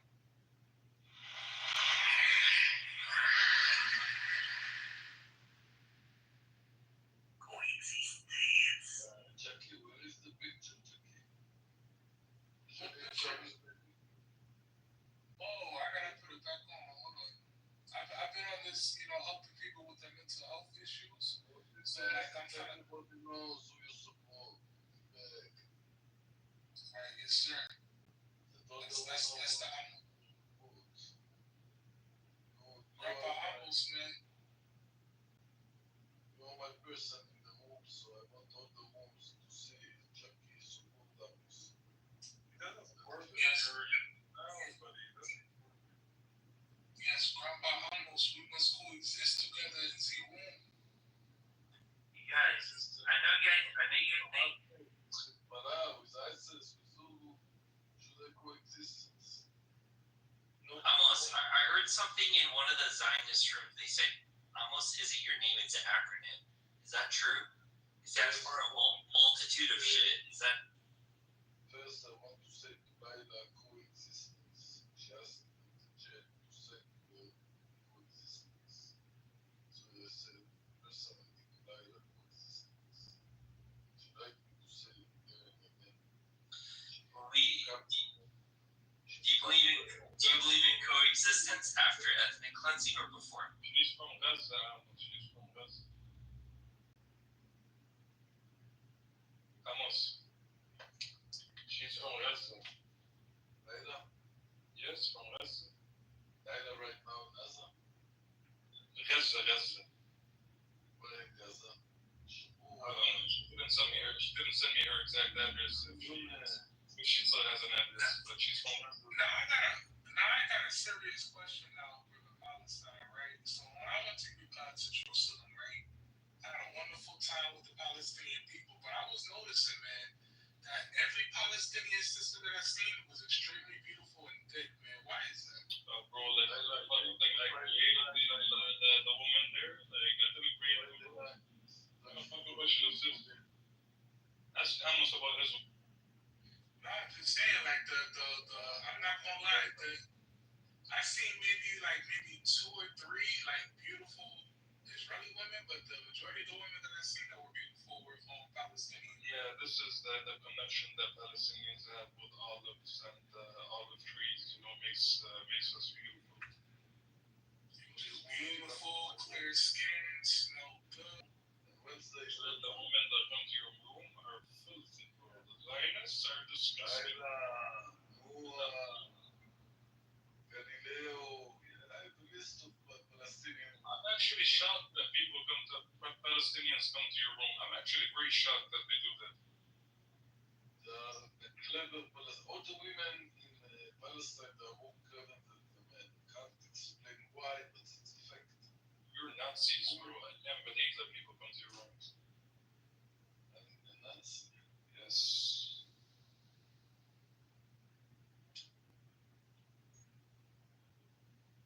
And what are you? I'm I'm a resistance fighter. I'll this guy in his room. I'm surprised about that. How about that? You can ask Amir. I don't know. Amir accepts this kind of behavior, apparently. Amir, the question is for you, yeah. Trying to ask our brothers also to remove these kind of people, but yeah, you can stay here almost. Yeah, only for Amir to say he opens all this down, but I was at the. So you need some action. Amos, can you tell us some more stories about what you would like to do to Palestinians and what's happened there? Because we want to listen. I tell you, you ask me a question, now you listen what I want. I want to give them equal rights. I want them to work together with me. No. You ask, I answer. I answer what I want, not what you want. As a human being, you can listen. What have you guys done for Gaza? Don't tell me what your plan is for Gaza, because I don't care about what your plan is for Gaza. Listen. No, I cannot listen. Or you only talking and answer yourself. If you answer my question, I will listen to you. You're a garbage. You know what is a garbage? That's what you are. I don't know what that means. You don't know what is garbage? No, I don't know garbage. Garbage is my question to you was, look here, don't go off topic here. Garbage. My question to you is, Garbage. I'm looking after my hostages. Is it okay? In which way are you looking after your hostages? With weapons, with guns, with airplanes, with tanks. Do you look after Palestinian hostages? I take for a while all other to myself. No, but do you look after the Palestinian hostages in Israeli prisons? Do you care about them? Have you seen one prison looking like the picture that have been famous? Yes, of course. Your Israeli prisons? One prison have you seen like that? Of course. Okay, listen. Now, listen, I tell you something. Now, if you're looking at the videos, Amos, if you're looking at the videos from 2 days ago, you guys starved the people in Gaza. So how will your hostages get food if you're starving every single person inside of Gaza? How will your hostages get food? You mute yourself and Go ahead. Yes, go ahead. Only you don't like to listen to the truth. There is always two sides for every coin. There is two sides. Don't cry, man. And you have the other side. And the other side say, we don't stop any other people. It's the Hamas who steal the food. It's the Hamas of people. It's the Hamas of So the U.S. came out, Amos, and they said there's no evidence. So now you need picture. So Amos, by the way, let me tell you something. Listen. Let me tell you something. No, listen. Just listen 1 second. So those trucks, the videos that you've seen, trucks with people with guns on these trucks and weapons and all this stuff, these are actually tribes from Gaza taking the trucks from one area. What was it, Great Fire? These people are so sick, they have to blame everything. They even blame like the food trucks, they blame it on Hamas. How do you think it's gonna go? The entire population inside of Gaza is starving. Who's gonna protect the aid? They have to move it, to the distribution centers, right? These people are possessed. There's no point trying to explain to them. That's what I'm saying. I don't even understand why Amir lets these kind of people in this room. You know what I'm saying? Like you're brainwashed, brother. You're brainwashed. That was I don't know about brainwashed, brother. Look, one thing is brainwashed, and one thing is just with purpose. You know what I mean? With intentionally is doing all of this. Oh, this is not brainwashed. He knows children are dying. He's literally saying that everything Israel does is right? So you know what I'm saying? You keep saying, bro, Hamas, Hamas, Hamas, Hamas. But we're sick of you just saying Hamas. No, it's not Hamas. It's you. It's you. These people are possessed by devils. That's why they're cursed. That's why they think like that. They have to, you know. No one likes them. You know what I'm saying? No one likes these Zionists, these Jews, and that. So they have to fight. They have no choice. There's no way back no more for them. They have to keep on, you know what I'm saying? They have to keep on saying, oh yeah, Israel this, Israel that, Palestine. They've done too much, man. There's no way back. That's what I'm saying. I understand almost as well, you know, a little bit. Because, yeah, if you've done so much, if your country has done so much, that what else can you do then? You can't say anything that will talk it right, you know what I'm saying? You have to. You have to fight. That's what it is almost. You have to fight. You're gonna fight and fight and fight until Palestine is free. There's no way back. It's only to not stop. You talk. You don't stop them. It doesn't. Take people in the whole world. Stop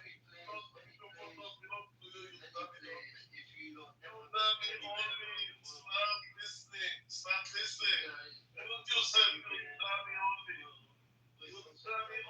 Mute yourself. Mute yourself a little bit. Mute yourself a little bit. Let other people speak. Speak. Speak, but you don't know to listen. You say that the truth belongs only to you. You dummy. Learn history. Learn from the history. What happened?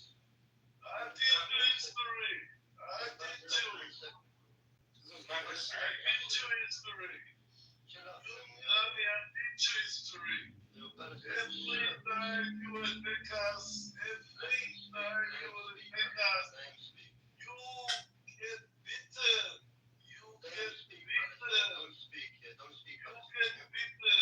Then you cry, genocide. But you don't know if you're Muslim head because you're so Muslim wash brain, ununderstandable the life. Wash brain.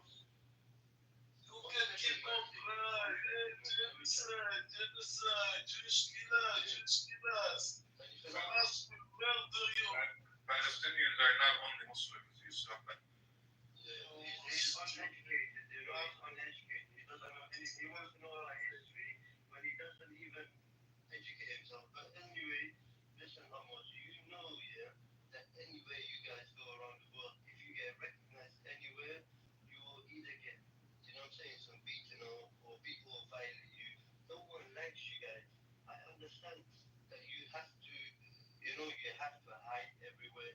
Imagine that you can't even say that you was ever there in Israel, or you're a Zionist, or an IDF, or you have to always live in hiding. You have to always be like little scared people around the world. Because no one accepts you. The whole world is woken up. The whole world is woken up. Anywhere you go, you will not be accepted. So I understand. You have to, you know, live for the rest of your life like a dog. That's why these Palestinian people in Palestine, they're all happy. They're all happy. They all go no crying, and they can't sleep. Anywhere they go around the world, they're not accepted. You know, brother, Holly. No. You hear me, Holly? Yeah. Yeah, you must mute your mic when Amos is speaking. You say? I say you must mute your mic when Amos is speaking. Yeah, but he tries to decide for us what we need to talk about. He doesn't want to hear about how Israelis are not liked around the world, but he wants to talk about history. About how he's going to tell us that history says that Hamas is the one to blame for all of this. That's his understanding of this Palestine-Israel conflict. That it's all Israel's fault. So if someone comes up with saying, yeah, we've Israel-Palestine conflict affect this whole because of Palestine, then you clearly haven't studied enough. You clearly don't know what you're talking about. See what I'm saying? What kind of history you want to live? No, I get it, man. I'm just almost his bodyguard, man. I get paid by the hour, man. I get paid 100 shekels an hour to be his bodyguard. So I have to tell you, whenever he speaks, man, you gotta meet your client. I ain't got to do nothing, man. I'll be honest.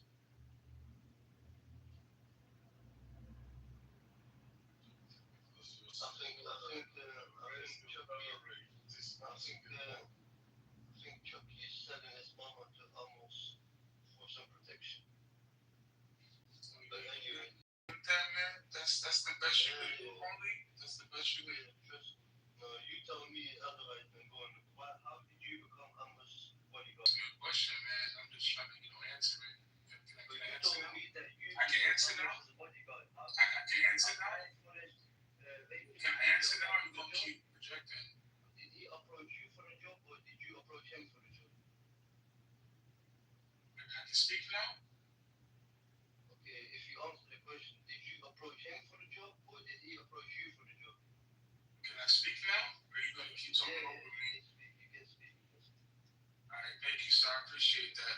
Well, I actually own a private bodyguard business, and so I almost had reached out to my company, and I flew all the way to Israel, sat down, had a long talking conversation with them. You kind of cut me off, and I would like to continue. You have a company. What kind of company? I would like. You own, but almost approach you. Do you sell your own family there also? Or is it just enlighten? Chucky, how did you become Amos's bodyguard? How many times did you have to sell your mother for this? Go and explain to me. Okay, so I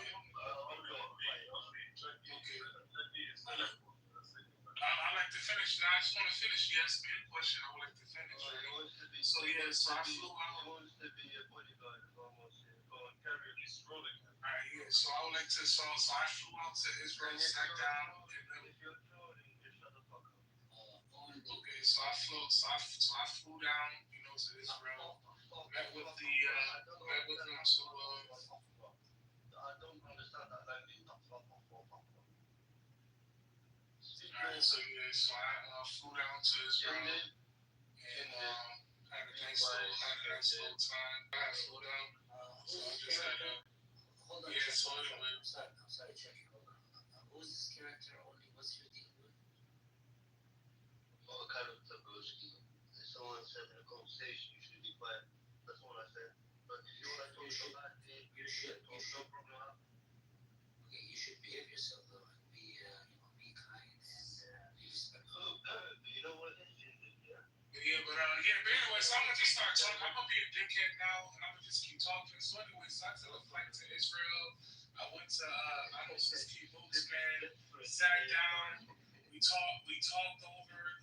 We signed the contract, and so I get paid 100 shekels an hour to protect Amos, man. So I'm his bodyguard. That's how I became his bodyguard.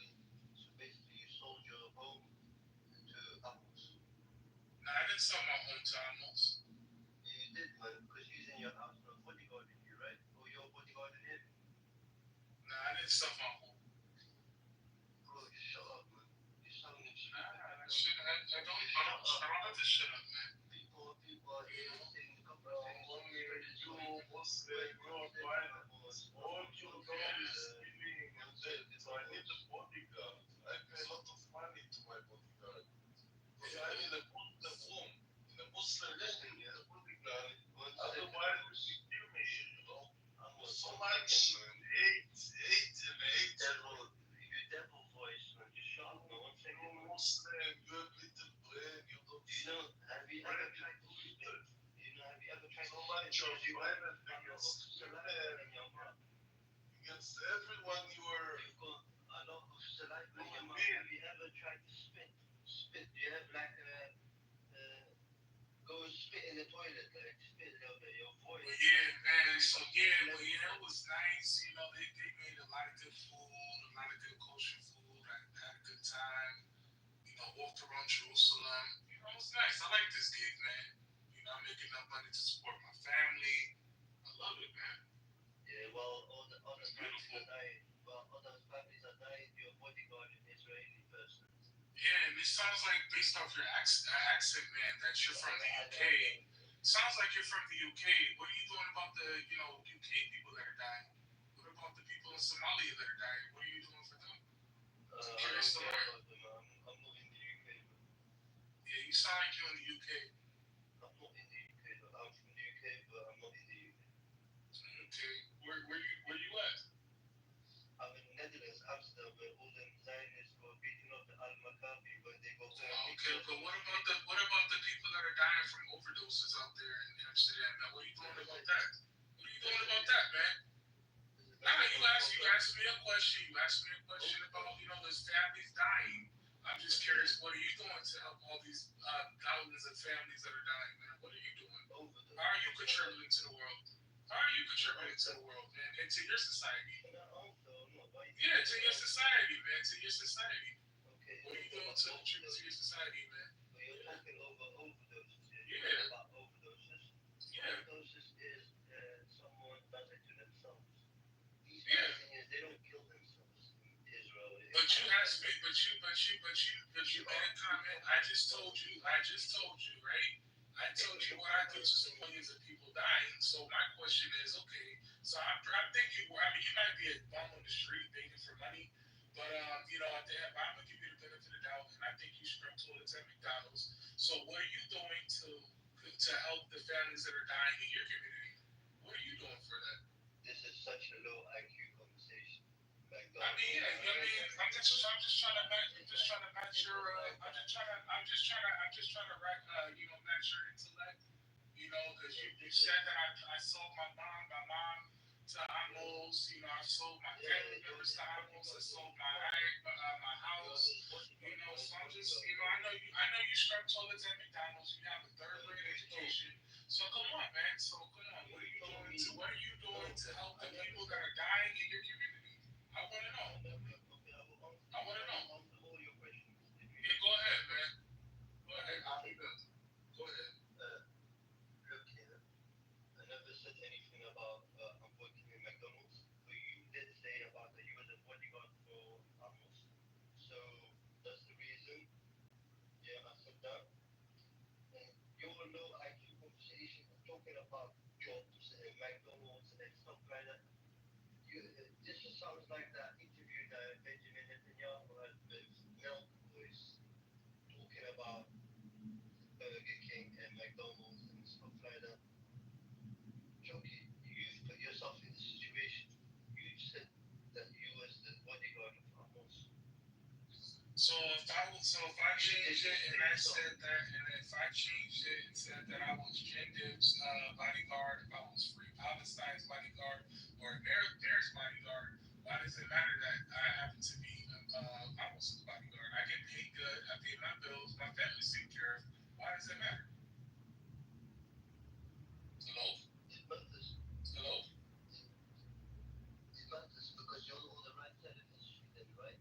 But I know you're trolling, but say if you was to be really that side, it would be you'd be on the wrong side of history. Like a person like Amos would tell you, yo, listen, I want to know about history. I know about history. But if you ask Amos about history, he will tell you that he will just mislead you completely. You don't think that I do my own due diligence and do my own homework and my own research and just take what people tell me, for value? But even after, you're still kind of trolling with the fact that you're his bodyguard. That you're putting more fuel on the fire. Do you get what I'm saying? No, so I'm saying, but I'm not putting more fuel in the fire because that's how what I choose to do to, feed my family. So again, people that are talking in this manner, like a Zionist, like an atheist. Yes, definitely I do have something against them. 100%. All my heart. Do you think I'm crazy for thinking like that? It doesn't really matter what I think, man. But I'm gonna go ahead and end this conversation and say God bless you, man. May you have a wonderful day, man. And I'm just end this conversation right here and there, bro. Yeah, Chucky, I'm sorry if I did you wrong. That's what I'm saying.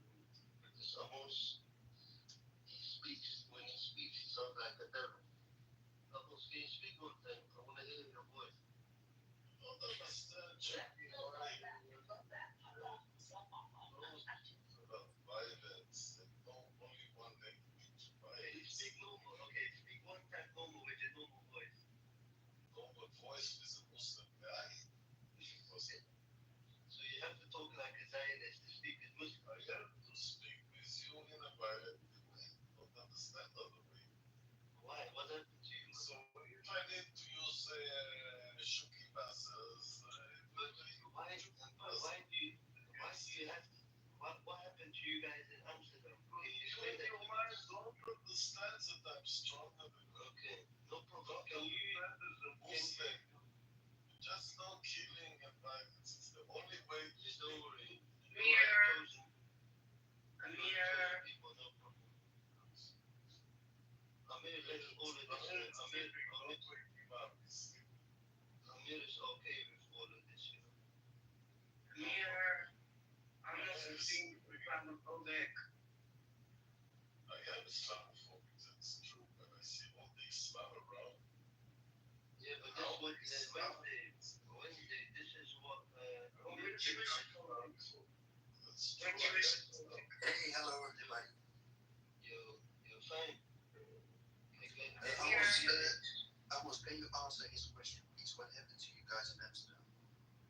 Yeah, what happened to Maccabi fans where you don't have those weapons subsidized by the United US? Can you answer his question, please? We kicked. What happened to you guys in Amsterdam? We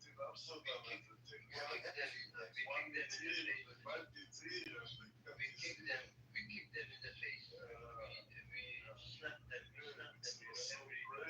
Yes, what the Definitely 100% we did this. 100% we did this. We kicked them in the face. When it is man against man and it's even within an even playing field, you can only get right. You can only kill women and children when the tank movement with weapons. But when it's equal, we're not equally in the room. come to Amsterdam, brother. Come to Amsterdam. Now. Come to Amsterdam. Now, we are not equally Muslim. Yes. You know, Hold on a second. Amos, can we agree that in New York City has the most Jews outside of Israel? I never agree with Muslim about it. Man, we just agreed. Actually, not in the clubhouse. Me and the Muslim will not agree. If you want, come to coexistence. You have the same rights. You can speak. I will fight that you will speak in my room.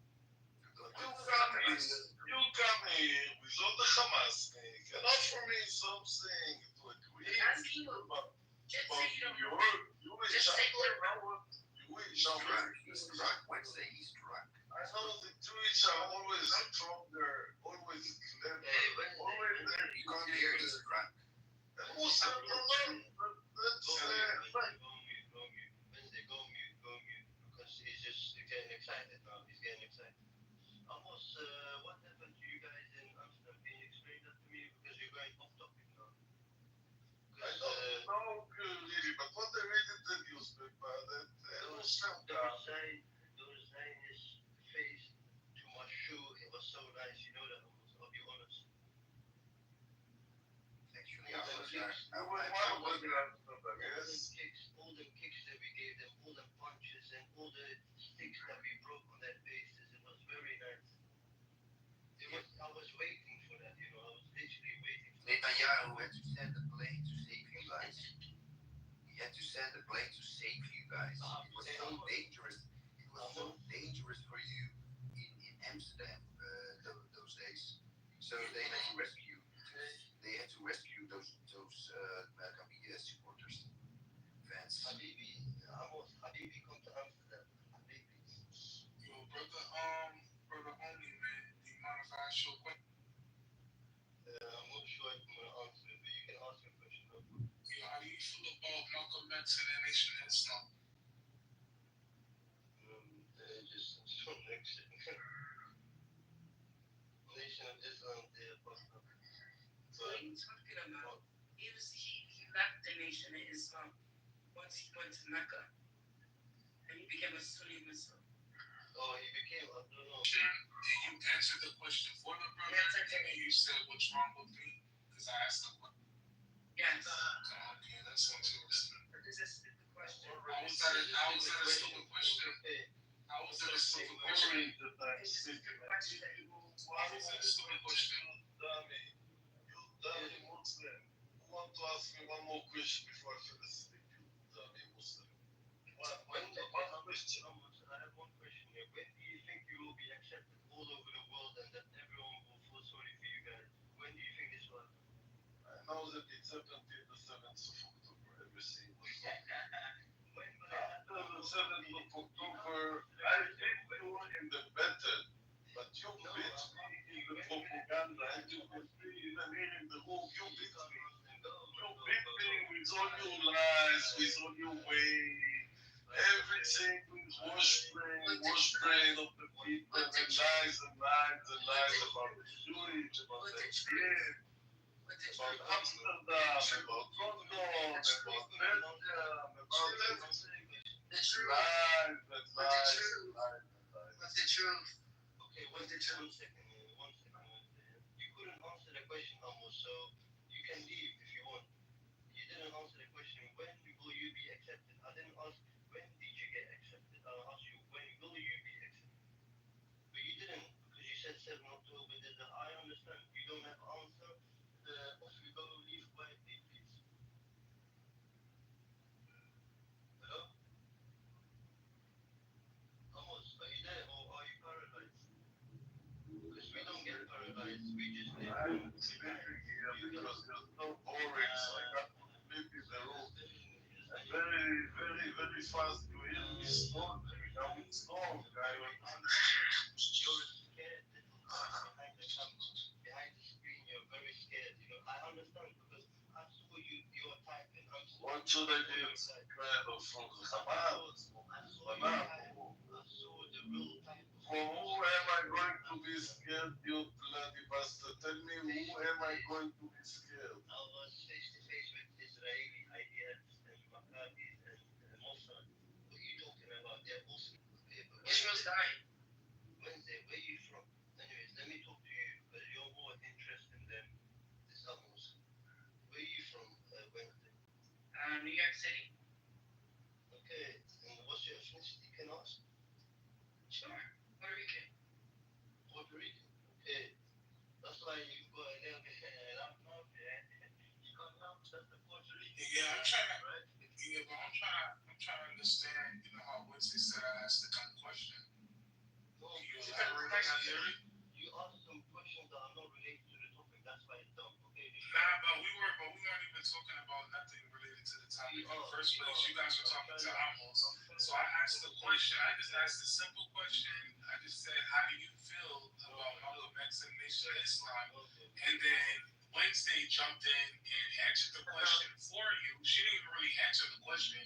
I did answer the question. You didn't. I just said, how does he feel about Malcolm X? How did he feel about Malcolm X? How did he feel about Malcolm X and the Nation of Islam? I didn't ask about him converting to becoming a Sunni Muslim. I didn't ask about none of that. That's a simple question. And yet, I didn't get an answer. I didn't ask this kind of simple question. I just asked a simple question. Oh, I feel this way about Malcolm X and the Nation of Islam. I didn't say nothing about him becoming a Sunni Muslim. I didn't ask none of that. It's not stupid. It is a little small computer. All you have to do is fucking Google it. But you don't have to link So I asked only, I said only, how do you feel? Because I have my own opinion of the Nation of Islam. He wasn't. So if he was, well, actually, I wasn't alive when he got killed. I wasn't alive when he got killed. I wasn't alive because I don't know shit. I don't know shit. Yeah, Chucky, what's going on? So I asked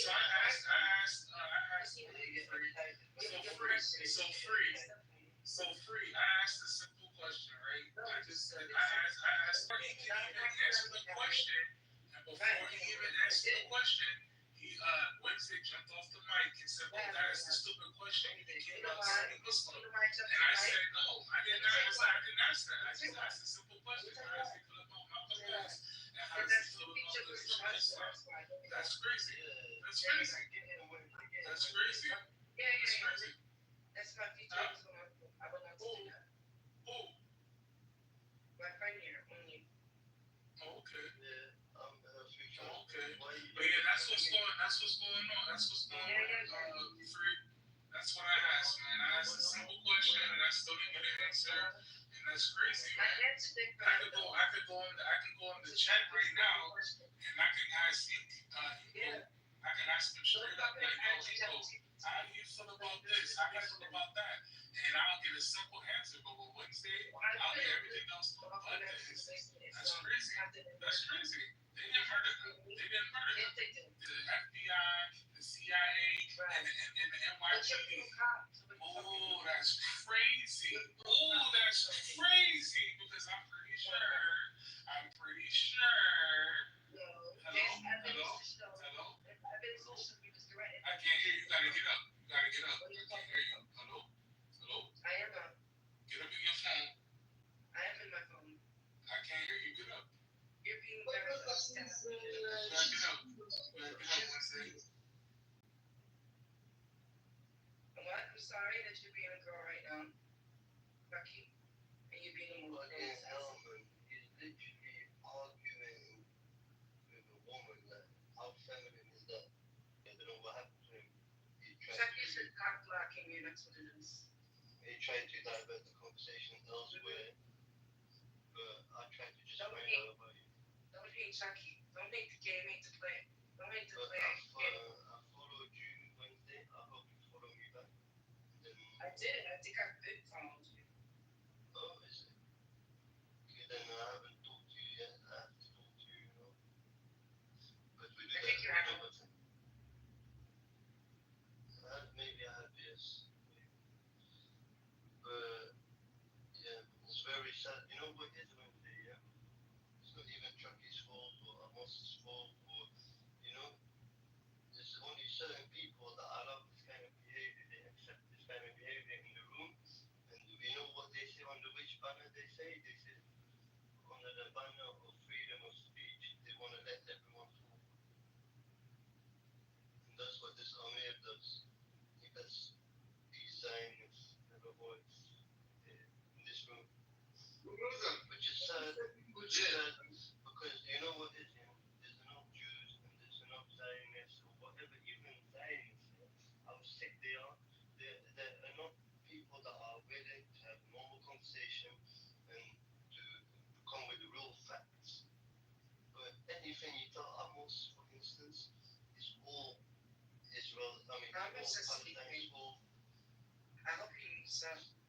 No, they no sleep. Trust me, they can hear every word. But it's okay, they have nothing to say, So everything is Hamas's fault. Everything is Palestine's fault.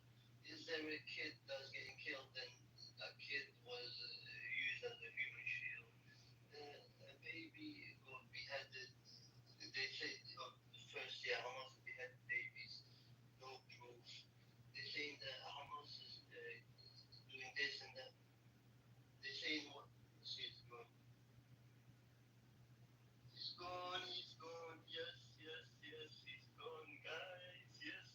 We've made the Maccabees run once again. We did it once in Amsterdam and now in Clubhouse. My brother, Salam alaikum, first of all. Wa alaikum salam wa rahmatullahi wa barakatuh. Yes, brother. Assalamu alaikum. Basically, they are blaming Hamas for everything, even including the global warming. So, Hamas.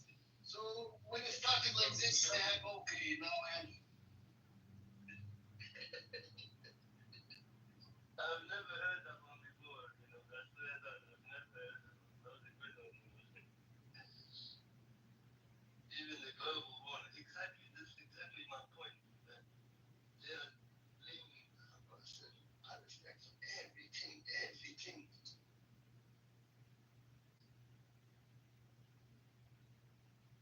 They are even blaming I can't talk too much. I'm on my bulk.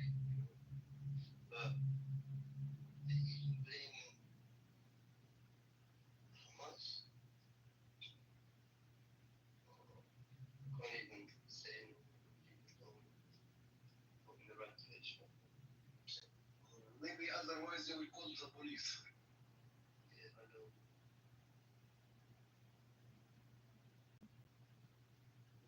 Yeah, but you're free. You still up? Joking. Jesus Christ. You know, Yeah, what up, homie? 3 members of the Nation of Islam committed murder Malcolm X. Say nothing to you. Very sad that you're this way, that you're talking in this manner. Don't be sad, man. Don't be sad, man. Don't be sad. I'm just at work, man. I'm just at work bored, man. Don't be sad. Chucky, what's your religion?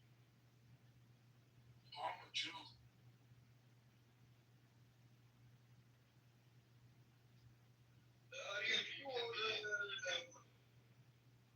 You can be ethnically, you can be Jew also, right?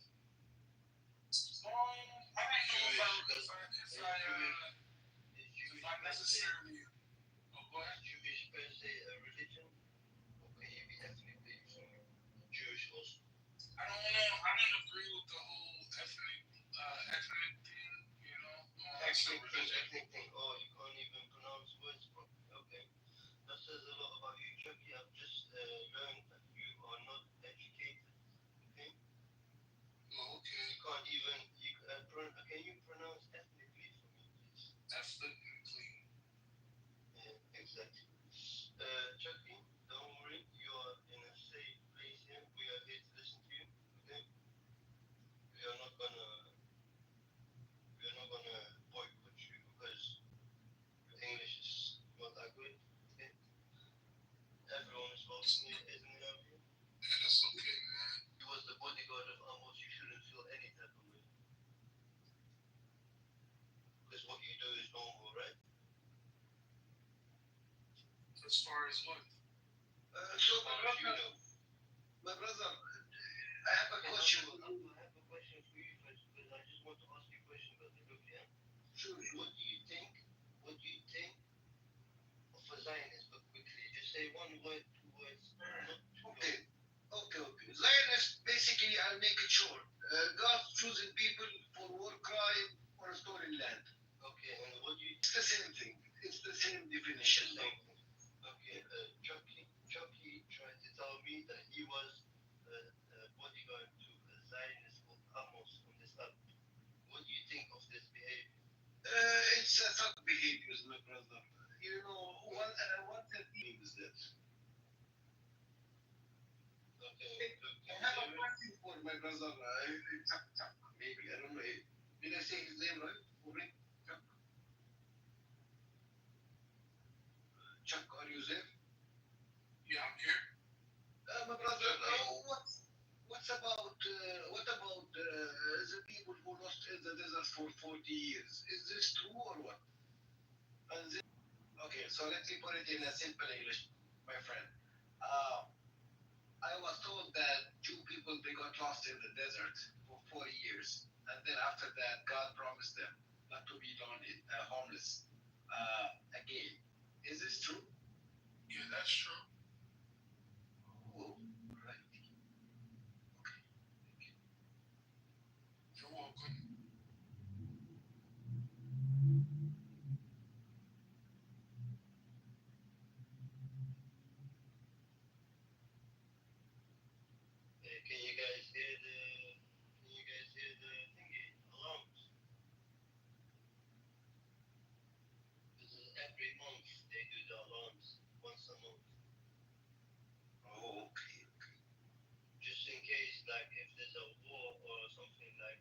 happens, your head is all over, and then everyone has to get ready, something like that. So That's I my mom. wonder, I wonder, my Yeah. brother, a refuge fled Germany 1933, the Holocaust. We have to give him, I think, one slap to wake him up. But let's assume he's awake. Yes, this is Chucky, Abu, can you give him one slap to wake him up, or shall I do it? I don't know. I don't want to be harsh on him. I just want to be. I will do it. Don't worry. I will do it. I will do it. Thank you, you, my brother.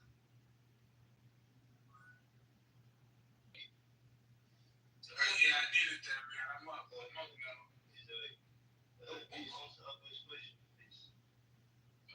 Ask it again. Okay. Okay, I need to give him one thing. I need to give him one more slap, but otherwise you're not gonna listen. Yeah. Okay. Now you can ask your question. He's awake. Okay, my brother. Stop me that hard, man. He's like your ass, like Abbas, but it's okay. Don't worry about it. Okay, my question is, how come refugees can? Would you please explain this to me? Thank you. So your question was that the refugees from Germany fled to the Holy Land, and now they became real estate owners over there. Yeah, they were shipped in a boat or something. But now, all of a sudden, after that, by a few years, they became a landowner. Like, would you explain how come that they became an owner, my brother? If you please explain to this. Thank you. I don't know how to explain that. Go on mute. Chucky, stay on mute. Don't come off mute again, please. Don't ever come off mute again, please. I mean, I'm gonna stay off of you. Stay on mute. I don't really know how to explain that one. That's all. After all of that, your answer is, I don't know. Just shut up, man. I don't know how to answer that. I don't know how to answer that question, man. No, I want to talk. Calling yourself. I want to talk. I want to talk. Talk for what? Okay, go on, talk then. Because all you're gonna say, I don't know. I'm not the bodyguard and I don't know anything. That's all you're saying. Go on, you talk. Go listen. I just said I don't know how to answer that question. I got Google for that. So your answer to his question is to go to Google. Yeah, go to Google. And what Google says, is that the truth according to you? You got the own diligence. What did you do your research on this topic? Hello? Did you do a research on this topic? Yes or no? Nope, I didn't. Oh, you're playing it safe, okay? So why, if you don't know, why telling him to go to Google? Maybe Google is not telling him. Nah, just go to Google. But why should he go to Google? He's Because he asked the question. He asked the question.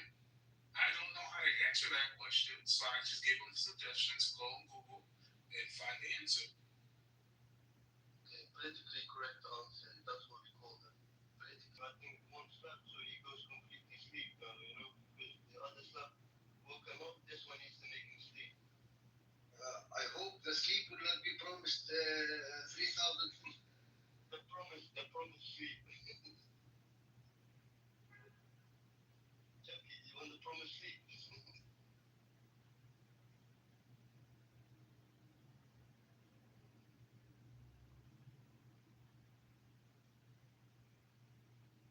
So, Mr. Chucky, you are okay with what's happening in Gaza right now? And this other person is calling you Abu Dululu. And Dululu, when you've been provided with evidence that it's not like that, and you still believe in the same thing, that's Dululu. Then you're delusional. That makes you delusional. But my brother, nobody has no. Delusional doesn't mean that the circle has 3 corners.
they say that this and that happened, that's what they do. See, is this delusion happened? I'm sorry to cut you off. Is this delusion happened before or lost in the desert or after after they got lost in the desert for food? This delusional is when they were reading the Torah, when they were reading the Torah, and they were said to them, everything, kill everyone. Like that's when they got deluded. You know, Abu? Kill the Amalek. Yes, they said something like that. When they have text like this in the scripture, how do you expect them not to get deluded? Absolutely, my brother. In no other religion it says anything like this, but anyways, yeah. That's the answer to your question. I hope I answered your question. Thank you, my brother. Thank you. But remember, everything that these Zionists say or utter or whatever is literally a confession. It's literally a confession. Yo, brother Paul, I'm back, man. You had asked the question? Yes, my brother. Did you Google something? Because Google is Zionist too, but please give me that. Nah, you said something about how do I feel about what's going on in Gaza right now? Yeah. I said maybe that was my second question. Do you agree with what's happening in Gaza right now or not?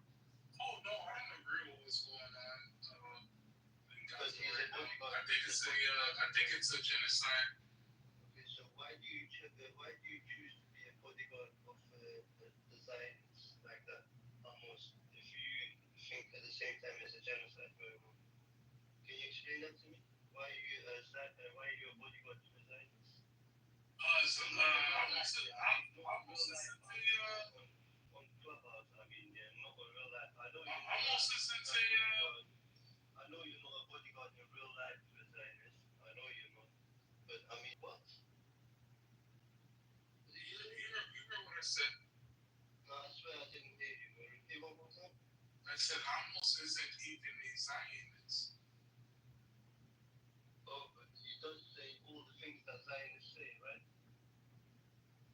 He's not a Zionist. How do you know? I've heard him say. Have you been to his house? Do you know him personally? Yeah, I know him very personally.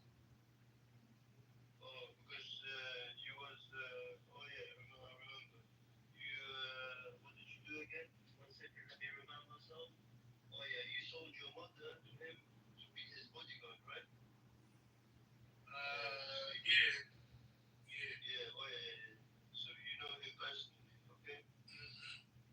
Yeah, I like to go over his house for. How much did you sell your mother for again? I forgot. How many shekels? How much shekels? 5 shekels.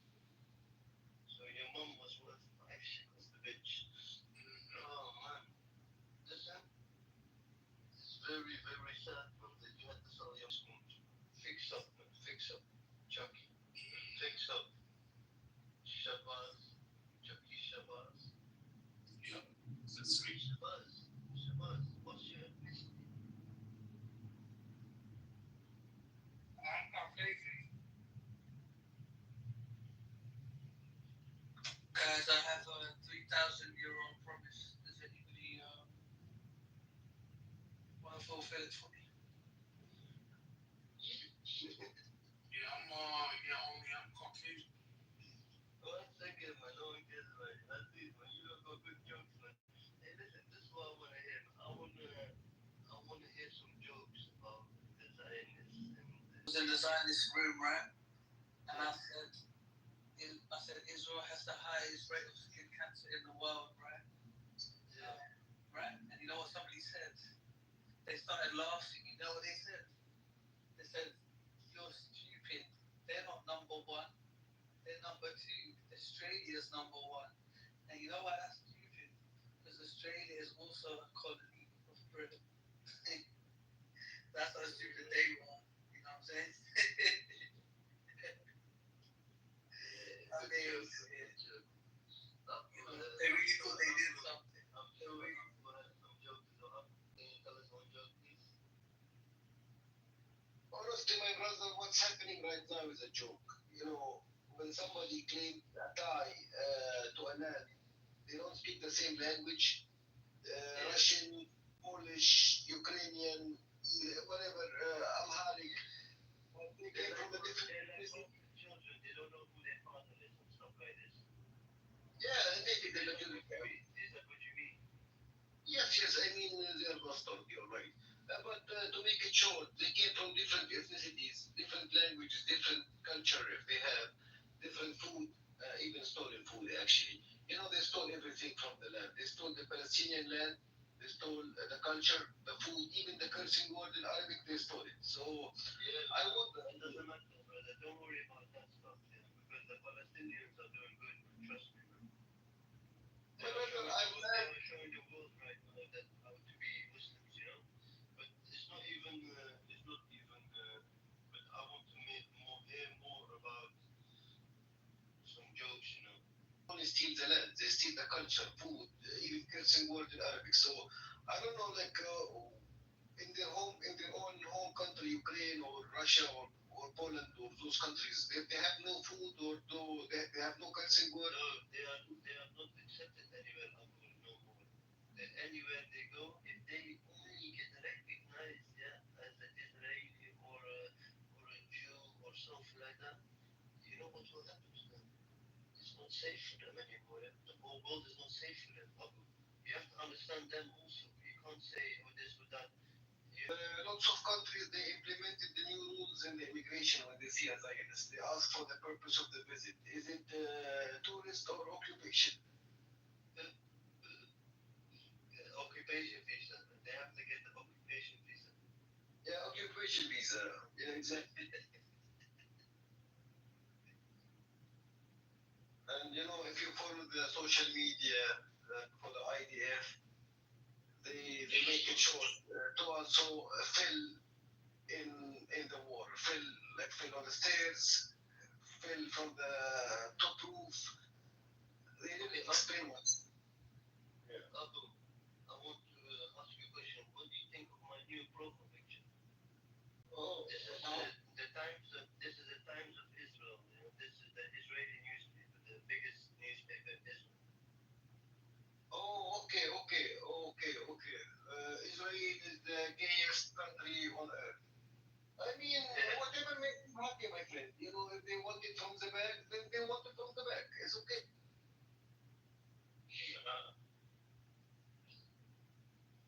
Imagine this, man. What is going on? What is going on? Yeah, it's okay, my brother. They like it like this. They like to bend over, so it's okay. Yeah.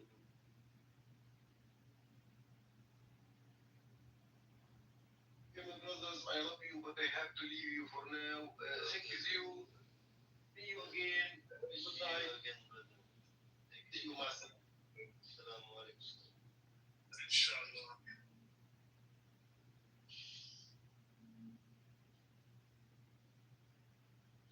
Daniel is going crazy in chat. He obviously can't read, It says in 2002 they had the second highest rate of skin cancer. Yeah, I know. He's going crazy. He can't understand. He's living in a delusional world, He's going crazy. Yeah, and I'll continue reading. Yeah, so we have the second highest. Yeah, I'm just going to read it. This has decreased substantially due to campaigns to avoid the hottest time of the day. What does that tell us? Daniel? Why are the Ashkenazi having the highest rate of melanomas, Daniel? He's throwing some things that he doesn't even know what does that mean? What is a melanoma, Daniel? Why? You're indigenous, Daniel. Why? You're too educated for this guy, but he doesn't understand it. You need to slow down. You have to use catchphrases like, we have to talk about Hamas or some shit like that. You can't just talk about. You can't say Hamas. You have to say Hamas. Otherwise, he doesn't understand what you're talking about. Aziz, you know that he ran away to Germany, yeah? But who ran away?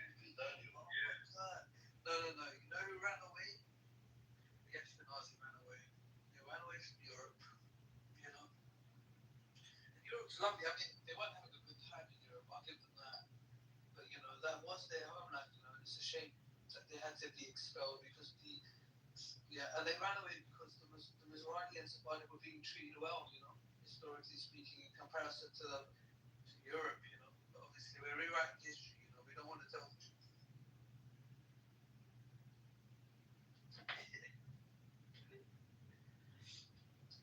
Amazing, man. This is a real thing. This happened. How did they lie to the people? This will all be in the history books, man. That's why I said that no one left. There's no one stayed anymore. Anyway, they go from now on, that's it. It will be everyone will just let them go. This is why. This is why they try to evoke the religion, bro. But even the religious Jews, they know this is an it. Where is the Mashiach? This is an it. It's a lie, bro. And they know it. It's all connected, bro. Look, it's all connected, yeah? Look, I've said to you, the Jews are waiting for their Messiah, right? Which is gonna be the false Messiah, the Antichrist. The Christians, they're gonna believe that and one is waiting for their God to arrive, which they believe is Jesus. So think about it. Well, Zionism is a European secular political movement. It's got nothing to do with religion. No.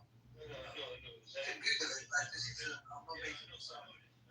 Yeah, it's actually non-religious, bro. But again, and that's why the actual practicing Jews, they agree with us that this is a terrorist state because in their scripture they believe in this split down the middle of the Jews, those that worship the calf, turn their back on God, worship other things, worship themselves, refuse to, accept God, believe in God. And this is in their own scripture. They have a duality.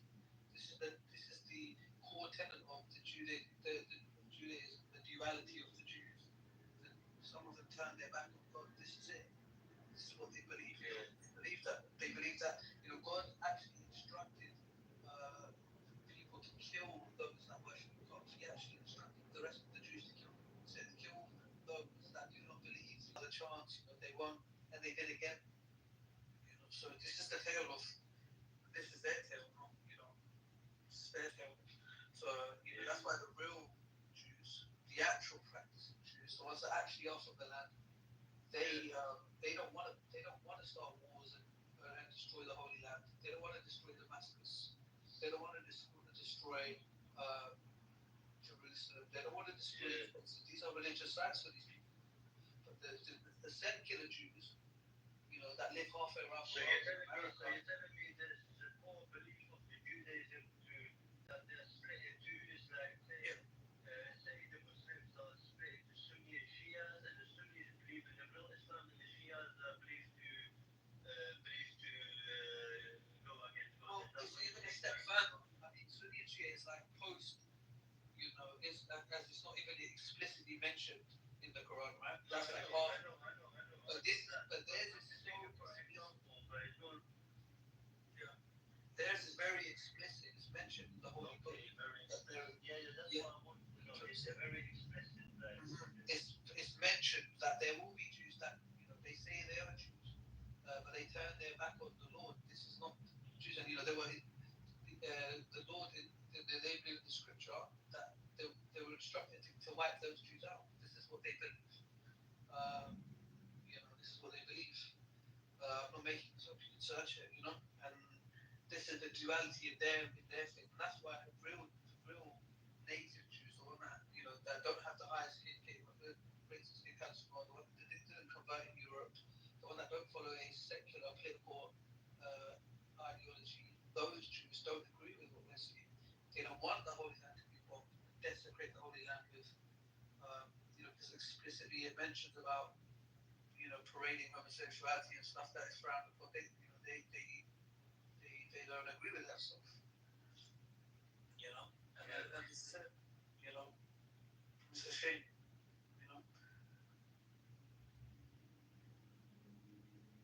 And he left as well. Daniel left.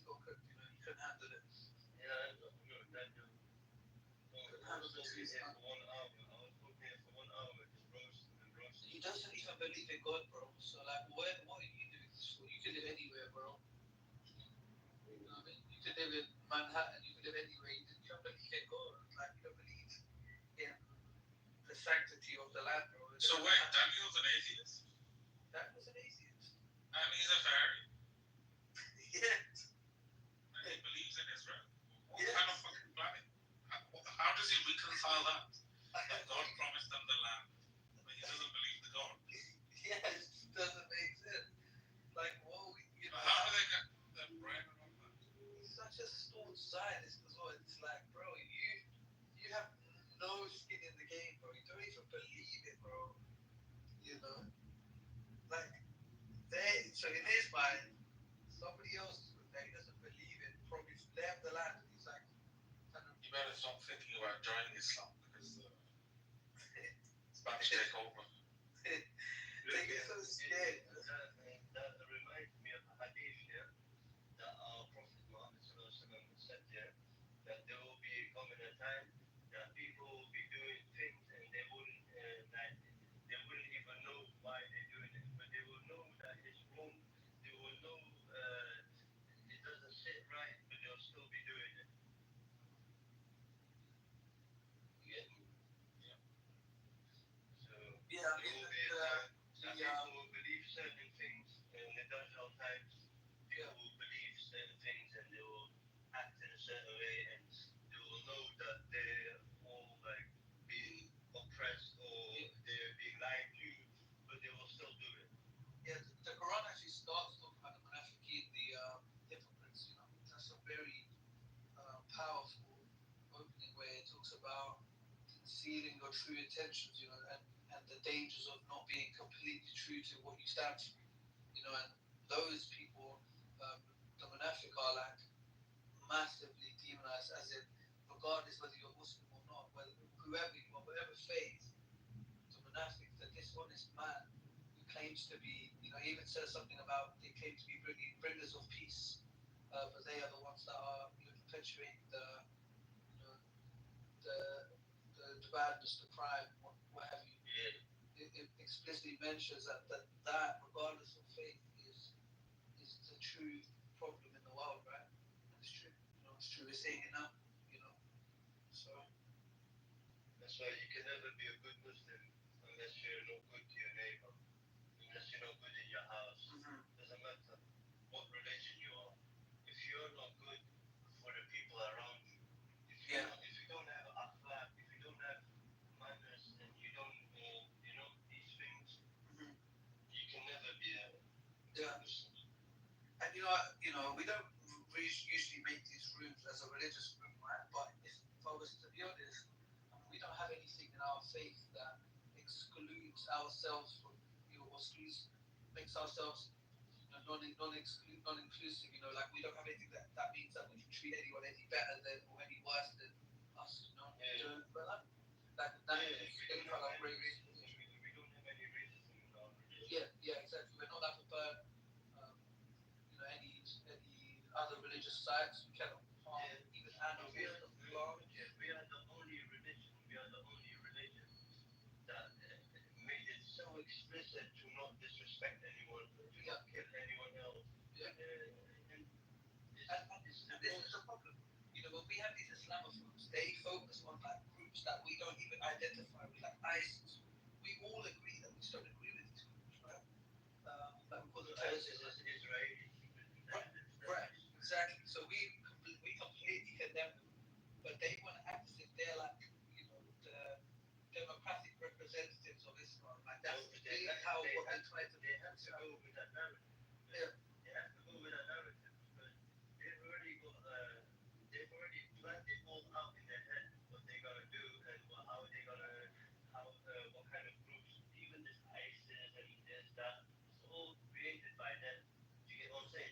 So they've created it, then later on they're gonna try to use it against us. So us even talking about them things and we should not even hold a conversation with these people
very sinister. That word. In terms of the history of that word. It's not it's a non-inclusive word, by the way. So it's an exclusionary word. It includes educate the people a little bit. Right? That Semitic. Are you Semitic? Quick question. Are you I'm Semitic? not Semitic. I'm not Semitic.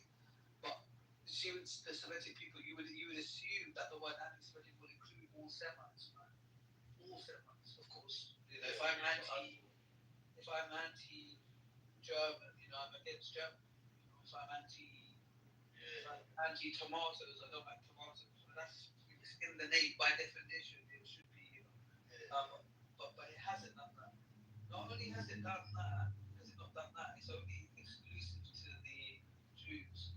So obviously Judaism, you don't have to even, according to them, have to be one even religious to even from the Jewish Holy Land. So that they not only are they excluded, and this is the policy of Israel really. I mean, the word anti-Semitic kind of sums up the mission statement of Israel. It's excluded all Semites in favor of those who convert to a specific group of Semites known as Jews, whether they believe in God or not, whether they're from the land or not. So the use of and the dictionary definition of anti-Semite is basically the mission statement of Israel in a nutshell. So basically, they've kind of created this word to just use it every time they are a bit under pressure and stuff like that, so they can use that word. Yeah, and it was quite effective. One second, bro. We're having a conversation. Efe, you always do this. Let me finish. Okay, no, don't worry. We finally got someone that we can talk to. Because you see, as is when you talk like a lot of these subjects here, there's always it's like a little trap for the Zionists to come. He's not a Zionist. He's just an idiot. They want to have their little bit of blood that they're trying to grab, but they can't grab it. You know what I'm saying?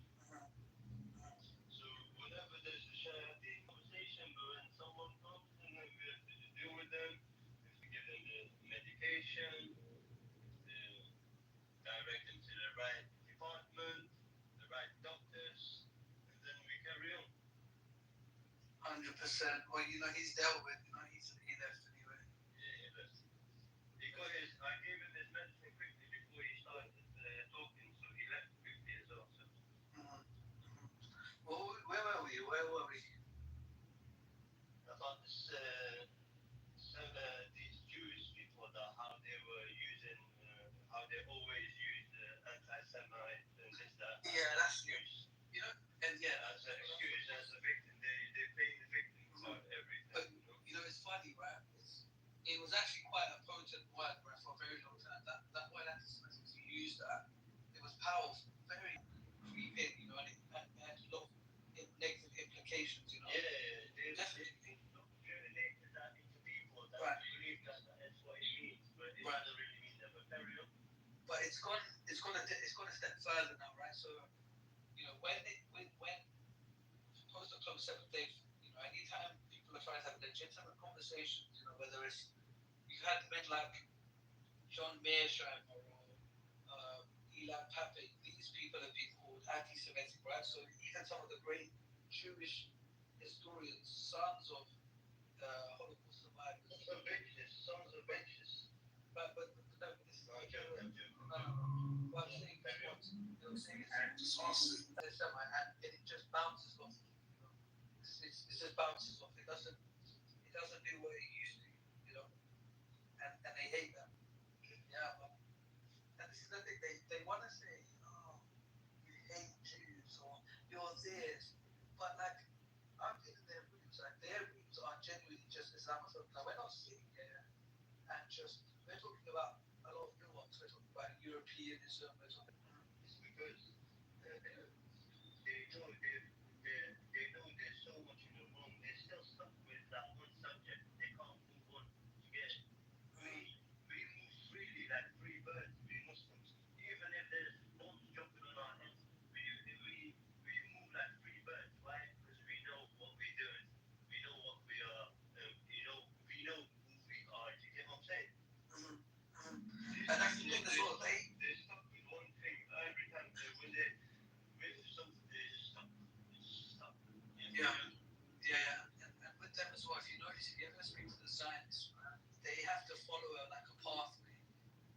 conversation. We can go any direction, and they say that if we change and we talk about multiple things, I can talk about the West Bank, I can talk about the staff in the Gaza, I can talk about the bombing, I can talk about funding Hamas, I can talk about this. Bounce around, they don't like it. And because it becomes obvious that they can't defend themselves. They want to stay on one thing because they have a plan. Exactly what I said. Everything is kind of flat with them. Even if they start talking about something, they want it to go exactly how they want it to go. If you have any critique on them, you're anti-Semite, anti-Semite.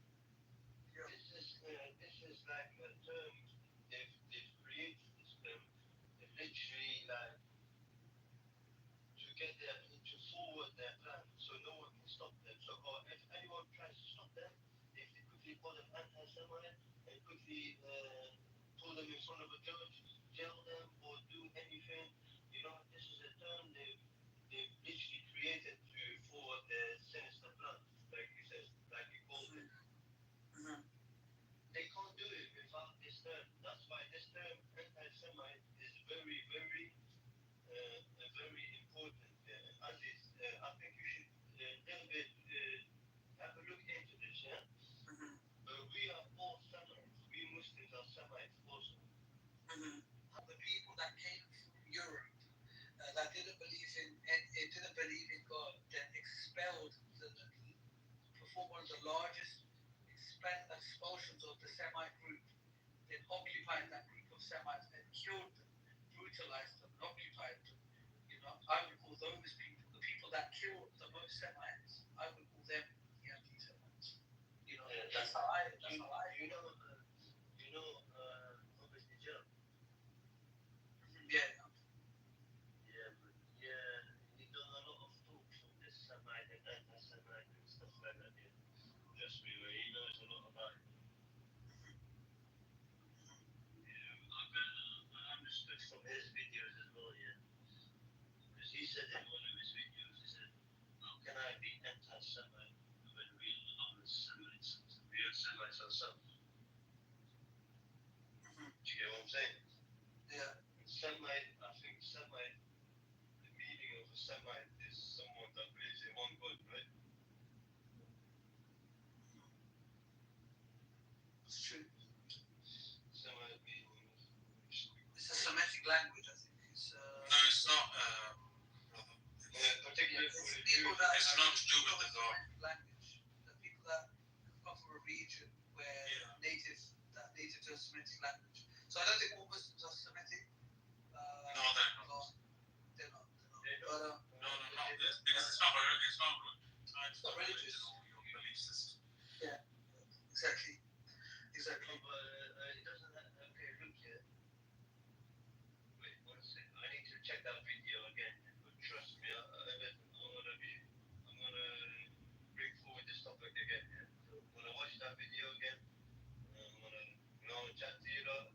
Yeah, I'm gonna tell you why we are Semites, alright? Are you there, guys?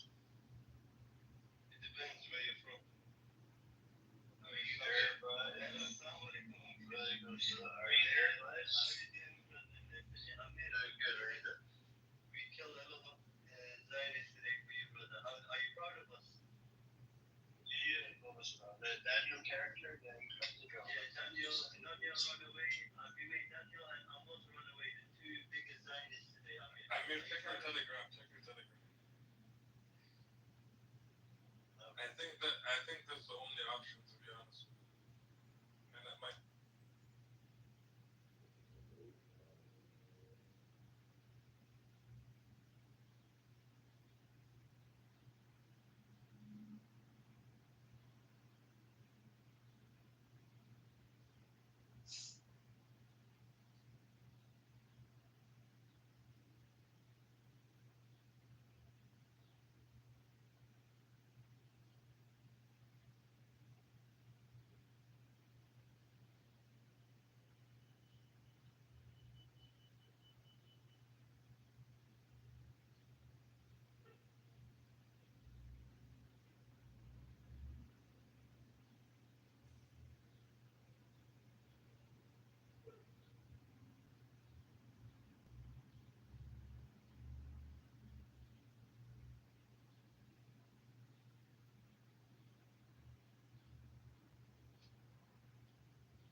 Sorry, yes, go here. Hey, who is doing those eyes around my profile, man? Who's doing those eyes around my profile? Let me see. Go on, do it again.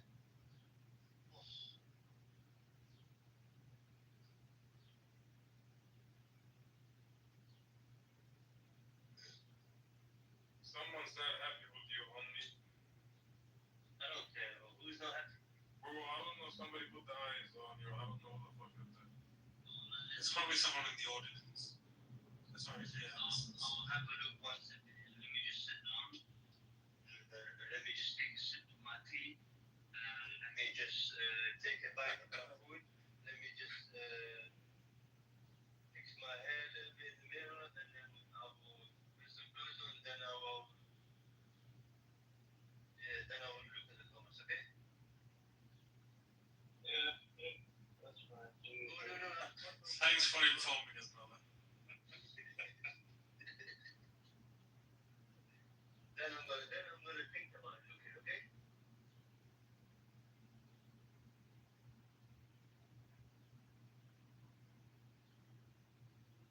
You need to ignore people that are in the comment section. You know why, General? So I'll tell you the reason. Go on, tell me. Basically, you know when someone's typing, they've already said the same sentence that they've typed like 5 times in their head.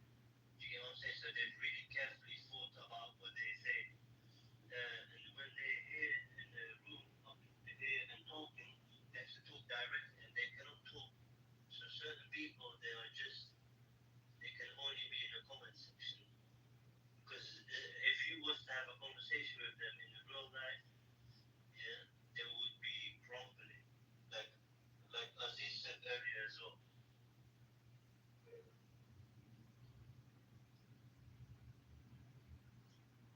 I think Aziz said it was not sure anymore. But listen, General. Yes. What do you think of that? Do you think is that true or not true? What's the question? What I just said about these people in the comment section, they always think a lot of times like before they post. Whether someone is in the comment section or in the list section, if they're not qualified to have a conversation, I think there's no point in engaging. Doesn't matter where you are. If you're in the comment section, yeah, and you're typing and you've got a lot of useful information, does that mean you're educated? That's why I said if you're qualified to have a conversation, reasonable conversation with you, even if they're in the comments, you can engage with them. But you're not going to have a conversation with someone that really is not showing those qualities. No, on certain subjects, if you know some background to certain people, then you've already got a kind of image of what that person is like. Right. And then he's in the comment section and he's talking and talking. What should you do with such person? Should you ignore them or should you just? It's up to you. I personally have a different policy of how I engage. Okay, how I don't debate with the news.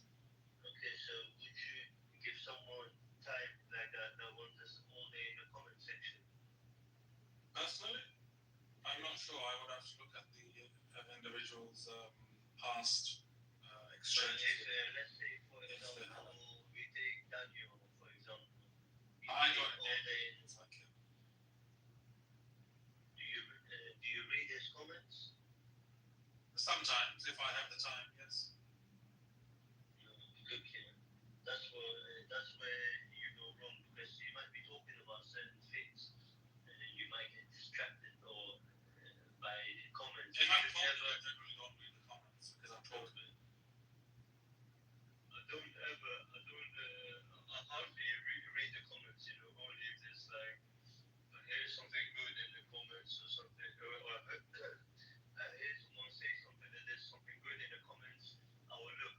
But I don't just follow the whole comment section and have a conversation here as well. It's like someone's having a conversation with you, General, and you're just all the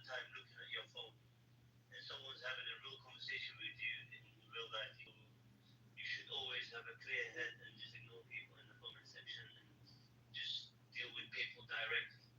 And you will see that you have much more success than when you read comments and then try to react to someone in the comments and then also deal with the Zionists up here and then go back to the comment section and then there's that, you're up and down. But I think some people have the capacity to deal with both. Yeah, the capacity. Some people don't. So I think it depends on who's actually engaged. I've seen majority, trust me, in general, majority can't deal with it. And they just,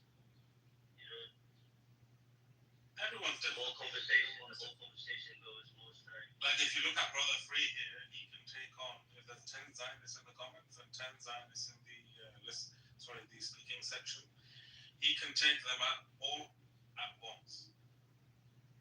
Simultaneously, he will fire at each and every one. Okay, I'm working on something on the background. Zionist related. Okay.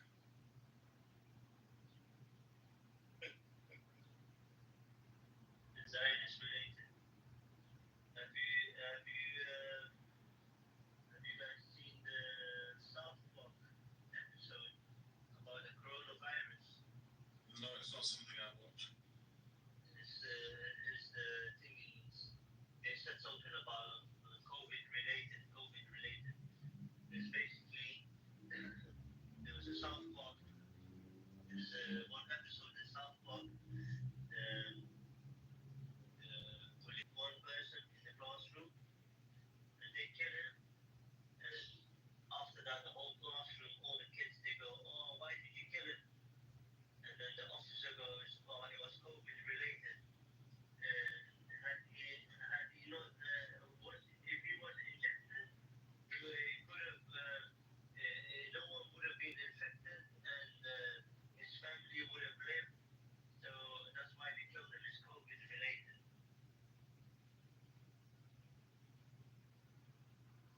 So that sends a strong message as well, right?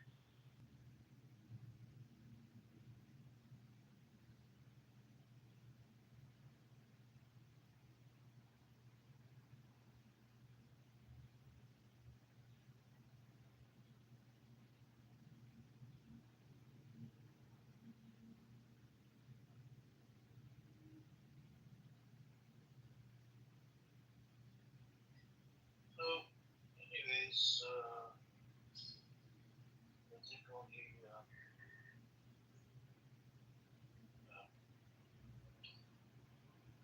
I think this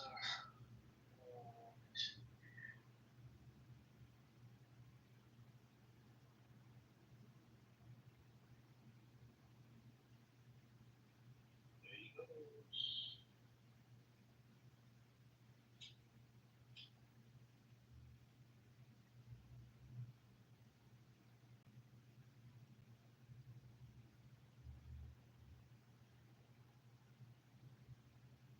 You know that boy? You know that boy that was unfortunately killed in Gaza? The one that they have a photo of? Apparently his relatives can't find the body. Which one? Here? Let me just double check what his name is.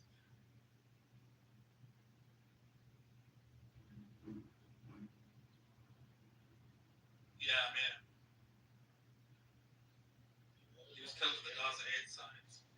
He was photographed.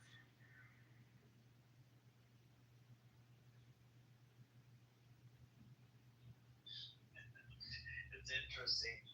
This Indian sitting in the audience, you can't be she has seen herself. What a mentally retarded musician.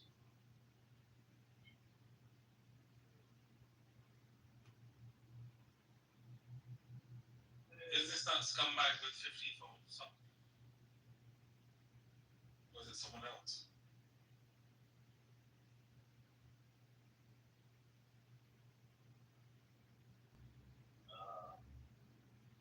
Apparently he's running for government. His name is John something.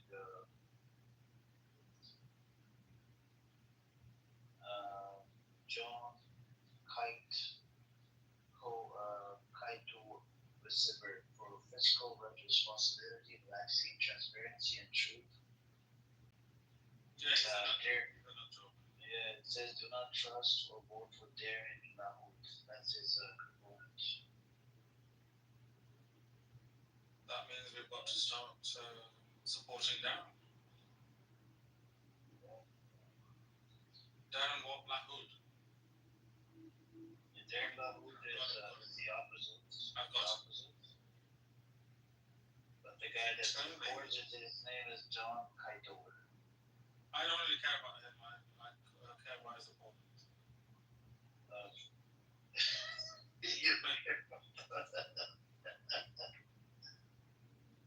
Yeah, good luck, whoever his name is, John.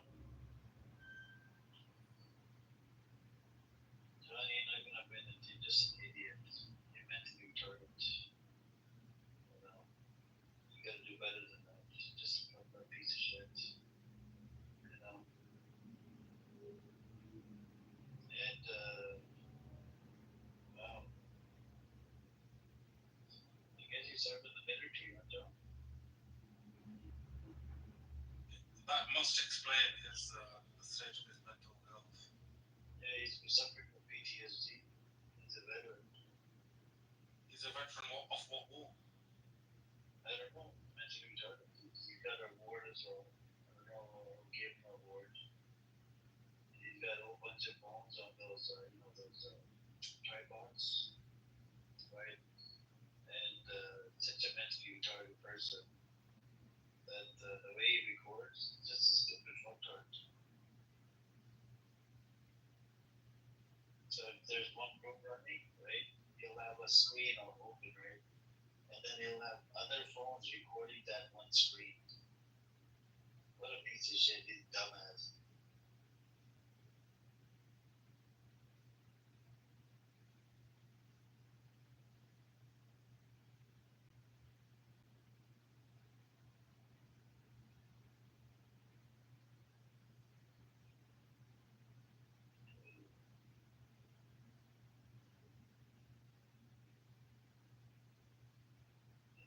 Oh, got him. John.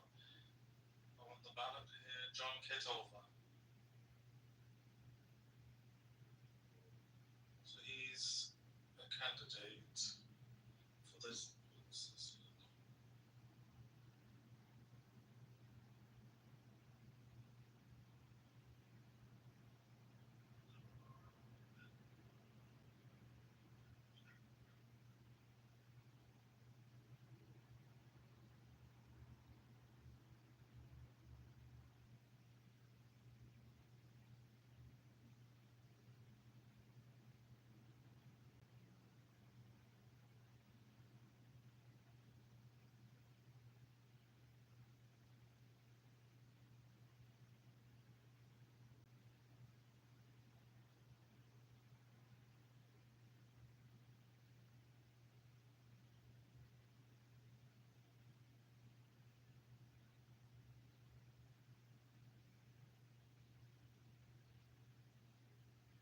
Yep, so John, I don't think you're gonna win it. You're just an idiot.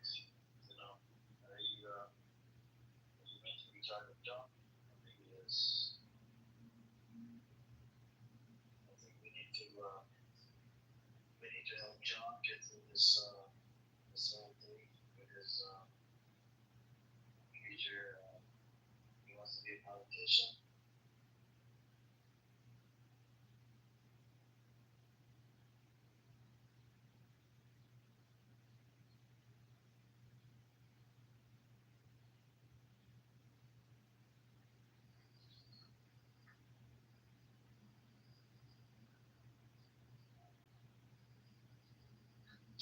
I think they're gonna have an option in the future where the leader of the house can see that person who's anonymous.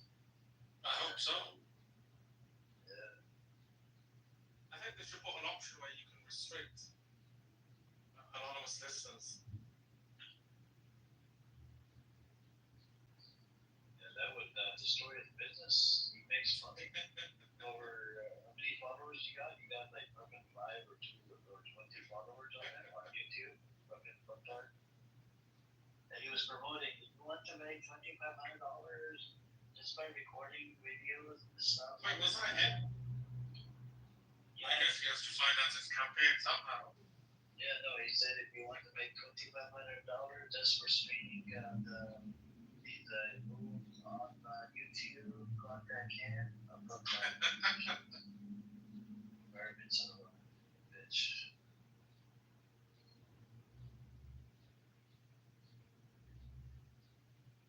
Yep.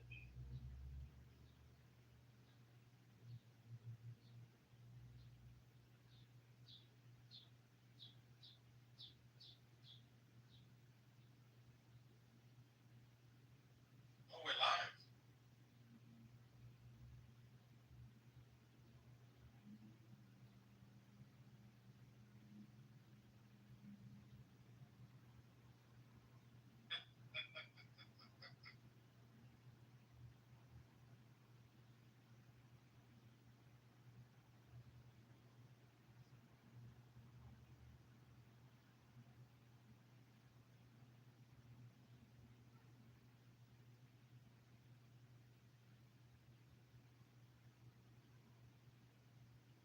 He's such an idiot, right?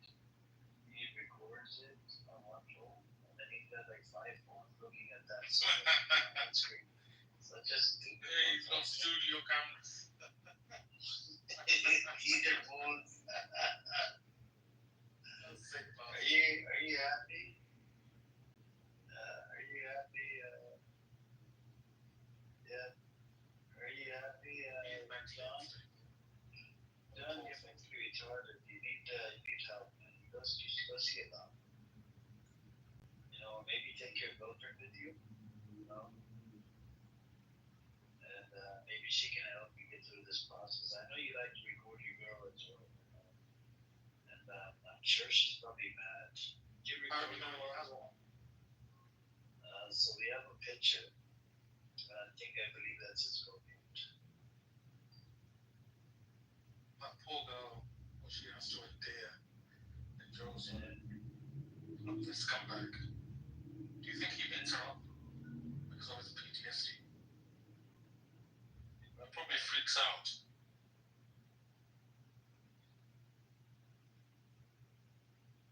Yep, probably does.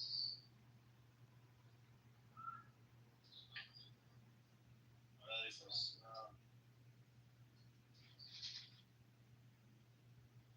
Life was a bit dull with him, but yeah, wallahi, it's so weird. This guy comes to a lot of rooms, sits there, you can't touch his profile, nothing.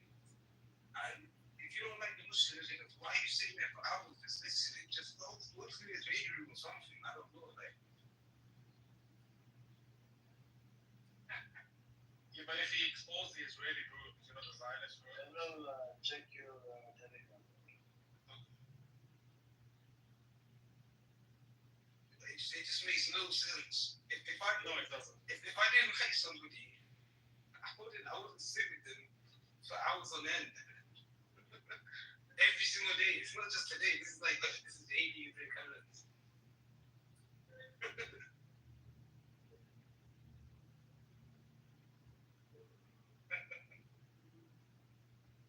Is it? Yeah. I shall make sure he there's no success. He's a failure, man.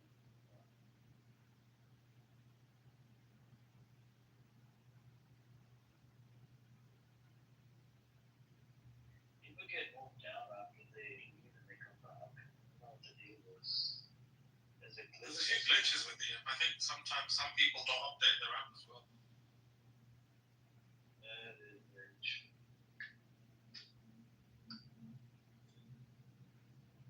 So he's got 3 phones pointing in the direction of this other phone. That's like what a oh my god.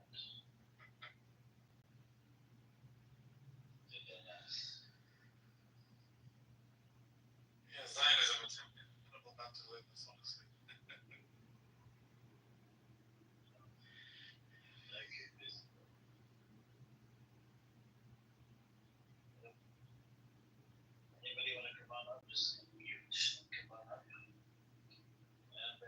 disdain character, just the character.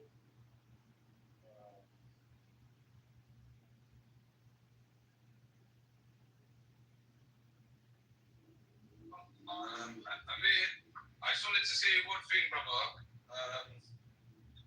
Out of all the rooms on Clubhouse, I actually enjoy your ones the most because it's two different parties having a conversation. You know it well, and nobody argues or anything like that.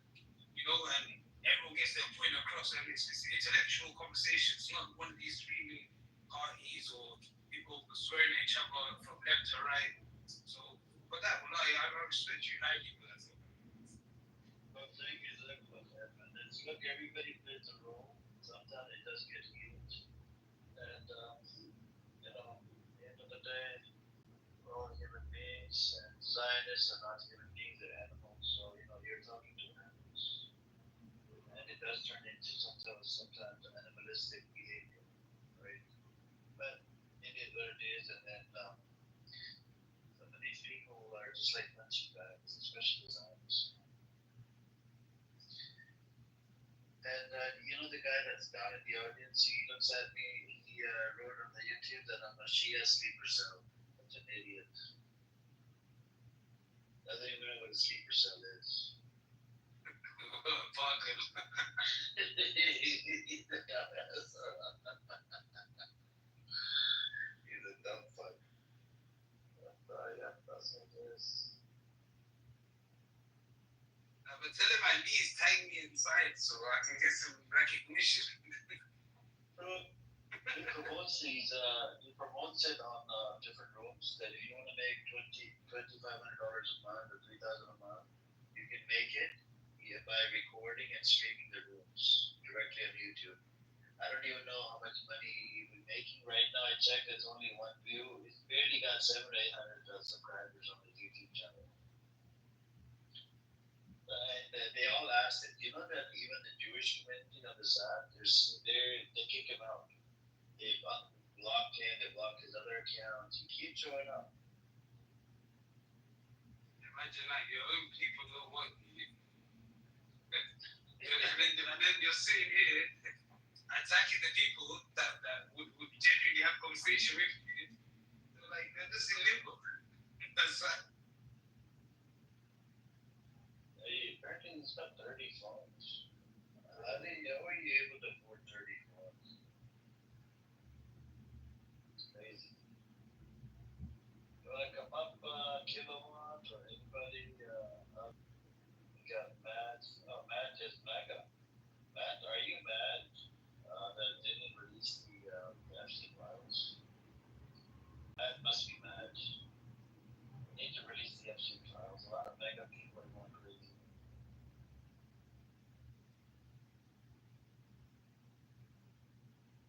Anyways, let's see what's in the news. I'll open it later. Because you know what he does? I think he puts it on stream and then he falls asleep or goes to work or does something like that. Yeah, because he's not there. Yeah, he's not there. So anytime like he comes into the room and he stays for a little bit too long, you can just and open it. Yeah. Yeah. I think that's all around. I tried to read so what he did last time when I entered the room, right? He left from here and he went into a different room. Yeah, I just want to know. I just want to see if he'll come back or not. That's all I want to see. Because I think just based on looking on his YouTube channel, he kind of keeps things running and he goes and I don't know, does some random shit. I think.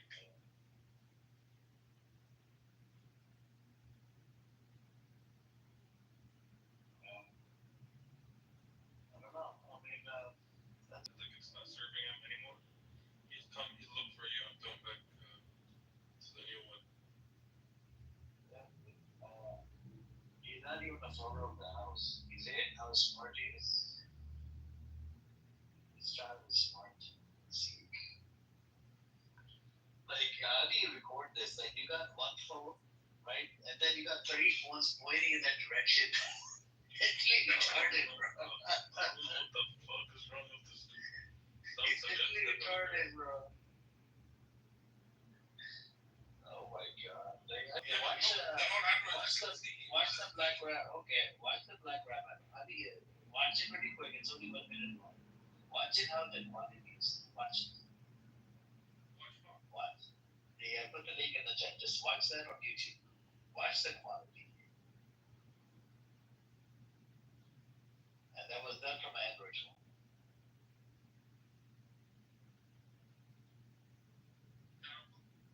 Yep. He's not gonna be terrible. So that's what it is. This is the proper way to do it. This dumb idiot. I think what ended up happening, maybe he got cease and desist letter. So what he's doing is he's indirectly streaming them with the audio or video. Because this can be classed as harassment. Yeah. So he's doing it like indirectly. It is harassment. We have his information. Well, I think I'll probably send him a cease and desist. Do you want the letter? No, I don't want myself. I'm asking, do you want the letter or do you want the lawsuit? What do you want? John? You asking him? Okay. We can provide both. We can, we call it, fuck him from both sides. Okay, we don't want to fuck him, bro. We're not kidding. Not like him. No, we can fuck him with a lawsuit or fuck him with a cease and desist. It would end his career. What else left of it, obviously? He's another black robot. He thinks he's going to win the election. Daniel ran and opened the room. Aziz goes in there really quick. Aziz is there, number one. He's like the number one pro on his side. I always want to talk to them and go back and forth with them. But he sometimes he trolls us. Like, he just makes the statement longer and longer, where they get kind of confused. They're like, what the fuck is he talking about? But I think we have, I think you guys stopped Sam earlier, right? Sorry? I think you guys stopped Sam earlier, right? It was like a monologue with that mentor character. No, we were just joking around. Yeah, I know. Yeah. The mentor character was putting us to sleep. Sure. Every time he comes in, even last time, man, the time before that, I'm like, okay, it's not being on a monologue. It's like a very soothing voice, like what you see. But I think that brother, he comes into the room and then dominates, just takes over. He literally talks to himself. He does.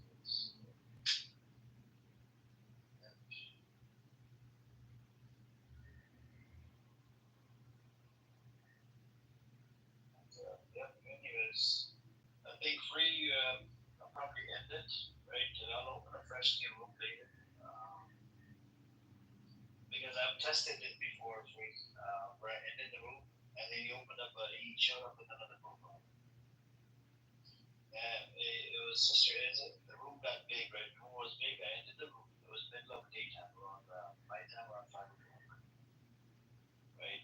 Ended the room, and then I reopened another one, he showed up in again. So, He will do that, but what I suggest, like what I can recommend, is that he's definitely not there. Like, I don't think he's just. But we have people that are sleeping. Sometimes the people that are sleeping, and then it comes. And then it's hard to get. We the fish to fry. If the people sleeping, wake up to get eventually. But it's then people at nighttime, they want to join in on that. There's not enough people. Sometimes there's a problem with the people as well. And anyways, yep.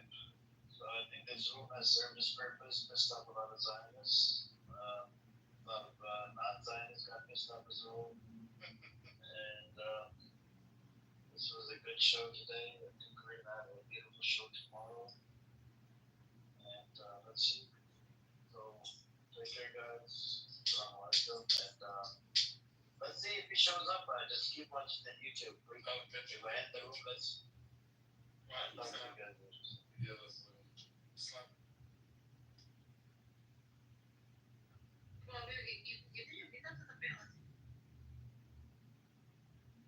Joy. It releases strength. When the enemy comes and attacks your praise, because he knows that praise is a strategy.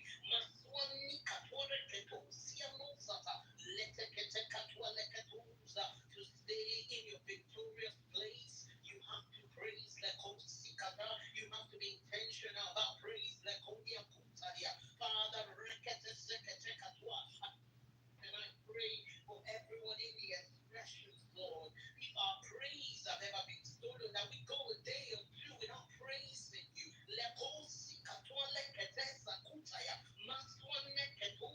When we have amplified the problem over praising you. I pray for restoration. Praise is our default setting in the expression. We are built for praises. Our life is a worship. He sent his only son to take our place of shame. He gave us the Holy Spirit, to help us. Yes, to accomplish that will. Father, we praise you. We worship you from the depths of our hearts. We say thank you. Thank you for all that you have done. Thank you for all that you continue to do.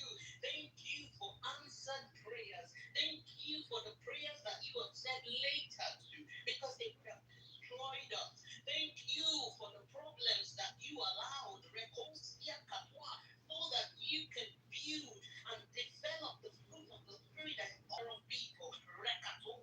Thank you, for some hardship and challenges that you brought our way, so that we can grow as sons and not remain slaves.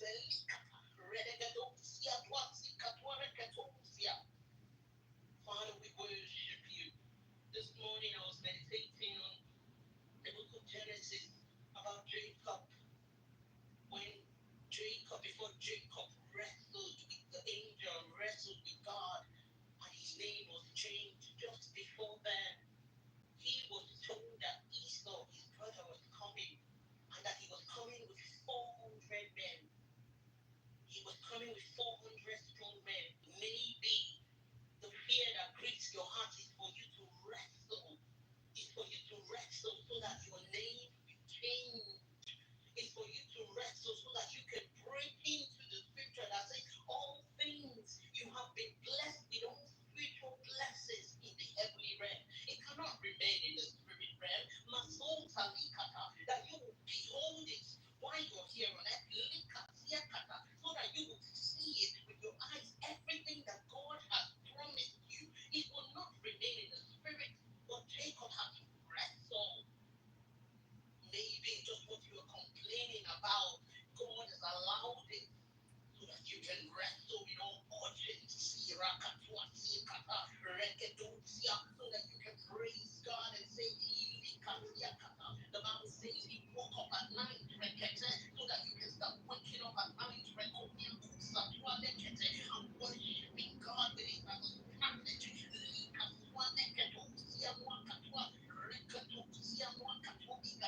Because without it, if Jacob did not hear the news that his brother Esau was coming, just maybe he would have not wrestled with God that night. Just maybe his name would have remained Jacob. Father, we are grateful. We are thankful. Oh, thank you, Lord. Thank you, Lord. Thank you, Lord, for the things that we cannot see yet. That you know that this is going to work together for our good.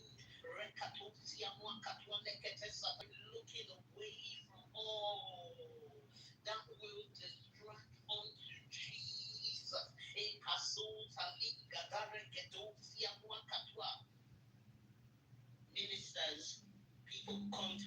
Because people who preach to us, they will shout until their face is blue, until we have a revelation of who Jesus is. We will not worship him correctly.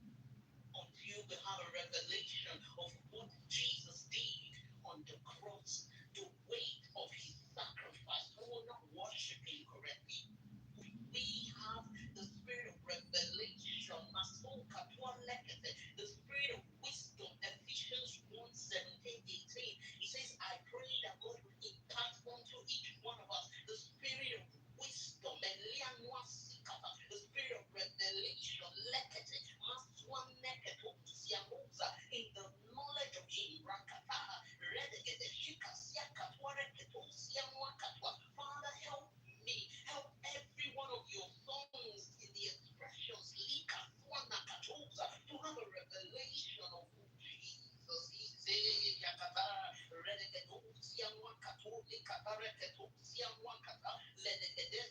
So that our life will be known that you, God, you work all things together for good.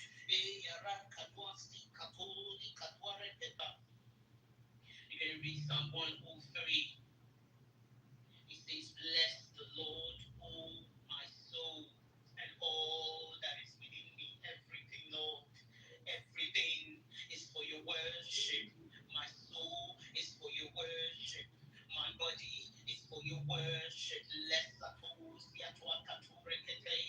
I bless and worship you from a place of revelation.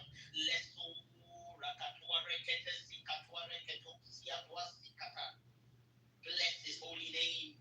Bless the Lord, oh my soul, and forget not all his benefits. I forget not his benefits. I'm not an ungrateful child. We are not ungrateful. We do not forget his benefits, even the things that we have prayed for. We're not here to complain about it. We're not here to put our focus on it, but yet to say, God, thank you. Thank you. We prayed for that marriage. We prayed for that child. We prayed for that job. Father, we are grateful because you are with us. You are with us. Forgive all our iniquities and he heals all our diseases. For everything, every time we keep missing the mark.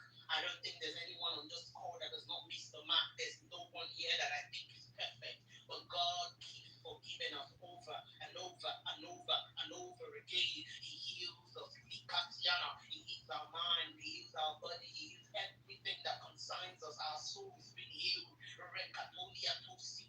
He redeems our life from destruction. How many times that we are unaware of that accident that was supposed to happen? He redeems our life from destruction. It's not because you are a good driver. It's not because you are placed at the wrong time. But God redeemed your life from destruction. And he crowns you with loving kindness and his tender mercy. Father, thank you for not giving any one of us what we deserve. I'm so grateful for that one. That God does not give me what I deserve, but by his mercy. His mercies are new every morning, every morning. His mercy covers up for times I'm supposed to fast and I do not fast. His mercy covers up for times I'm supposed to pray, study the word, speak right. His mercies. Is anyone grateful for his mercy? Are you worshiping God for his mercies that are new every morning? We cannot use up his mercy. Yesterday's mercy is gone. He gives us new mercy every day. Every day. Father, I'm grateful for your mercy. Who satisfies my mouth with good things? He satisfies my mouth with good things. He's the one that renews my youth like the eagle. When you look at yourself and the things that you do in a day, the Bible says, by strength shall no man prevail. It is God who strengthens Father,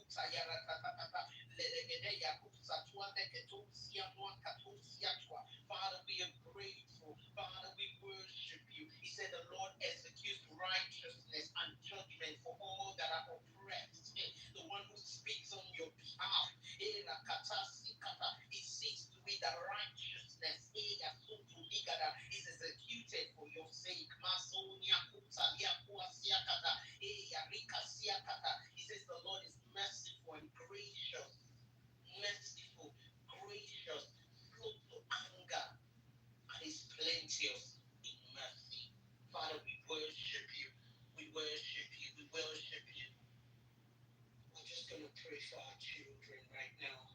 I have had a burden, yesterday in church, they brought a picture of the children in our church that went for youth camp.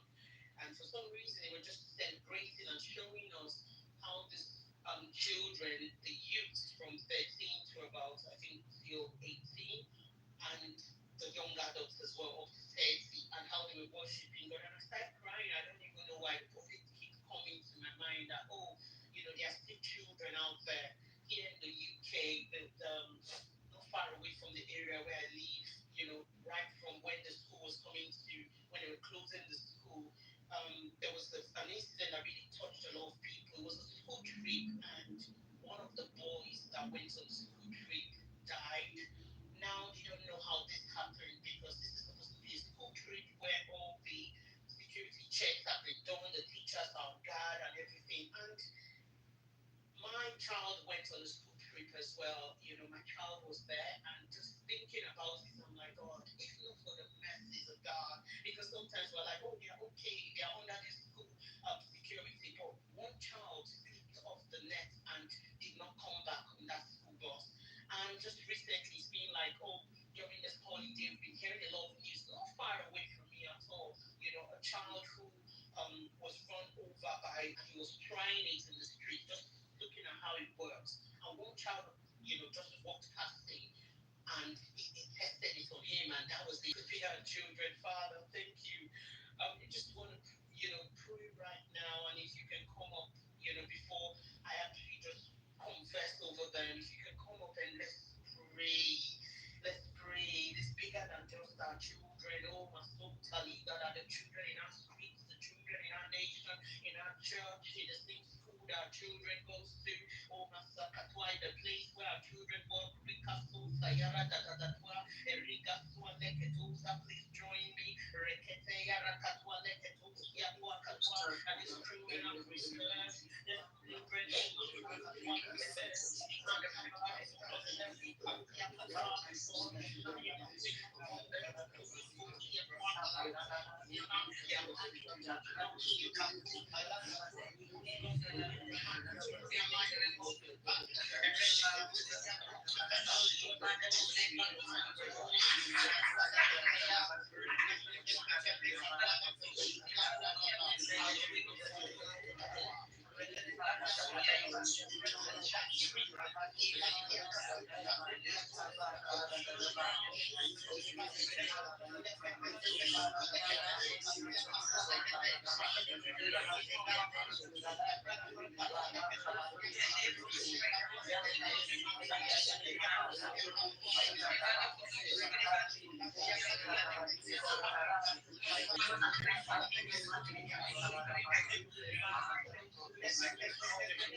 Because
we are Christians and we are believers, we don't take anything for granted at all. To the normal person who's not walking in the spirit, things are trivial to them, but we walk with discernment and we are being led by the spirit. We're going to raise Krista also in this altar where there's so much power. All she has a bond in her mouth. Yeah, as trivial as that might be, she's been asked to rest it. We're going to pray for wholeness. We're going to pray that God will heal her speedily. Nothing will hinder her from the work of the ministry. Because these little things, they might seem very trivial, but they are very subtle to stop her from what God has asked her to do. We're going to pray. We're going to just pray that God's healing hands will just rest upon that bond.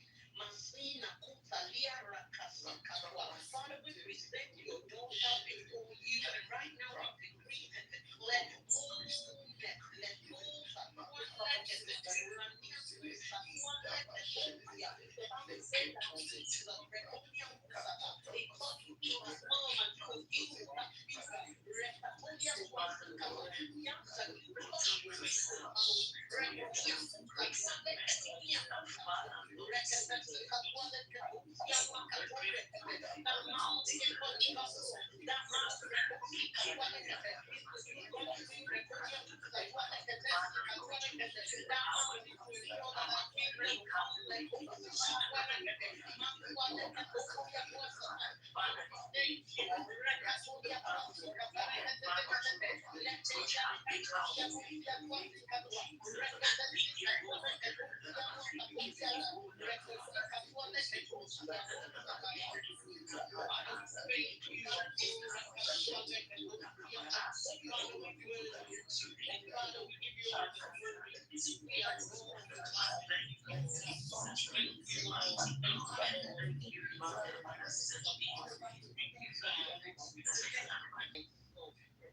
silence now. Thank you, everyone. God bless you.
Thank you, Jesus. Thank you, Father. Give you all the glory and all the honor. In Jesus' name, amen. Sister Ronnie, since Sister Ronnie is on call just before she picks this up, Coach Ify, thank you so much for wanting to pray today. I didn't see the message on time, so I just jumped in. Well, God bless you. Thank you so much.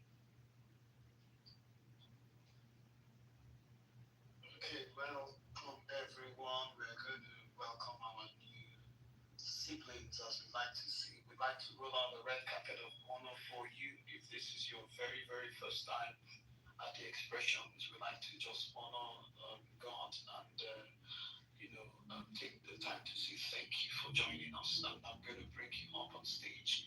So here's the thing, no pressure. We just want to hear your voice. Two things we are looking to hearing is just to kind of get to know you, maybe a minute or two. And then if you want to share where you are joining us from and who invited you, that would be fantastic. So I see Lola Olale. I'm not sure if it's your first time. And I see Miss Miss Hattie. Welcome. I'm bringing you up.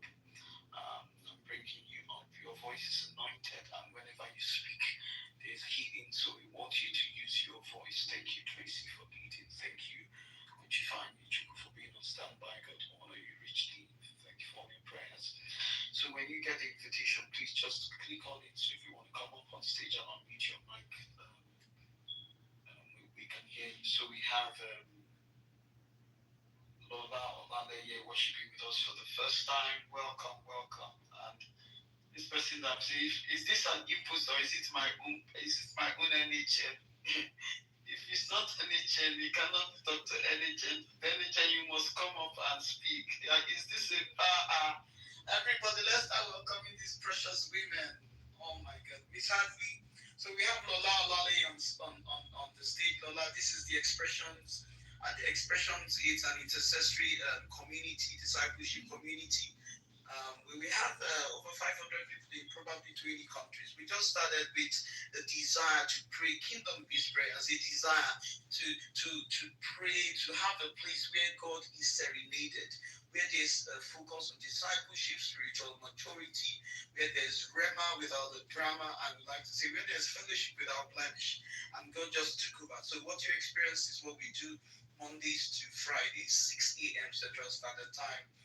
We are God-loving people, so if you are a God lover, then this is a place for you. You are most welcome. So please introduce yourself. Let's see where you're joining from. And we invited you so we can tell them thank you.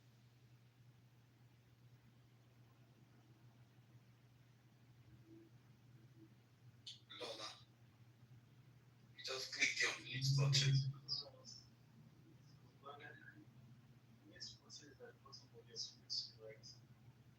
Krista, they are banned from speaking for now. Rest at your voice. Please can rest your voice. Can take resting voice resting water. Thankful to be here this morning. My name is Lola Olade, and I'm joining from Virginia, Saskatchewan, Canada. And I was invited by Wisdom. She's my sister-in-law, and I'm grateful to be here. I'm looking forward to more of God in my life and less of me. Thank you so much. Well, Lola, good to have you here. Good to have you here. This is Crystal's sister-in-law. Any friend or sister or in-law of Crystal is a member of the house. So welcome home. Welcome home, as we like to say. We are delighted that you are here. And you just captured the essence of the expressions. You said more of God and less of God. That's exactly our heart cry. So you're in good company. I hope you make this a daily routine, a spiritual routine, and add it to everything you do. We have a 2-week challenge that we write in our God that if in 2 weeks you don't see a radical, that's the word, radical shift. If you don't see it before Lola, before the expressions and after the expressions, Lola, you have a money back guarantee. Because of the fervency and the consistency in the house, because we have the same desire that you have, more of us and less of God, because of the very intentional programs we have here, you will experience overflow, or you will not be overwhelmed, but you will grow. You will grow deeper. Your roots will take root deeper. You'll come into a higher level of Christ consciousness. So that's your heart cry. That's our heart cry. That's why we are here. Welcome you. God bless you. You're in Canada, you said. Well, the Canadian people, come and carry your sister. Sister Goodness, where are they? Sister Goodness, connect with her. You have some wonderful people here. So welcome home again. Good to have you here. Thank you. God bless you. Miss Hadi, I don't know if you are able to type in the comments. Just if you're not able to speak, we'd like to see no pressure. We just want to hear your voice. And yes, here is why we emphasize voice here. One of the longest age-old tactics of the enemy is to silence voices. And guess whose voice he tries to silence? The woman's voice, especially. So that's why in this particular community, maybe they don't emphasize it as many. In other communities, they hold the mic. Here, we give you the mic. You see the difference. So what we do is by revelation. So we try to amplify voices. And even if you don't consider yourself a speaker experience, we try to still amplify your voice. Because we know that culture can silence voice, religion can silence voice, trauma can silence voice, resentment, all kinds of baggages can silence voice. So here, your voice is not silenced. Your voice is anointed and is amplified. That's why we default to hearing you speak. However, if you're not able to speak, we want to honor and respect that. And we want to just say where you're joining from and who invited you so we can thank them for thinking of you, for inviting you. When you stepped into this room, our light shone brighter. It's not a color of God that we bring. And we love having you here. So welcome again, sisters. Welcome, Miss Happy. And welcome again, Lord Lam. We're going to take the next segment, which is our share. Yes. Where is she? Okay. Motunde collect one shot knuckle. Let me knuckle you for joining the room directly. So Motunde Jayola, do you want to step up the stage? And this is your time to just announce your God color. Let's know where you're joining from and who you are. We have people all over the world. We want to make sure that nobody walks alone. The devil is a fool. Again, I talked about one of his tactics about silencing voices. His another tactic is isolating the sheep. So you are alone and you think you're alone. Not in this place. That's never going to happen. Nobody's going to be here. Who's going to feel alone? Or the devil is going to lie to you that you're not worthy. Nobody's here. Because it's a three-street isolation. Then after isolation, there's confusion. Then there's desolation. That's a three-step program. You are not alone. There are many places that are bad, but there are places that are good. So we want to make sure that anywhere you are in this part of the world, you get your siblings. They are in different places. Anywhere you are, there's one or two or three people who can hold your hand. There's a Shadrach for every Meshach. There's an Abednego for every Shadrach. And that's what you're going to find there. So today, are you able to step on the stage and introduce yourself, where you are, where you're joining from? See, my sister, my governor sister is here, so I can behave well. Dr. Eddie Chen of the Most High God, I'm bringing you on stage. You are here. This is my sister. You people forget internet. This is my covenant sister. Dr. Eddie Chen, just come off and release a raw over this women. Your fans are in this place. Your fans and your AC and your coolers are here. She's my sister. We've traveled the world together every year. My God, this is covenant. This is not fake. It's not Instagram love. Hey, our love started since 2018. Everybody roll out the red carpet and say, welcome. I want to now say big welcome, Dr. Nkechi Harry Nkonadi, the Indaboski, the terrorist of the darkness, and the devil does not know what to do with her again. She took fashion and she started saving souls. When the enemy does not see you coming, do you understand? When you are a sniper, when you are a terrorist, and the devil thinks that you are all about fashion, and the next thing you've created a movement around the world by teaching women to pray, by teaching women not to be helpless, by teaching women to pray. And the next thing, you're not only teaching women to pray, you're empowering them to know God for themselves, that are doing kingdom in a customized blueprint. That's not all. She's inspiring other people to copy these blueprints and running with it. That's how you make the devil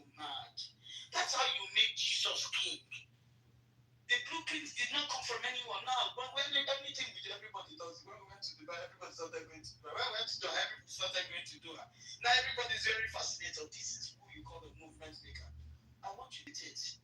And you know what? She still does it with all humility. As if she's not. It's a big deal to God.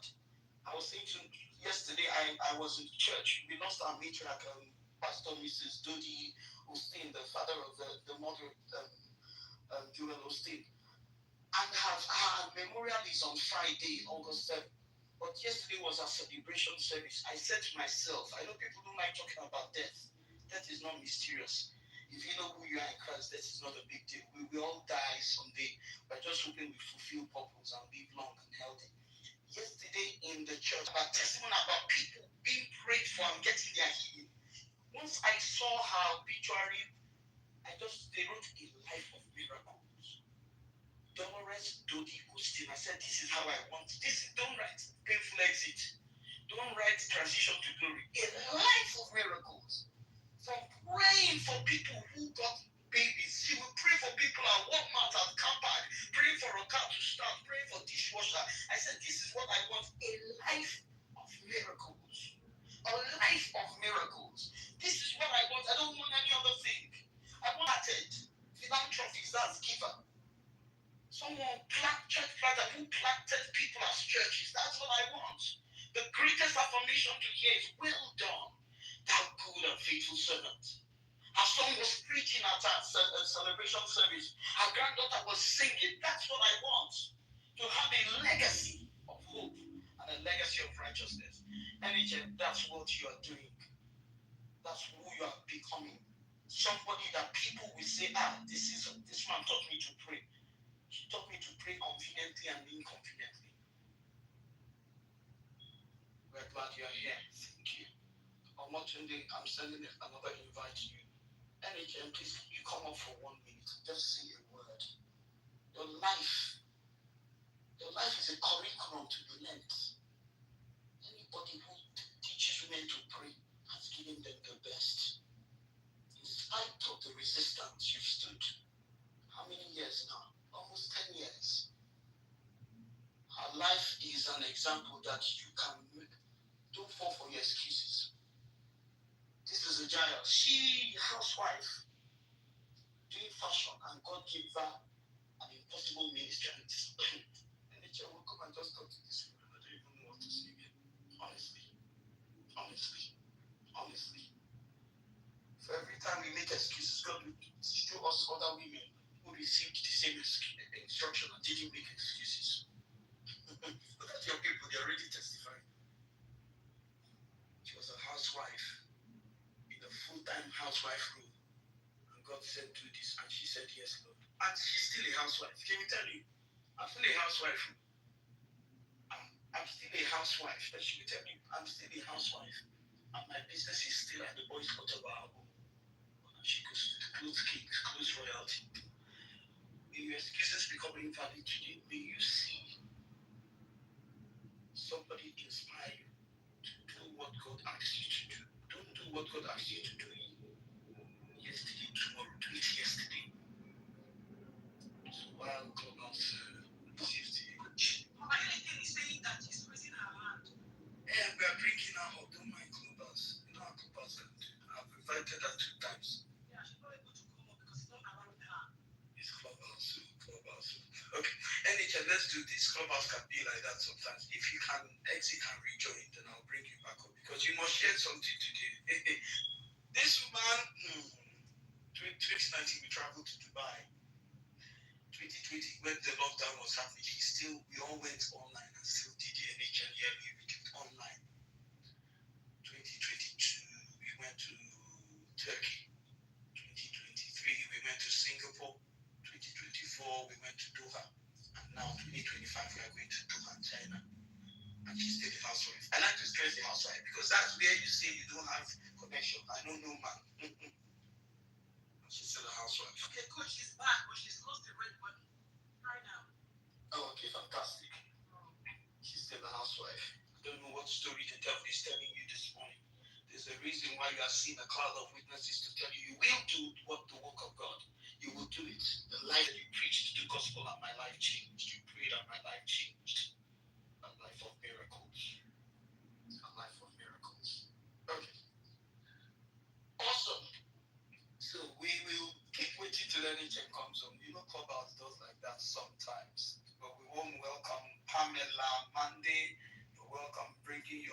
Hardy, you're welcome. We're bringing you up. Just let us know. We invited you. We take this heckling seriously. NHN, we love you. I know you know how much we love you. But I want to honor you in the presence of the women of the and the men of the expressions. And just say thank you for all you do for the kingdom. You see, the people who do the most for God don't even think they do the most for God.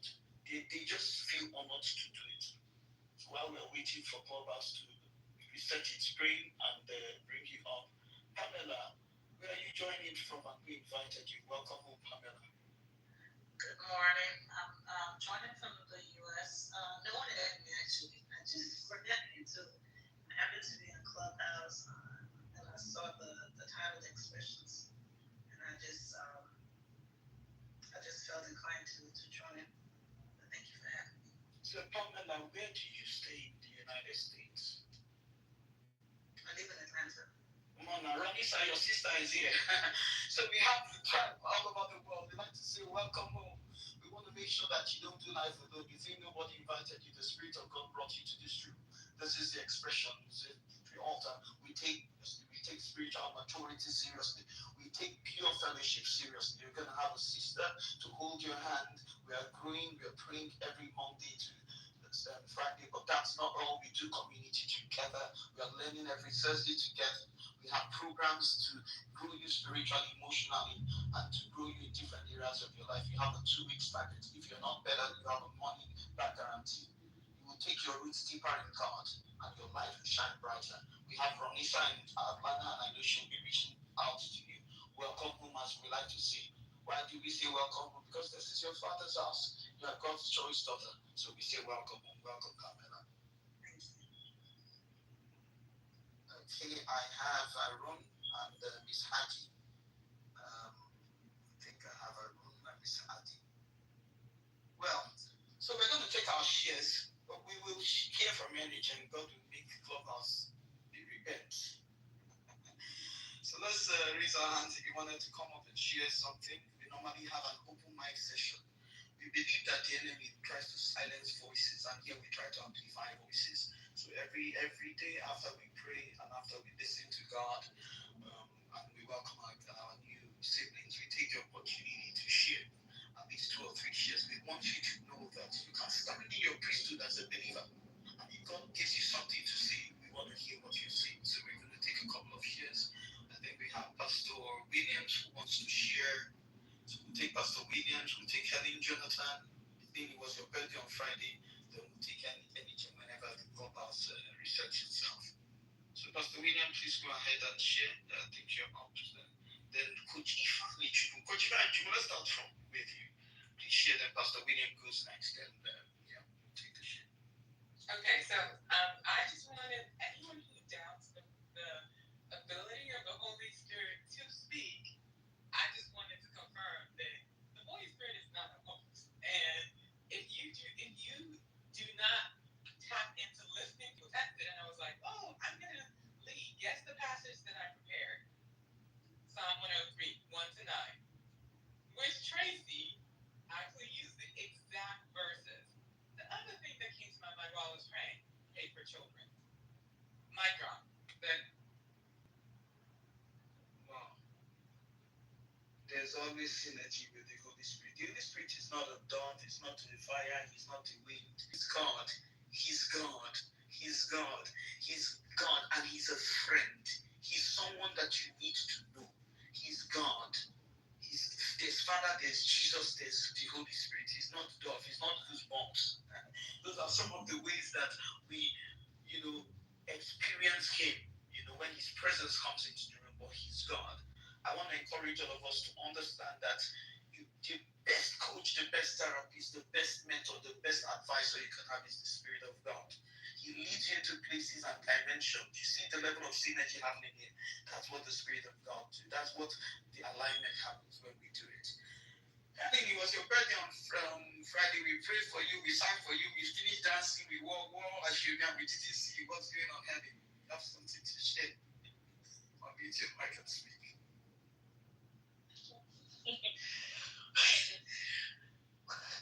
Good afternoon, everyone here. On Friday, I went to the hospital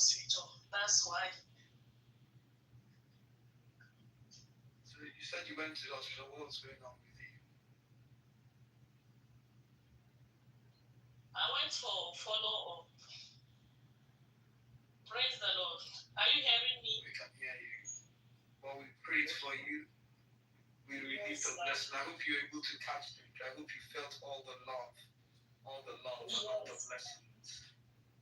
God bless you. Happy That's why I'm coming to say happy belated birthday. God bless you. thank you, ma. I'm giving God bless you. God bless you all. Awesome. So I think Clubhouse is not letting us bring people today because I'm also trying to bring Pastor Williams and I'm not able to bring him. So, Clubhouse happens like that. Some days their function gets saturated and it may not be seamless. So we're going to welcome some additional. We invited you. Like to say welcome around. And Pastor Williams still trying to bring you off. Clubhouse is clubbing, but all things. Bless what I did. Bless everyone. I will thank God first of all for joining this meeting and God teach for the two persons who came from the UK, the Lord returned and answers to prayers. But I read in the expression with that message for I hardly ever tried to cut on my short.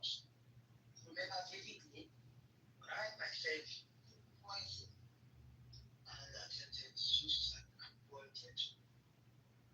And that was a creation from a piece of home. I was amazed at the third day I woke up in the central hospital. And here I was before doctors, my mom, and some other family members. And I said, so I didn't die. And they said, you've been unconscious for 3 days. Right from that moment, I had to answer to God. Things of friends, of people anymore. You alone is my friend, not only God. If people decide to come close, then I will receive. If not, I'm going to trust in you alone. And that big mark the beginning of transformation in my life. The essence, why is it that the devil attacks children? One of the scripture that came to mind when I started using to my children, especially when they were born, prophetically speaking into their mouth, especially when they having visitors. Some of the visitors that came, come, some of them didn't meet visitors. In every church, they were clear.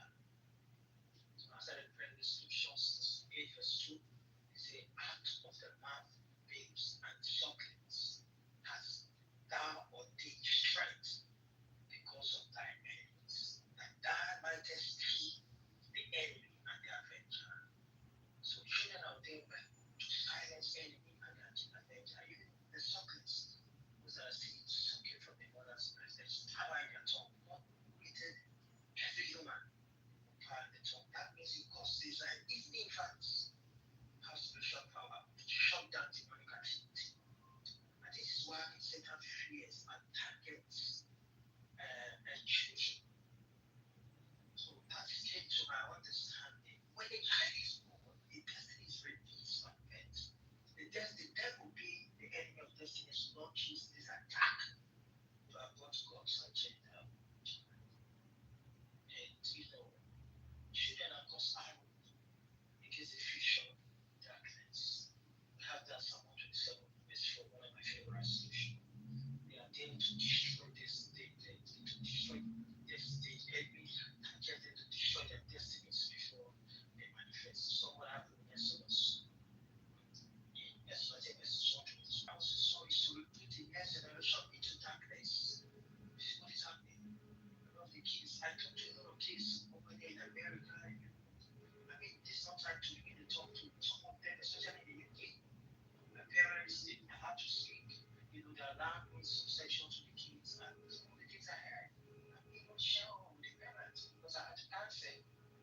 This is a very, it's a very dangerous side, like a beloved side nonsense. So the last thing I want to see is that children, they establish evil patterns. These things that they do to kill children,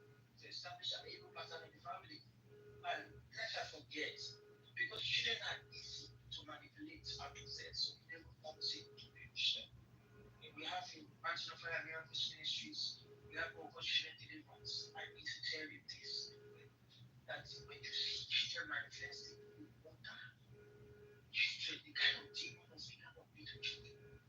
Years ago, there was a young boy called Balogo who came to the church and he was asking me to do something to pray for him, to pray for him, to pray for this, to pray for that. Not to be back, needed to see what was sitting at the Bible. He was already bewitched. He actually came to the church to talk about charities, to bewitch other children to witchcraft. He came to the church with it, and that was a confession of some that of the mother platform. We had to conduct deliverance. The mother came in and she had to tell us how she bewitched the boy. The mother also was bewitched. So we had them everywhere. They had the church here, a Muslim guy, so they brought that to church. And while we were praying, and 9 years old son was the one. I don't need to tell you the kind of thing that came out of that one. Who was bewitched. So in America, American people will say, I mean, overseas. I'm going to tell you that even in America, in the UK, we have the larger number of witches.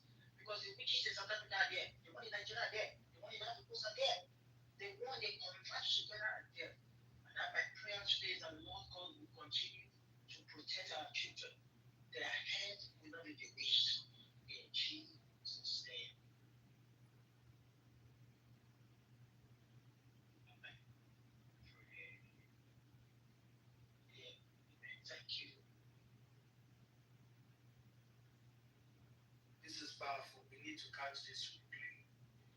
We cannot be behind in strategy, in consciousness, in discernment, and in warfare. We cannot be. The next generation is a rising army. So we must take our place in strategy, in discernment, in consciousness, and in warfare. Thank you for doing that. And guess what? Charity does not only begin at home, clarity must begin at home. Discipleship must begin at home. Soul winning must begin at home. We must start, parenting our children, not as their parents, but as their lead disciple. We must start. Our families, our homes must become an extension of the Great Commission. If you've not children into their faith, believers and Christianity, we ought to be more militant.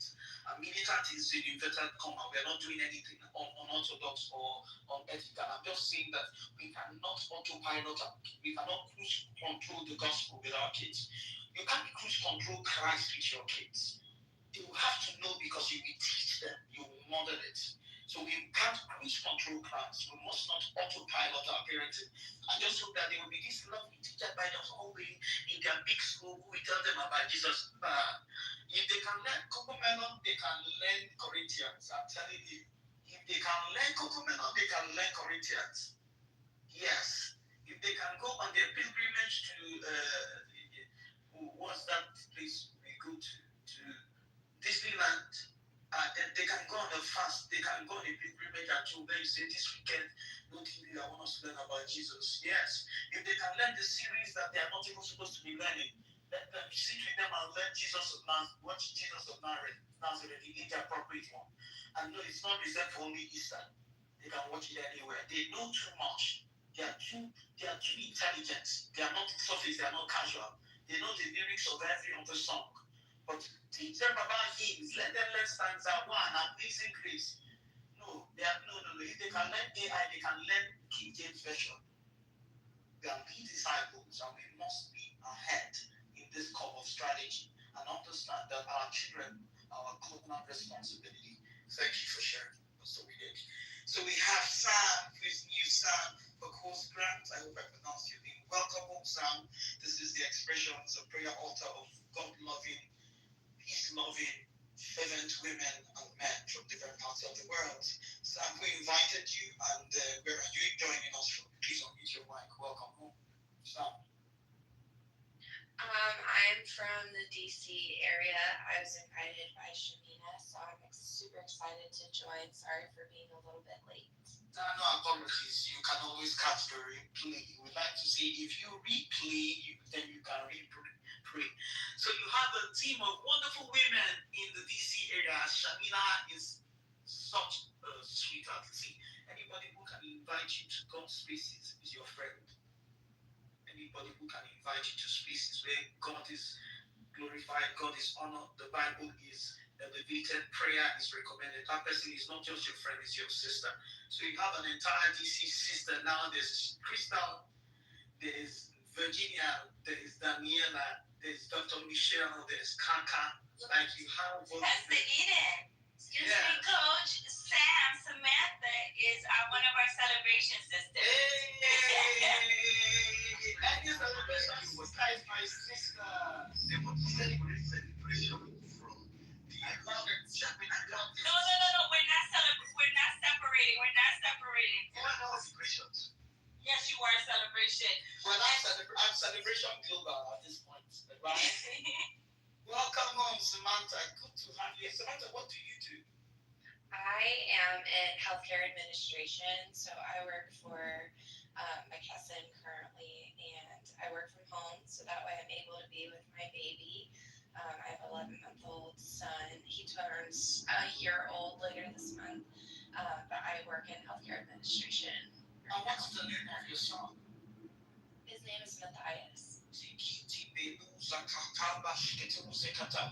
Father, we release your blessing upon your precious son, Matthias. Thank you for equipping Samantha and all the women and men here to be lead disciples for their children. You've not just called us to biological motherhood, you've called us to spiritual motherhood. Thank you for entrusting your precious daughter Samantha with everything she needs to nourish Matthias in spirit, in soul, and in body. Thank you that this one, he will do many other things, but this is a showbread, and God will give you the blueprints necessary to parent him as God wants you parented. Welcome home. Good to have you here, Sam. Good to have you here. And please do make this your consistent routine in addition to what else you do. I just want God to show off with you. Jane, take your song up the spirit.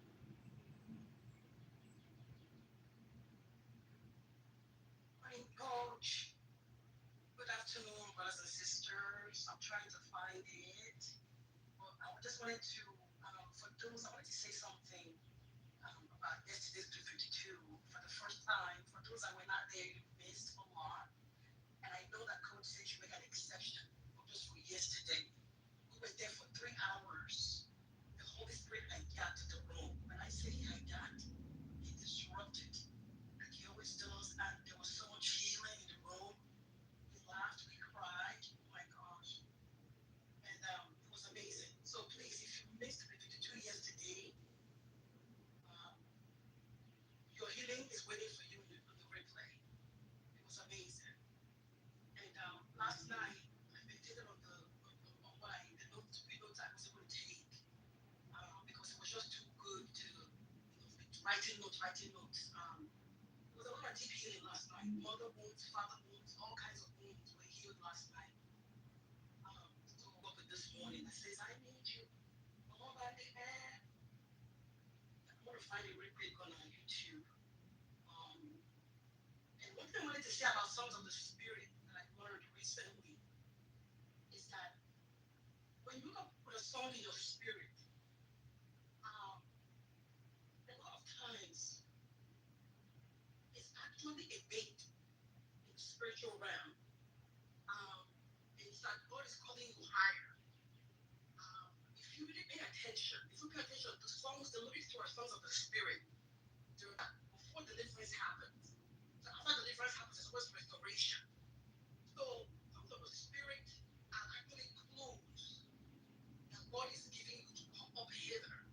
There are hidden messages. So when you really tap into those songs that you wake up with, a lot of times that's the Holy Spirit speaking to you. You know, when we sleep, our bodies are asleep, but our spirits are awake, right? It was in the dream, in the spirit, that someone had an encounter with God, and they asked him what he wanted. So I know Coach always mentions all the time, with singing, is that you don't have to have a good voice to sing. God is not after the aesthetics of the voice. God is after the spirit, what's inside. There's a lot of things for you. So sometimes when you look into your songs that you're waking up with, you see that there are hidden messages. And for me, those have always been like a guide on my, a lamp on my feet. My songs of the spirit, I really don't joke with them because they are a way that God is. I need you. worship. Because you can hear it. Can you hear it? No, we can't. I hear the song. No, we can't hear the song. Oh no. Really? It's my sister. Why don't you put the music? Ronnie, are you able to play the music for her? Yes, I'm just going to. I think they worship.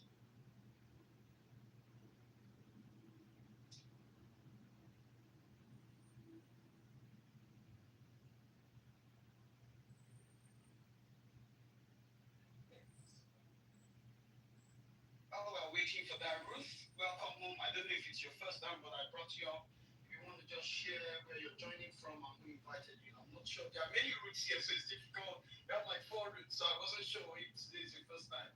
But if you want to unmute and speak while we're getting the jeans and song ready. Ruth.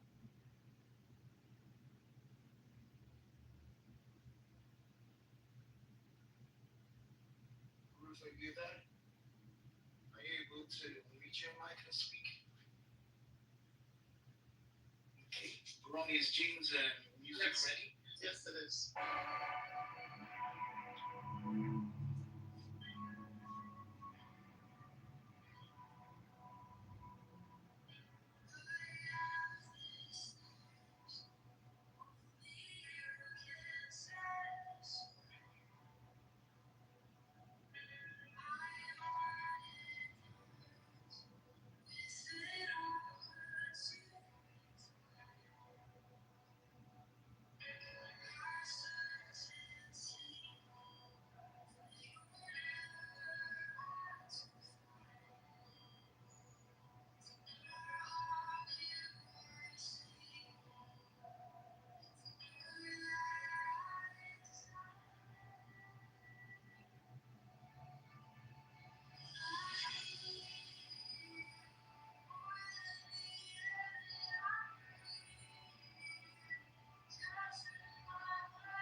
house. You come here, you're a member of the house. Miss Hadi, we didn't hear from you. I wish we did. Um, Welcome home. Hope to see you again tomorrow. If you can let us know who invited you, that would be fantastic. We're a people of gratitude and we would love to always say thank you to anybody who is investing in their friends, in the spiritual upliftment of their friends. We're going to buy some time back today. So we're going to close the room early, but I see Ebere. I know you want to share about your book launch, and I'm giving you, looking at you in 3D because I don't see that you invited me or any of the women of expressions, even though you had an event. No, I saw it and she did. She I'm invited not me, aware. sent the link to the women of the expression. I'm not aware nobody invited me, so I'm seeing what I'm seeing. I'm looking at you with 3D because I didn't get that invitation. OMG. I'd like to start with apology to first of all, how did you read through my brain, not if just my attitude? I'm not a false prophet, I'm a real prophet. I know. Actually, that's why I was coming up to come thank God, thank everyone. I'm so sorry, Coach Eden. I actually went through Crystal. I should have done that. I should have sent an invitation to you instead of just the one I sent to Crystal. I am so sorry. I will send an apology later after this to you personally. But So you did the right thing to go to Crystal. Announcements should go to her, but I was thinking you should have also done it. yeah, I should have. I see. I should. Okay. Officially, the midst of my brothers and sisters, I would love to officially apologize to our mama in the house. Congratulations. Don't mind me. Just I'm proud. I know. Actually, I'm thinking about it now. I should have. I don't know how I may have come. I know I'm busy, but you just never know. I may have just come by. But it's all good. Congratulations. Yes, and also I was going to notify you on Saturday. Then I thought because you were out with the kids on Saturday, that was one of the reasons why I did not even reach out again. But that was such a glamorous event. Congratulations. I'm proud of you. But stay there. You've seen it already. You've seen it already. Okay. I should have been an investigative journalist. That's my alter ego. Oh my goodness. Well, everyone, I would love to say a big thank you to you all, but I would love to thank God for a successful event. So many things came up that could have prevented us from having the event. So many things came up, but I am thankful to God for the gift of men. I'm so sorry, my daughter is coming with me. So a few days to the event, and also because there was an event in Dallas, which my sister here, Jane, actually had to attend. There was an event in Dallas, it's back to school fair for single moms and their kids. Interestingly, one of the gifts they gave out was my book and my daughter's book as well. So few days to the day, I realized that the books that were sent to them and the books we're going to use for the book launch weren't going to be here. Weren't going to be here yesterday. They were actually going to arrive next week, unfortunately. But I was going to cancel the book launch. I didn't even know what to do with the organization that needed the books by Friday last week. I reached out to one of my best friends. I always mention her name. She's actually part of us here, just that she hasn't been joining here. My friend Kifa. I reached out to her, told her what's going on. You know what Kifa did? Kifa was like, no, we have to do something. She used her account to order books. So if you order from the back end, instead of ordering as an author, using Amazon Prime, it can actually get to them on time. But for some reason, yes. And not only that, the unfortunate thing then was that the max you could order of the books was just four. Maybe because I reduced the price. The max was there four. That was an unfortunate thing. And they needed to order more than, just for the organization, they needed more than at least 30 copies for my daughters. So at this point, when I told my friend what's going on, I didn't even think of her. She She was like, no, we're still gonna have this book launch. They can still get what they needed. See, she went ahead, ordered from her account, got every family member, used the husbands, used the moms, used her sister's account, used the brother-in-laws. I did too, called people around me. It just, I'm just so thankful to God for the gift of men. It could only be God.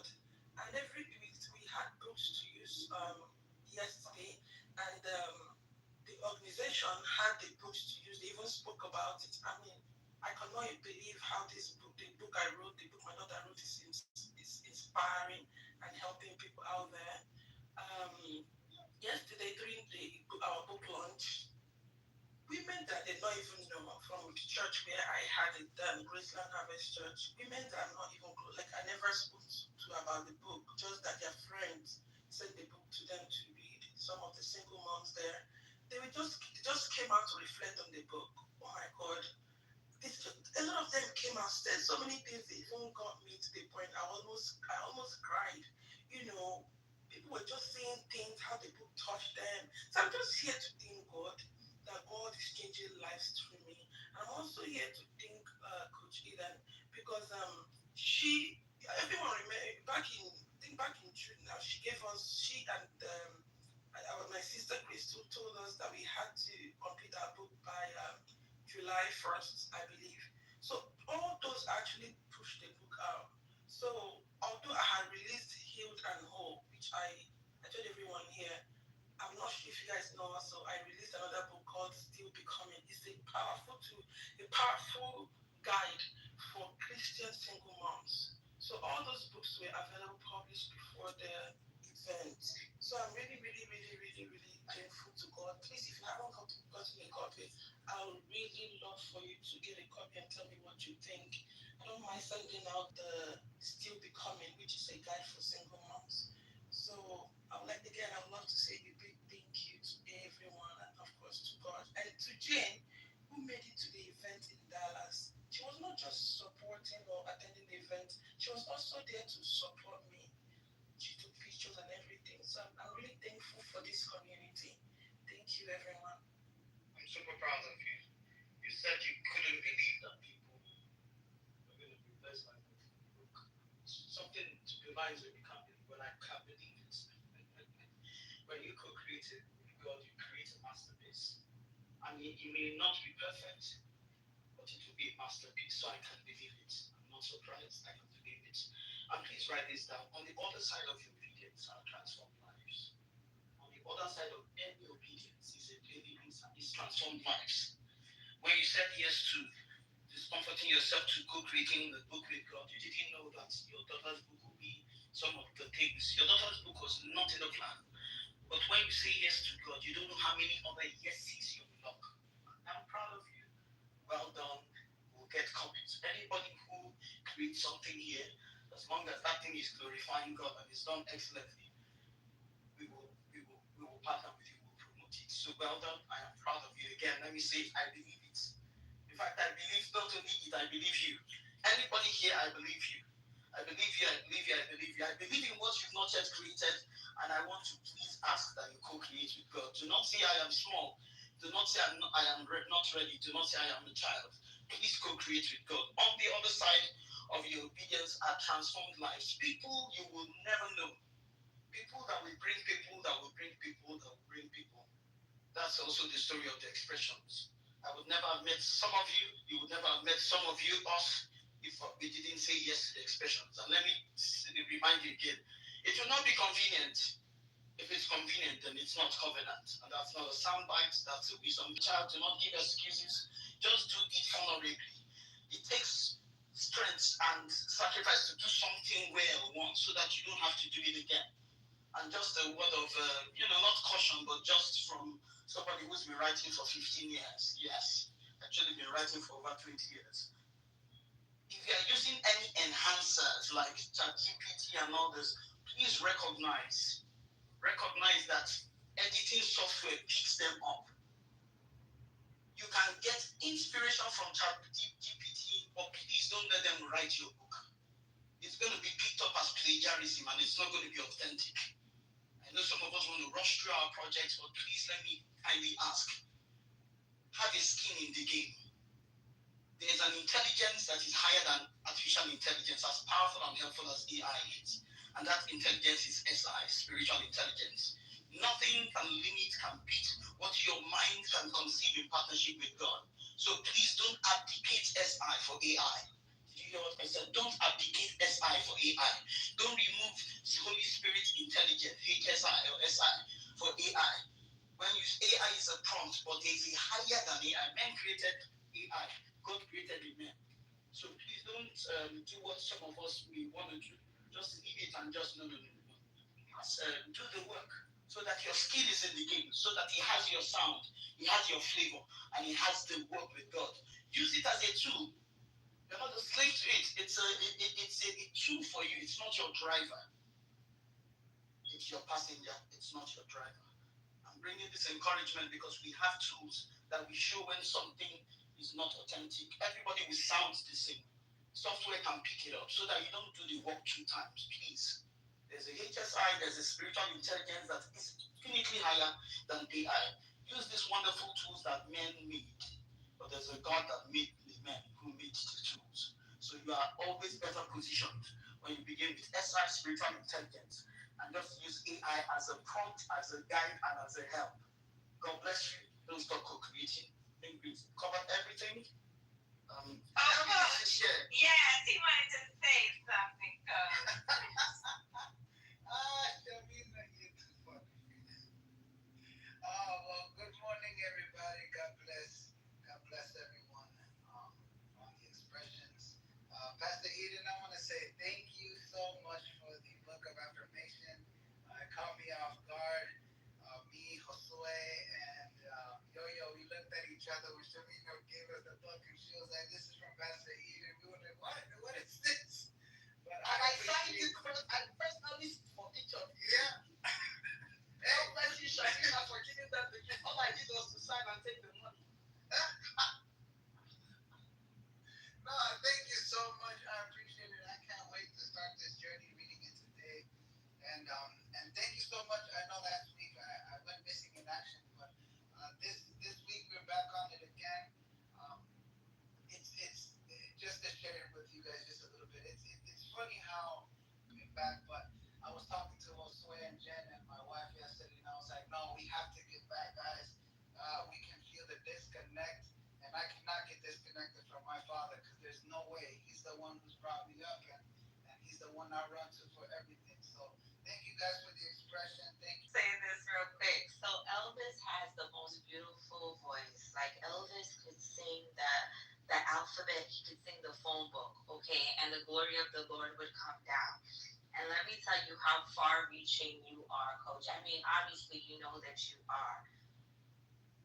I'm not gonna get emotional, but it was about a couple weeks ago, Elvis was leading worship at church, and he said, "Thank you, Josue, thank you, Jen." He said, "I've been getting up early and I've been praying." And when I tell you that Sunday, you knew that this was a man that was praying. You knew that this was a man that is tapping in, because it's not just about a beautiful voice. It's the anointing that comes with it. It's the consecration. From Monday to Saturday, this man was there in consecration. He was praying and he was tapped into his Father. And he was able to then pour into us through praise and through worship. And so I'm so thankful, Pastor, Sister, Coach, Dr. Mother Eden, because the ripple effect of your yes, a life of miracles indeed. Thank you. Elvis, prepare to sing for us one of these days. Just prepare. They're going to bring you up just to sing. He can sing us out, Coach. He can sing us out right now. What is this? No, we're not going to close the room with a sound when we have the sound right here. Hey, so Elvis, before we close the room, you're going to sing us out. See, teach a man or a woman to pray consistently, and God can teach them the rest. Teach a man, a child to pray consistently, to pray with the right heart posture, to pray fervently. and God and the Spirit of God can teach them the rest. I'm telling you the simple truth. So Elvis, you want to close us out with a song? Why play a song when we have the sound here? Okay. Okay. There is this. Oh man. Oh, now you guys put me on the spot. All right. Oh, Father God, thank you. Thank you, Holy Spirit. Okay, there's this song that comes to my mind when I go to one of my spiritual father's house, and it goes, "You are Yahweh. You are Yahweh. You are Yahweh. Alpha and Omega. You are Yahweh. You are Yahweh. You are Yahweh. Alpha and Omega. There's something when you call on His name. You are Yahweh. You are Yahweh. You are Yahweh. Alpha and Omega.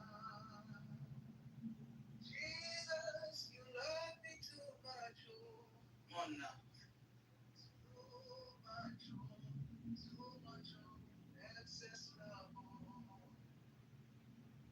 Jesus, you love me too much. Oh, too much. Oh, too much. Oh, excess love. Oh. Hallelujah. Thank you so much, Holy Spirit. Okay, I think for the rest of the week, we'll be closing out with Elvis. For the rest of the week, he will be closing us in song. God bless you, keep you, make his face shine upon you and be gracious to you. And he embodied the song. God bless you, Elvis. We love you. Thank you. And on the count of grace, we will close the room. And I'll see you all this evening for Build 52. Day what? Day what? Somebody tell me the day. Day what? Day what? Day 35. Come on now. Look at you. Look at your God. Which 34? Who's in 34? We left you yesterday. We're saying day 34. We're saying day 34. Please, day 35. On the count of grace. GRACE. I'll see you this evening. Spend the whole day condemning the country or condemning Israel or condemning America. No, it's not going to work that way. Yes, accountability is very important. But if I will agree with the SPLM party, the Green Party, if they're doing the reform to reconstruct what happened and say, okay, this is our part before we leave this country in the and let's reconstruct this, like reforming or doing whatever happened, and to acknowledge what exactly happened. I know those money, nobody going to get them back if they were sent abroad. Like what you mentioned, retrieve this money or bring them back. Even some of the money, I think, from my point of view, they kept them in their house as a cash, in their own house, not in the bank. And unfortunately, but we have to acknowledge the current situation. There's corruption in the country, but everybody has to work, either the government itself and the people work together to build that. We have a lot of skill that can work for this country and change it within 4 months or 6 months or in a year. To reconstruct the country and rebuild the town and rebuild the finance and everything can be done in a very short period of time if there's a real reform. That's what I can add to my brothers and sisters. And in fact, you guys are finished, yeah. Yeah, thank you so much, Brother Martin.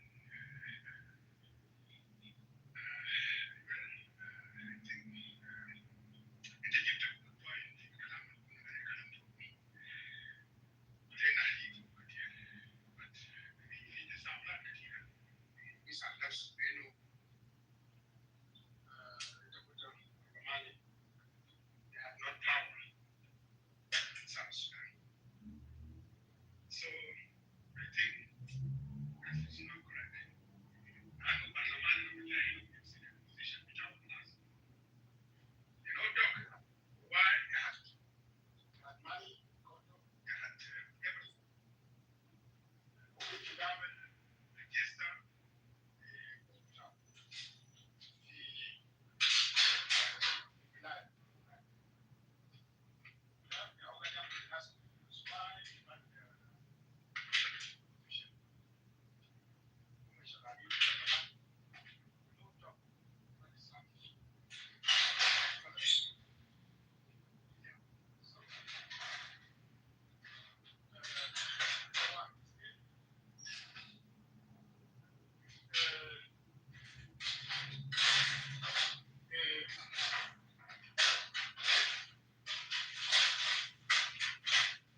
responsible for the mess and the corruption that you are seeing.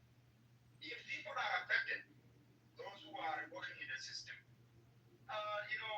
we can count it as is because of them. That one will create a unity among us. It will limit even the kind of heat that has been going on and insult. And I agree with Rachel, I think the lady who spoke before, that we need to point out, like people like Paganamo, they have been in the system. But right now, if you try to point out here, people will come up. This tribe will come against you. People like Riyamwacha, those of Salpakir. These are the system. These are the people that we should say, oh, Ajama, enough is enough. These people, they have been looting. Since we were even children, 5 years old, up now we become grandfathers. They are still looting. Now, what is the point of you generalizing their corruption to everybody? So in that thing, if people of South Sudan think that way, that it's not everybody who work in the government that is corrupted. These people who are the decision makers, the top leaders, setting them. Then in that way, we will see unity. If one lie, I don't know, is victimized, we consider that they are victims. Somebody, another parliamentarian, is victimized. Let's consider them, they are the victim. But the whole thing is, these top leaders, SPLM, are the one who benefiting, they are the one who destroy the country. They need to go. This is something that should be agreed by any ordinary person in South Sudan. That is the peace we will have. If you stand by them to protect them, then and determine the powerless who are actually just because they happen to be working in the system, then it will create a long way to actually to go, and we will never solve the problem. So that's what I wanted to point out. Let's try to, whether it is corruption, killing in across the country, looting the money, destroying the country, bringing foreign troops, is the SPLM leaders who are making this decision. So we have to put the blame where it belongs.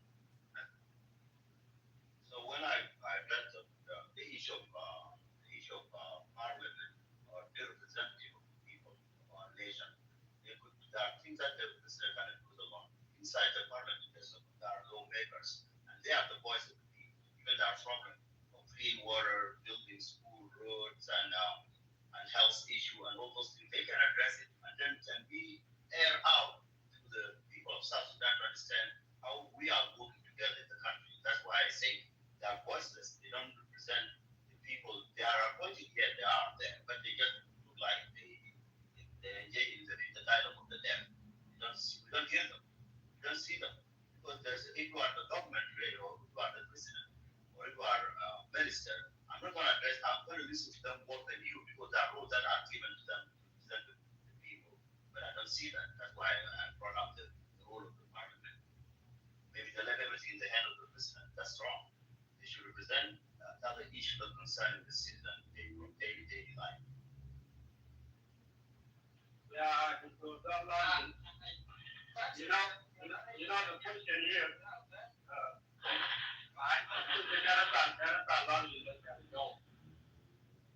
You said that we should not blame everybody that needs bad. But the main topic here is talking about the corruption.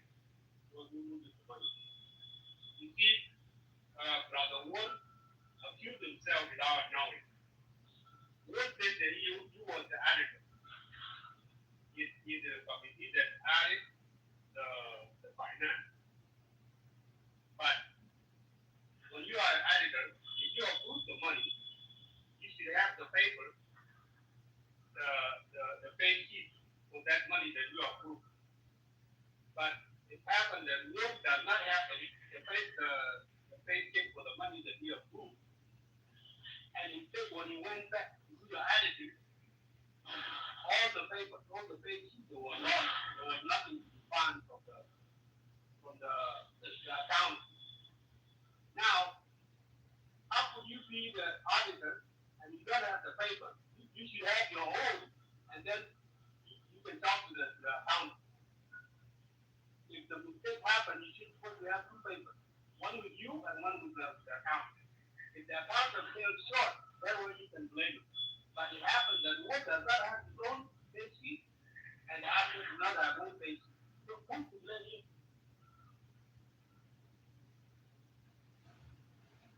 Can you tell me? I can assume no more about Dr. Elijah. Dr. Elijah, there is no small corruption and big corruption. And the corruption is, is affecting us across the nation. Okay? Yes, maybe the top leaders, top nuts, people that you have mentioned, they are doing their own corruption. Why these other folks also are involved in corruption?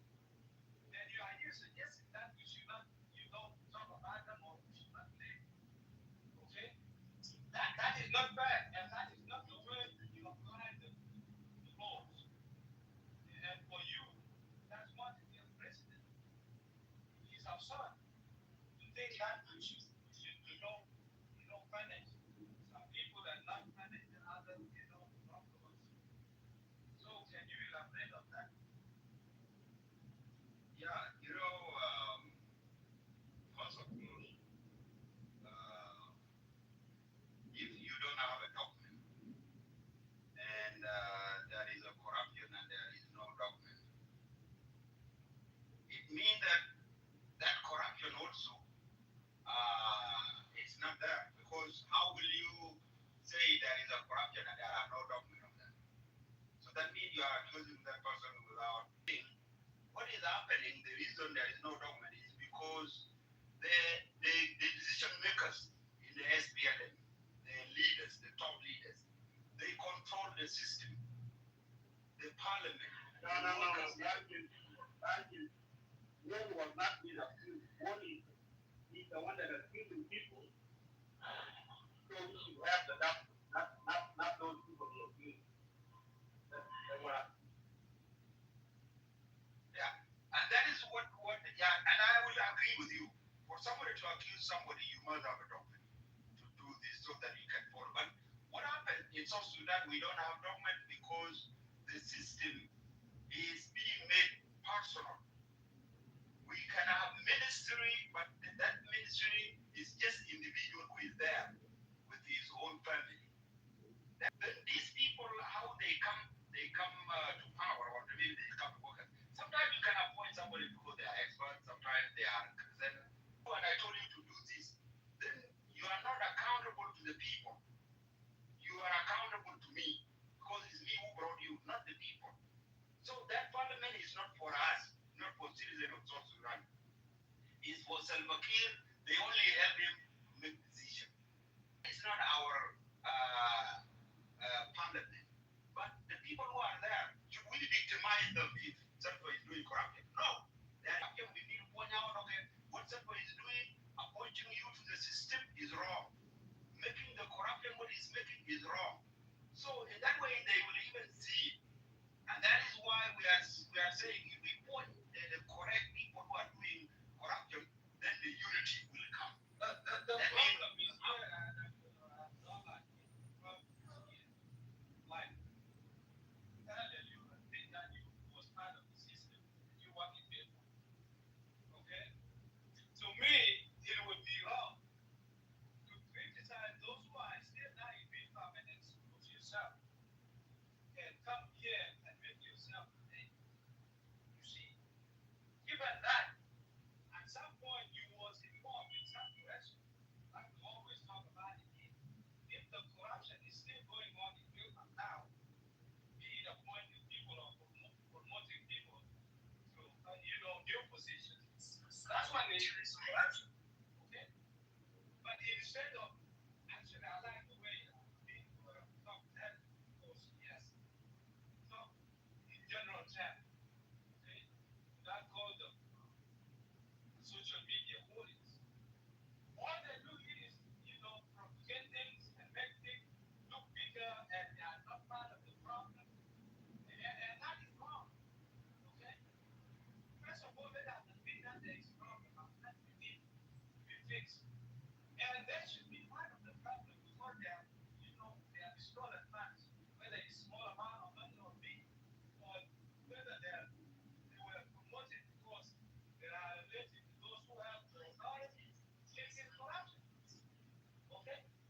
we need to fix that. And they should not be part of the solution after they have left the system. This is the argument we are making here. When they were in the system, they don't see the wrong. But now since they are not part of the